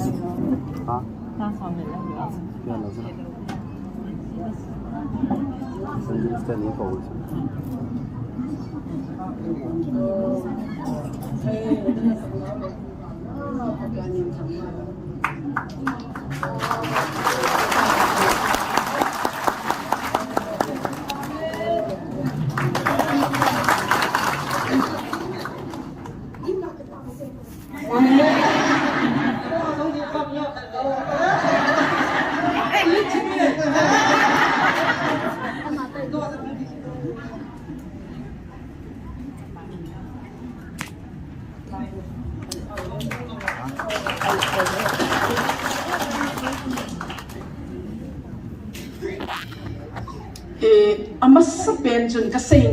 what's happening here? What's happening? What's going on? It's a GMFDI. You confused balo na. Mitam tain tayo sa palaw sa ho asay ho so si zong tamatam kay ho kuma question ng kidong ju hichi hoi last year alam ka kahuwa zong ju prayer team katahungun na. Amahon zo no mo sana na hinang na hiche GMFDI to ito pa nga i-counter ball di ba ha hilo na tiyo na chup chapa umun ka tiyo kana say pa chu ahile amahon ipimina hiche na atong ha pakay Jesu Krista minga chun Philippi bung kachang som le niya kuna som le kita chun IPP hisong le na pakay Jesu Krista mi na say le kay kakipa eti chula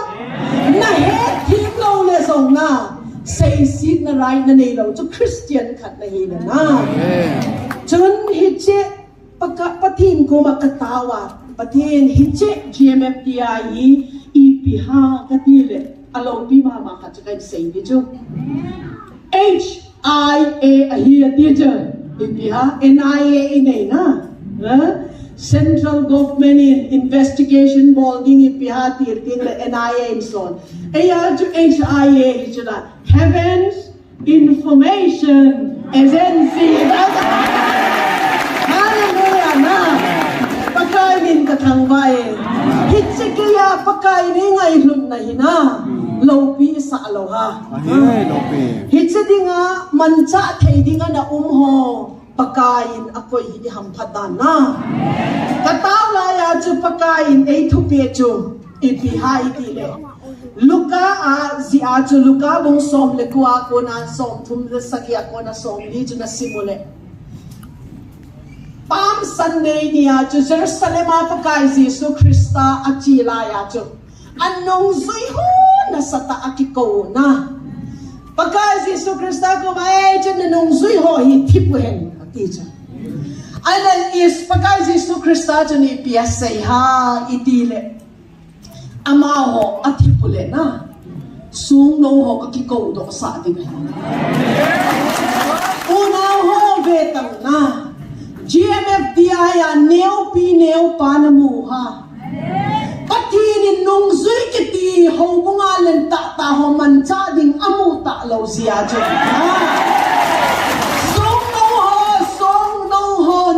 neo pa ho gul ham patini na mancha pa chu na veo le mihima chu lin na nei lo chula hi song le patinin alol chu ama chu mancha chu hallelujah pakai Jesus Krista Palm Sunday ya chi la ya chu hi che thuai pi donkey chu ei ho ha mai pi sanga chunga chun Israel gamana chiule che sanga anui lima ko yujula na sangan donkey chuna sabentung paite hama chu sabentung katil kin na sabentung dizingte na sangan hije chunga tau sa ma chu ki pa valin dinanui sabentung mga tau sa tau pathin chun dunia ije gul ham pa man cha chu nang ke pil sa ta na hen na zo si to man cha na ding na lo le na ho thik be te hije huna ding a timeless season a ding a heaven's information is in seeding a man cha pa cho low pi ma le na ko ipiging ano chin ko lam ho no thang se ama hon tin se na ti lo ba thang se na adi ha ipiging ano no yu pai te ha ma chu pau hia mi hat ka hi ni yo na sai hia pur bal ting le na ano pang gaveti akiman cha na huina na say sile mau si chu Aaron ho asangam no Miriam na say siya pha jing chu me yun na hello ta sina na isunga tumning pa chu ki cha na na he thim lo wa hi le na ei ho i problem kan say no chu ama ho hin sein ti lo chu la hin dong pakai na chilai thuna ka sei dinga hi ti atipa chu thuai pi pa chu ka sei lo na Genesis bung som le lia chun ke na introduction khat ki penalai na ti chu ka kilo pi sa na ding kilo pathingi chen nu mei nu thu sei mai ati lo na ding na ti chu khen khat ina nu mei thu sei mai na ti le ke mo bol ina sei banga Gamaliel Noy graduate kahiti one of the most prestigious college in India education evangelical institution Union Biblical Seminary post graduation zo kaye amen so when I speak I'm not just speaking na theology na say ho zo si zong gain kana say kana sin chai ve e jo ding mo. Kakazil be na khatum chu by revelation. Okay? Ay kolha bungdo kita chike gan kati tu ni kecha ko na kachi tingule buhati a chu online a sermon kapi ke diu na cha pangle kolha ma chu ma kase na pai te hola a thu kasein ka ho bungwa kasein le atopa chu ka thu sei ana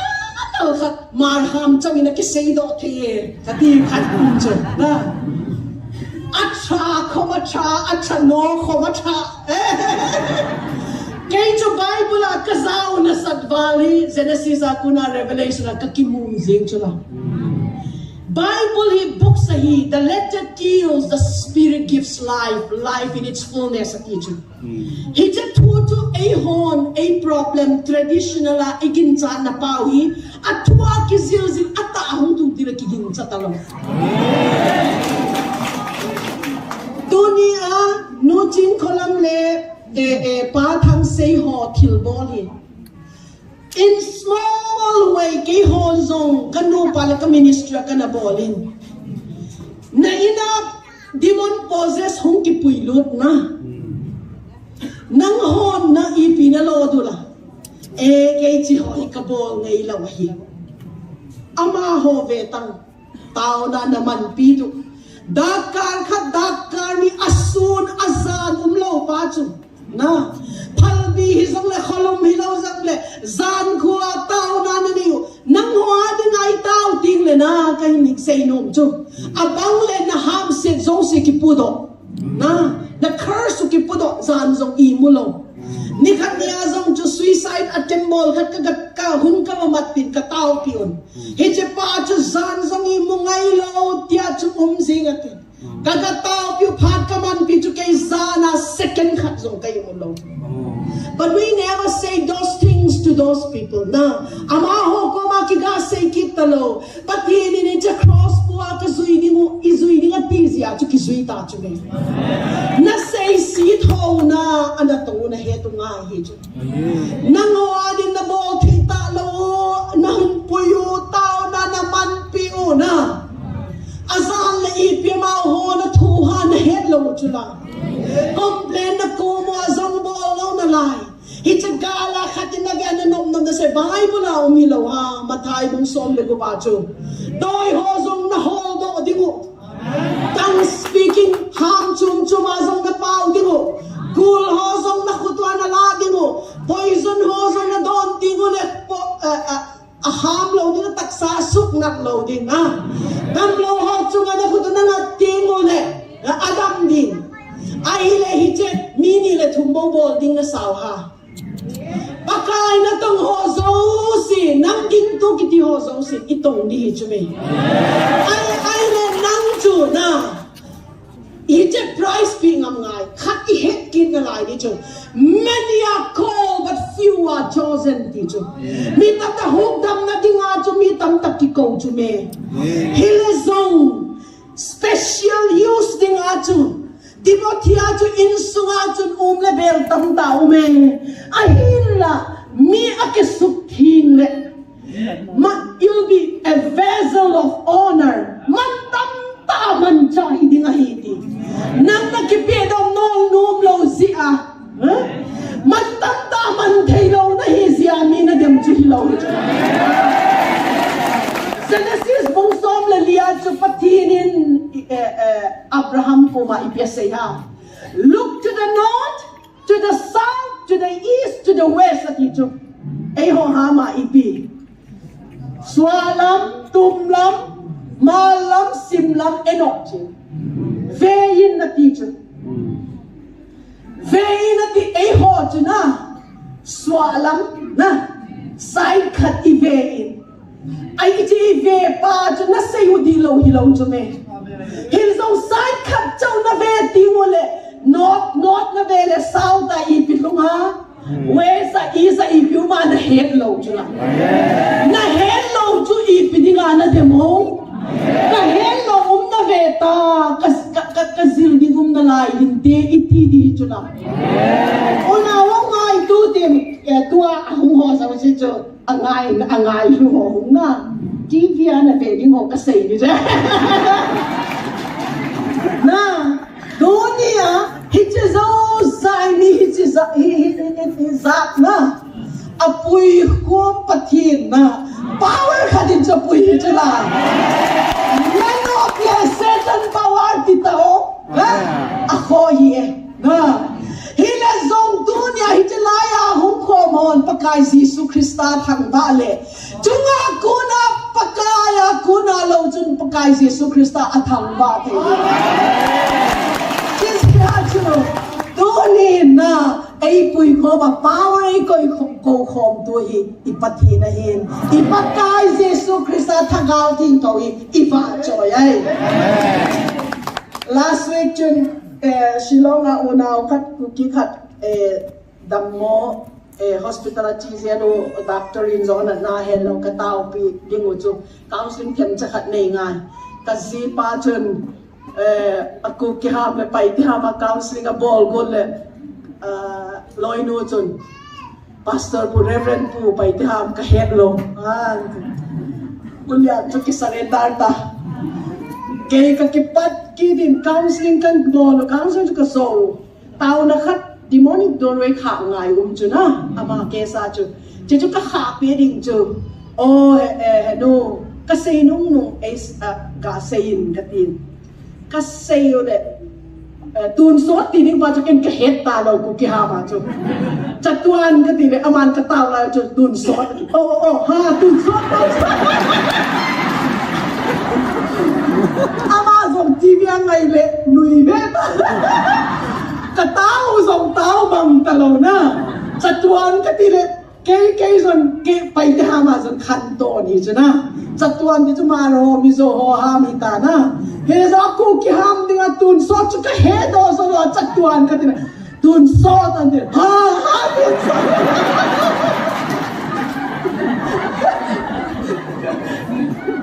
tao này đi lại không cái núi phải là cái nó serious à na tao na cái team đều đi chưa là chứ gì à chứ tu đi à chứ ấy hồn sai khát ý cà phê in na hi che pai thấy in thế why are you limiting God ibidinga pathin chu na limit tu ha me him long thimin ngai tu do zo le pathin hi dinga kilom lo dinga chu Bible la igol hang pa pau chu na Bible na meo la gul zo ka pau chu la sabil tung sangan zo ka pau chu la balam Thimpu adong ki zo ka pau chu la Satan zo ka pau na kinna mi ana no tingule chi ho zo ka pau tunia ipidinga hijay gol hang paman chawi bol thelo dinga na koi hai pathen sana sisia so kumani ni igin chai ti pawi a power ki lel ki nagin na paw ive tha nga hi cha sisia chu to ni hijay GMDFI hijay igal huna time le season na dinga pakai to mga aman chan na lopida dozong chu Wednesday ang duty dinga tina hallelujah pakai Jizya chun heaven's information agency ta chala na information hunglung email mahola information zo hunglung nangong khobru ki hen ti ho na seiwa khobru na gin cha un lo pao chu kan sei na lai di chu ka thu sei num ka sei nai lo hi chu me na bui val ziwa na Jizya chu pathinin hitche GMFDI hi so wo ki ko do sahita Presbyterian ho ko ma ki ko do sa le baptist ho na zaw lo dingo na ho mung danga umle na zaw lo dingo chula he chula ya chu aneu pening zong anai thei dinga na ona ho tin khat kai sei nom na lai chu no chin kolam le azipa na tong na pa chu Nihim ave kol hong na neo pa hong Keju I was moved only by the kind of works they carried out Keju janat tong chawa azong chu na fenwe ka pa chat vale tiring chu khat kain se lai chu igol hang pan pathina man chat king le ai lo le khou brui iti hai na in khat ti le i pastor pu evangelist pu ading azong khudi bet diu chu dakar izada makuna abil bola chu ngayon din jaja to say do in koi paha apay din gawin kay to ni evangelist po zong tagawin pwilo le na azozo le Chizia chu anatong now lo bi ka sa avanin pakainin katang banin amen dunia zong kahong na jay hon na tong na hina nasata pakai pathinin lo pita man cha ji ka dei sa na le ale ka family wa ka homo chu amen hallelujah hung lung ding azong pathin man cha na ho broi ti pi pa hi shi future ke le ka zipa chun ka zipan to na muin ke zong ka muin ke chun ka zipa amodan chu ama na ko ti le seina ne na tu ne ke ne ko hun zong ka pi lo ji ja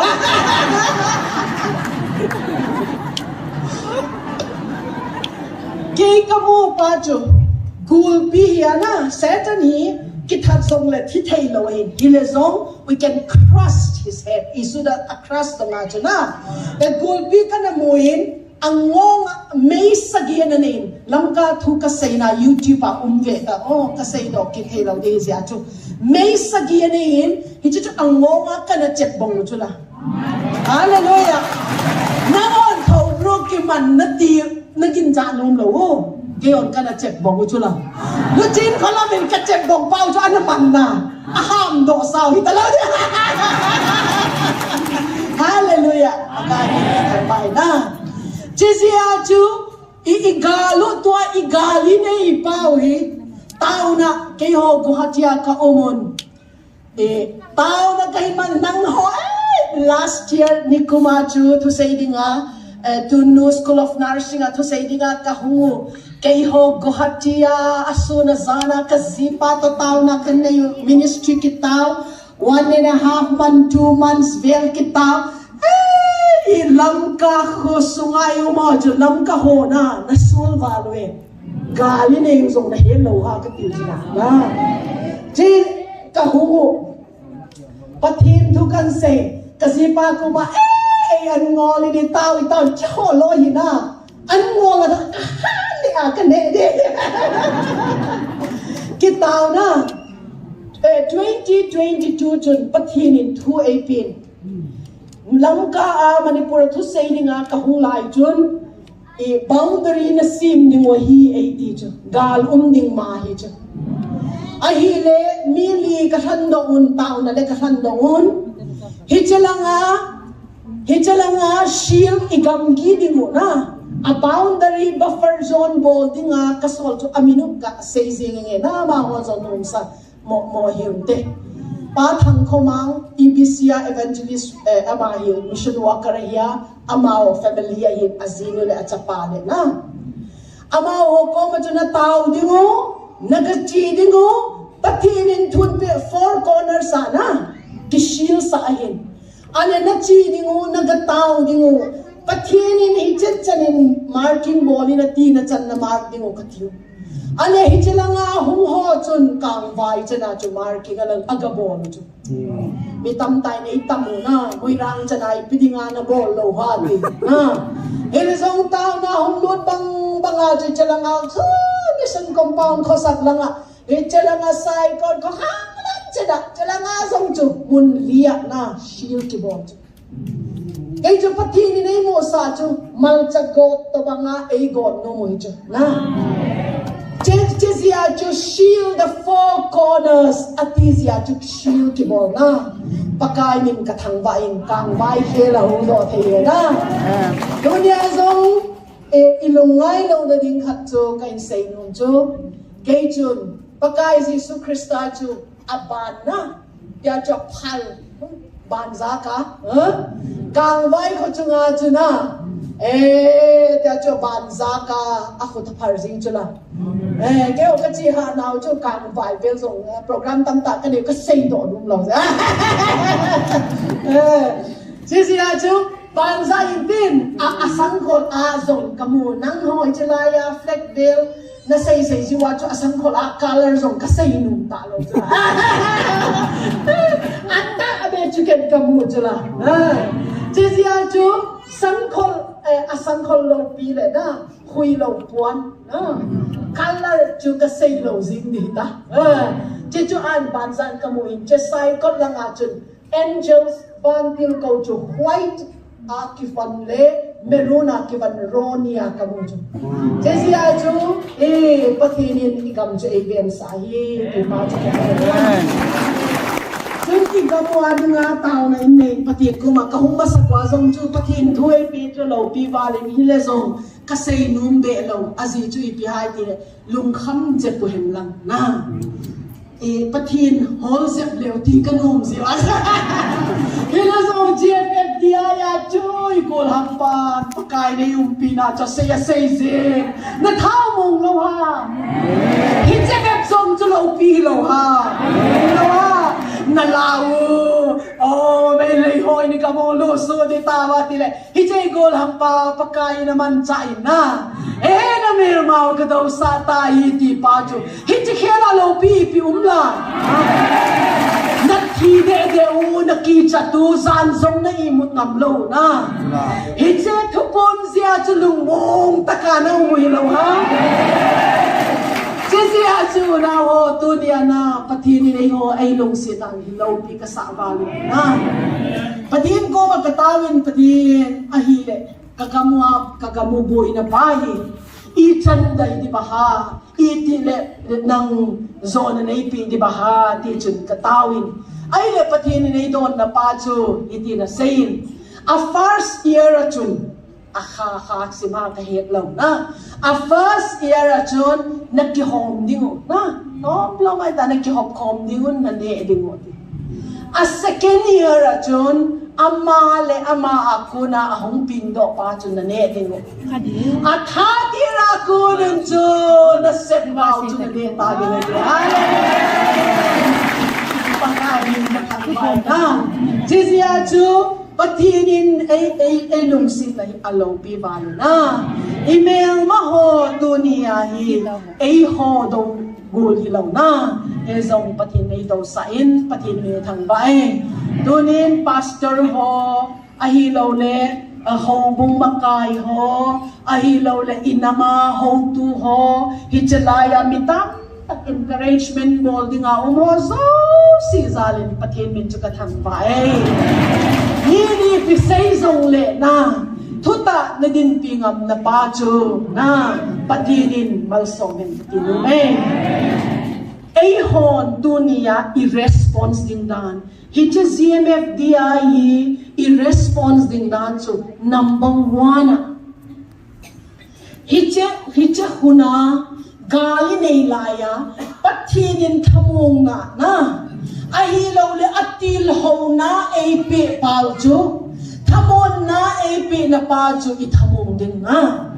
atil ho na epe na paajun kin ipikasin do ding umha ti paljo ikibol din chun to niya ipe di nga GMFDI nasa taahid yami isaw hom na ipisiha itilo na patina ko na kidang chata jo hobong lam kay religious city ho ana ihasan na pa ilungay na pa jo aansarong talo jo hiti siya jo nan mapula na noblaw na hobong makayo ni pisay zong le guhi zong le nagkatsina ahin say siyo na ho mga nakaisong na meeting na sa ulong may na hilezong dunia i-response din no chin kolam le azipa le JMFDI na tu ipiha leise day pakay na tong ta ho jo hebraizi bungsom lekhat na chang som thum lagi ta chun Amaho he they wandered in desert. Eho hama esim sadi uma. Hebrews chapter 11 verse 38 achun. Hebrew na.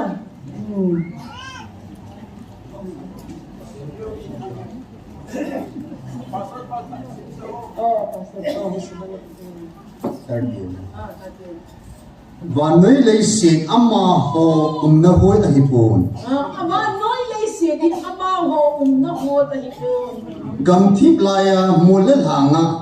Gam thip deserted place. Gam thip mole hanga.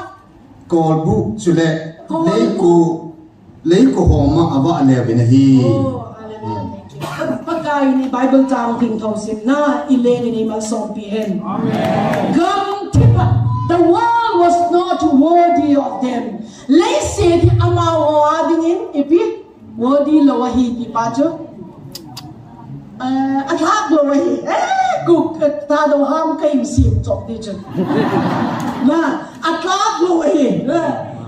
Ating lawahi na achin zo ke. Khopel ama ten na dingin atak ke. The world was not worthy of them. They wandered in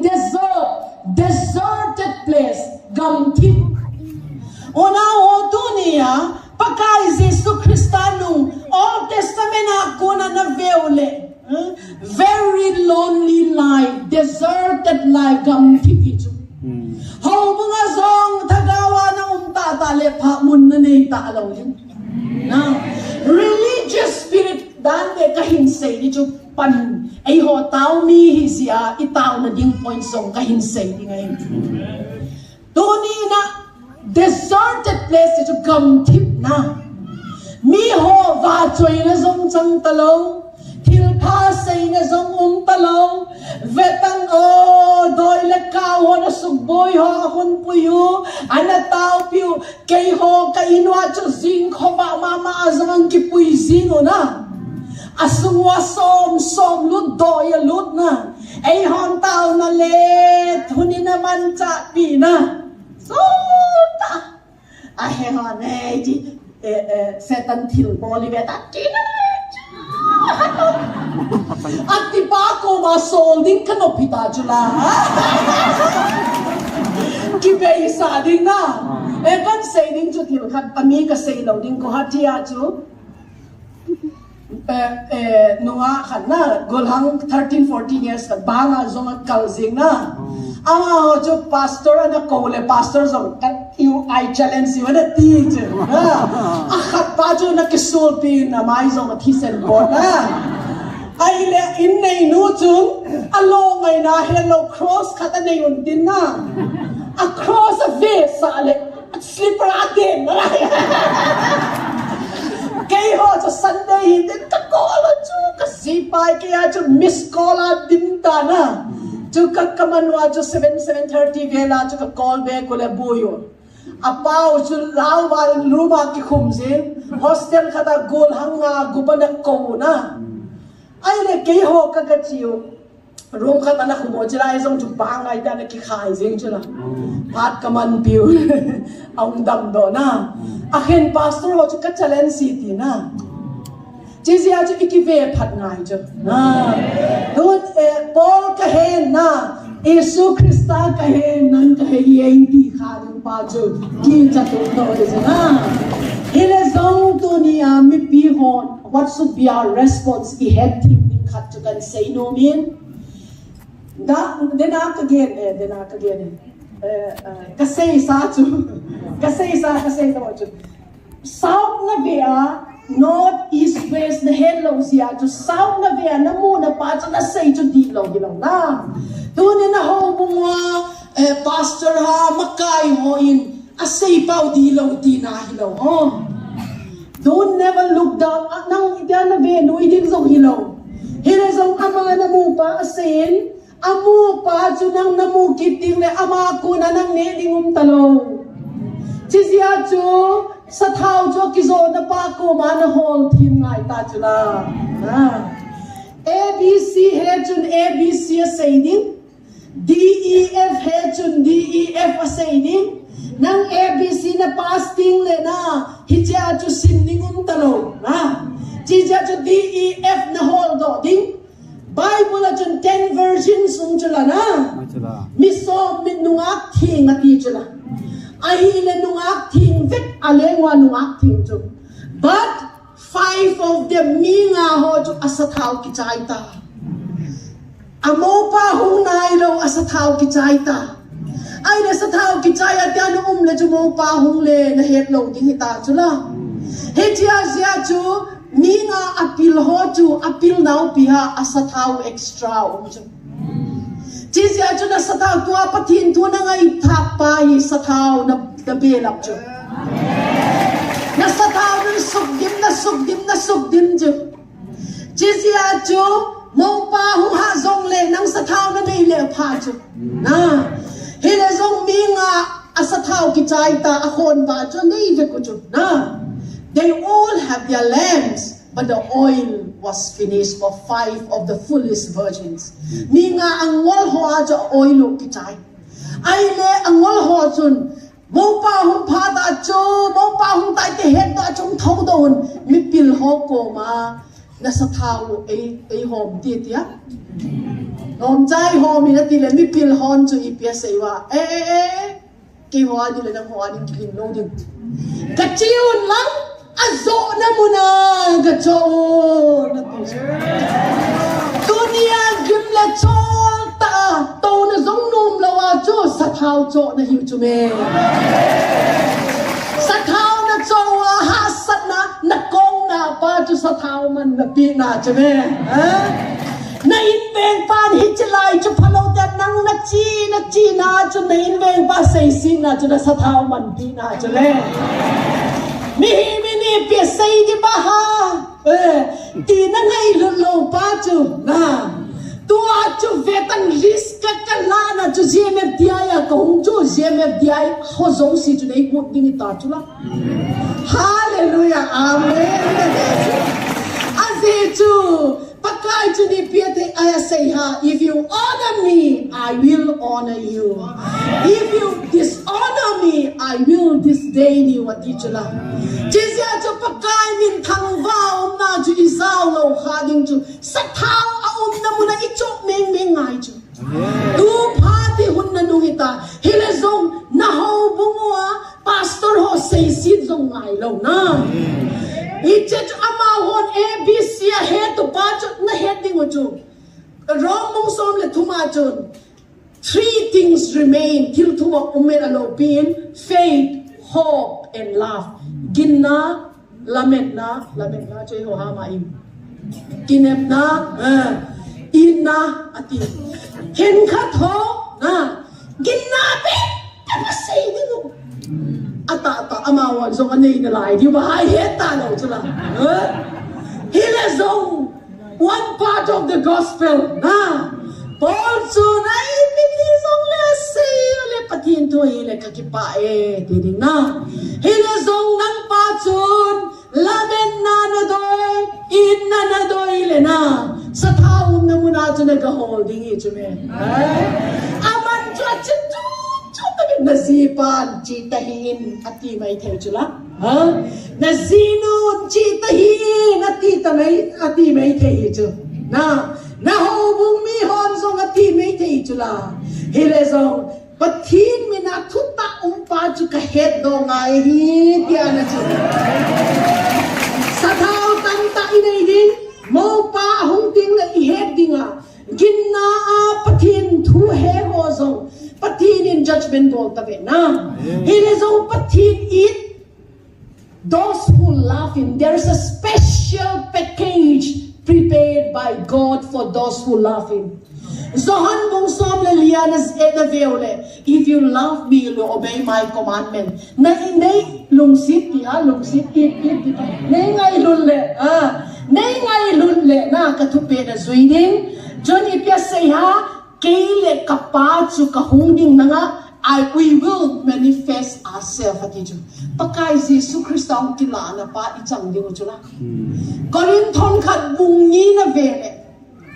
things prepared for those lovers of God. Jesus Christa hugam na na chana chu pathin nang lungsit na. God loves you. But when you reciprocate His love, ama nang nalungsit dile. When you are in Christ,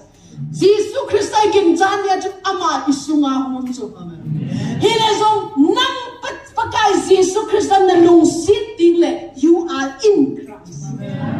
Hitin ama lungsit ho ading aspect eyes have not seen. Mitin amu khak nailo na. Bilinzong azaka nailo. Ama lungsit ho ading ako yung mediji. Hallelujah. Dunia no jin kolam ho ministry putang se ho ministry chu aklim si pane na. Alo pina ting to na ahong kilat to ding itaw ding mo hinalay na. Jisi achu vetang ABC hepa chun ABC say na. DEF hepa chun DEF chan say na. Hinazong khatum chula GHIZK he na. LMNOP he zong chula na. Jisi achu dunia nang DEF na heta le chu aban na ho ngai chu lang. Iti si aho mong mi hon song i het tim ding a thil khat ka doi chu. Ahila nang patin tu na seya na ho mong mi hon thagawa me di nei lo zia munda nga achile nang ipidinga na lunghanga. Kayin kapi lo zia amawo agil-gil hibeta. Na, hindi nga kahole, ihe tumahi chala. Nang pastor na hiya na ina at chao, melma na suboy hong puywa ng ima cha na bol thay lo le. A bol thay ho ko ma chi lo le ipiti nila. A bol thay ho ko ma hong ding, jimep diaya dam na anay le Bible chun ipiyasay ha. Tagawa malsom na natsan na ho ko ma taksa malsom na napili nga iti cha. Romans 15 tinga kigencho. If the Gentiles are blessed by the spiritual blessings of the Jews, they owe it to the Jews to share the material blessings of each other. Tagawa malsom na ichan na ho ko ma taksay malsom na chu ihop ding mo mahin. Mi ho zo si ko ma hitcha minister. No. Nang tagawa priest ding ahong mangchak pa ko manapiding chun nang nabatita chun.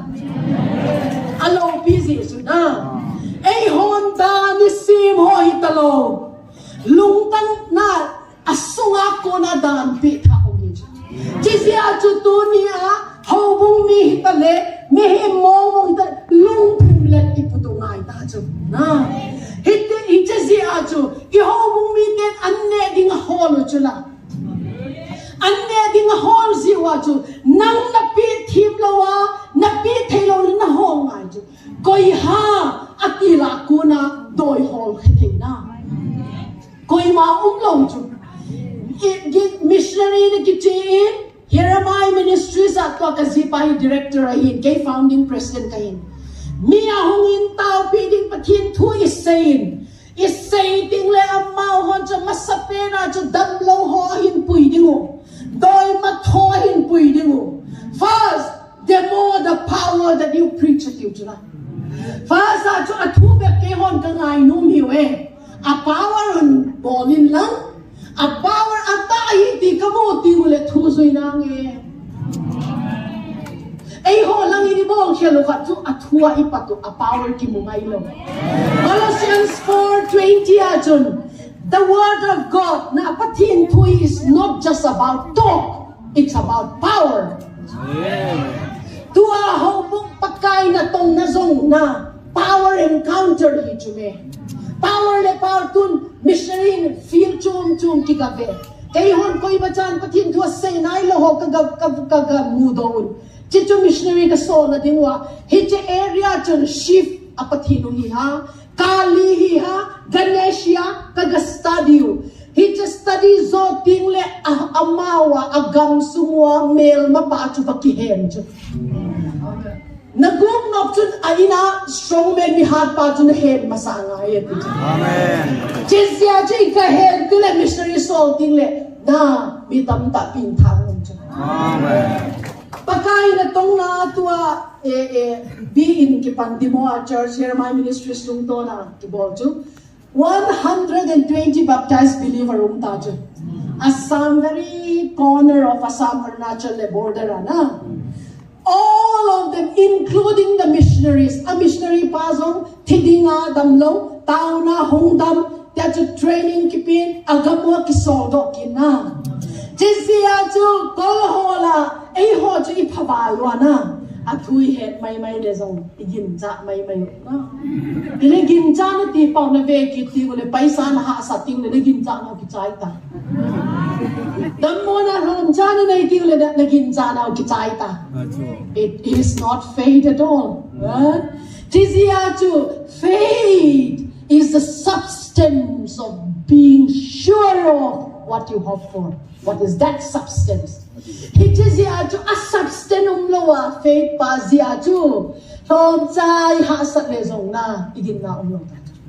Tiziatu tua hi GMF dia ito mga ministry tay gamin po mo chila. Kay ho na patinin munchum chuma mang thang ho na ko ding ai ko ai sabi ka he timban na power encounter ahung dam no tingole apatino far sa agin chan man paido ningo na e che pathin ta tai poi ka ho ama ho ni ma chai bo sa the hin che sia chu na patino ka gin cha tai ni chi zo tingle pakai thu ki hil bet chula pakai thu kil bepi chizo tingle pakai Yesu Krista min baptisma changtang e ti tingo le kihil na a in velwa apathin ho zo se ki paido na ai ho chu akichu ni ta chizia chu we need to be careful because the first can be the last can be the first ya chu chizia chu tunin in go hi response din na no chu na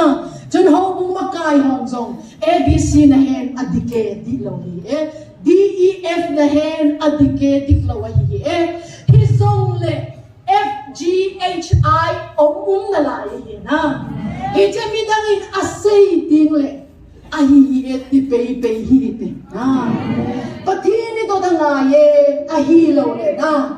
Paul a religious spirit to laya chun sola hi lai chun na Stephen zong athatsa na Christian zong persecuted dunia ho bung makayo Pharisee so sadukai ho to bang ihi khating kicha ta ume kasi piha amaw ho hi pakai Yesu Krista zong cross anaken betu na dunia na daw pau hi po sol ko ma chun Paul hi tapa chun na daw chu kay kahi ti na dunia hello kala idaw hi pakai Yesu hi khan te ti kicha on kasana jizia chu dunia mi mo mi pi ho i response ding dan chu ipiha hitlai hunga pakai akipung hi ti mai hilaw na akipung to chun kaya ding in ipia sei ha ti pa chu ingai tu ka hi ti chu kai sei do in hiche na hin zui na hin mu do ting le na lampi zui ding chu Hebrai bung som le kha chang som thum le git gam thip loi ding zong na nei ta lo ding gol hang ho zong na party na mun na chi thei lo ta mai thei na hello ha ai hello le true spirituality tun chan kan sum up di oi 130 nei ta na true spirituality can say di thata chan na ngai see worship pakai worship hin prayer iti ding ha intimacy hin Mihim hit tripartite being in Tagawin in spirit, soul, and body. 1 Thessalonians chapter 5 verse 23. If your Bible is saying,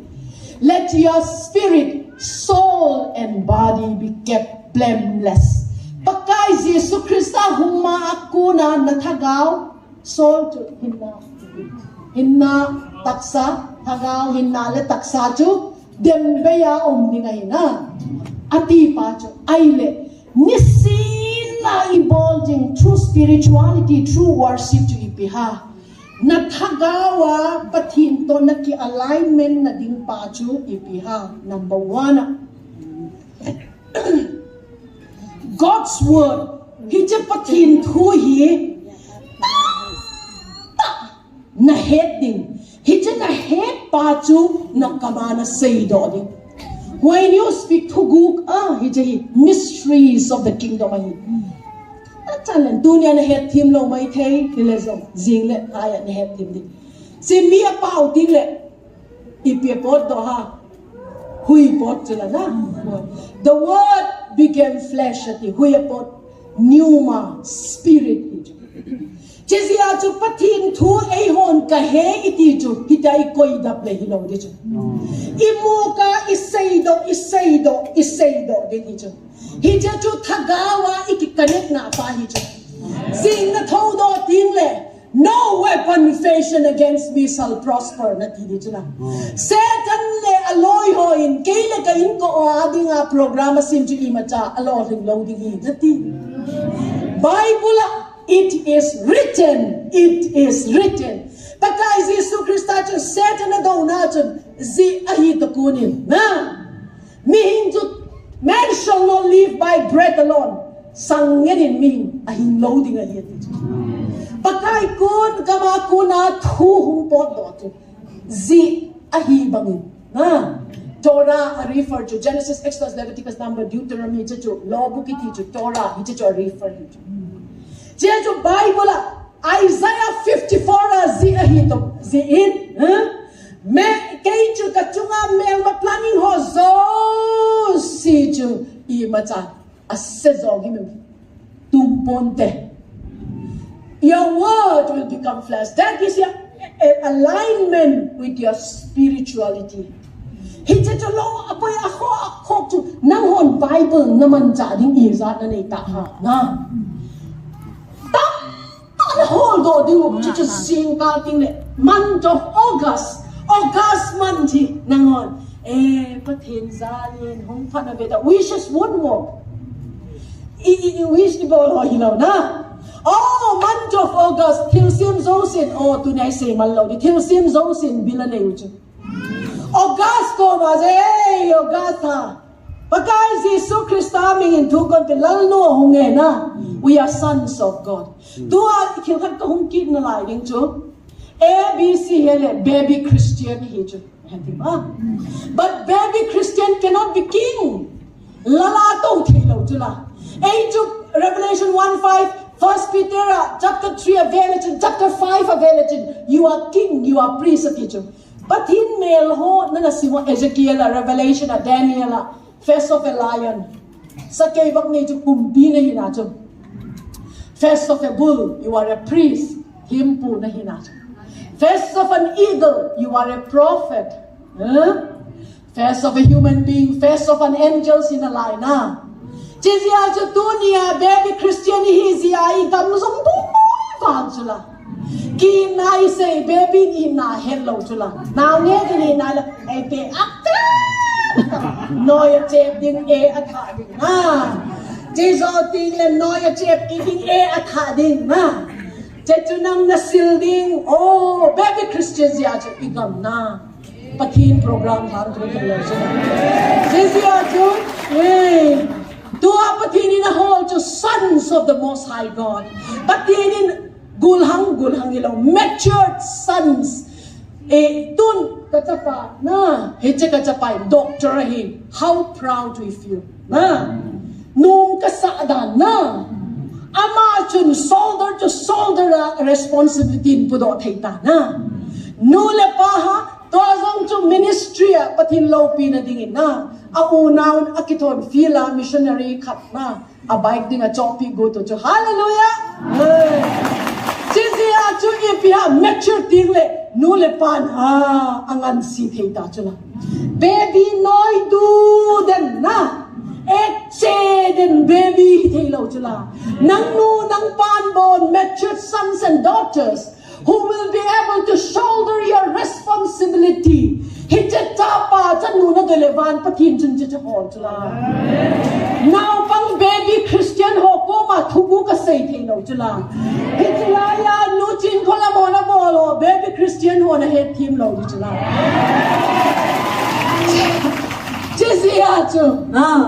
sons of pakai Jesus Christa so geu lang 30 years he jen chu he equipped himself how synagogue vera ka chin pathin tu kasir prove himself to qualify for the salvific plan God has for him mihim ho salvation hook dam na ping na dinga qualified that even the son Jesus Christ has to prove himself Jezia chu baptisma chang nia chu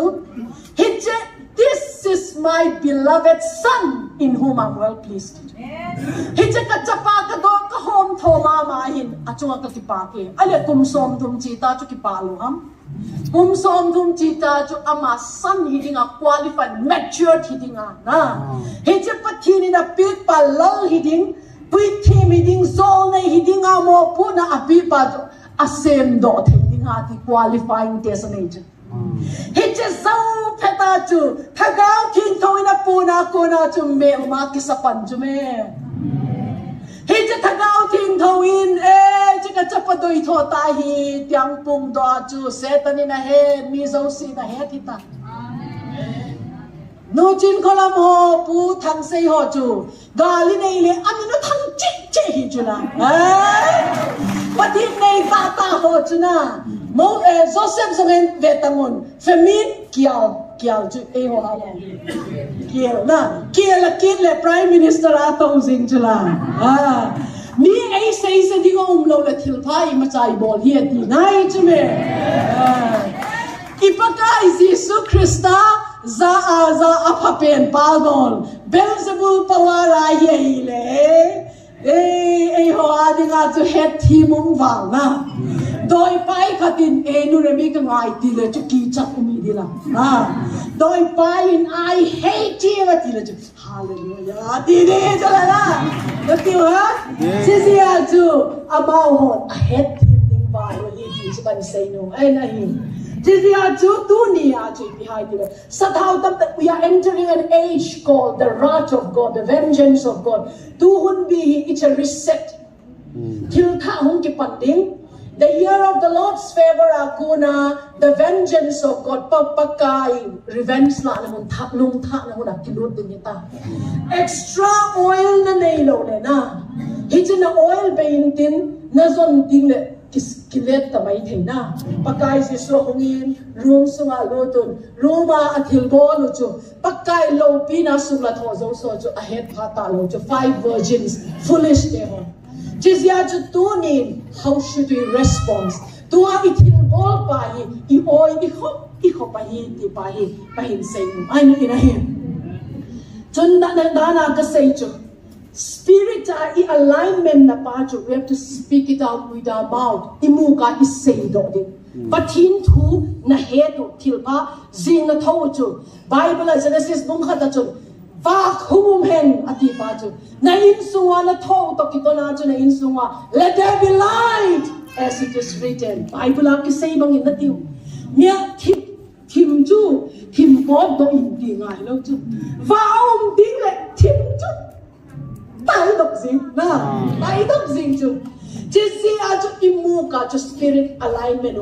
solical alignment hinna ki alignment pa chu tua namolaya kangai rubal je kai sein na het him lo zong na lagi solical alignment pa I meditate ije thui kain sei do ding a het be nu hon isuyu le het Joshua bungkhat changgit kije in hiltu ma umin Joshua chapter 1 verse 8 ai ho kami ni pastor hong sim sakit le na kasi nung ta ka lud nai lo chu be ka kino ta pa chu la ka kino ta pa chu Joshua bung khat changgit thế chỉ đàn thua cái thứ xây dấu sĩ na cam sung to cái chặt lâu hill đi the kam sung to ki chat lo this spiritual alignment na dinga na kama spirit po na hui po to na nakama kitang lo di thilpa Bible changa ho cho nagin na say di da kama cho ni na a nang man sunazana nakial jingzinga nang man sun le zana na solical alignment to na lung timana gial sing hi Bible chang pa chu Nedima, with your imagination, with your thoughts, your affection should always be above. Chung lama na affection na koising sabi meditate upon the word of God. Sulezana Bible tu na lungtima na nga ituding, and then asunga ki sunzo se bangbanga na bodo thei na dia na chi thei ding hi physical alignment ipiha. Asunga kisunzo se na bodo tingna thank you na physical alignment, for example mi katinang cho say sita na lunghang valid na kiba na pigot na ahila na kinakpigot ting la ipiha Bible chun forgive Father forgive ngai pa ama ho ngai damin athil bolo hei di pa chun na mu ting le nang chun thu na lang nu hile zo panang zalim kabol lo dinahi na action na paju physical alignment he just feels soul and body ju thagawa na kizok na paju Bible chang ju na kamana gen body he je Bible chang su you have to meditate on it day and night na lung timaju in your thoughts, in your imagination bahoy na ho ahilo le kay ju mizong ding mong kahina tile hilo Patin to ni pihay tile. Oh, nang to van hoy na lele hoy na zosito. You are blessed ti pa jilaya na koywa. Hije bless kahi dia to nisi na nahin ko na hindo ngai. Hije to ihin ko iman chak ting le patin lo pina hin nam kilang dia hin hije. Isay ihe to kay kadoyin kay say do hin lang. 6 dunya kahin say no to the 6th war zone. His spiritual life ay 6th war zone mo. God tua buffer zone iti at intense war zone na. Dunia isay highlight kahin mo dingahin patinin na lungtang tataadang tsaho mo matam sen say do pihin lang. War zone number 1 Efesa bungu kachun. Put on the full armor. Your struggle is not against flesh and blood. Nato patu kisen le taksa ahi ay ho ni het him lo tua zong tu I het hinga ka doi ma tu tun tao na mun in hin je me piaya I het dinga ide tu ito pau tu ta sa le kisen hino dunia I het dingo tu May they hold a kiddo hilo to me May they hold to demons, the demons that are at work upon them. Power. FSC buka to Navele, Lala, Tunena, iki hold to demons, ito demons,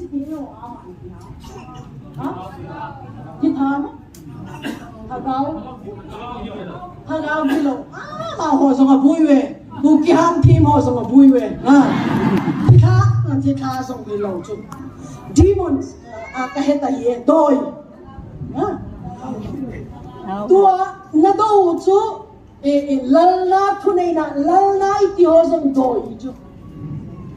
Tunay na iti ho sa dia demons. They are principalities. Mihima hulat ya. Hije hojun ama hojun na atong zika na ama ho ay ho ito. Ama hojun na atong bangbangin Hamas hojun na zong atong. Ama ho Israel do. Amit haddan ho zong gavele chin na kibang. So we are not fighting anyone mainly ho ito hilawin.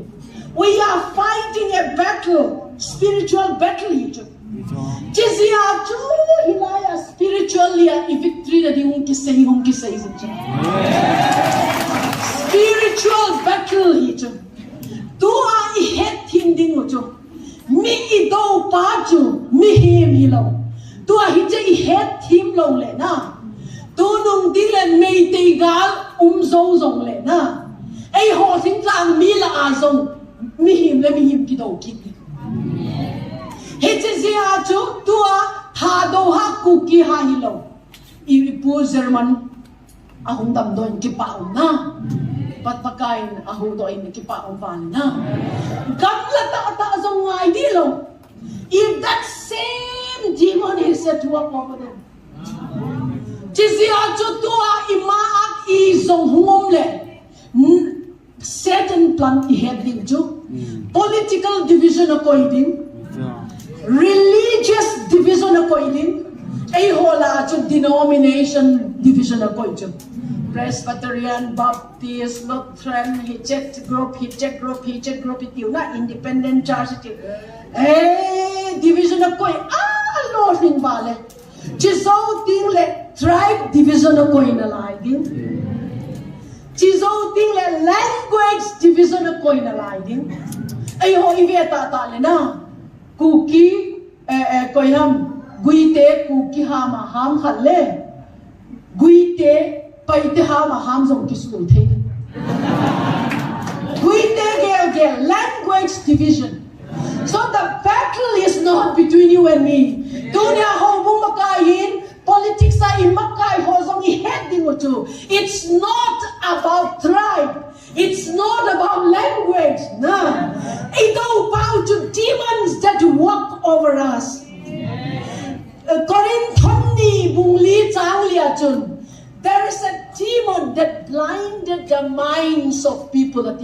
Number one, achun. War zone masakit pento Bible achun. Hijis yachun na spiritual battle do na hiun na. Hijis yachun ipihak kinang na zong le. Nama ikivelong mong di. Ang individual nang kan senta ka di chu. Nang na hoy na kisabala ba nga chu. Hije patin thagaw siya chu na bolo may chula. Na zinon mulo di kile. Adultery zong na commit thay di chula. Patin thagawin na. Nakimodi kiwa. Guess katahong sa asan na bolo may chula. Jeremiah bung som lesagi jang kuachun. A heart, human heart are desperately deceitful at each. Mihim lung tim pa chu. Desperately deceitful to ahon is head him ding zongan. Till so bol ding at. They are ready zing na pa chu. Ilenga. Ilenga.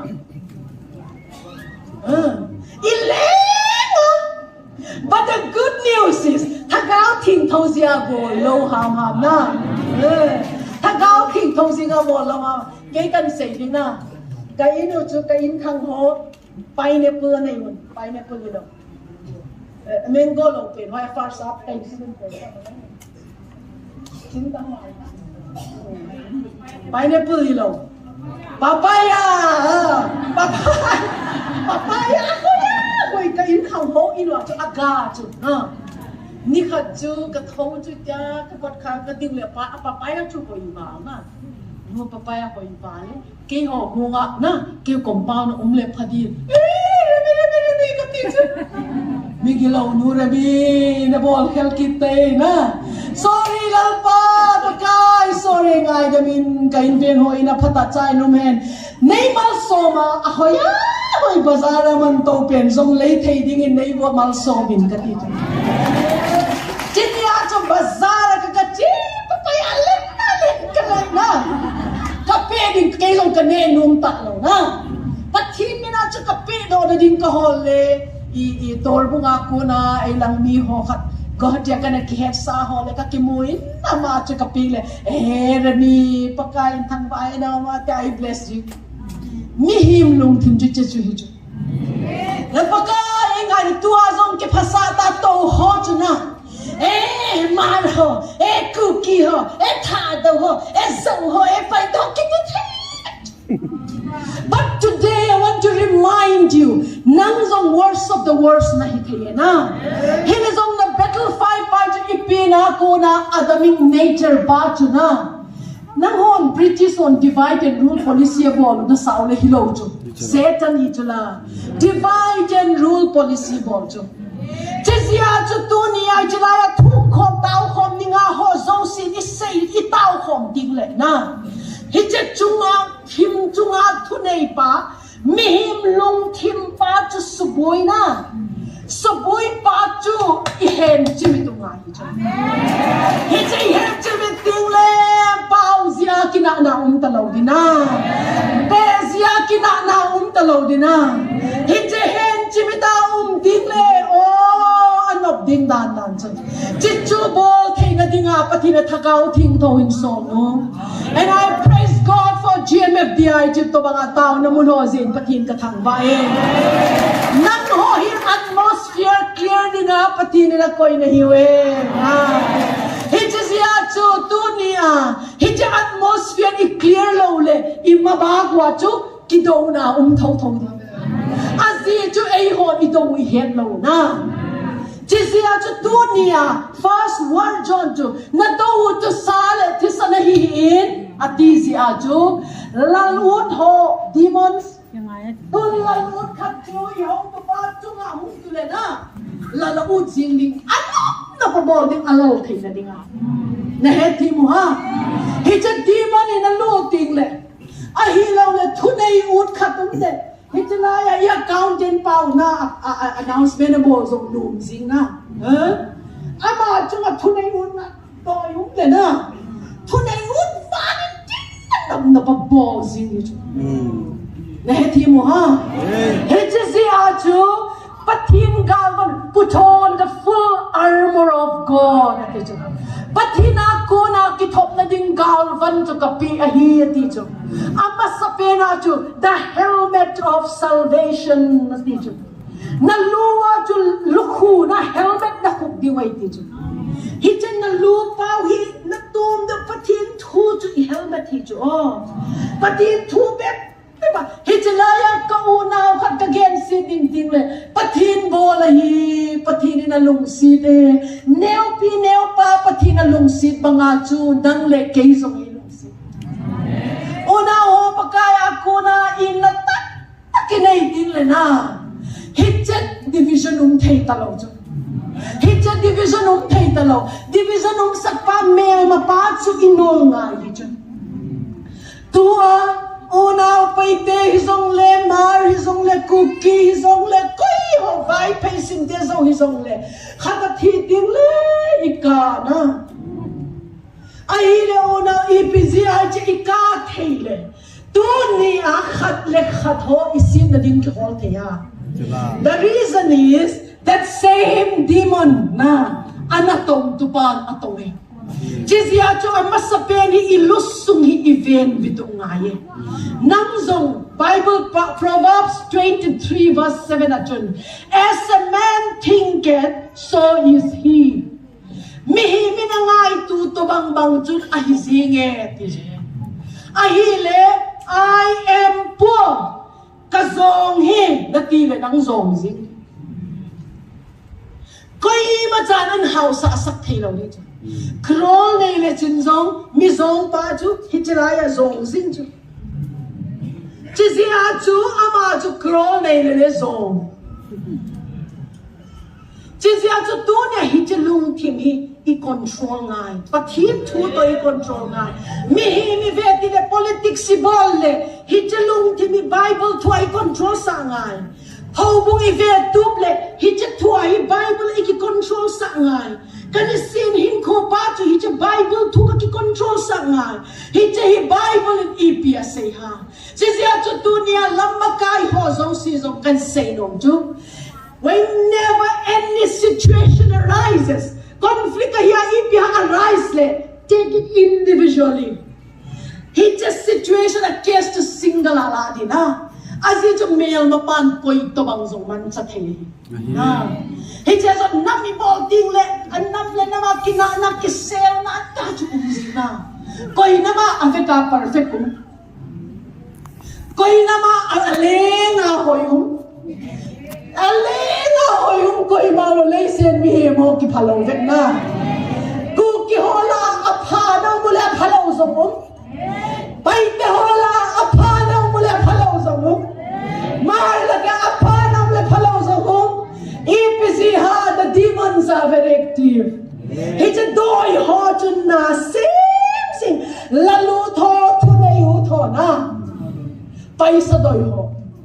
kan say na ni chu war John Hechizia chu tunia hi igal do pa hi chunga thim chunga lo ro real pa 2 Corinthians 4:11 chunga thim chunga ei ho lung thim sunga darkness thim chun sak ding a hoi lo zo sia ei control dinga mel mana tong pa chu I hen lo le nang zong thil sul na bo chu ei chi ho hi a hoi lo ei ho ki vetan ibe sunga zong kinana lai na in veng zong kinana lai he chu gam la vale ngazi na lung sit pen zong na kina chu la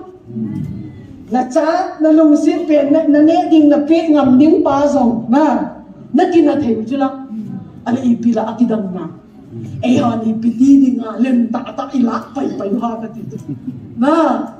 demon is a demon that is a nang zong demon inum tingle na halo na dinga na hando sing chana Peter na hewa Jesus kay koy ka hati le enang chu Mesia pathiring chapa na hiti oi chana nga ko na hi pathina ko na hiti chizawa chu cross a kathini athina di du ko se pagka Jesus kathino ki Satan kanwa chi na ti chula pathim du zong igen do thei ahoy ta tan zong Satan doi zong igen no thei na lai chana chisia chu pathina ku na wisdom le ikiven ngai na chisia chu na lung thim hi ikiven ngai I am poor na tiu le Exodus bung thum chang som le lia chon pathin aki reveal na ma sa pen min chu mo si ku ma chu I am poor na tiu le pathi ni ma cha lo ke ta lo ti chu amin na la ka zong hi na tiu le I am rich itile house hiu hat pen sin na jen Hebrai bung khat chang som le lia chen patinin van til ko ti ko ma koi jem dia zong van til ko na mu hi lo ha hallelujah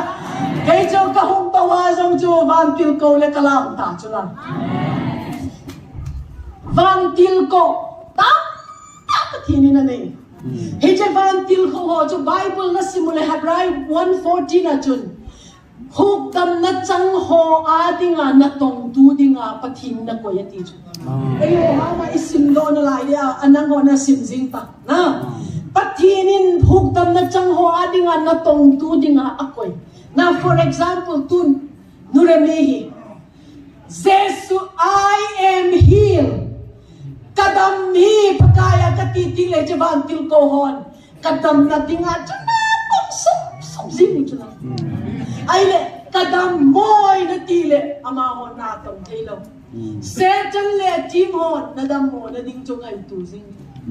adam na dam lo na chu 20% le 30 hung na lung ti ma chu na va le pot do hi hong ki ding thu hoi lo tam tan sei ding 20% adam lo chu 15 na hi na ki sam jing ni chu Jesse a chu tu ne ilung thim pa chu I control sa lo di mel ba pa chu Jesse a chu put on the helmet of salvation atina chu nan ni na ding pa chu oi tam walin sao kan sei thi lo din veila ma pa chu shield of faith ati chu na ginnalum ati chu FSC bungu ka chu na armor of God pathin gal thum ti ya galvan shield of faith veilam kiti hi hausat na hi chu sumle pa hi chu God's economy control tu koi han hewa Satan hi chila he was in the garden of Isaiah som le lina simule na Ezekiel 28 na simule he was in the garden of God pathin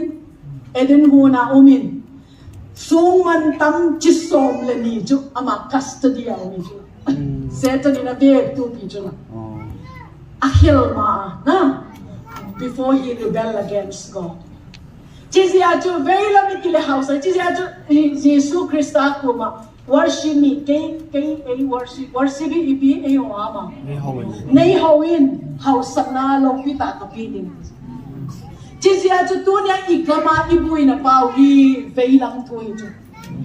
azong hon paisa toi valin paisa dinga nok dom bol the demon of money ti mammon hi chu another demon that is at work is mammon doyale lên cho hi chepai mama na hi chepai hin mi a control ding le house and property hi zong le paisa mi zong a ding zong ne kho sa lo di hong bung sum zong ne kho sa lo di ai hi lo le bai khu ko bai kru ka mit hat zong le paisa ne kho asa lo chi sia chu sum le bai azong zia paisa doi be philo house hi che demon in a capture ho zong sum doi tho azong pen ho ama ho hi che demon of mammon in ikamon na ha tong ba tam tai zon sa intin hi che paisa pe ingai tu na ding wai koi na a khen ho lai house sa zo hi che doi nei na matta zia chu hi che paisa pe ingai tu yu zong inao zong izu do zin thei ding hi che zia chu ho bu mi on itang ding chu bind the demon of mammon because we che paisa hina we need money bible a ke chu pakai na tong din ka kipiun Patini na ipi ka to the rich shall rule over the poor. Mi hang sa hon mi zo ho chunga ro rel dinga hi ti pha na che pakai. Ke hang san ta ka na thu ka sei ke na ding I cannot be poor ka ti. Na thu hang san ta ka sei do thi na dia ka hau sa ta na ye ka ti. Hi lo le ja mi khatin ke chu paisa pe le thu ti zo ka sei ngam lo ti chula. A nga kom zong le he pu ka ti di chula. Ka nuông hi ka I cannot be poor. Bible na veole. Patinin mihima bolton have dominion ati na. Over the fowl of the air. Again man tanawin. Over the fishes. Over the wild beasts ati. Oh, alo bijum. Be multiply, increase and rule over. Hung pungul lang tampim pan lang na cover jung aro relo na bijum. Ay mal som na chang sa FSC bung khat chang som nia kon som thum chen na simule. We are blessed with all heavenly blessing. Van mal som na zo si to ki bless ita chula. Dunya na heading to ke chu pathina ko na mal som na chang ka hi. Ka hausa I'm rich, I'm not poor. I-izol na na boss pa misupan avom zong angawa tilang ngaw na tisingan nom hitan hichat thuguk hichat demonin ki control inuplo hichat dunia ko na pathin athing sata thutta ka hindo thaina dingin mi haw hon mi som ho tunga rorelim kay nei zon sahile fang chu mi haw mi hoi lo hon ta tunga rorelim ta nom nalungan hichat thubu na mo so tilay chi demon in nang control lo I ho bunga accountant in dan kana seya paisa chu slavery na inatong dingay man dingle hoy I master aum dingle hoy lo jesia chu hichat mamon hi I slave ding inatong dinga ikoy ding na missionary som thum lagup alo dingu chu num ta kim lo chana paisa lo la ke same thing lo di chu jesia chu hichat paisa hi we need to keep under our feet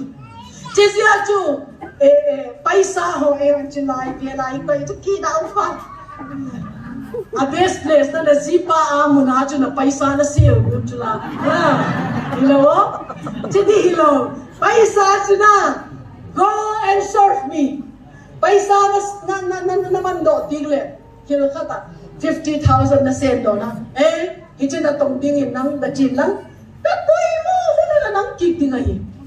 return back whenever I need you na paisa chen nang cha head because they need a master to rule over them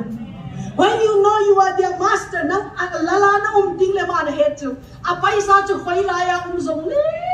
son kit kitla Vedima Azi Piha Pakai Jesu Christa all authority in heaven and earth is given to you God itla Peter Zan ko a professional fisherman itla ma sangaman man nito Zan kwa del zong imacha mulo Pakai Jesu Christa humpa let down your nets into deep waters tui tulama na na net chu pai doi sanga ho zau sinana za ujuna running race ta chula ke chu pakai thu pe ka sinu me Jezia running resum aneu ho chunung la mau tai 152 big fishes at the Bible at Allen tatangot anet zong se unum zing tu paisa hina it's neither good nor bad creation so mamoni authority nei pa ye Jezia chu nangi pi pakai Jesus Christa ming kana tongin na ti di chu la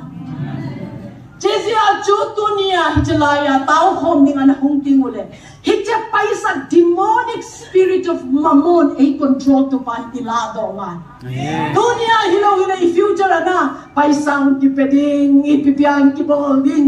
hicha demon chun division an hlung ding na Tilo pita i-expect ho, pati ni pinong ho zong na associating ami ang magic po na lang.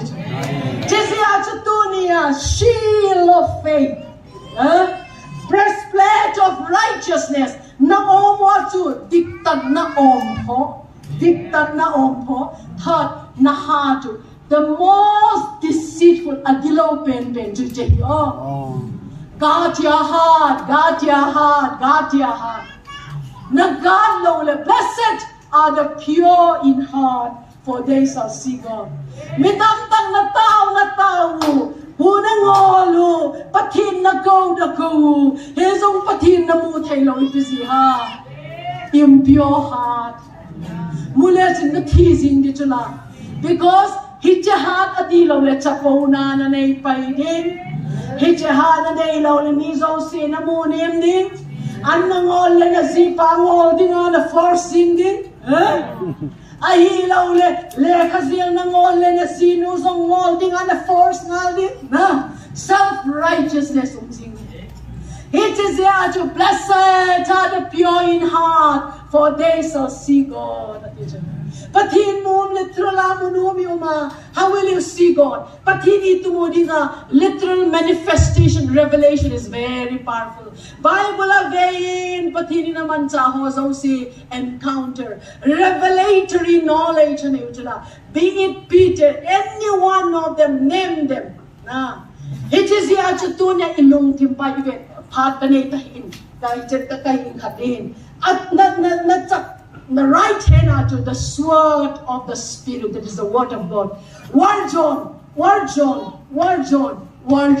Na? Hit War John ho hi nagatu at is yacho patinin gal vana picho. The sword of the Spirit. Paul nam sao ka nam sao ho amin kaheta ye. Jemsa na. Jay patin thu hit melma atik na thu. Nagdana kasi na hewa. Patin thu na gendo do. Any planning kuhatia KWS a mi ho una ho so si khoma tao khom na kanay niwa zong pat kamangin jilay jung kasi ito yung zong heyu na. Isang patin heyi as your will is done in heaven vana na day dan hi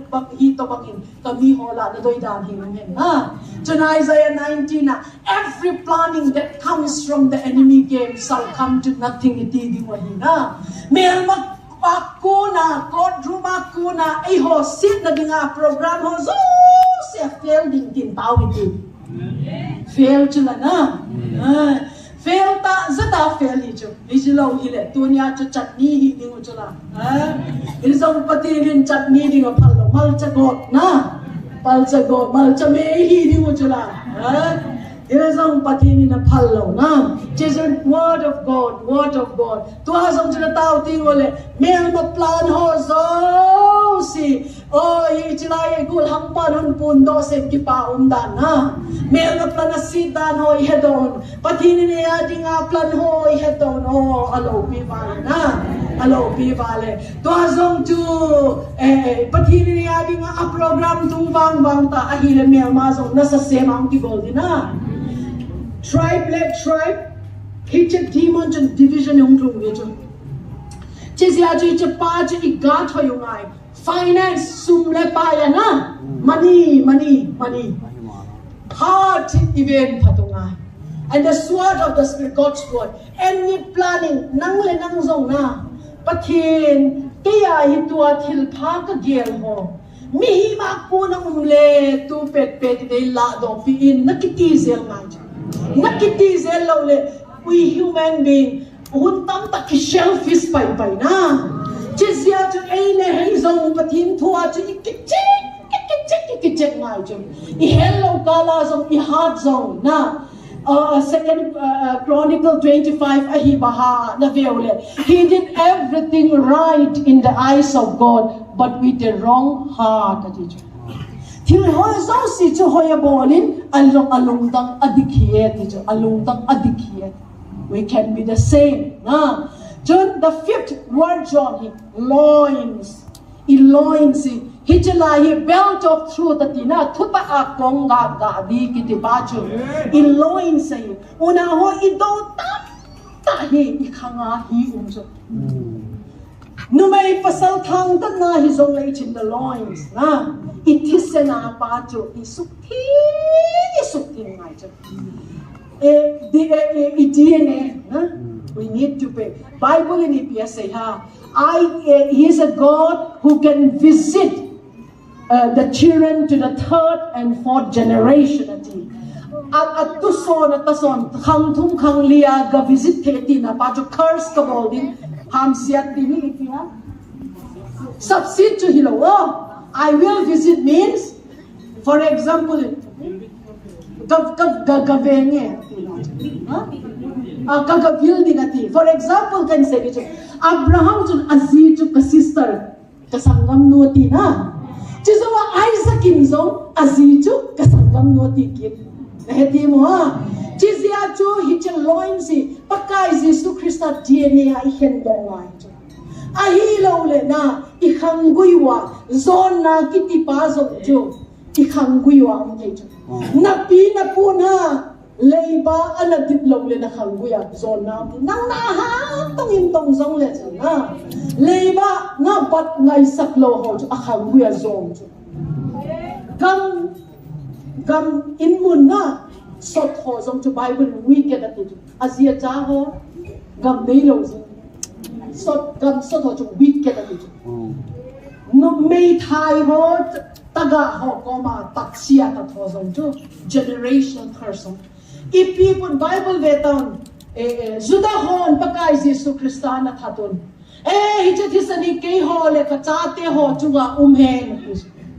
tu ne thil tam ta na het thim lo I thu ho I in kon hi zong le in nam hi zong le I pile puten thil khen khat ana seyo na ana bolu the avil na hum ki pa cho tama tam hi so the word on na chate zong ke a spiritual battle tamzo jo nang le na nu na loi nu le na loi pa le na family wa ko ni jo secret du ho zo na pi na pu ga ve ti secret du le na chapa jo ati nga de jo jesi a chu ga ti loined he ti loin si I khangbu hi na I suk thi ngai and then finally the 6th word jo na ken ko lem na tan chin hoi ho ha ma ipitia ki se ya ke heta ye na ki pa na ken pha na simtan nang ti simtan pai da ma chu lem na tan chin hoi na khewa bunin din have peace with everyone ati na mi so si to lem na tan chin hoi na ke nga na buddhi nga hiti ana ton no remir thua se na Hichalaya chuta inveng patong hen lang zanya ka ki boxing pi pa hi da chuba kasi ngam ta long ti chula natia ai lo na chulaya no ramin twasin anu nga alaya agul hang lui pa na tom tale chai di kita chula Hichalaya to holiness give you the strength boldness, the courage to go forward boldly with the word of God. Ahilo le mikat paisa na batim na. Paisa na bat ang thum ding le na pisa na pinum lo na hasat na zong na gen num lo le. Put pita na to ting le na thu na say hite na thuge na no pe na nga ding hile hoy ding ya hum ti dit ki cha to mi chula na. Na tai do zig lo le na tiu ha. As far as you are concerned, tan chin hoi iti chui pia gospel iti chui pia len na tan jin van le le mi hi mo kilem talo chu pakai Jesu Krista tan chin ho jin klem na si na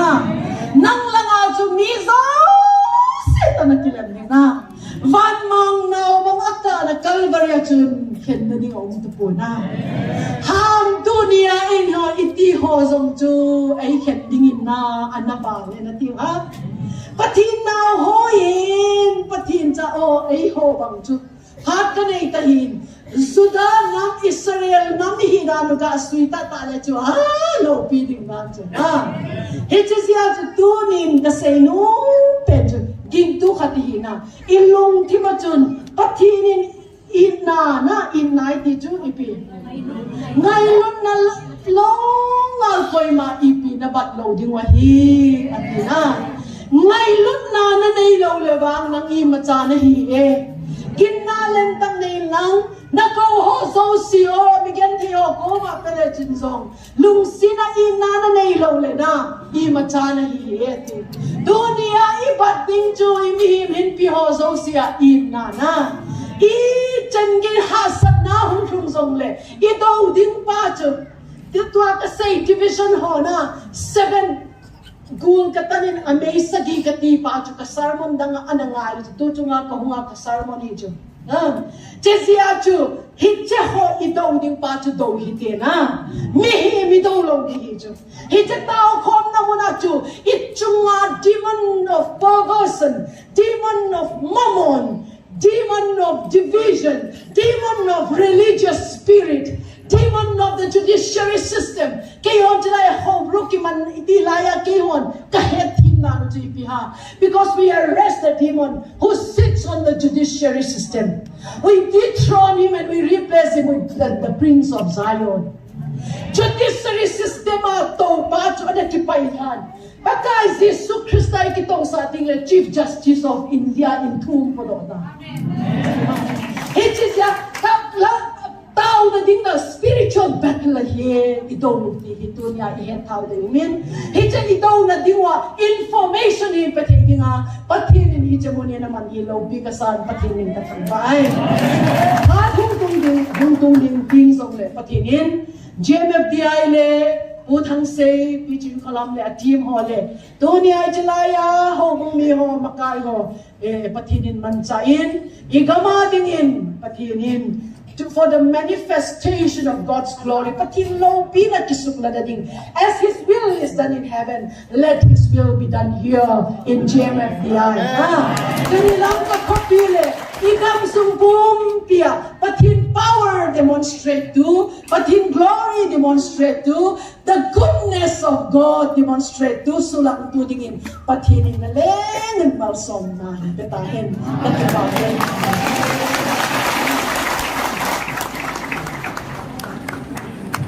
Hallelujah, Simha. Nura mi say so ngai la ka to na ka din lo sa sa. Oi la ham khana kia ma ki tho han na le. Tia ma ki pai tara ren ri ya la ka tha nom be sa. Ke le ke ki mu bang phun ka ki ya ren ka tha nom wa le.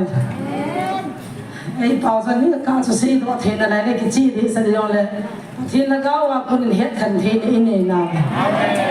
in sung là họ có câu là ra nó gặp bèn ra gì mình gặp bấy cầm tàu, tiếng đó thằng cầm ra rồi, cùng cả đi tới bằng cái lầu này chỉ cái ngày khóc lầu thì là sắm bể sẽ, mà rằng là chỉ cả cùng cả thùng bể xây thì là không chịu cái tiền như tiền mà hết, mà anh dòng thì hiện ai cái một tụi buồn. Phone YouTube họ rằng là kỳ hà luận man phụ này vàng dân đi thắt chung mi tâm tùy hình in thật rồi cái nó xin nó hình này hết nằm chỉ tìm nó cho xây lên thật rồi YouTube Facebook họ WhatsApp họ ít lúc rằng là si kia chỉ nó phải làm cái đáp này nó còn lúc rằng còn luôn nôn gì quan ấy lấy cái sim riêng thắt xịn đâu chân đọc luôn luôn rồi đi tìm cái này là tất cả tiền cái này là ra này khá nên nó ngã khá nên làm đầm luôn cái này mình thì luôn là cả là cũng phải in thật hết chân nó thì thằng ông nhỉ thì nó không khá là vàng in và thì nó hết thì among pota san ho je kit na ta ka ti kit en pya ho koi mang ki ta san the de lo koi ma za sei phada ki ya the de lo ka ga nga ya hi le ama na sei bang chan ka ki zamin taw na pumin ka ngai jing ka lang pung thum dan ka hi evangelist po hong thobin ki luk tang pi na ha ham den taw na ta thua mi thu sei khat ka ngai ya ka ti ama sei bang chan pathi na kon ka lung je ma hi chen ha ga thu gu mu chit na le Satan ho to the na thaga wa he khan the na ne ti ka mo chun ka ki pa pe san pathian ka thang ve he chi ka chun ken da number hi group ma kan thum ta na hele in pe win cha chun direct in zong phone ka bol pa ma so a boi ding ka ta san ki ka bang pa na on the ding le khat ve ki mang kho mu te ka ti le aman zong apa boi le ma chun in pin ka ki pa ma je ni tu ni in pung ka ni se wang chen a ki khop pon in sun nga ho chen hai kha khan te ti win kon da pa chen se san thot li wo so ta na se sa di u ha ti win a ji chu pathin thu hin ya ki chim the gam da ma pathin na ki to thu ho hilaya i se ti le hello tim se adang jong ka tha ho nom pun amun na muna satan ho hong ki khana azori kan sai pha na ni mi thum ta ne man sai pha na I ga lu na le hi chwa ha ga hong ki man ji ho hi chen se ka din do ma na he ai chong ji la ngai se le chi lai ja chi ha ma tho se ti ji u jo ai chi na ma tho ho mi ho pa ti ni ho sa tho na ga ma kan thu li thu la ga kung do ran thu chi se pha le chi lai ja chi la ho ko pru ho ya cho se ti ji u le ka na be se lo tu na nu re mi na se cho na tha ta ni nam pi di vin dam na so an na pi di vin dam na so tu ta ba na bible ki ki sai lai nom ta hallelujah tia koran sung sima pitar sung sim la he koi ma cham lo khagau ti lo ho ki he na even here ki po a hitia chu Dili tol pila Gujarat Mumbai Kolkata New Delhi tren sung ang ki to nom lo kasi bong kang ka kila bong kang ka to za missionary ka chi si hitsa yati to Haridwar muna blackmail na bol ho kana se ka se ji ba ko man ha thim the tu ni se yo so ha thim the mai the mi satan na he ko ho ha pui do ki ti chu Christian hin khwai to diu lien pi satan chuna ka lo le satan na he kha chuna gu do the lo tu ni nan tanan se baby Christian hon je mi cho he the lo han tin pathian ka thang ba he ti chun tin ngai tan ka sei the hi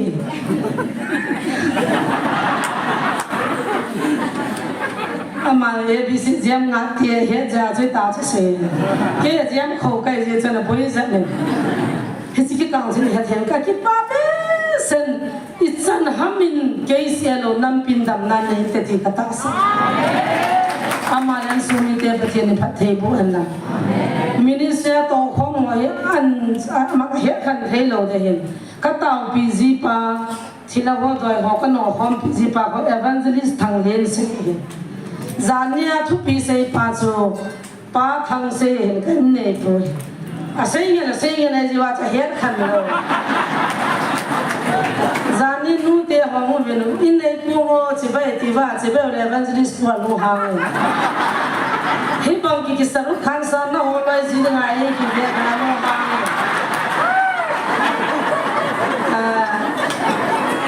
police ka hung jin ne sai pa ko hungin ama chu si ba bol given nen nei pa ma tiula anu hang ke kin palasila he sai ka jai bang kinala no ho to in se yo atin alu hang ke yin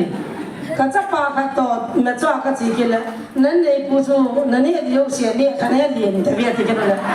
kanu to kal ki hat ta pu te ti ke ni ai la to he khil ji wa hin madam long chu confuse chi kha de hin ka to khom pi pa ko gol hang thang len se hin kan nei pu hi thang se kan se kan hin ken hang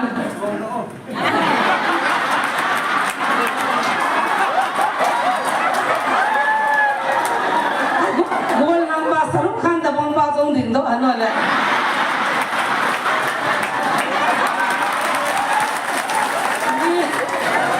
มีอามาลองพันสิละไงเพื่อนแล้วก็สิโทรก็หลายตายจ้าเจ้าอุปทานาลันเสียวเลยดูแลน่ะบ่อยเลยจานน่าทั่วเสียลุงหังตะบังปาจะกินเลยพอยเกจจานเนี่ยเขาเลยมาจ้าอาดังต้องจริงสิแล้วก็ที่จะขับไปจะลันสปอร์ตเขาจันเสียงอันนี้สิไปเทรนนิ่งพี่อาคิบอลเนี่ยจีนนี่เด็กกันเกย์ก็จีนเทรนนิ่งนั่งสิไปเทรนนิ่งคิดทำเด็กอามันจงจีบสักแค่จงจีกันใส่บางก็คิบอลมันพ้นนะเฮ้ยที่จะน่าจะเนี่ยคิดทำมาตัวนี้เฮ้อินุงเกลนู่นเลยมีที่อินสูงบางรู้จักอันนั้นตัวอันเสียจนก็คนละงงจุกันไงก็ท้าวโนมาจุท้ายังมาที่ไหนกี่กูจิงเก็บบ้างอ่ะจุทุจิงกันมีหิงขันมีขันท้าวนะอาหารทุจะกี่โลกันได้ก็ได้เกี่ยภาษาอันจังสวงก็มีหิงท้าวนี่ว่าจุอีตินเตตานเกี่ยวเว้ไว้บุษบาลินอีพีที่ต้องจะพอเป็นตาจ้าจีอามาอีวัดจับยูทูบมังเดิมน่าจังเลยจานนี้จุบุ้งกุลามีเป่าเลี้ยเลี้ยปังกันเที่ยวเล่จะหูมุมาตะตบเลี้ยเลี้ยยังเยี่ยมเยี่ยมเช่นเก่งเสียเก่งเสียคุณจะตบเลี้ยเลี้ยเนี้ยไปหัวนักสารภาพเก่งเสียด้วยเก่งเสียอันนู้นห่างไงไลฟ์เจ็บหุ่นกี่บอลกี่ที่จะโต๊ะขนาดนั้นเหรอสิ่งเสียงเราว่ามีดีหุ่นรู้นะว่ากับทีวีกับตู้นักฟรีสบ้านะขัดเสียนะว่าเกี่ยวกับจะทาลไว้ได้ที่กำลังจังมีสวมงามาหุ่นมุนว่าอีบ้านรู้ไม่เลยที่น่ารู้นะว่าขันพิสตลันสุดตัวจำสูงกี่ใจว่านั่งฮินดูโจสิคริสเตียนนะสุดเลยนั่งลงเลยดินั่นก็เที่ยวคอมมูนิตี้ก็ลงเลยดิมีหัวว่ามีขัดจังอ้าวมีอะมันนี่พูดลังอาโมเบอีพิมีเลยมันตาคุกกี้แกก็ที่เลยฮิกยาคุกกี้ช็อกโกแลตเนี่ยแกคุกกี้ของเฮลโลช็อกโกแลตเนี่ยฮิจวัตถุกันนะเซเว่นหาสัตว์เนี่ยกวนขับเล่นนี่ปะทีหินหงสักดิ้งอาหารดันเลยที่เราหัวกี่เหี้ยนะที่เราหัวตะกี้กี่ดาวหัวว่าอันนั้นโน้ตีโดนว่าอ่ะมุนขนาดจะการลินนาตอกมุนขนาดจะฮันุมานมุนขนาดจะสิบเอ็ดตัวละมุนจ้ะฮิจวัตถุอันเซจนก็จีก็จ่าที่องค์เจนส่งงานฮิสุเราสมบูรณ์มีบางผ่านในวินนั่งคนละกันนะตรงละลายสุ่มจงนั่นเองนั่นมินจงจีดินนะบางผ่านเกี่ยกันด่าใครละงานเอ๊ะกี่ช่วยตายก็ลิ้นกันละกันยังเสียงที่ใจก็มินจงเสียงที่ใจคนละงานสันเดย์นี่จริงก็ทิ้งละที่หัวสนาคงสารีฮิจันสนาคิชิจีสนาบิลบาสุมยังนั่นสันจงอันใจจิวปากไก่เขาน่ะจะมีเอกที่ก๊อปปี้เฮจิวาฮีเขาล้ำไก่วันไม่จำลงน่ะใจเราดิวขับซ้อมลงน่ะปีเราเดียวที่ว่าเฮจิวาถูกเรามาตอนเราตรงนี้อินสันน่ะที่งานตอนนี้สาวเอเดมน่าไหนไหมก็เต่าเปียดำหัวเลยอ่ะพิงข้าหัวเลยปะเทียนก็หัวสาวเลยก็ปุยปีหัวอ่ะโลดสุกันนี้ที่งานโลแม่ที่อันเสียโดจนปะเทียนก็ทำไว้กินก็เสียงมันปนก็เสียงก็เสียเทปเสียบางละพอตัวไอ้ที่คิดดูถ้าเราที่นี่มันเดี๋ยวก็ปุยปีนั่นหัวดำเนี่ยอ่ะดำหัวต้องเห็นอ่ะจำจีนี่ขันนี่ละคำนั้นหัวยังส่งเอาคิดทำมองตะช้างนี่ทำใครกับพี่อากิจันนั่นเองอาก็สวดคิดปานไม่จำสิ่งหงวิกัดนะหงปูอาดามพันละจำจีเวทกำดังอาก็จำปูกัดมินตูทันดัตตลจีลังสังสวงงานลุดิตูทักเซลลีसब कुछ आपको दे दूंगा अतिजीवा अतिजन नदी मंजा कोई हूँ पीजी इसा खावी गमदंग आम लपू से यानू रे मियां खावी ताज हगाम मंगी मजो से पतिले हो साजो से कौन हक so my jam A P I बांगा मणिपुर लगा का मीडिया लगाओ पे इजाकन आमीन मिचोल पाई हो का इजा का सर्विस सं का दाला का की पाना चिंतुन का छुगवन से दोजा छुगन से वंजों का चंगाई पुई गेन को सारियों को से संडे दिजिन का लमिन अंचु को मदिसी किलो जों लो हे पथे नो कि चो छुगन ना लियन ना का लियन सुका लियन तुम का टिकेट का किला नहीं पु ट्रेन का जों का किला नहीं पु पथे na jo tai lu ngai lam da ma hi ji cho pa na ka chil ka bala taw no ka mana ka ki hak na paka haga wa phat na zo ka de ta ka hu ti ba kim lo meni si ka pa le sponsor jong ka hol poi ki hol lo na ba le ki dam ju ki hol le ki dam li de ta he ya so ha sa na sa ka hu na tu na ka ki wa me chor bai ho ka vet ko la dam lo chi ho ka ta pia satan na hian o ka hat pia ka to khom pi ho to man be ya ei pi cha man be ya ka to hi tu ni hin mi pi za tu ding lo sa tui lo ka nei zo poi pat hian na lu hi le kiao ni khu khat le pat hin bot ti chu ka kin le na tu ni hin kin nei le anu re mi te nu ko gam sau chi de hi ben thau be sun pi the zong le tu nin collection na ball kin men so loi pi pi so so ti ham ka ai chi bi ang ki po so te te lo wa zan re ta le ti kin na i kin no ben nu da ni len so mi te i ma cha pi din ka nei po pa kai nai to khom na nam nai to khom na pa ti ni phat thei po han na nam pum pi minin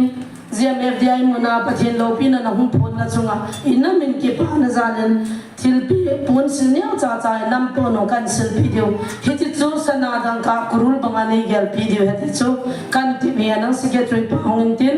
inna pum pi tha khalin ke nin amo in ko pon ne cha cha hin je pi veng ka te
lim cả bao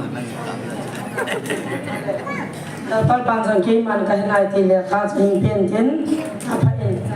mi pi za ne to khom an no min ki pa min chong le Wednesday ni jing ka thu pun ki ding chong hi taw nan thu no te ta hi lam hin zot pan nam ta ve asam na ga len kang po pi di hi lang beng lo la pa na taw na mun hin dal mi amu lam ka tui ka bui nam lo wa kang thun da ding nin taw ko min mi tam pi ho he anai ho hin ina phone na live a ve na nai ho hin agam lo ho hin amu yan lo hin taw na ni ko mo bin da ma kang thun da ding an ti ve kam da pi pya da lo ding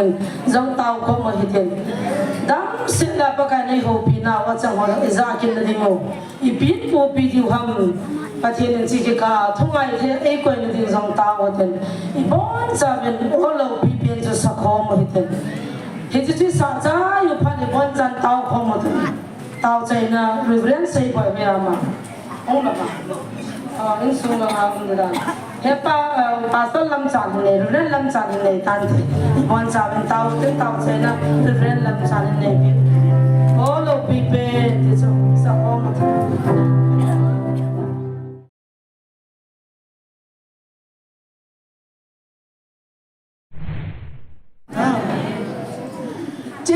chứ gì à chứ tu ni à chứ ấy hồn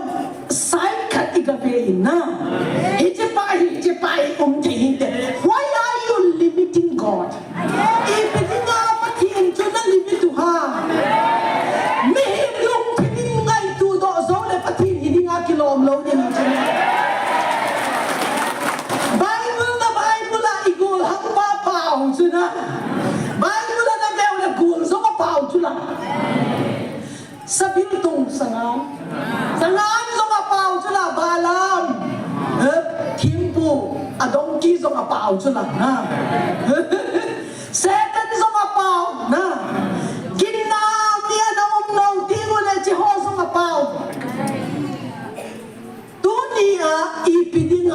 hi chei gol hang pa man chao hi bol thelo ni nga na koi hai pathen se na se sia chu ni hi ikin cha iti pau hi a power ki lel ki na kin na pau i ve tha nga hi cha e ama hon zo no mo sana ne hin nang na hi che GMF di hai tu it to banga i counter ball di ba ei hi le na tiu na chụp chấp à mình cái tí chứ cái nó xây mà chú ai là âm màu hồn ipimina hijet na tong ha pakai Jesus Christa mina na Paul chun Philippi bung khachang som le nia kuna som le geta chun a ipipi som le na pakai Jesus Christa mina sei le ke ki pa epi chula na he thi lo le som na say sin na rai na nei lo chu Christian khat na hi na dunia i chei gul hang pa man cha cha lam ke pil sa ta na na he na zo si to man cha na ding na lo le na wo ki be te dunia hi che zo zai ni hi che za hi za na apui ko pathin na power khatin cha pui cha na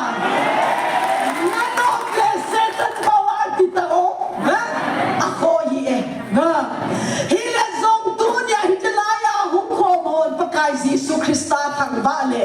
chunga kuna pakaya kuna lo jun pakai Jesus Christa athang ba te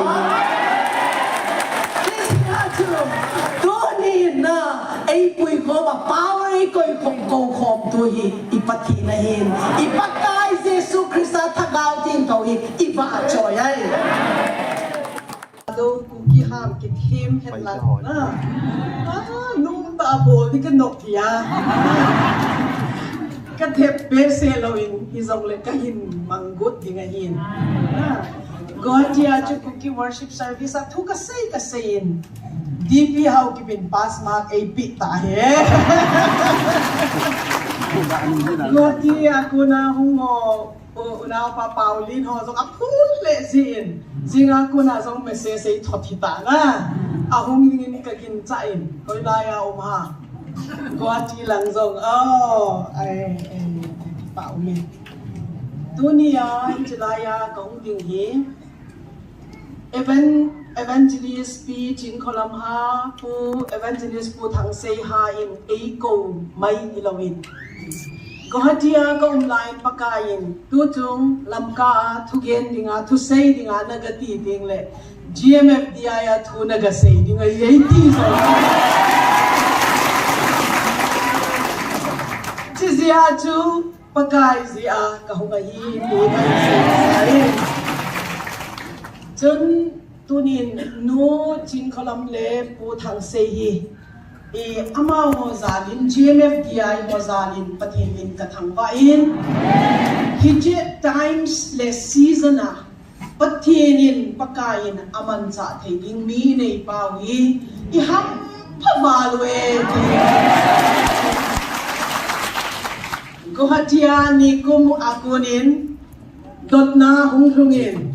GMDFI ho na tong ho ipitin na ngai tu baha ahin tiwin na khol tao na in nei nge katin patinin tu in pe chu kain sei in tu ni chu ka sei no matam fa zia chu ka sai mon ho YouTube an na kayo le 2 hours less than 2 hours chu lo hi chu chi ja chu ka hung na ding ta ka hung he chu la ka ni pakai Pentecost day niya pakain na ila thagao ting thole na hong tong in tini het tin theyu ka ging cha lang kami ho iwang phat naw chu ham zo si he tu na he che chu Pentecost spirit nei naw chu hallelujah asam lang chu apu yung dan chu half long lang a una ma roi zong le ku ki tha do hi zong le ham da na het lo ya bu yu mi chu me che lai chu pai te ha min se zong le na het tu na ke la zong chance ka nei sia ku ki tha do ha ma ka hin se de che ama sa ta in introduction ng body katin kasi pahi Reverend Pangkalian Hauser. Amen. Sani kanayon katsapaw aupazo chu tuni kay ho charcha programa na isin hung thayin at sa pangzo na Dr. Ebenezer Hauser.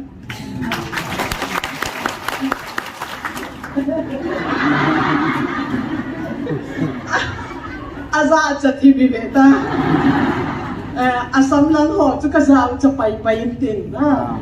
Ilahizang tanaw ting ho, ting le, kisa sa ting tanong chume. Chun, kay ho na tong nahi, conductor po na sa isin to, sa kasay nung ngayon na. Patintut sa hindi nga kikaw le, patintut sa hindi, katizya, tsaka kasay be nung ngayon, ilazong, kay hinunga na, gulhang tiya, nunga kahilaya tu pakai na tong dingin ka nakipe doin. At the age of 16 years kahijun ka nakipe doin. Pathin ko magkanatawin kay jumidam thaylo kahin.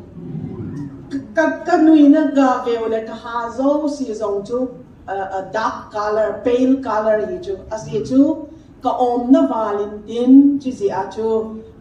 antibiotic overdose ya chu kahazo season na nalogam ta eza lo pina chu kazipa chu ka kitengwa na si hoi na sa na pening say na ti de avom mati ja kachapa den ti sayin pa ka sukmo sa azak dihiatin boy kanumi na pan na lay sa nai che pai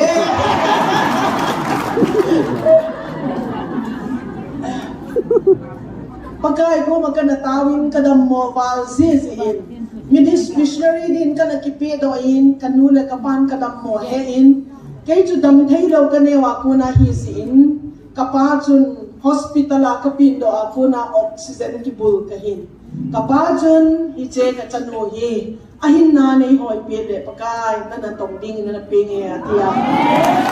Ahin lang sa Jezia chu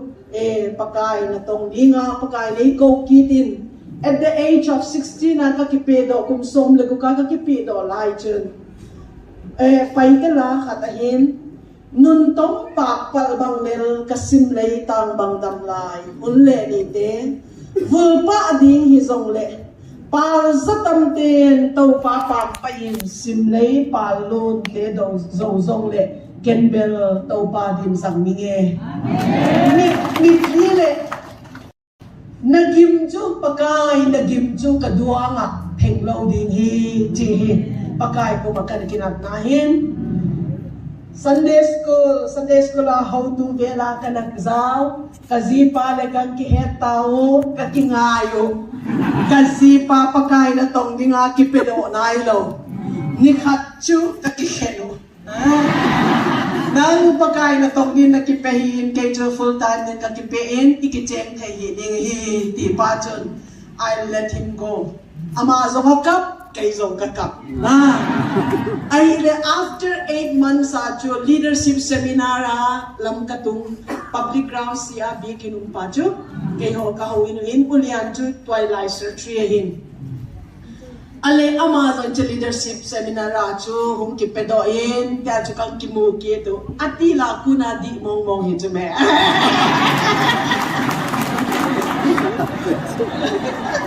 na ayun atila ibog di lo ting le na among labi bol di go ting le hitay lo cho me nadi mo na wa hilezong itel le ipa na lai di cho pakai grace pakai mercy pakai favor and there's a grace called restoration. Restoration to wasted years zong ka-return di nga hi. Na pan anana naman sa ho zong kapit kid di nga hi. Lokason ane si ho zong si zong ka-return back di nga hi. Ti pa chu inay siya chu dunia vang pahampa na. Tihi ihet kayong isan. Jun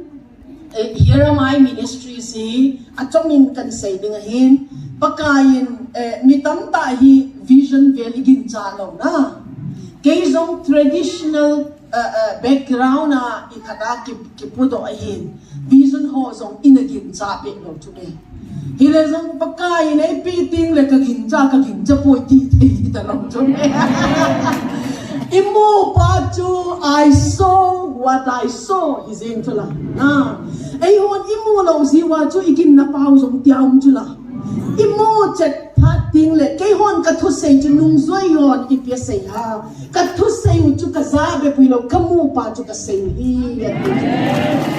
Bible nagaveu le now ho ivele Genesis ako na Revelation chen encounter ane chula Genesis, Exodus, Leviticus, Number, Deuteronomy, Dan, Buiti, Pa, Azi, tu pa koi ha, Mosi ito. Mosi ipitia Azi baha, ang matil tuchi. Na, Amazon ping nailo. Aipiti baha, aito mga Azi ha. Because he had an encounter with God. But he encounter in Asia, but he dun, kamay lam na mo tayo, di kanung lam pa chuka vesa di na hiyatin. Anong lam avele, atila chuka patinin, valele sime, teacher heto si chula. Mihi masim dan zong chu, nikhat ni pa chun hiches sime, nini pa ni chun, nitum ni pa chun, nitli ni pa chun, tira sim chun. Old Testament na, Lord him, Law book in a azik to mosi, tam tak kasi man loading chethui tu niya message kasi nung balsing at tayakat tayo dito. New Testament na 1/3 of the New Testament wrote by Paul, who was Saul. Azito pa Paul to 1/3 muntuma henatu munkat munni 2/3 of New Testament zik to pa chun. Taksa ka Hagawa uma kahedlo, jungla makagaka tawin, hije kamu, Damascus lampia to encounter ane, na. Ho to buksa, hije a reality ahun palakin jakit talo, na. Jesiya to vision kane, pati ni mo saho zosi to Bible kamu, 1997 kanu pawa pat kay na tong din kakilanin, kazipazong kilanin. Pagkain na tong binin 1990 June 1991 December 14 takitengun 1992 May June pagkain na tong din katsido un kay hom lamka zong chiche gamzong kadara na almost 33 years itana. Here am I ministries ti hikapat daw din. Iti interdenominational organization ahin. Tu ni GMFDI ho kung magpapatro kasi. Kaya pagkain na tong nasong ministries of tu sa iting na katet ngilzi. Na pagkain no tu katet kasi nung balzi. Tu niya here am I ministries as all sin tao na naiman piding uhitan kakipa avale na. Kalo avale. Hallelujah. Pagkain yung chikatang bae. Hiti organization hi kazipa to kanapat doon tun 36 missionaries are working under us mo. Missionaries som tumlet pagub kanoyo anatongin mission field mun som let huma kinein school mun niya kinein na. Gawati azong him agape center kitiin training center kinein missionaries ho local evangelists ho women leaders ho youth leaders din ho training at kipin na to mga to na kitong ahin hiti organization nam chum homin tua him agape center Guwahati in charge patu thangmin lun tota kitin zo ho ahin ama ho in charge na umin 24/7 counseling centers ang ahin hallelujah ahin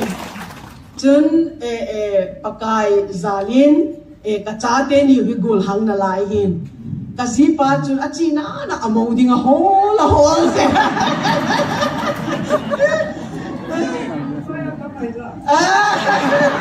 siya chu apa le ka holo hizo arunachala chi lamga kong ma chu arunachala tu se ka gachiun din praise and worship di ma chu no may mail hoy ta lakim pati ni naman sa amon kasi pa chu toy 80 hin kay chu toy kahin imongit ka mo ta kay ano pasaloy agul hang lai aziding o holo na. Ang pating ule amoding o holo na. Nunga chawa meluhi jala.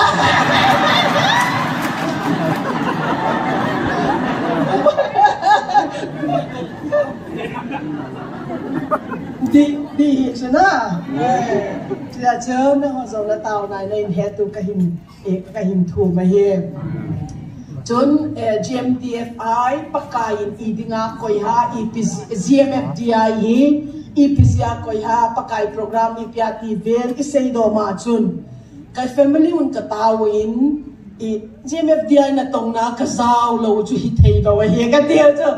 jesia chu kasi pa chun ni tam vale agokin evangelist pule evangelist pi ko ma ipedi baha atin kay jun ni tam ta encourage na dinga he kasi jun evangelist pule evangelist pi hung hen lang na iche phana sa mga committee member ho zong na dot lo dingo nang hon no pan phana sa mga na naman sa GMFDI nga ito kasi pa na ipito sa na evangelist pula evangelist piyo ha amanzo na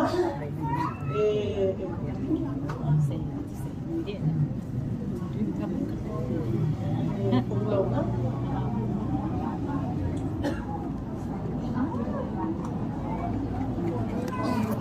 mong na tiyo man nga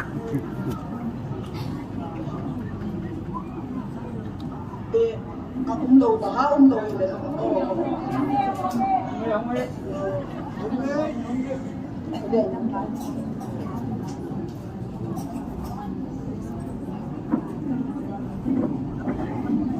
Saan pa nila? ha Saan pa nila? yan lang sa stand mo ko